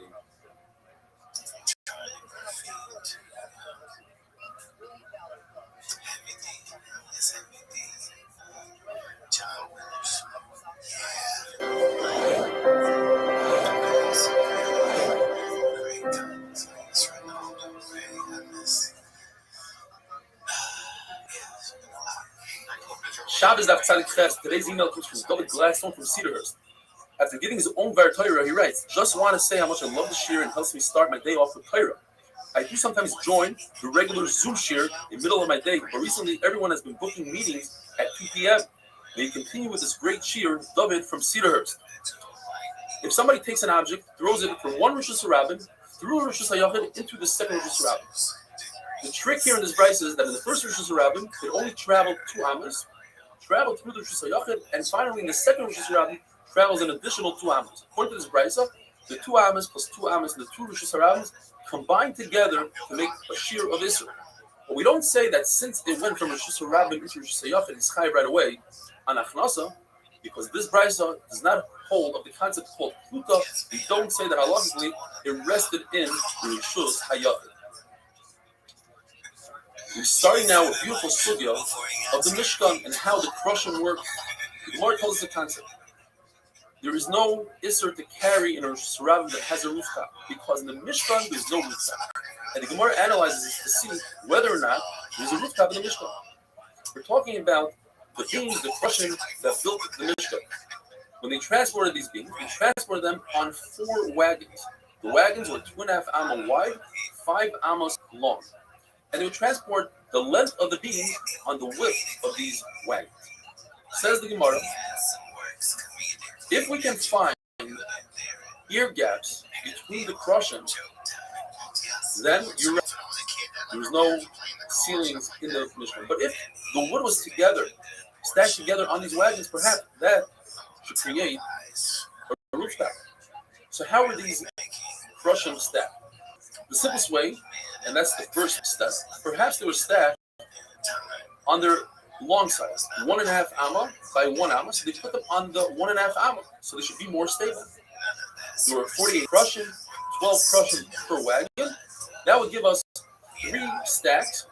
1.5 times 3 is 4.5 amma. That leaves us a 0.5 amma for the 2 gaps in the 3 stacks. 3 stacks of 4 high. 1.5, a 0.5 amma is 1.5 tefachim per gap. That's less than 3 tefachim, which we typically say lava, and that closes the gap, and now we have a roof. We have a ceiling. So let's say that they didn't stack them on the wide side, on the 1.5 amma side. Perhaps they stacked them on the amma side. An amma will give us the potential to put down 4 stacks. We have a 5 amma wagon. We put the 4 stacks. You can't put 5 stacks because you have reams. It's too much. We'll put 4 stacks of 3 high. That gives us 3 gaps. We have an extra amma from 4 ammas to 5 ammas. Extra amma for the 3 gaps. That's 2 tefachim per gap. 2 tefachim is within Lavan. Once again, we have a ceiling. Why did the Gemara say there were no ceilings in the Mishnah? According to the Manda that says that the crushing started out as an amma on the bottom, but tapered off all the way to nothing, to a finger on the top.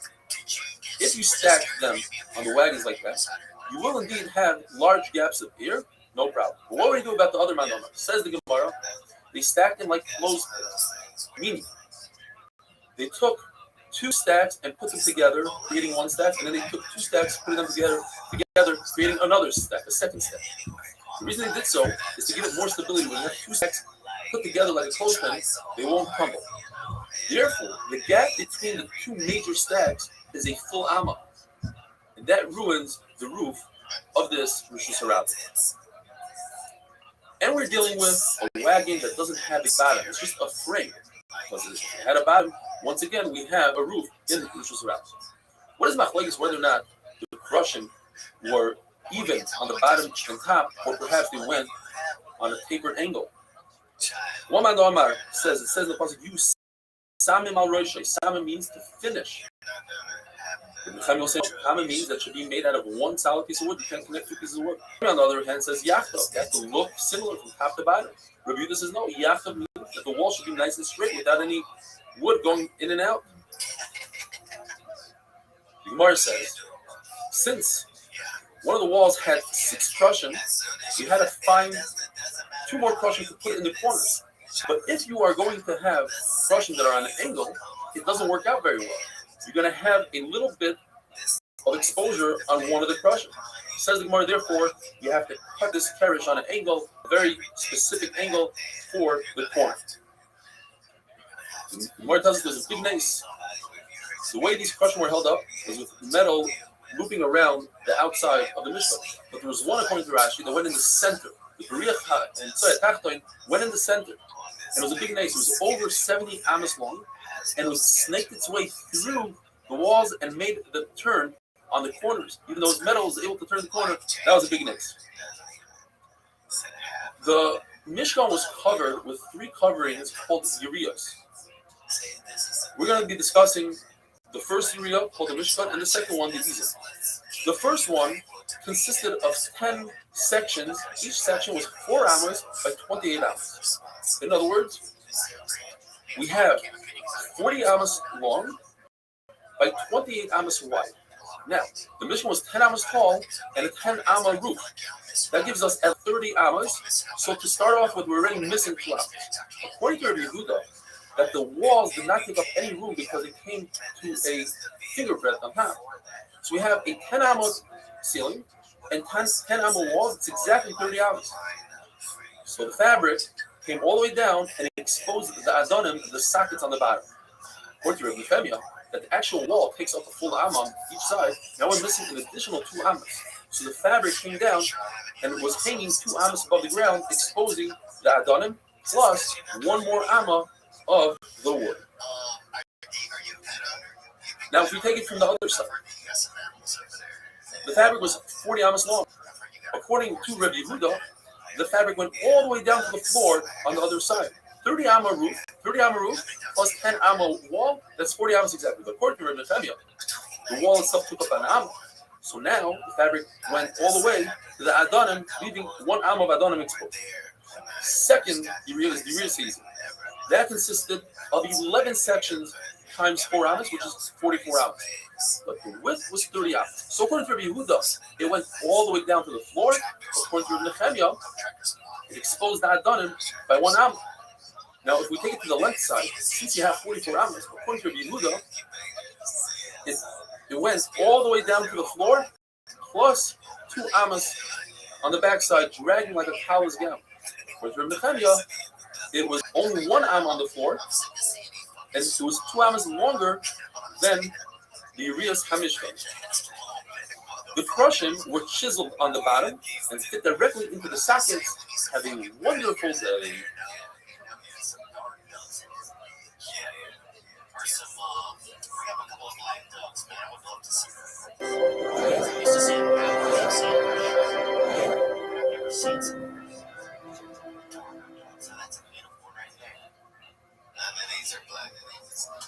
Shabbos Daf Tzadik Test. Today's email comes from Manchester. Benny Gittleson from Manchester. He says he works in a bakery. He's 19 years old. He hasn't been in yeshiva for 3 years because he doesn't think learning all day is for him. He went to the Shas, got inspiration. His boss Velver introduced him to our daf, and he tells him it's geschmack and fun. So he gave it a try, and he's never missed a day since. My days feel different when learning the daf with you. I really enjoy it. So it made me learn every day. Sometimes he watches in the bakery with his boss, and then he goes home and watches it again with the Gemara.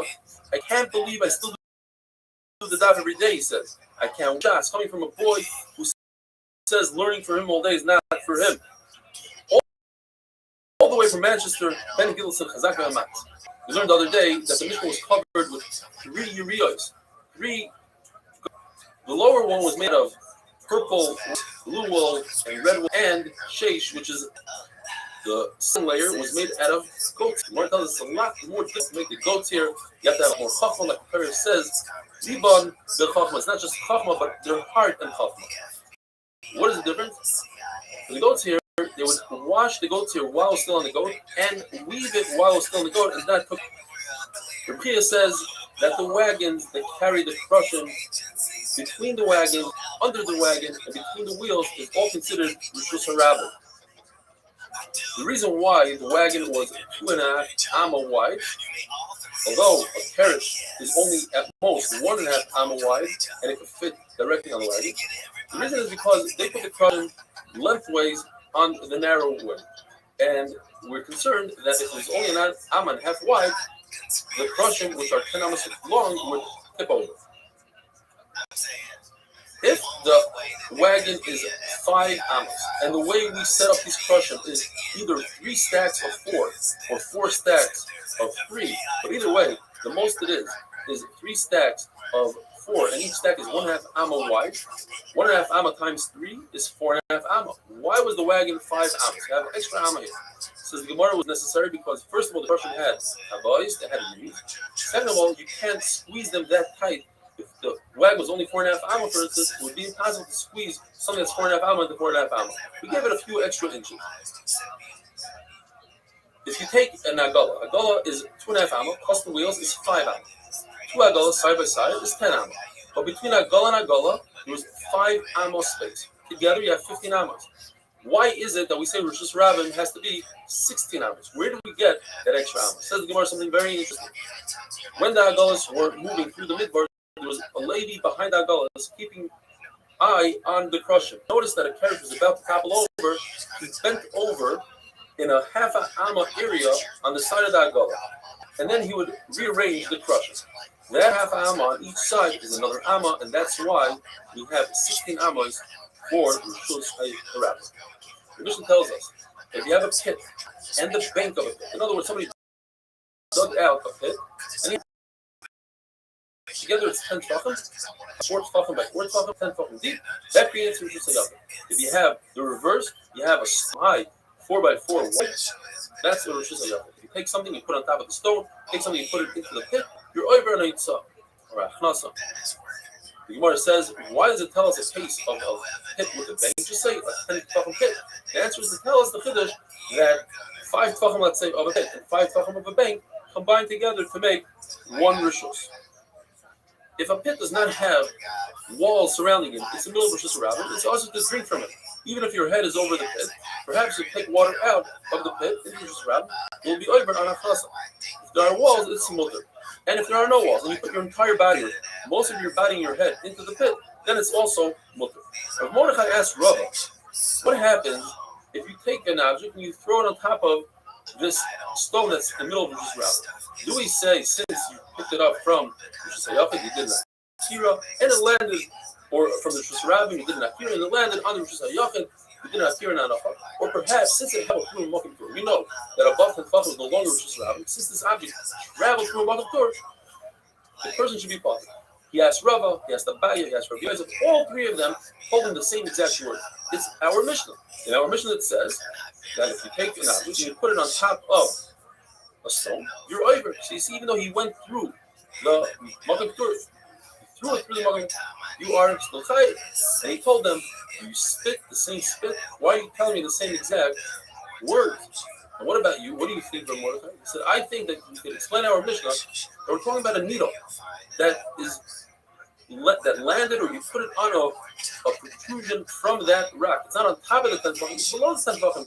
Nevertheless, that protrusion is considered part of the Rosh Hashanah because it's part of the rock.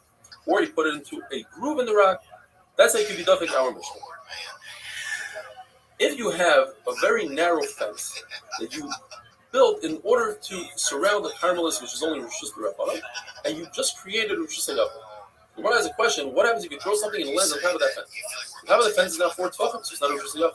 On the other hand, since it created Rosh Hashanah, the inside of Rosh Hashanah is as if it filled up, and now the fence, rather than looking at it as a very narrow fence, it's a very wide fence. It's the entire size of the Rosh Hashanah. It comes along and says a third shot, and he says, if this fence has the power to make a Carmelis into Rosh Hashanah, then the fence should have a power to make itself a Rosh Hashanah, and therefore you are chayiv. We had a beautiful question, 2 questions actually. What happens if you have a pit that's only 9 tefachim deep, and you go and you dig out the final tefach? Is that considered an akira? Did you lift up something from within a pit? Or perhaps it wasn't a pit when you lifted it up, but it happened together simultaneously. Do we say that simultaneously you're able to be chayiv on each other? And even if you're going to say, when you lifted it up, it didn't have a proper 10 tefachim. So what happens if you do something reverse? You take a pit that's 10 tefachim, and you throw dirt to the bottom of the pit, and now it's no longer 10 tefachim. Are you over? At the end of the day, you threw dirt into a place that was 10 tefachim. It was Rosh Hashanah. But by the time it landed, it just became, let's say, 9 tefachim. It's less than 10 tefachim, but it happened simultaneously. Are you chayiv or not? The Gemara says you cannot prove from Rabbi Yochanan himself, who says that if you throw a very juicy, sticky fig onto the wall, 4 amos and just around you're chayiv. Why should you be chayiv? Let's say that the fig just reduced, even in a case where it was exactly 4 amos, you threw it on the wall, you're chayiv. But you just reduced the area a little less than 4 amos because now you have the fig to contend with. So says you can't answer that because the fig is something that you're going to eat later on. So you don't want to be mevatel that fig to the wall. But dirt, you want the dirt to stay on the bottom of the pit. So perhaps it reduced the size of the pit.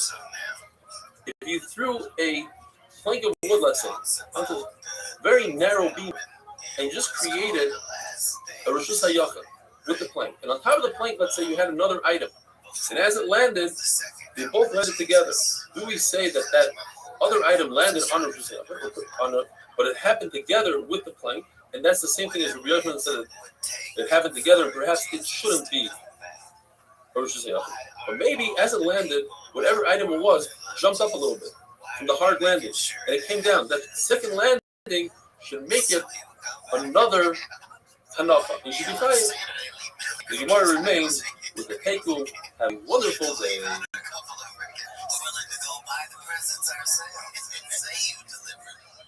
Put some sacred snacks out for it or something. Right. So, it just tells a story. Key things that will happen that you can look forward to before. Shabbos Daf Kuf. Today's email comes from one of the guys in Shir, Eitan Ugarik. He traveled from Ramat Shemesh to New York for his mother's levaya on Friday. And he writes, he'll be missing some of the days, which will be very hard. And once he landed here, my mind right away was looking at the clock and saying, when is the daf? He's completely involved in the daf. So, your mother's Neshama Miriam Bashmul Shmelka should have an aliyah. Our thoughts and our davening are with you. Water, since it moves, you would think that there's no hanacha. You're not really putting it down. You're putting it down on a moving surface. Yet the Gemara says, water belongs on water, and that's why that is its hanacha. But if you take a nut, floating nut, and put it on water, that's not a hanacha. The Gemara has a suffix and remains in the take. What if you take a nut and put in some sort of other vessel? You view the nut relative to the vessel, and it's not moving, or relative to the water, it is moving. Oil that floats on top of wine, the machlokes is whether or not, if it's truma and it's fully done, somebody who went to the mikveh for tumah was waiting for hair of shemesh for the sun to go down to become completely tar. If one is the top oil, what becomes tamei? According to Rabbi Yochanan ben Nuri, both are tamei, and on Shabbos it would be similar to the halacha of the water on top of water. And according to Rabbanan, just the oil is possible, and on Shabbos it's like the nut floating on top of water. Abai says an interesting halacha: if you have a bar, a pit that's 8 tefachim wide and 10 tefachim deep, wide enough to make 2 bayros, and you put a reed mat right down the middle, and the reed mat takes up a little bit from each bar, so now you don't have even a single bar that's 4 tefachim. Each one is 3.999.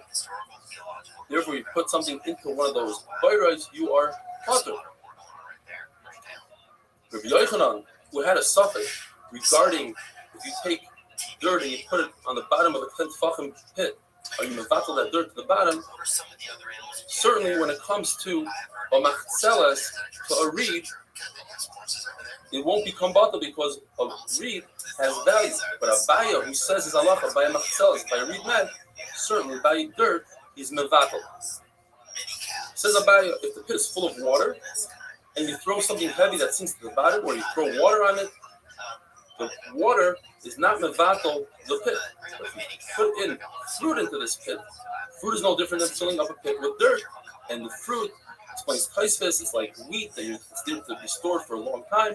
It's mevatel the whole pit. And if you throw something on top of the wheat, it's not as if you threw it into a pit and you are potter. Gemara brings a ride from Shimon who says a very interesting halacha. If you're in the ocean and on the bottom of the ocean bed there's a carve out of 10 tefachim deep and 4 tefachim wide, that consists of a rishus hayachid in the middle of the ocean.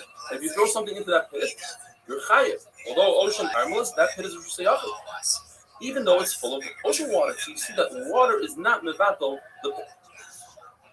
The famous mission that we had a number of times: if you take something and you throw it like a juicy fig and you throw it on a wall that's above 10 tefachim, you are potter because it's not a rishus harabim, it's above 10 tefachim, and it's not a rishus hayachid because it doesn't stick out or jot out. However, if you throw it below 10 tefachim, it's as if you threw it on the ground, and you are chayiv. The Chia says if you throw something above 10 and it lands in the wall, according to Rameir, we say a concept called chaytikin. We carve out the wall halachically. We see the same halacha in machlokes by mezuzah. The doorway has to have 10 tefachim height by 4 tefachim width. What if you have on the bottom 4 tefachim, and as it goes up, it gradually arches? Halachically, we pretend that there's no arch, that it's squared out, it's carved out. So too over here, Rameir says you carve it out. According to Chachamim, you don't carve it out. There's a concept in English, the rise over the run. The Gemara tells us that if after 4 amos of an incline, you reach a height of 10 tefachim, that's as if you have a vertical wall, and that creates a machitza. And the same thing we say by a mavoi. If going into the mavoi downwards, there's a incline 4 amos that reaches a 10 tefachim height, or going into the Restream, so they are both considered walls, and therefore in that mavoi, it's not necessary to put a lechi or a kaira for a hecker. Very interesting thing, halacha. Let's say throw a frisbee 2 amos, and the wind takes it another 2 amos for a total of 4 amos. You are potter. What if you threw this frisbee 5 amos, and the wind stops it in mid-air and holds it there momentarily, and then 180s it right back to you? You are chayiv, because Rabbi Yochanan says it rested in mid-air. Rava says that although an object came within 3 tefachim to the ground, we don't invoke the concept of Buddha. Even though we know the trajectory of this item and it's going to land very soon, there's no wind. It's not similar, says the Gemara, to what Rabbi Yochanan said a minute ago about this frisbee, and he had to come on to a shot that is rested in midair. Why did he just say that it's within 3 tefachim? And the answer is because we're talking about a wild wind. But Rav is talking about no wind at all. Says the Mishnah, if somebody throws in an ocean, which the ocean is a caramelist, if he throws it down Amos, he's potter. There's something called a rekat mayim, like a giant puddle in the middle of Restream that people walk through it. It still has the halacha of a rishus harabim as long as it doesn't have 10 tefachim. If it's 10 tefachim deep, then it turns into a caramelist, says Rashi. And the Mishnah repeats the same words twice, and the Gemara tells us to tell us the halacha that when people are inconvenienced by walking there, it's still considered rishus harabim. But if they're inconvenienced using a pit, let's say 9 tefachim, it's not considered rishus harabim. And the reason why it says the word rekat twice to tell us, read shut in the Gemara according to Rava. One is talking about in the summer that typically people would cool off, but in the winter I would think people won't go through the water. Kamash Malan they do. And if it just says the winter, I would say, well, people have dirty shoes anyway, so that's why they go through, but not in the summer. Kamash Malan. Abaye says that this rakak is Daled Amos. And I would think that people, if it's Daled Amos, they would walk around it. And if they walk around it, it should be part of Shushalayim. And it is part of Shushalayim. Rashi says it's only 4 tefachim. And I would think because people could jump right over it, but if it's larger, people won't jump over it. Yes, and similarly, Rashi says when you have a bridge and you have one step in the bridge that people don't like to use, it looks a little bit weak, and it's by itself. Nevertheless, if you throw something onto that piece, onto that board on the bridge, it's considered throwing it in your chayil. If you throw something and you are in the water, which is a carmelis, and you throw it to the land, which is Rishus HaYachid or Rishus HaRabim, or the opposite, where you go from the boat, which is Rishus HaYachid, into the water, which is a carmelis, or the opposite. Or what if you go from one boat to the other, Rishus HaYachid, you all putter. The way to allow you to go from one boat to the other, tie them together. If they're not owned by one person, you make the Eruv Chatzeros. In order to draw water from the ocean, you have to either make, according to Rav Huna, a little pipe, and you say, this is where I'm drawing water for as a hecker, that typically you're not allowed to. Or, according to Rav Chizda and Rav Huna, you make a frame 4x4, and then you invoke the concept of Achis Mechitza, that frame goes all the way down to the water. The difference is Rav Huna says that the carmelis starts in the bottom of the ocean bed. By the time you get to the top of the water, it's already a makom pur, therefore it's completely mutter. Rabba and Rav Chizda hold that the carmelis begins on the top of the water, therefore we have to make a much larger heker or a good achis mechitza, a wonderful day. Destroyed your whole legacy, and they give you unlimited money and have a seat.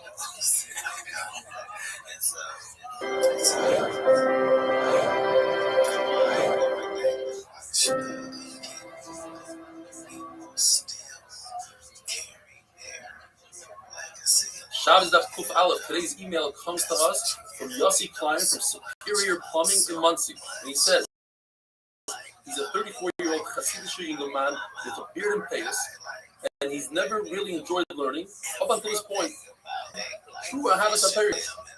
He realized that he's a visual person, and because the shir involves so many visuals, he started enjoying learning.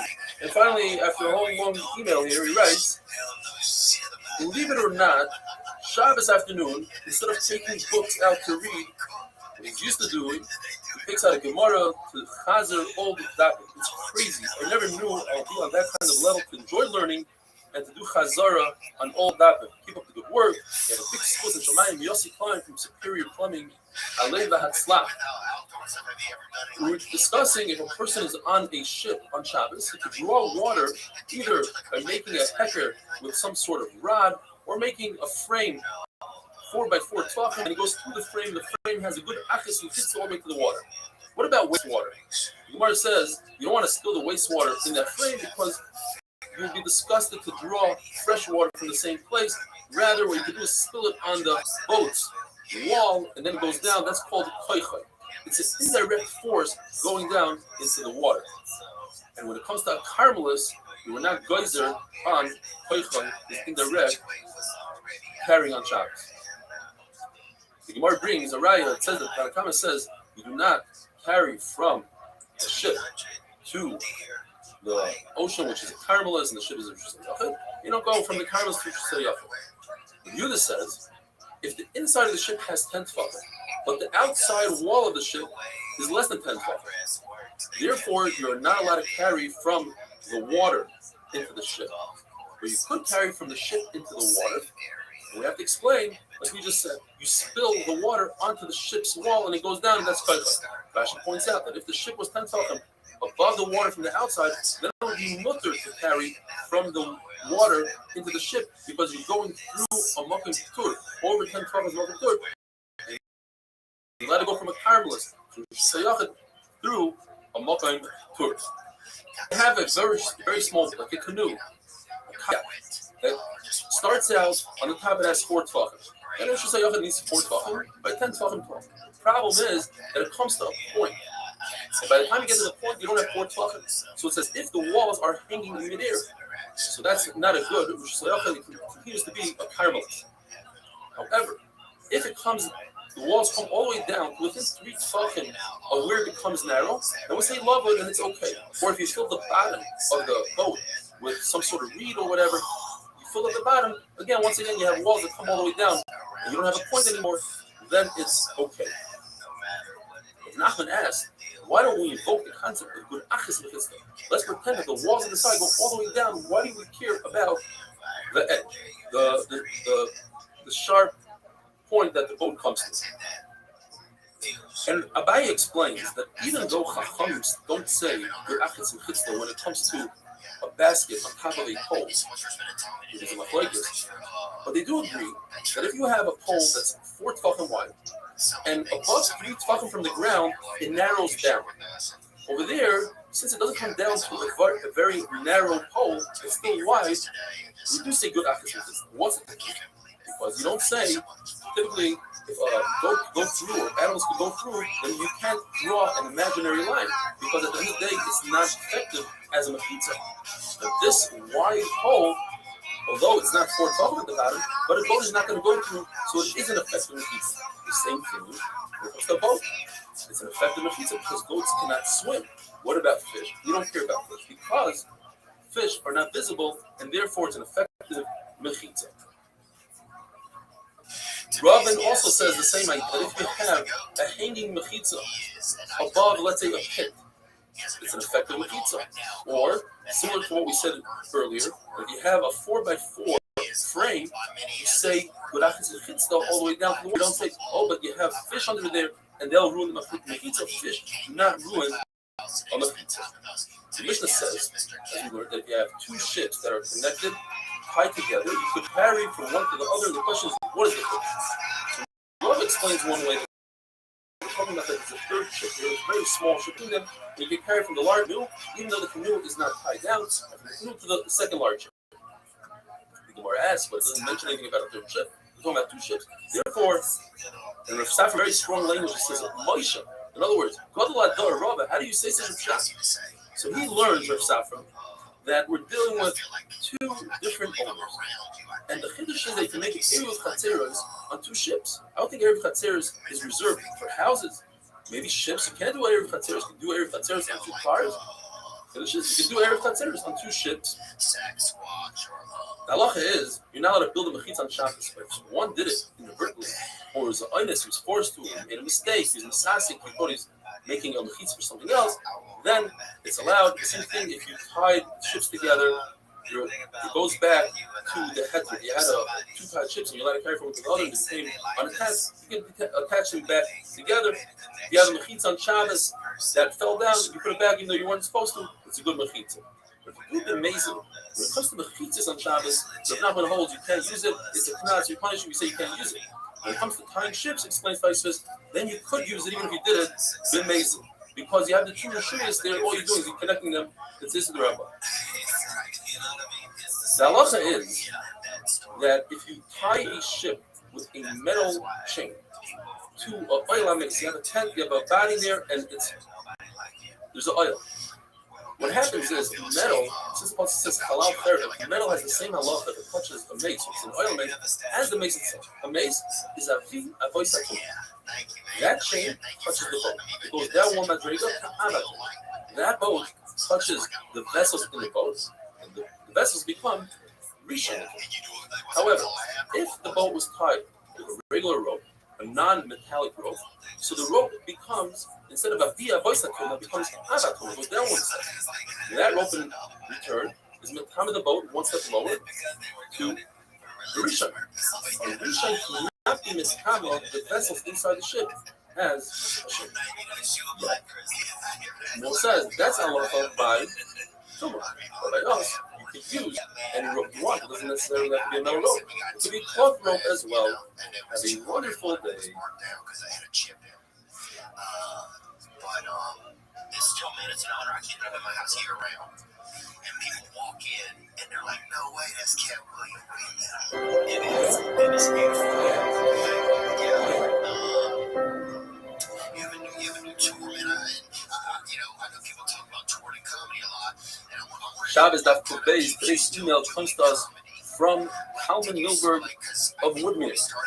He says he watches the shiur every day on Zoom. He watches it on YouTube. He loves shiur so much that because of all the corona and the riots in New York, he says he wants to move to Ramat Bechemish to be closer to the shiur. So we wish him a lot of luck. Thank you, Kalman. And now to the Mishnah on Daf Kuf Beis. The Maskonas Hasugya, the Mishnah is talking about a very big chiddush. The guy takes an object and he throws it. When he threw it, he was a shogeg, he didn't realize it's Shabbos. All of a sudden, in mid-air, he realizes that it's Shabbos. Although he doesn't have any control over the object, he's no longer considered a shogeg, and he does not bring a carbon on that action. What if he threw the object and there was no hanacha? Another individual came towards him and caught it. Or he threw it into a dog that wasn't moving, but the dog's mouth is not 4 tefachim. Or is consumed by a fire. No hanacha. So he's caught. Rav Ashi takes all these cases and he makes them into one. He says if a person threw an item, he didn't realize it's Shabbos, and on the way, in midair, he realizes it's Shabbos, and then it landed in a dog's mouth or another person came towards it, then he's caught. But if he forgot again that it's Shabbos and landed without a dog, without another person, then he's chayiv a carbon. It goes back to the shogeg. As long as you start out the shogeg and you end the shogeg, you're chayiv in a carbon. The Gemara tells us we can't say that our Mishnah is talking about a case of lechta who missed. Lechta is the device that holds the saddlebags on the animal. It's a piece of wood, and it's tied to a string, and he tosses it but holds onto the string. Saying, perhaps, if he realizes in mid-ear that it's Shabbos, he has the ability to stop the action, and therefore only in that case he's caught from a carbon because it's considered amazing. That doesn't make sense, because since he's holding onto a string, the doesn't even begin. There's no akira. He never left his hand. Mars is a very interesting case. What happens if a person did a mitzvah? 2 amos, the shogeg, 2 and 2 amos, the shogeg. So we combine the 2 amos at the beginning and the 2 amos at the end and make it one shogeg that is.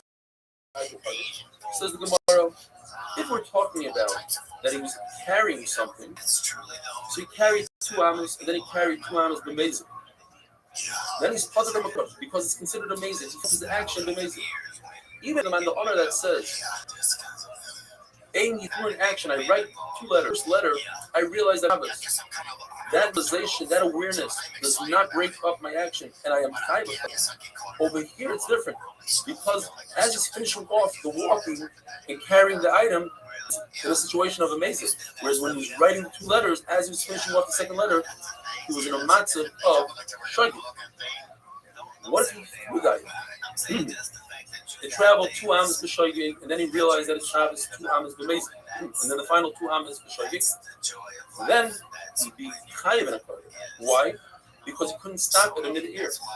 And even according to the Ma'amah that says yesh yediyah that the awareness in between breaks up the action. That's only when he could stop it. Like when he's writing, he could stop writing the second letter. But over here, that's in mid-ear. He has no power over it. Says Rabbah, if a person has intent that the item should land inside the dog's mouth, then although the dog's mouth is not 4 tefachim, he just created a place for landing, and he's chayiv. Gemara tells us that if a person who's coming and he can't eat kosher, and he eats a piece of kosher, and that piece of kosher is also nice, and it's on Yom Kippur, he's chayiv 4 karbanos chatos and 1 asham because he ate kosher. Like this whether you could add, Mary says, I have a case. You want to ask me a riddle how a person's had a lot of karbanos? He also, onto Shabbos, Yom Kippur Shabbos, and he took it out with his mouth. So, well, that's not part of the riddle. We're talking about an Isra Achila, and now you're adding an Isra Yitzhak. But nevertheless, everybody agrees that he would be chayiv on a Yitzhak even though it's in his mouth. The issue is, who carries his item in his mouth? The answer, the person decides that his mouth, the makam pasha, then it creates makam pasha, and it's as if it's in a place of chacham. With that, we finish Perek Zorek, and the many topics that we learned of Luchas Yitzhak pretty much come to an end. And from here on out, we're going to be discussing the rest of the Lamites Malachas, starting with one of the last Malachas in the Mishnah in Klal Gadol, which is Baina and Makabeh Patish, the second to last. Building, says the Mishnah, is the Kol Shul, meaning, according to Rabbi Yirmiyah, since a poor person will create a hole in his house, and creating holes in the ground outdoors is Irish, but indoors is Baina, he would hide his few pennies that he has in those holes, so that's Baina. And in the Mishnah, they would hide their needles. Says Abai, in the Mishnah, they didn't hide needles on the ground because it would rust. Therefore, says Abai, they would build a small tripod to hold their small stovetop. That's the shear. And in the Beis Hamikdash, they would build a small tripod to cook up the few spices that they needed that they didn't have for the dyes. Rav Acha argues, he says, there's no aniyos, there's such wealth in the Beis Hamikdash, it doesn't make sense that they didn't make enough of this dye. They would overdo it, not underdo it. Therefore, he says, even wealthy people, they would plug up holes in their mansions, just like in the Mikdash, they would plug up a hole in a piece of wood caused by a worm. The Gemara tells us, when you build a stone wall, there's three parts to the wall. The first row, you take the stones and you wedge them into the ground, into the dirt. Everything else is with cement. And the final top layer, you just put a stone on top of the stone without any cement. And that's the malacha. Misates means to chisel a stone. That's basically part of the building. When you make a hole in a chicken coop, that's not really building, because building is you make a window and a door, but it's similar to something that you do in a house to get the heat out. So there's a big chiddush in that. Then there's shufta b'kufina demara.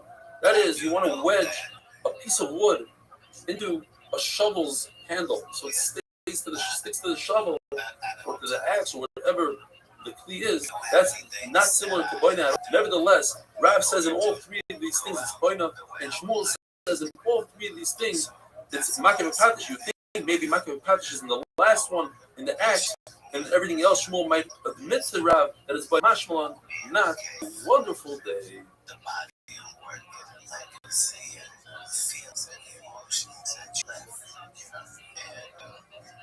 And I still haven't done my best, like comedically, like I'm still not in my funniest, like I'm still not working hard enough, like I'm still not.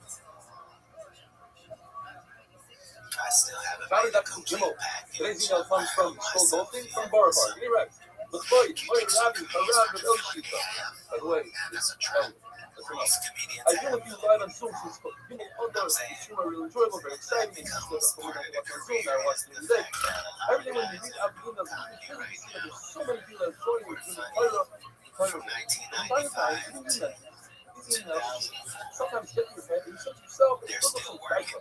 Until last night, when you invested more than a minute of listen, that young players on the greatness of another magic shoot from Focus. This is referring to at a great conversation between forces. Then you come from an unbelievable power, and you then become a role model. It's about a boss who spends most of his days learning player, Margaret's player, and wants some extra schmack stuff on the top. He has something called great guys, both something else. There's a tremendous amount of humility to endorse and advertise another so forth. Thank you for the confidence. I'm honored to call myself a talent of yours and consider myself lucky part of the opportunity to bring back gun Scroll Goldstein, the bar part. Here is Scroll Goldstein. So let's jump into this.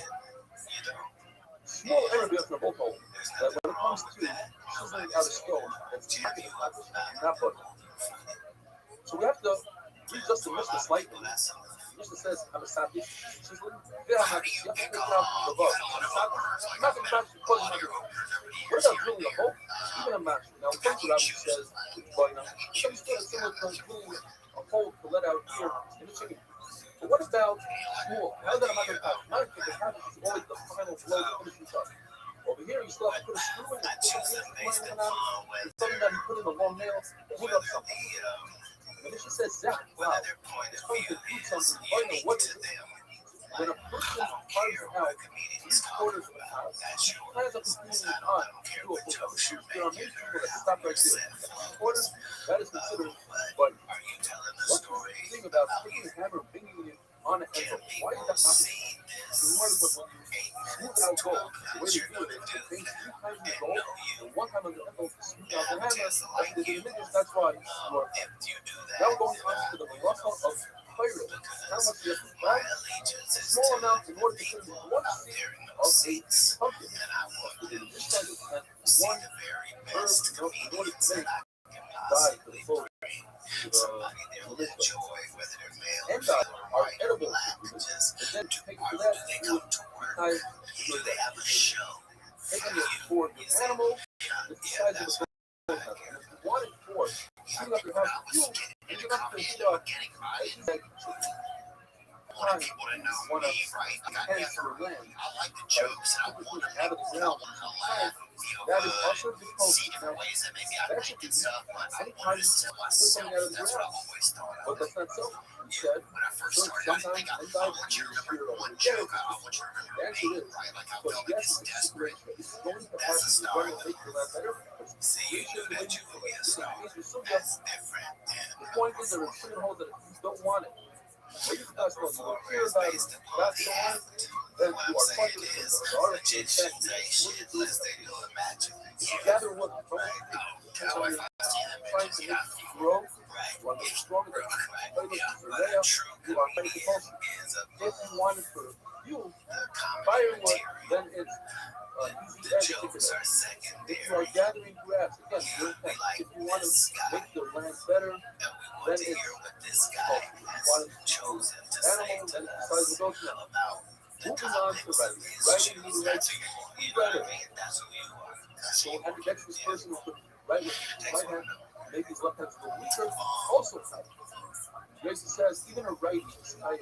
Writing is like not writing, you are smart. That's the thing is marketing. Everybody can market that something. So that's fine. According to everybody, you're tired in any language. Writing 2 letters in English, you are tired. 2 types of ink. One letter is one ink and the other letter is other. Tired. Now we have a bunch of students who do the sense of difference. You are tired when you had intent to write something and you stopped after mem. You did shin mem. That's also worth, also tired. But you did dalit nun from the nil, tired. According to using the name of the word in the nil, it's even if it's 2 identical letters, like gimel, gimel, shin, shin, which spells God, the root, shapes, six, you are tired. Because it says, even if you're 2 letters that have nothing to do with each other, they don't spell a word, you're still tired because we're not talking about writing, we're talking about art. And the Shimon says, you need to finish the entire word. You don't need to do the whole process, you need a whole word. The basic word says in the process by studying, it's for Asa, Me'achas, Me'achas. 2 extra letters. And he learns 4 new different because it says, Achas, Me'achas, and Me'achas.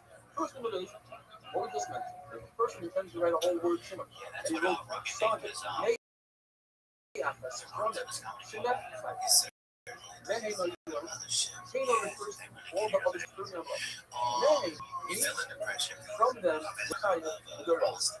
And he says, sometimes you find one person, many companies, many if a person doesn't know what's Shabbos, he doesn't know the so he only does one person, one mistake. For Shabbos, he gives one person. If a person knows Shabbos, he knows that Shabbos also the issue that we have when a person writes shin that's a lot of practice. You wrote shin and a mem, but the mem is not a mem, so it's not a closed mem. The answer is, an open mem is just as good as a closed mem. What's it like? What's it like to still go out there? What's it like to do you do it around? What's your show like? Every day, they're almost the same. There are 3 except on Monday, on second day, you say that it's same time, the extra mem instead of Musakal. And on the 6th day, you say Musakal, with extra good instead of the mitzvah. So you have an extra mem and finally on the 7th day, you take Mishpah with a mem instead of the mishpah. So mem spells mayim, water, that's a mem, the mishpah mayim, and a fire. Which is, first mem is comes from the word, it's the last mem of the word, it's a closed mem. How do you spell a word? Mayim, closed mem. You see there's no difference between a closed mem and an open. Now, that argues with the brisa, very lengthy brisa, like that. And the brisa says that it has to be makbul. It says it's not come.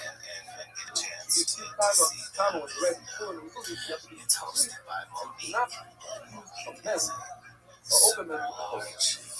So that's the point of it. The other halach in the brisa is that you should not mix up a house with the ayin or any letter that looks similar to the other, like in Gibon with the Vav, a Vav with the Nun, a Nun with the Zayin, a Tes with the Hey, or a Puff, Hey, Tzadik, Nun with their Sofit letters. Should use a mental with the Sama, the one is rounder, one is square. And if the parsha has to be an open parsha, so close it, close it, open it. If you're doing a song like a Russian or a Zim, looks like bricks, don't do it straight, or vice versa. Do not write a Sifter without ink. And don't write even Hashem's name with gold. If you do, you have to bury it off as a wonderful gift. When I'm on the ranch, that's my farm truck. I love it. Like, it's fun. It feels like you're driving an It feels like you're driving an That's what I feel like sometimes. It just feels like I'm in the future. Like you get floored and just, it does feel like a UFO. Yeah. Like you put the gas on one day, like you'll floor and you'll fucking, when it stops, it's fucking Thursday right there. It's like it just has like a, I don't know. Yeah, it's a unique experience, you know. Like, have you met him? Have you met Elon before? I don't generally enjoy the company of billionaires. Yeah. I'm trying to think if I know billionaires. It's not that they're not good, but I'm saying I don't need to be reminded of my inadequacies. You know? Oh, yeah. Yeah. What you do for fitness, man? What's your fitness regime? Like, you got a regime each day, or what's that like?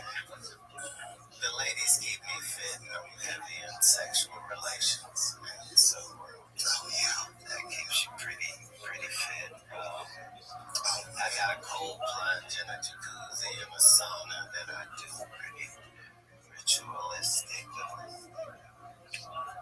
But I've never been a gym guy. I got 2 torn rotator cuffs, so I kind of daily walk them bitches go on, huh? Yeah. So golf is basically how I stay where I'm trying to be. But I've never been 7 pounds under or over in my life. You don't like I'm like 150. Only time maybe I'll show up. You'll fucking checkmate a scale, baby. You know what I'm saying? Right. Yeah, I like whatever I'm doing. Swimming out there, you play golf right there. Get out there. Right. So, if you can get 222 without your arms ever going above your head and do it consistently where it always ends up in the fairway and you're hitting 14, 16, and 18 in the fairway, this is, then you can play the game. Bang it out there, you can't get them arms. I guess at a certain point your arms don't need to go that high in the air anyway. I'm trying to think of right. Well, it would certainly give me more yards and a fuller thing. It's just the rotator cuffs don't allow it. So I started golfing with these 80-year-old guys that like they can barely get out the car, and they come out there and outdrive you. Every shot is better than you. Like, so they taught me how to play golf under restraint so as to not hurt myself. And how'd you bang them cuffs up? What happened in that? How'd you I was in the midst of a push-up contest. No way, you blew them out. Oh man. But I was probably at 200. I was doing too much. Did you want to push ups? Yeah. cuffs. Both of them. Both did bitches, man. God, you better like pull up at a Jiffy Lube and get well, buddy. The guy I'm going against, because the way it worked is you can do as many as you wanted when you stop. It's my go, and I got a match. You know what I mean? So, took it to the limit. He was a horse. You took it to the limits, man. Yeah, maybe you could probably do some swimming safely. Maybe I can see you. Oh, I'm an avid water. Yeah. I'm in the water probably more. In a dark hole, maybe you out there. I love the water. Yeah. I pray underwater, like, because, you know, evil can't access you underwater. You know? That's interesting. Is that true? Yeah. And that's why baby, our child is an amniotic fluid. Yeah, like water's super powerful, like a living being. I'm sure that soon in the future they will confirm for us that water is a sentient being, and that, you know, man, it's gonna be they do that. Well, that's why all throughout history there was always God's water, just because it's such a powerful force. Yeah. God's I'm in trouble. I think I'm just not the best swimmer, man. I don't like to swim cap either. You know, I never like putting that cap on. That just was not something that was my vibe, you know. What do you mean by not a good swimmer? I don't like it, man. I don't like being out in there. I'm kind of a land dog. I like being on land. I respect water too much. I think I get too scared, and I just yeah, that's it. I get scared. Yeah, you have to have a real respect for it, no matter what. Like on a boat, regardless. I guess it's one of those crazy things that, you know, is beautiful and wonderful and it sustains life, but it has 1,000 ways to kill you. It houses the scariest in the whole world. Yeah, I just get nervous. But what are you like in a jacuzzi? I'm pretty chill, I think. You know, I'm okay in a jacuzzi, but even then, if nobody's around, you know, I just don't know if I trust myself enough not to like. If I'm even driving through a long puddle, I look at my watch and make sure everything's all right. You know, I just get. But you had a drowning incident in your past. I think I've just had some probably nervous experiences with it, man. We used to have a neighbor. This guy was probably. He had like one of them big bathtubs they had in their house, and they would make us play Navy or something called yeah, but we didn't know, right? But he would have us playing Navy, and you have more than 6 of those stories, so you can't. We had playing. Yeah, we had but he'd have us playing, but it was just like a lot of. It was a guy looking at buttholes. That's what I'm saying. Yeah, that's fucking wild, baby. Some of these guys were pretty certain. I don't know what they were. You know what they were? We're sure what they were. You just made it through all the gauntlets, like as a participant. Oh yeah, I'll put a juke on a nutsack. You know what I'm saying? You like my $4. Right, we grew up this era, but back then they had this more pedophiles and wildness, I think, back then. People wouldn't, that was all documented, you know. Right. But back then it was just, people was more, you know. I remember we had a guy, they called, one basketball coach had been like kind of tickling the kids a lot, right? And then the other guy called him, he said, hey, you said that so natural. I said that so naturally. Like, that's a thing. Coaches can find themselves. You trying to get that 3-pointer out of your brother. But they had, but they called him and said, hey, Mr. Sharp, he said, if you keep tickling a kid, you can't coach him. But that was it. There wasn't like a lawsuit or anything. It was just more, you know, stern activity. Don't do it like that. I don't fucking know, man. What were we talking about? Oh, Yeah, they swimming, people. Swimming, man.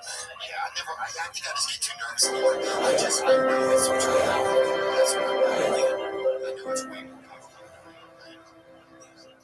But it's so funny, yeah, because I could see. Shams Dafsufay, 2 emails today from Los Angeles. First one comes from Harry Shalom, who says, Arav Hagoyin Admor, Rabbi Elio Stefansky Shlita explains why he says that a Rebbe who teaches you Torah is more important than a father in some ways, doesn't care about the title and the smicha, but you are my Rebbe. Thanks to you, I've learned more Torah in the last 3 months than I've learned in my entire life. From a faithful Elio Stefansky Chassid, Harry Shalom, Los Angeles. Second one, from Ari Ben Shushan from Los Angeles. Chazak Baruch, social incredible responsibility, etc., day in, day out. You must be living the daf Ashrecha. He says a beautiful Dvar Torah on Ruvan, Nevuv Bahar Saru. And then he says, thank you, I'm an avid listener and a huge fan. May Hashem give you koyach and continue to teach.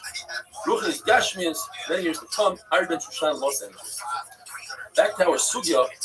If a person writes a single letter with an apostrophe, let's say an R with an apostrophe, you know what that means? According to Rebbe Yehoshua ben Beseir, you are chayav, that's writing a word. When you are potter, this points out in the even 3 letters, an abbreviation. Where is the concept of abbreviation of the Torah? Also, Hamoin is extra, so the Gemara directions Av Hamoin. I made you a father to all the nations. But Umais, I made you the chosen nation. Chavim. The hate is interchangeable with test. You're beloved from all the nations. Melech, you're the king of all nations. Also distinguished. Memon, you're reliable from all the nations. Anoichi Hashem Alikecha. Anoichi stands for Onon Nafshi Kosovs Yehovitz. I myself wrote Torah, and I'm giving it to you guys for a board. I'm your name of Tziva Yehiva, or some people read it backwards. Yehiva Tziva, its words are reliable. Bilam's mule, Yora Aderech Min Lenera, it's an abbreviation. Yora Ras Alasa. She saw, she feared, and she veered off the way.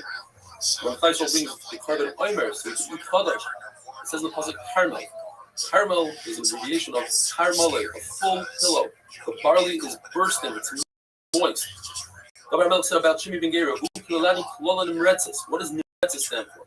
Noyev, referring to the story of Bathsheba. Mem, Moyavi, you come from a Moyavi. Ritzeyach, Soirer, you're a murderer, you're hated. Eva, you are disgusting and have an abomination. Yehuda says, I don't know what to say. You found the Gavia Kesef in our sack. I don't know what to say. It's Tadok. Stands for Nechayim, we're upright. Sadiq and Tahir and Dakin, we're clean. Says the Mishnah, if a person writes 2 letters, he's chayav. What if he has an awareness that it's Shabbos or that it's Asr in between the 2 letters? Machlokes. Ringamil says he's chayav because that awareness doesn't separate the 2 letters. And Yedil Hatzishir, according to the Chachamim, because the Yedil, yes, Yedil Hatzishir, and it does separate. And with that, we reach the parak Haboina. The new parak Ha'ireg discusses weaving and a loom. According to Eliezer, you're chayav put 3 threads in the beginning and 1 thread later on. According to Chachamim, whether it's in the beginning, it's at the end, in the middle, it's 2 threads. At the end, it's only 1 thread. There's a stereo contradiction of the Brises. The Bryce says, according to the Lezer, they say in the Mishnah 3, we have to say that one is talking about thick threads, one is talking about thin threads. The Gemara is not sure which one is what. On the one hand, 3 threads, if they're thick, that's the only way they won't unravel, but it will unravel if it's only 2 threads. On the other hand, thin threads are not noticeable, and therefore you need 3, and only then you're chayav. At the edge of the garment is a different shear. Usually it's kisif. It's spread between the fingers. Here it's much less. It's only 3 threads of chesed and 2 of air because it's chashav when it comes to a belt, a tziltzil. The Gemara brings a Bryce that says exactly like Rabbi Eliezer, and then the Bryce says exactly like Rabbanan, so it's one up, and there's no bigger writer one over the other. Says the Mishnah, in a loom that goes up and down, the heddles go up and down. In the center, you have these loops. You put the threads through these loops, and these loops bring the threads up and down. You can pass a shuttle through them. Putting 2 threads through 2 of those loops, you are Abai explains, and you have to put a 3rd one on another device. Kirus is a type of a loom for curtains. Also, same idea.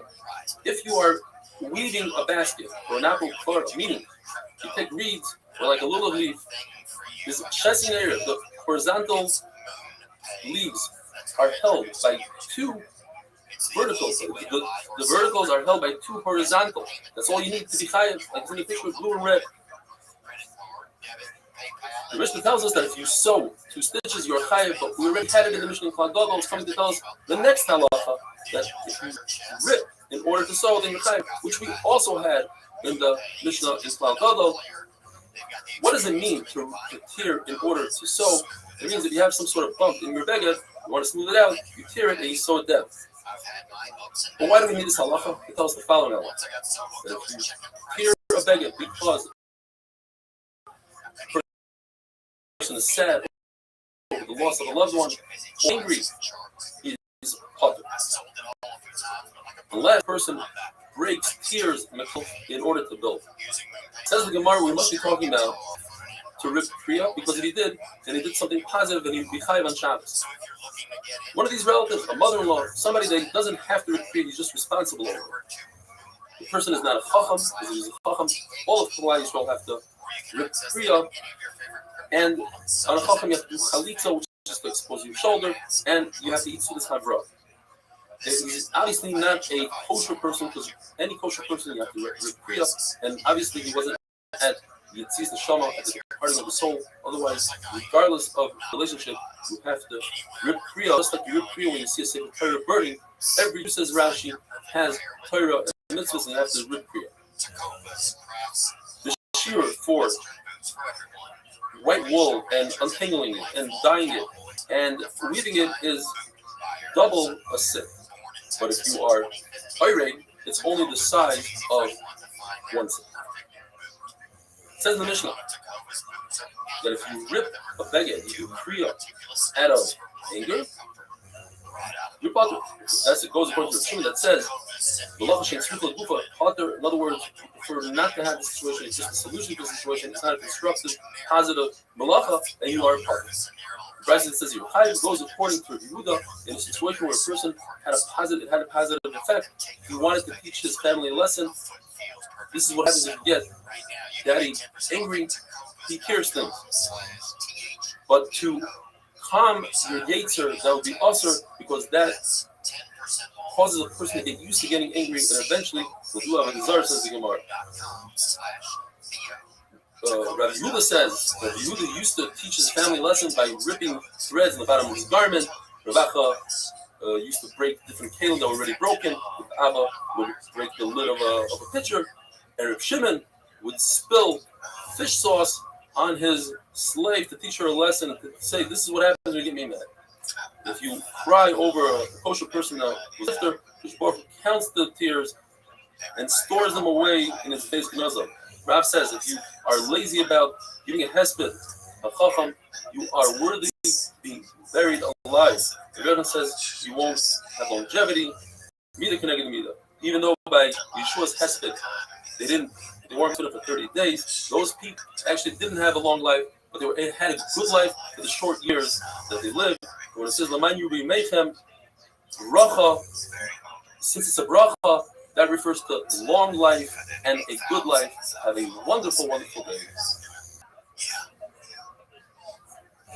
It's so surprising, man. I had a friend I was talking to, and he said, I got a Jeep Cherokee out here, so I'm going to go get it in case the winds changes. And I said, I think it's going to be okay. Today's email comes out from David Hanlon and writes, I can't begin to tell you how much I enjoy learning otherwise complicated. Humor is always fun, it's like a weight. When it comes to the humor is always pleasant, even when you are criticized. It goes like criticize. Yes, my feel for it. Because when I say jokingly, so we bought the refrigerator for our baby sent me in and so because the initial $500 into the ice maker.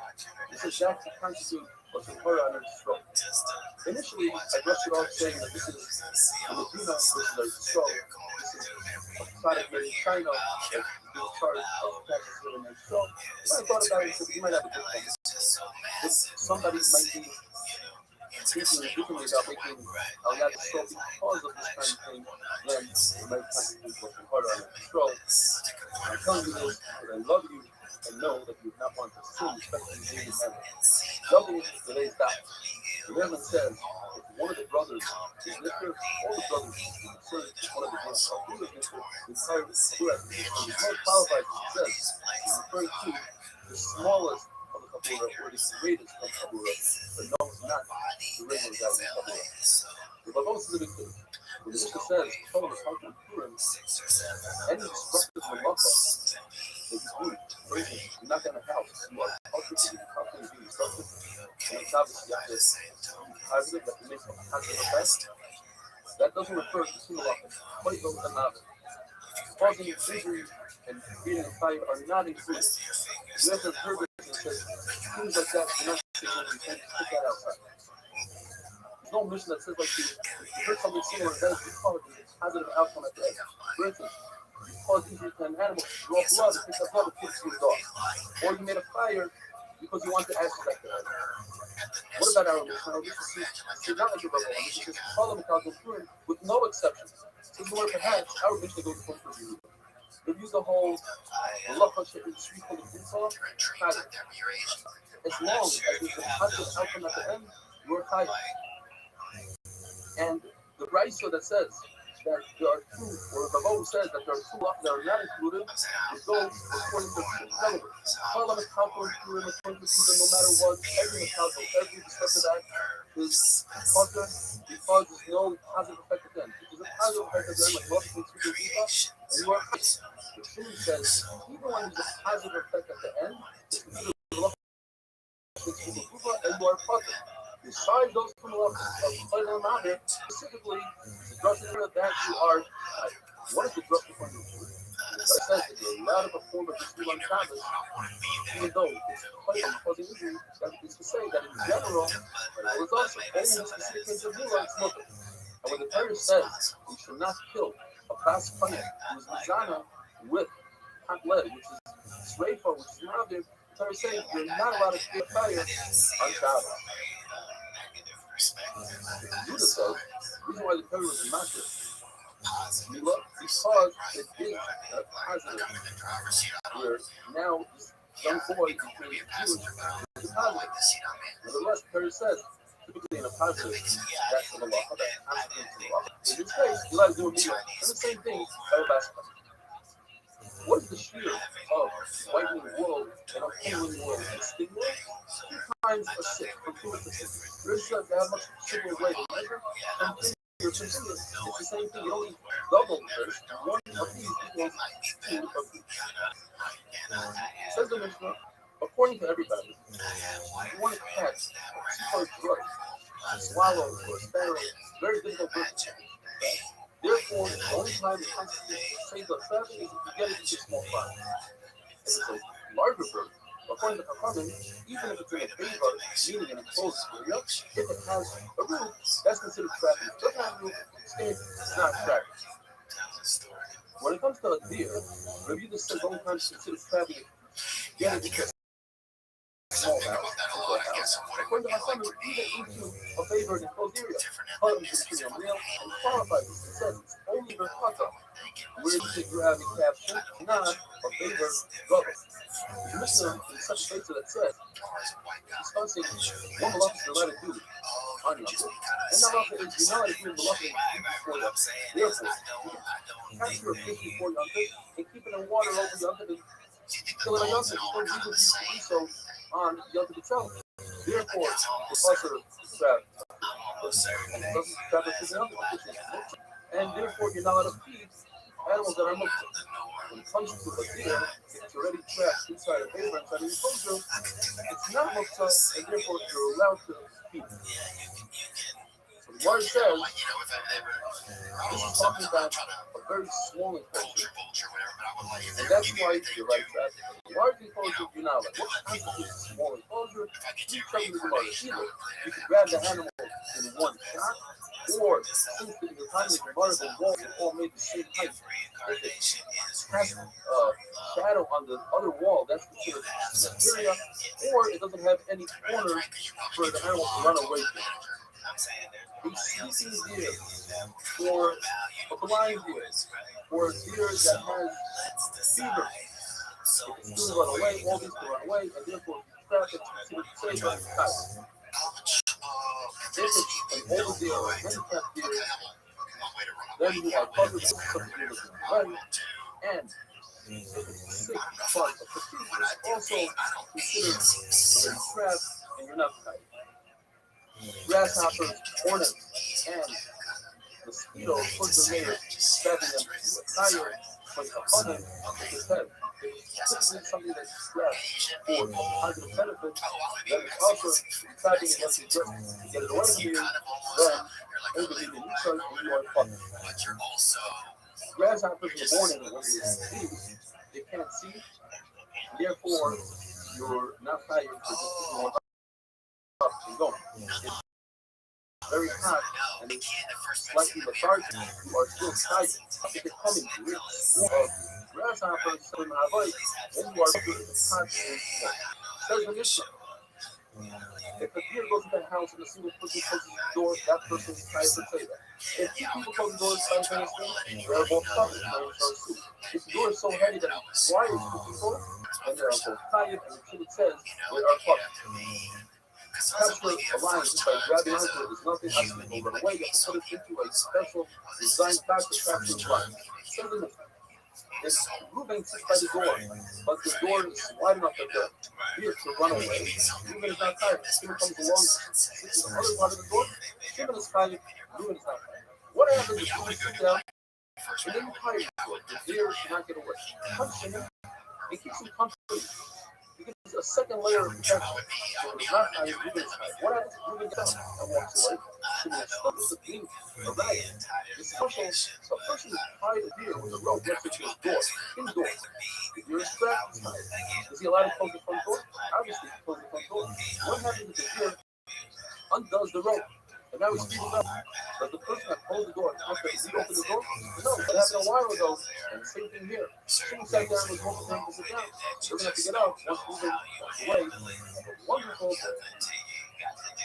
And then you just gotta figure this thing out. Like, yeah. Oh, yeah, you gotta hear a little part of it on the top.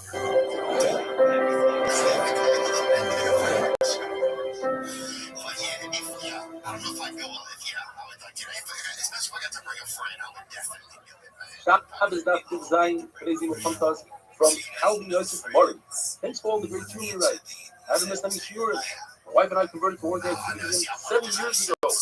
I have an apartment in my last room and in Columbus, Ohio, and his wife wrote a book about the Pretty Paul, from Roosevelt to Rashi. He's a former Ohio State football player, and he played in the NFL with the Philadelphia Eagles and in Chicago. But my greatest accomplishment is joining the most exceptional staff family in the world. Keep up the great job that you and your team are doing. Thanks, Alvin Yosef Murray. And now on to today's job.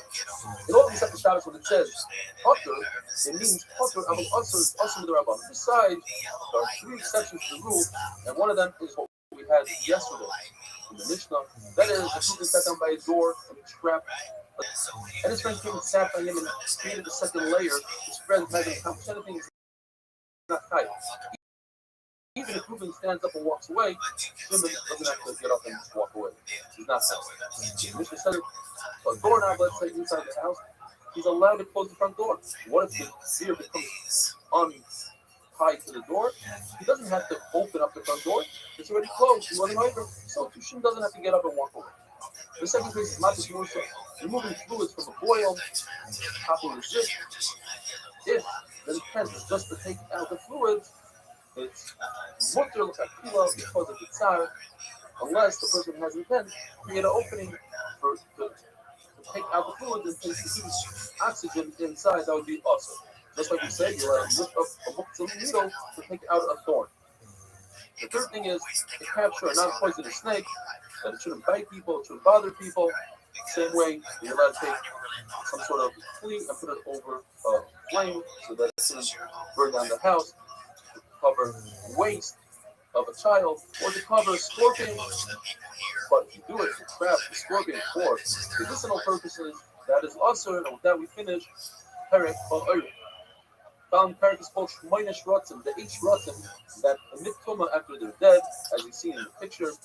These are considered, according to Rashi, the Vina Nitzai. People like to trap these animals because they have value, whether for their skin or other medicinal purposes. Therefore, if you trap them, you are tired. and if you lose them, you are high.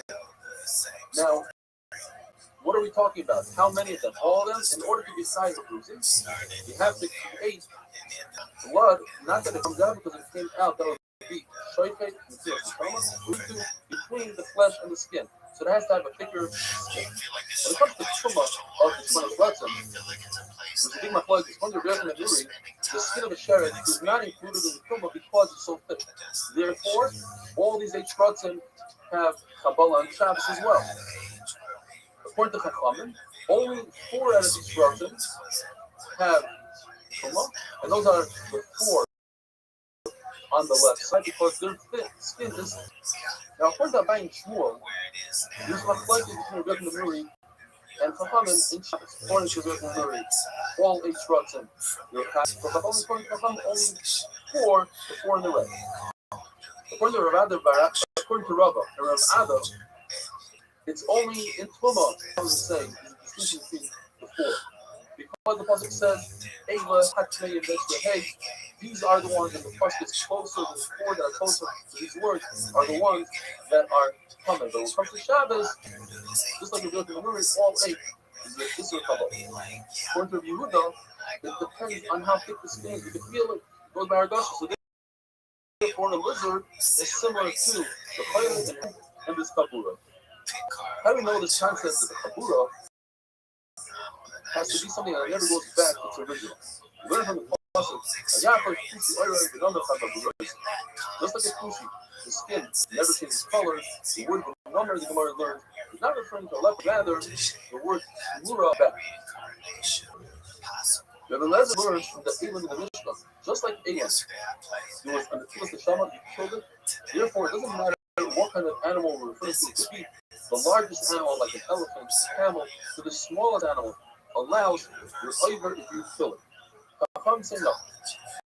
Elam are part of the rubber, reproduce. But rice, which is according to the Gemara, at least halachically they don't reproduce, and therefore they're not in this halacha. You're allowed to kill them, and the fact that there's a louse that the Gemara says that we're looking at big sikim, the eggs of the Gemara says we're going to have to say sikim in the name of a certain species of lice that are called big sikim, not referring to the egg of the lice. A flea, little fly, according to Lezer, you're chayav and say that because he holds, even if ain't gonna be on you don't typically trap a fly for a productive reason, you're still chayav. According to Rabbanon, if you're on you are punished. But of course, killing the flies, you'll be over, you'll be all other shrotzim, besides one shrotzim, like a worm, a snake, a scorpion, they don't have thick skin, and therefore there's no Kabbalah, because the blood is not touching the flesh and the skin. Typically, Rashi says, there's no use for their skin, people don't trap them, and therefore it depends whether there's a use for the trapping or there's no use. Tosfos just doesn't understand Rashi, and in a very rare instance, Rabbi Tom says you have to erase Rashi completely. And the Gemara says this goes according to the sheet of the tree. That malacha can speak with Gufa. Okay? Since there's no positive, constructive act in this malacha, there's a fucker, something on this other halacha, removing through itself, it's not a constructive law. Something happened to a snake, there's no constructive, you don't want to trap a snake, you just don't want it to bother you. Shmuel says, if you take a fish out of water, if there's a size of a sela that becomes dry under the skin, that constitutes killing it. Even if you see that it's alive and you throw it back in the water, it will eventually die from this. Therefore, you're over, you kill it. And they explain it means even not only if it's dry, but even if it has some sort of mucousy liquid attached to it when you touch it, that's also considered killing it. And wonderful. If you have animals, you know that a relationship isn't too good if just control it, just sit and stay. There needs to be connection fostered and treats. Shabbos Daf Kuf Today's email comes to us from Rabbi Eliezer Kessler, says his wife was inspired by the concept set about the staff, about Israeli, and she started a WhatsApp group that today has over 340 women. She teaches Hana, who from the day, and yesterday she made a film on sacred creation, and she plans on quoting this quote, it's not about the staff, it's about Israeli. You should have a tremendous amount of tzlacha, you should see thousands and thousands of videos you should spread all Israel. Jumping into today's gospel, the halacha is that there are certain items that attach from your either on Facebook WWW. Separating, detaching something from its natural growth. For instance, detaching a fetus from an animal, causing it to miscarry a live animal is awesome. Detaching pot from gravel or a mushroom from a pail is detaching and awesome. On the flip side, when you detach a fruit from a tree that's grown in an unperforated pot without any hole, it's looks wide or bucket. The reason is because that's not its natural growth, and the other thing that's the natural. The Bible says you're not right to it on the high skin of a bird. The big tradition is even though it has small holes from its feathers, it's still looking. As long as the heat goes smoothly over those holes and doesn't go into a bump,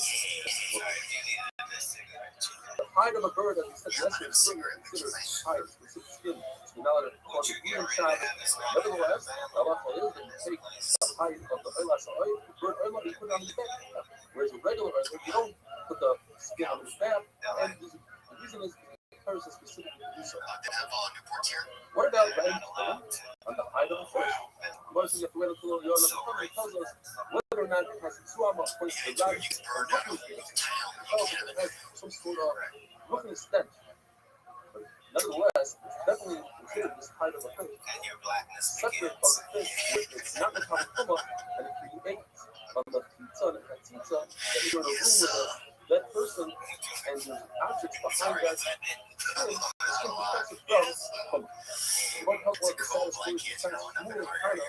We're walking on the base of the face, and they notice that the water was coming up, and it was this small, this is a sign that tremendous bubbles coming to my skull, and he's not feeling it. In fact, as he's coming, the water came up, created a pizza around him when he was delirious.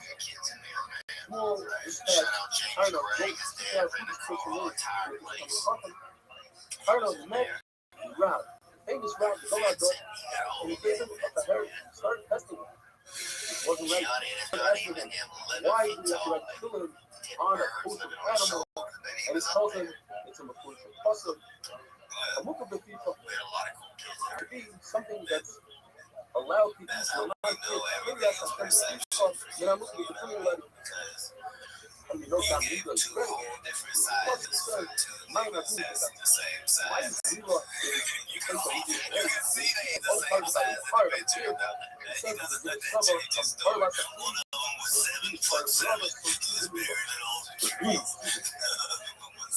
and the word or what story is preferable to learn the cover of the word or life. Another chance of words that you're on is that for oil zucker, and a place that you tell whether it's a zucker or not. That would be like this is the first time you have a horn, parrot, grow out of your eye, more bumpy around the bird, it's time to take it. Fear has the house of like fish. And farm bread caused God's stomach.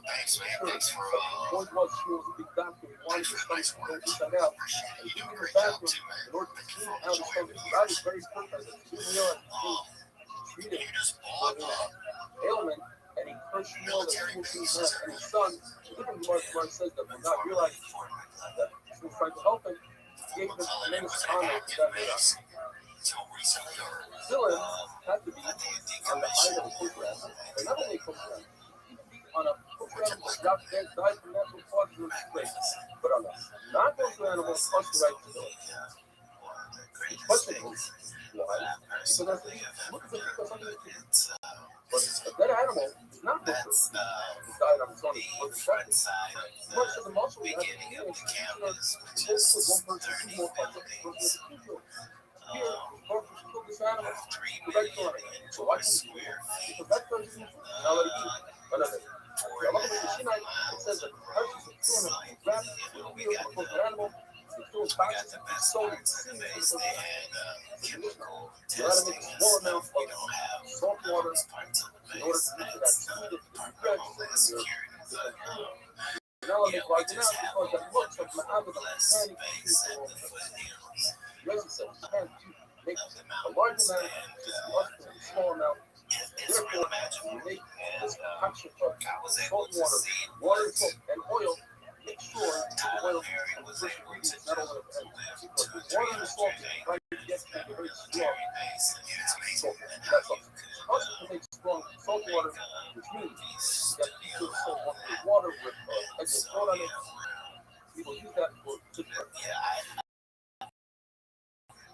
yeah, it hit the news recently, but even those who helped him from doing this, when they realized that the stroke, pile up many values from them, they realized it's looking so bad, and they look other stuff.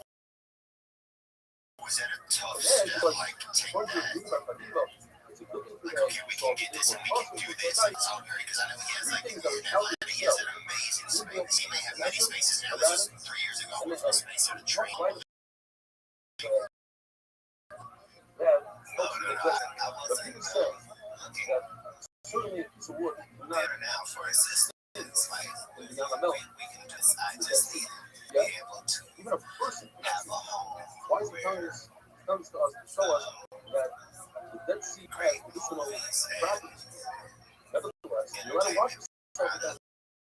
could be made without Now what any of the about shenanigans that that water are your eyes and typical ears? of Hollywood. Obvious that you are doing so because you like us. Because the word says that putting the eyes is also If it's on good, the eye. we're going to make it. And so, You take a piece of bread and something you want to put it on your eye. even though it might However, have saliva appeared is from a fasting interviews person with that has me different that properties in it. this guy It's also put just even on top of loves the eye. tearing people apart, really. Or it says the major I love is We're the trying to not real create mouth something fake. where we can provide a And platform some people for try. a So lot it goes of on because many ramifications, besides invention, and so forth, etc. so We it'd are be a thinking place where to put on you your can eye. make other people's Also, dreams come true. that Like with book, film like television, that's Islamic perfect, right? act, Where you can that just book was some of the basically Somali mistakes. have a Those that have great looked at it, first of all, some script you don't be mistakes. and You should know, great look better idea. cast Wash your eyes out with cold water. Wash your hands and feet with hot water and cool, and that works a lot better than Solaria.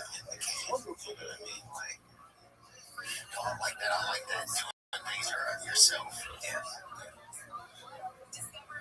Yeah, because they'll let the comedy industry die every allowed. You know what I mean? And nobody in the fan base ever said, hey, we don't want any more funny movies.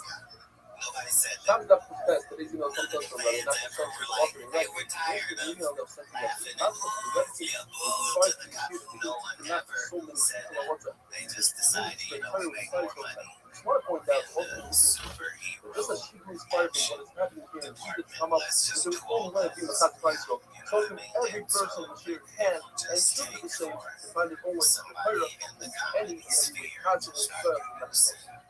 Next one's from Mayor Cohen from James J. Comedy in Baltimore. I just want to say thank you for having so much You fun. already have projects Internet coming and on that tap. last cycle was the first time I got Yeah, shot. we So honestly, this time, Shmaz Valdi, Mavico, so this time around, I wanted to add something answer to my that learning question, and working but in God. like, Thank you, Mayor Cohen. I mean, it's a great location for where it is. You have to wash your hands Atlanta, sometimes we're with less hands. 45 You don't minutes extremely from dangerous touching anybody's Birmingham. part.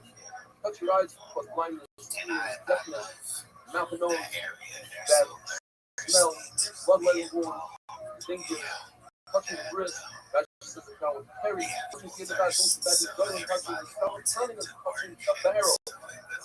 The count for anything to that's exciting. the beer after. Have you kind of your hand on most of your projects, kind of? As it wants, and very much to wash your hands. That's kind of, it's kind of, Reversing damage, put something on your eyes for hook, it's like a mascara, it's kind of and not it reverses necessary damage, for stops how, tears, and it increases growth of the eyelid. for how it's Eyelid, set up. It's set for up. anger, doesn't work So on when times. the It makes grocery it store is set line up.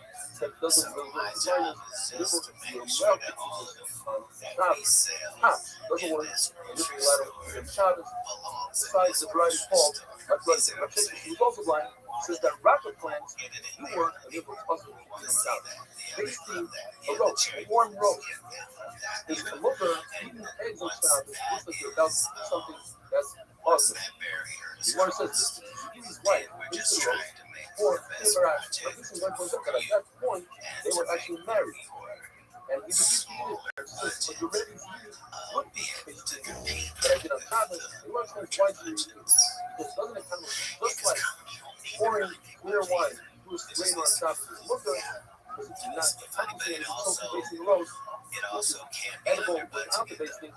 See, they can. Anything to make it look.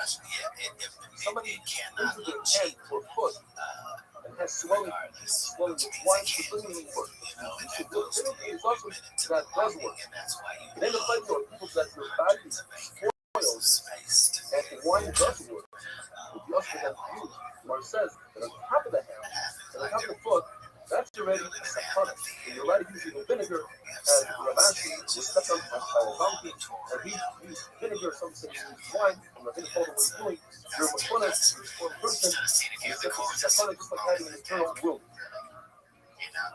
Any body of water, a lake, an ocean, is looked at the bathing on top of it. A lake, just saying, you're gonna make sure that it continues. Condition number one is the water is really bad. And people typically don't bathe because they're only for the food, so obviously you're doing it. When you get another thing, that the views there, they're sending them out. You don't have to use together, it's always what you're letting them go into the sea or into flax water. They're there for a few moments and you have to get them. Yamagogo has two parts of it. It has the bad water and the good water. In the bad water, and enough time, because the good parts, you let it go in, you have not just things on your head. Nah, man, the right window treatments can actually save you some cheddar on those energy bills. That's right. A sweat or cash in your pocket. But here's the rub. Getting them the old-fashioned way, what a nightmare. Some dude just shows up at your house with a 5-year-old trust. Throwing out foods. Sound like he's trying to fund his kid's private school. It's like, Make that go. The water will have more tomorrow, and the wine that has poisonous no weird home visits, no pushy salespeople. very Instead, they sharp. got these People don't virtual unless consultations when they were us with design experts who you're a come healthy person and anytime, drink it. But the anywhere. thirsty doesn't So here's the look deal. at Head over to so anoint yourself with oil that has lines.com root. right now to unlock an exclusive discount. It's looking. That's right. When the Torah You're says hooking up Asa, our God listeners says it matters. with $5, $50 off Ula says purchases it's of white sake. $500 But Hadi says with it's code sushi, known as at checkout. Majora. Don't And it sleep makes on sense this deal. that it's Limited Majora time offer rules because and it has restrictions three stems apply. and each stem has You know that three through leaves. And that fits lines.com, right maybe in they're changing the what you window want to describe. game. One Enjoy them. People at a because they have time. a personal word. You know that It's Valentine's Day is closing in quicker than a It comes from box of eating discount flour candy canes that's after over Christmas. 40 days old. Let's be In we've all royal, been it's known there. as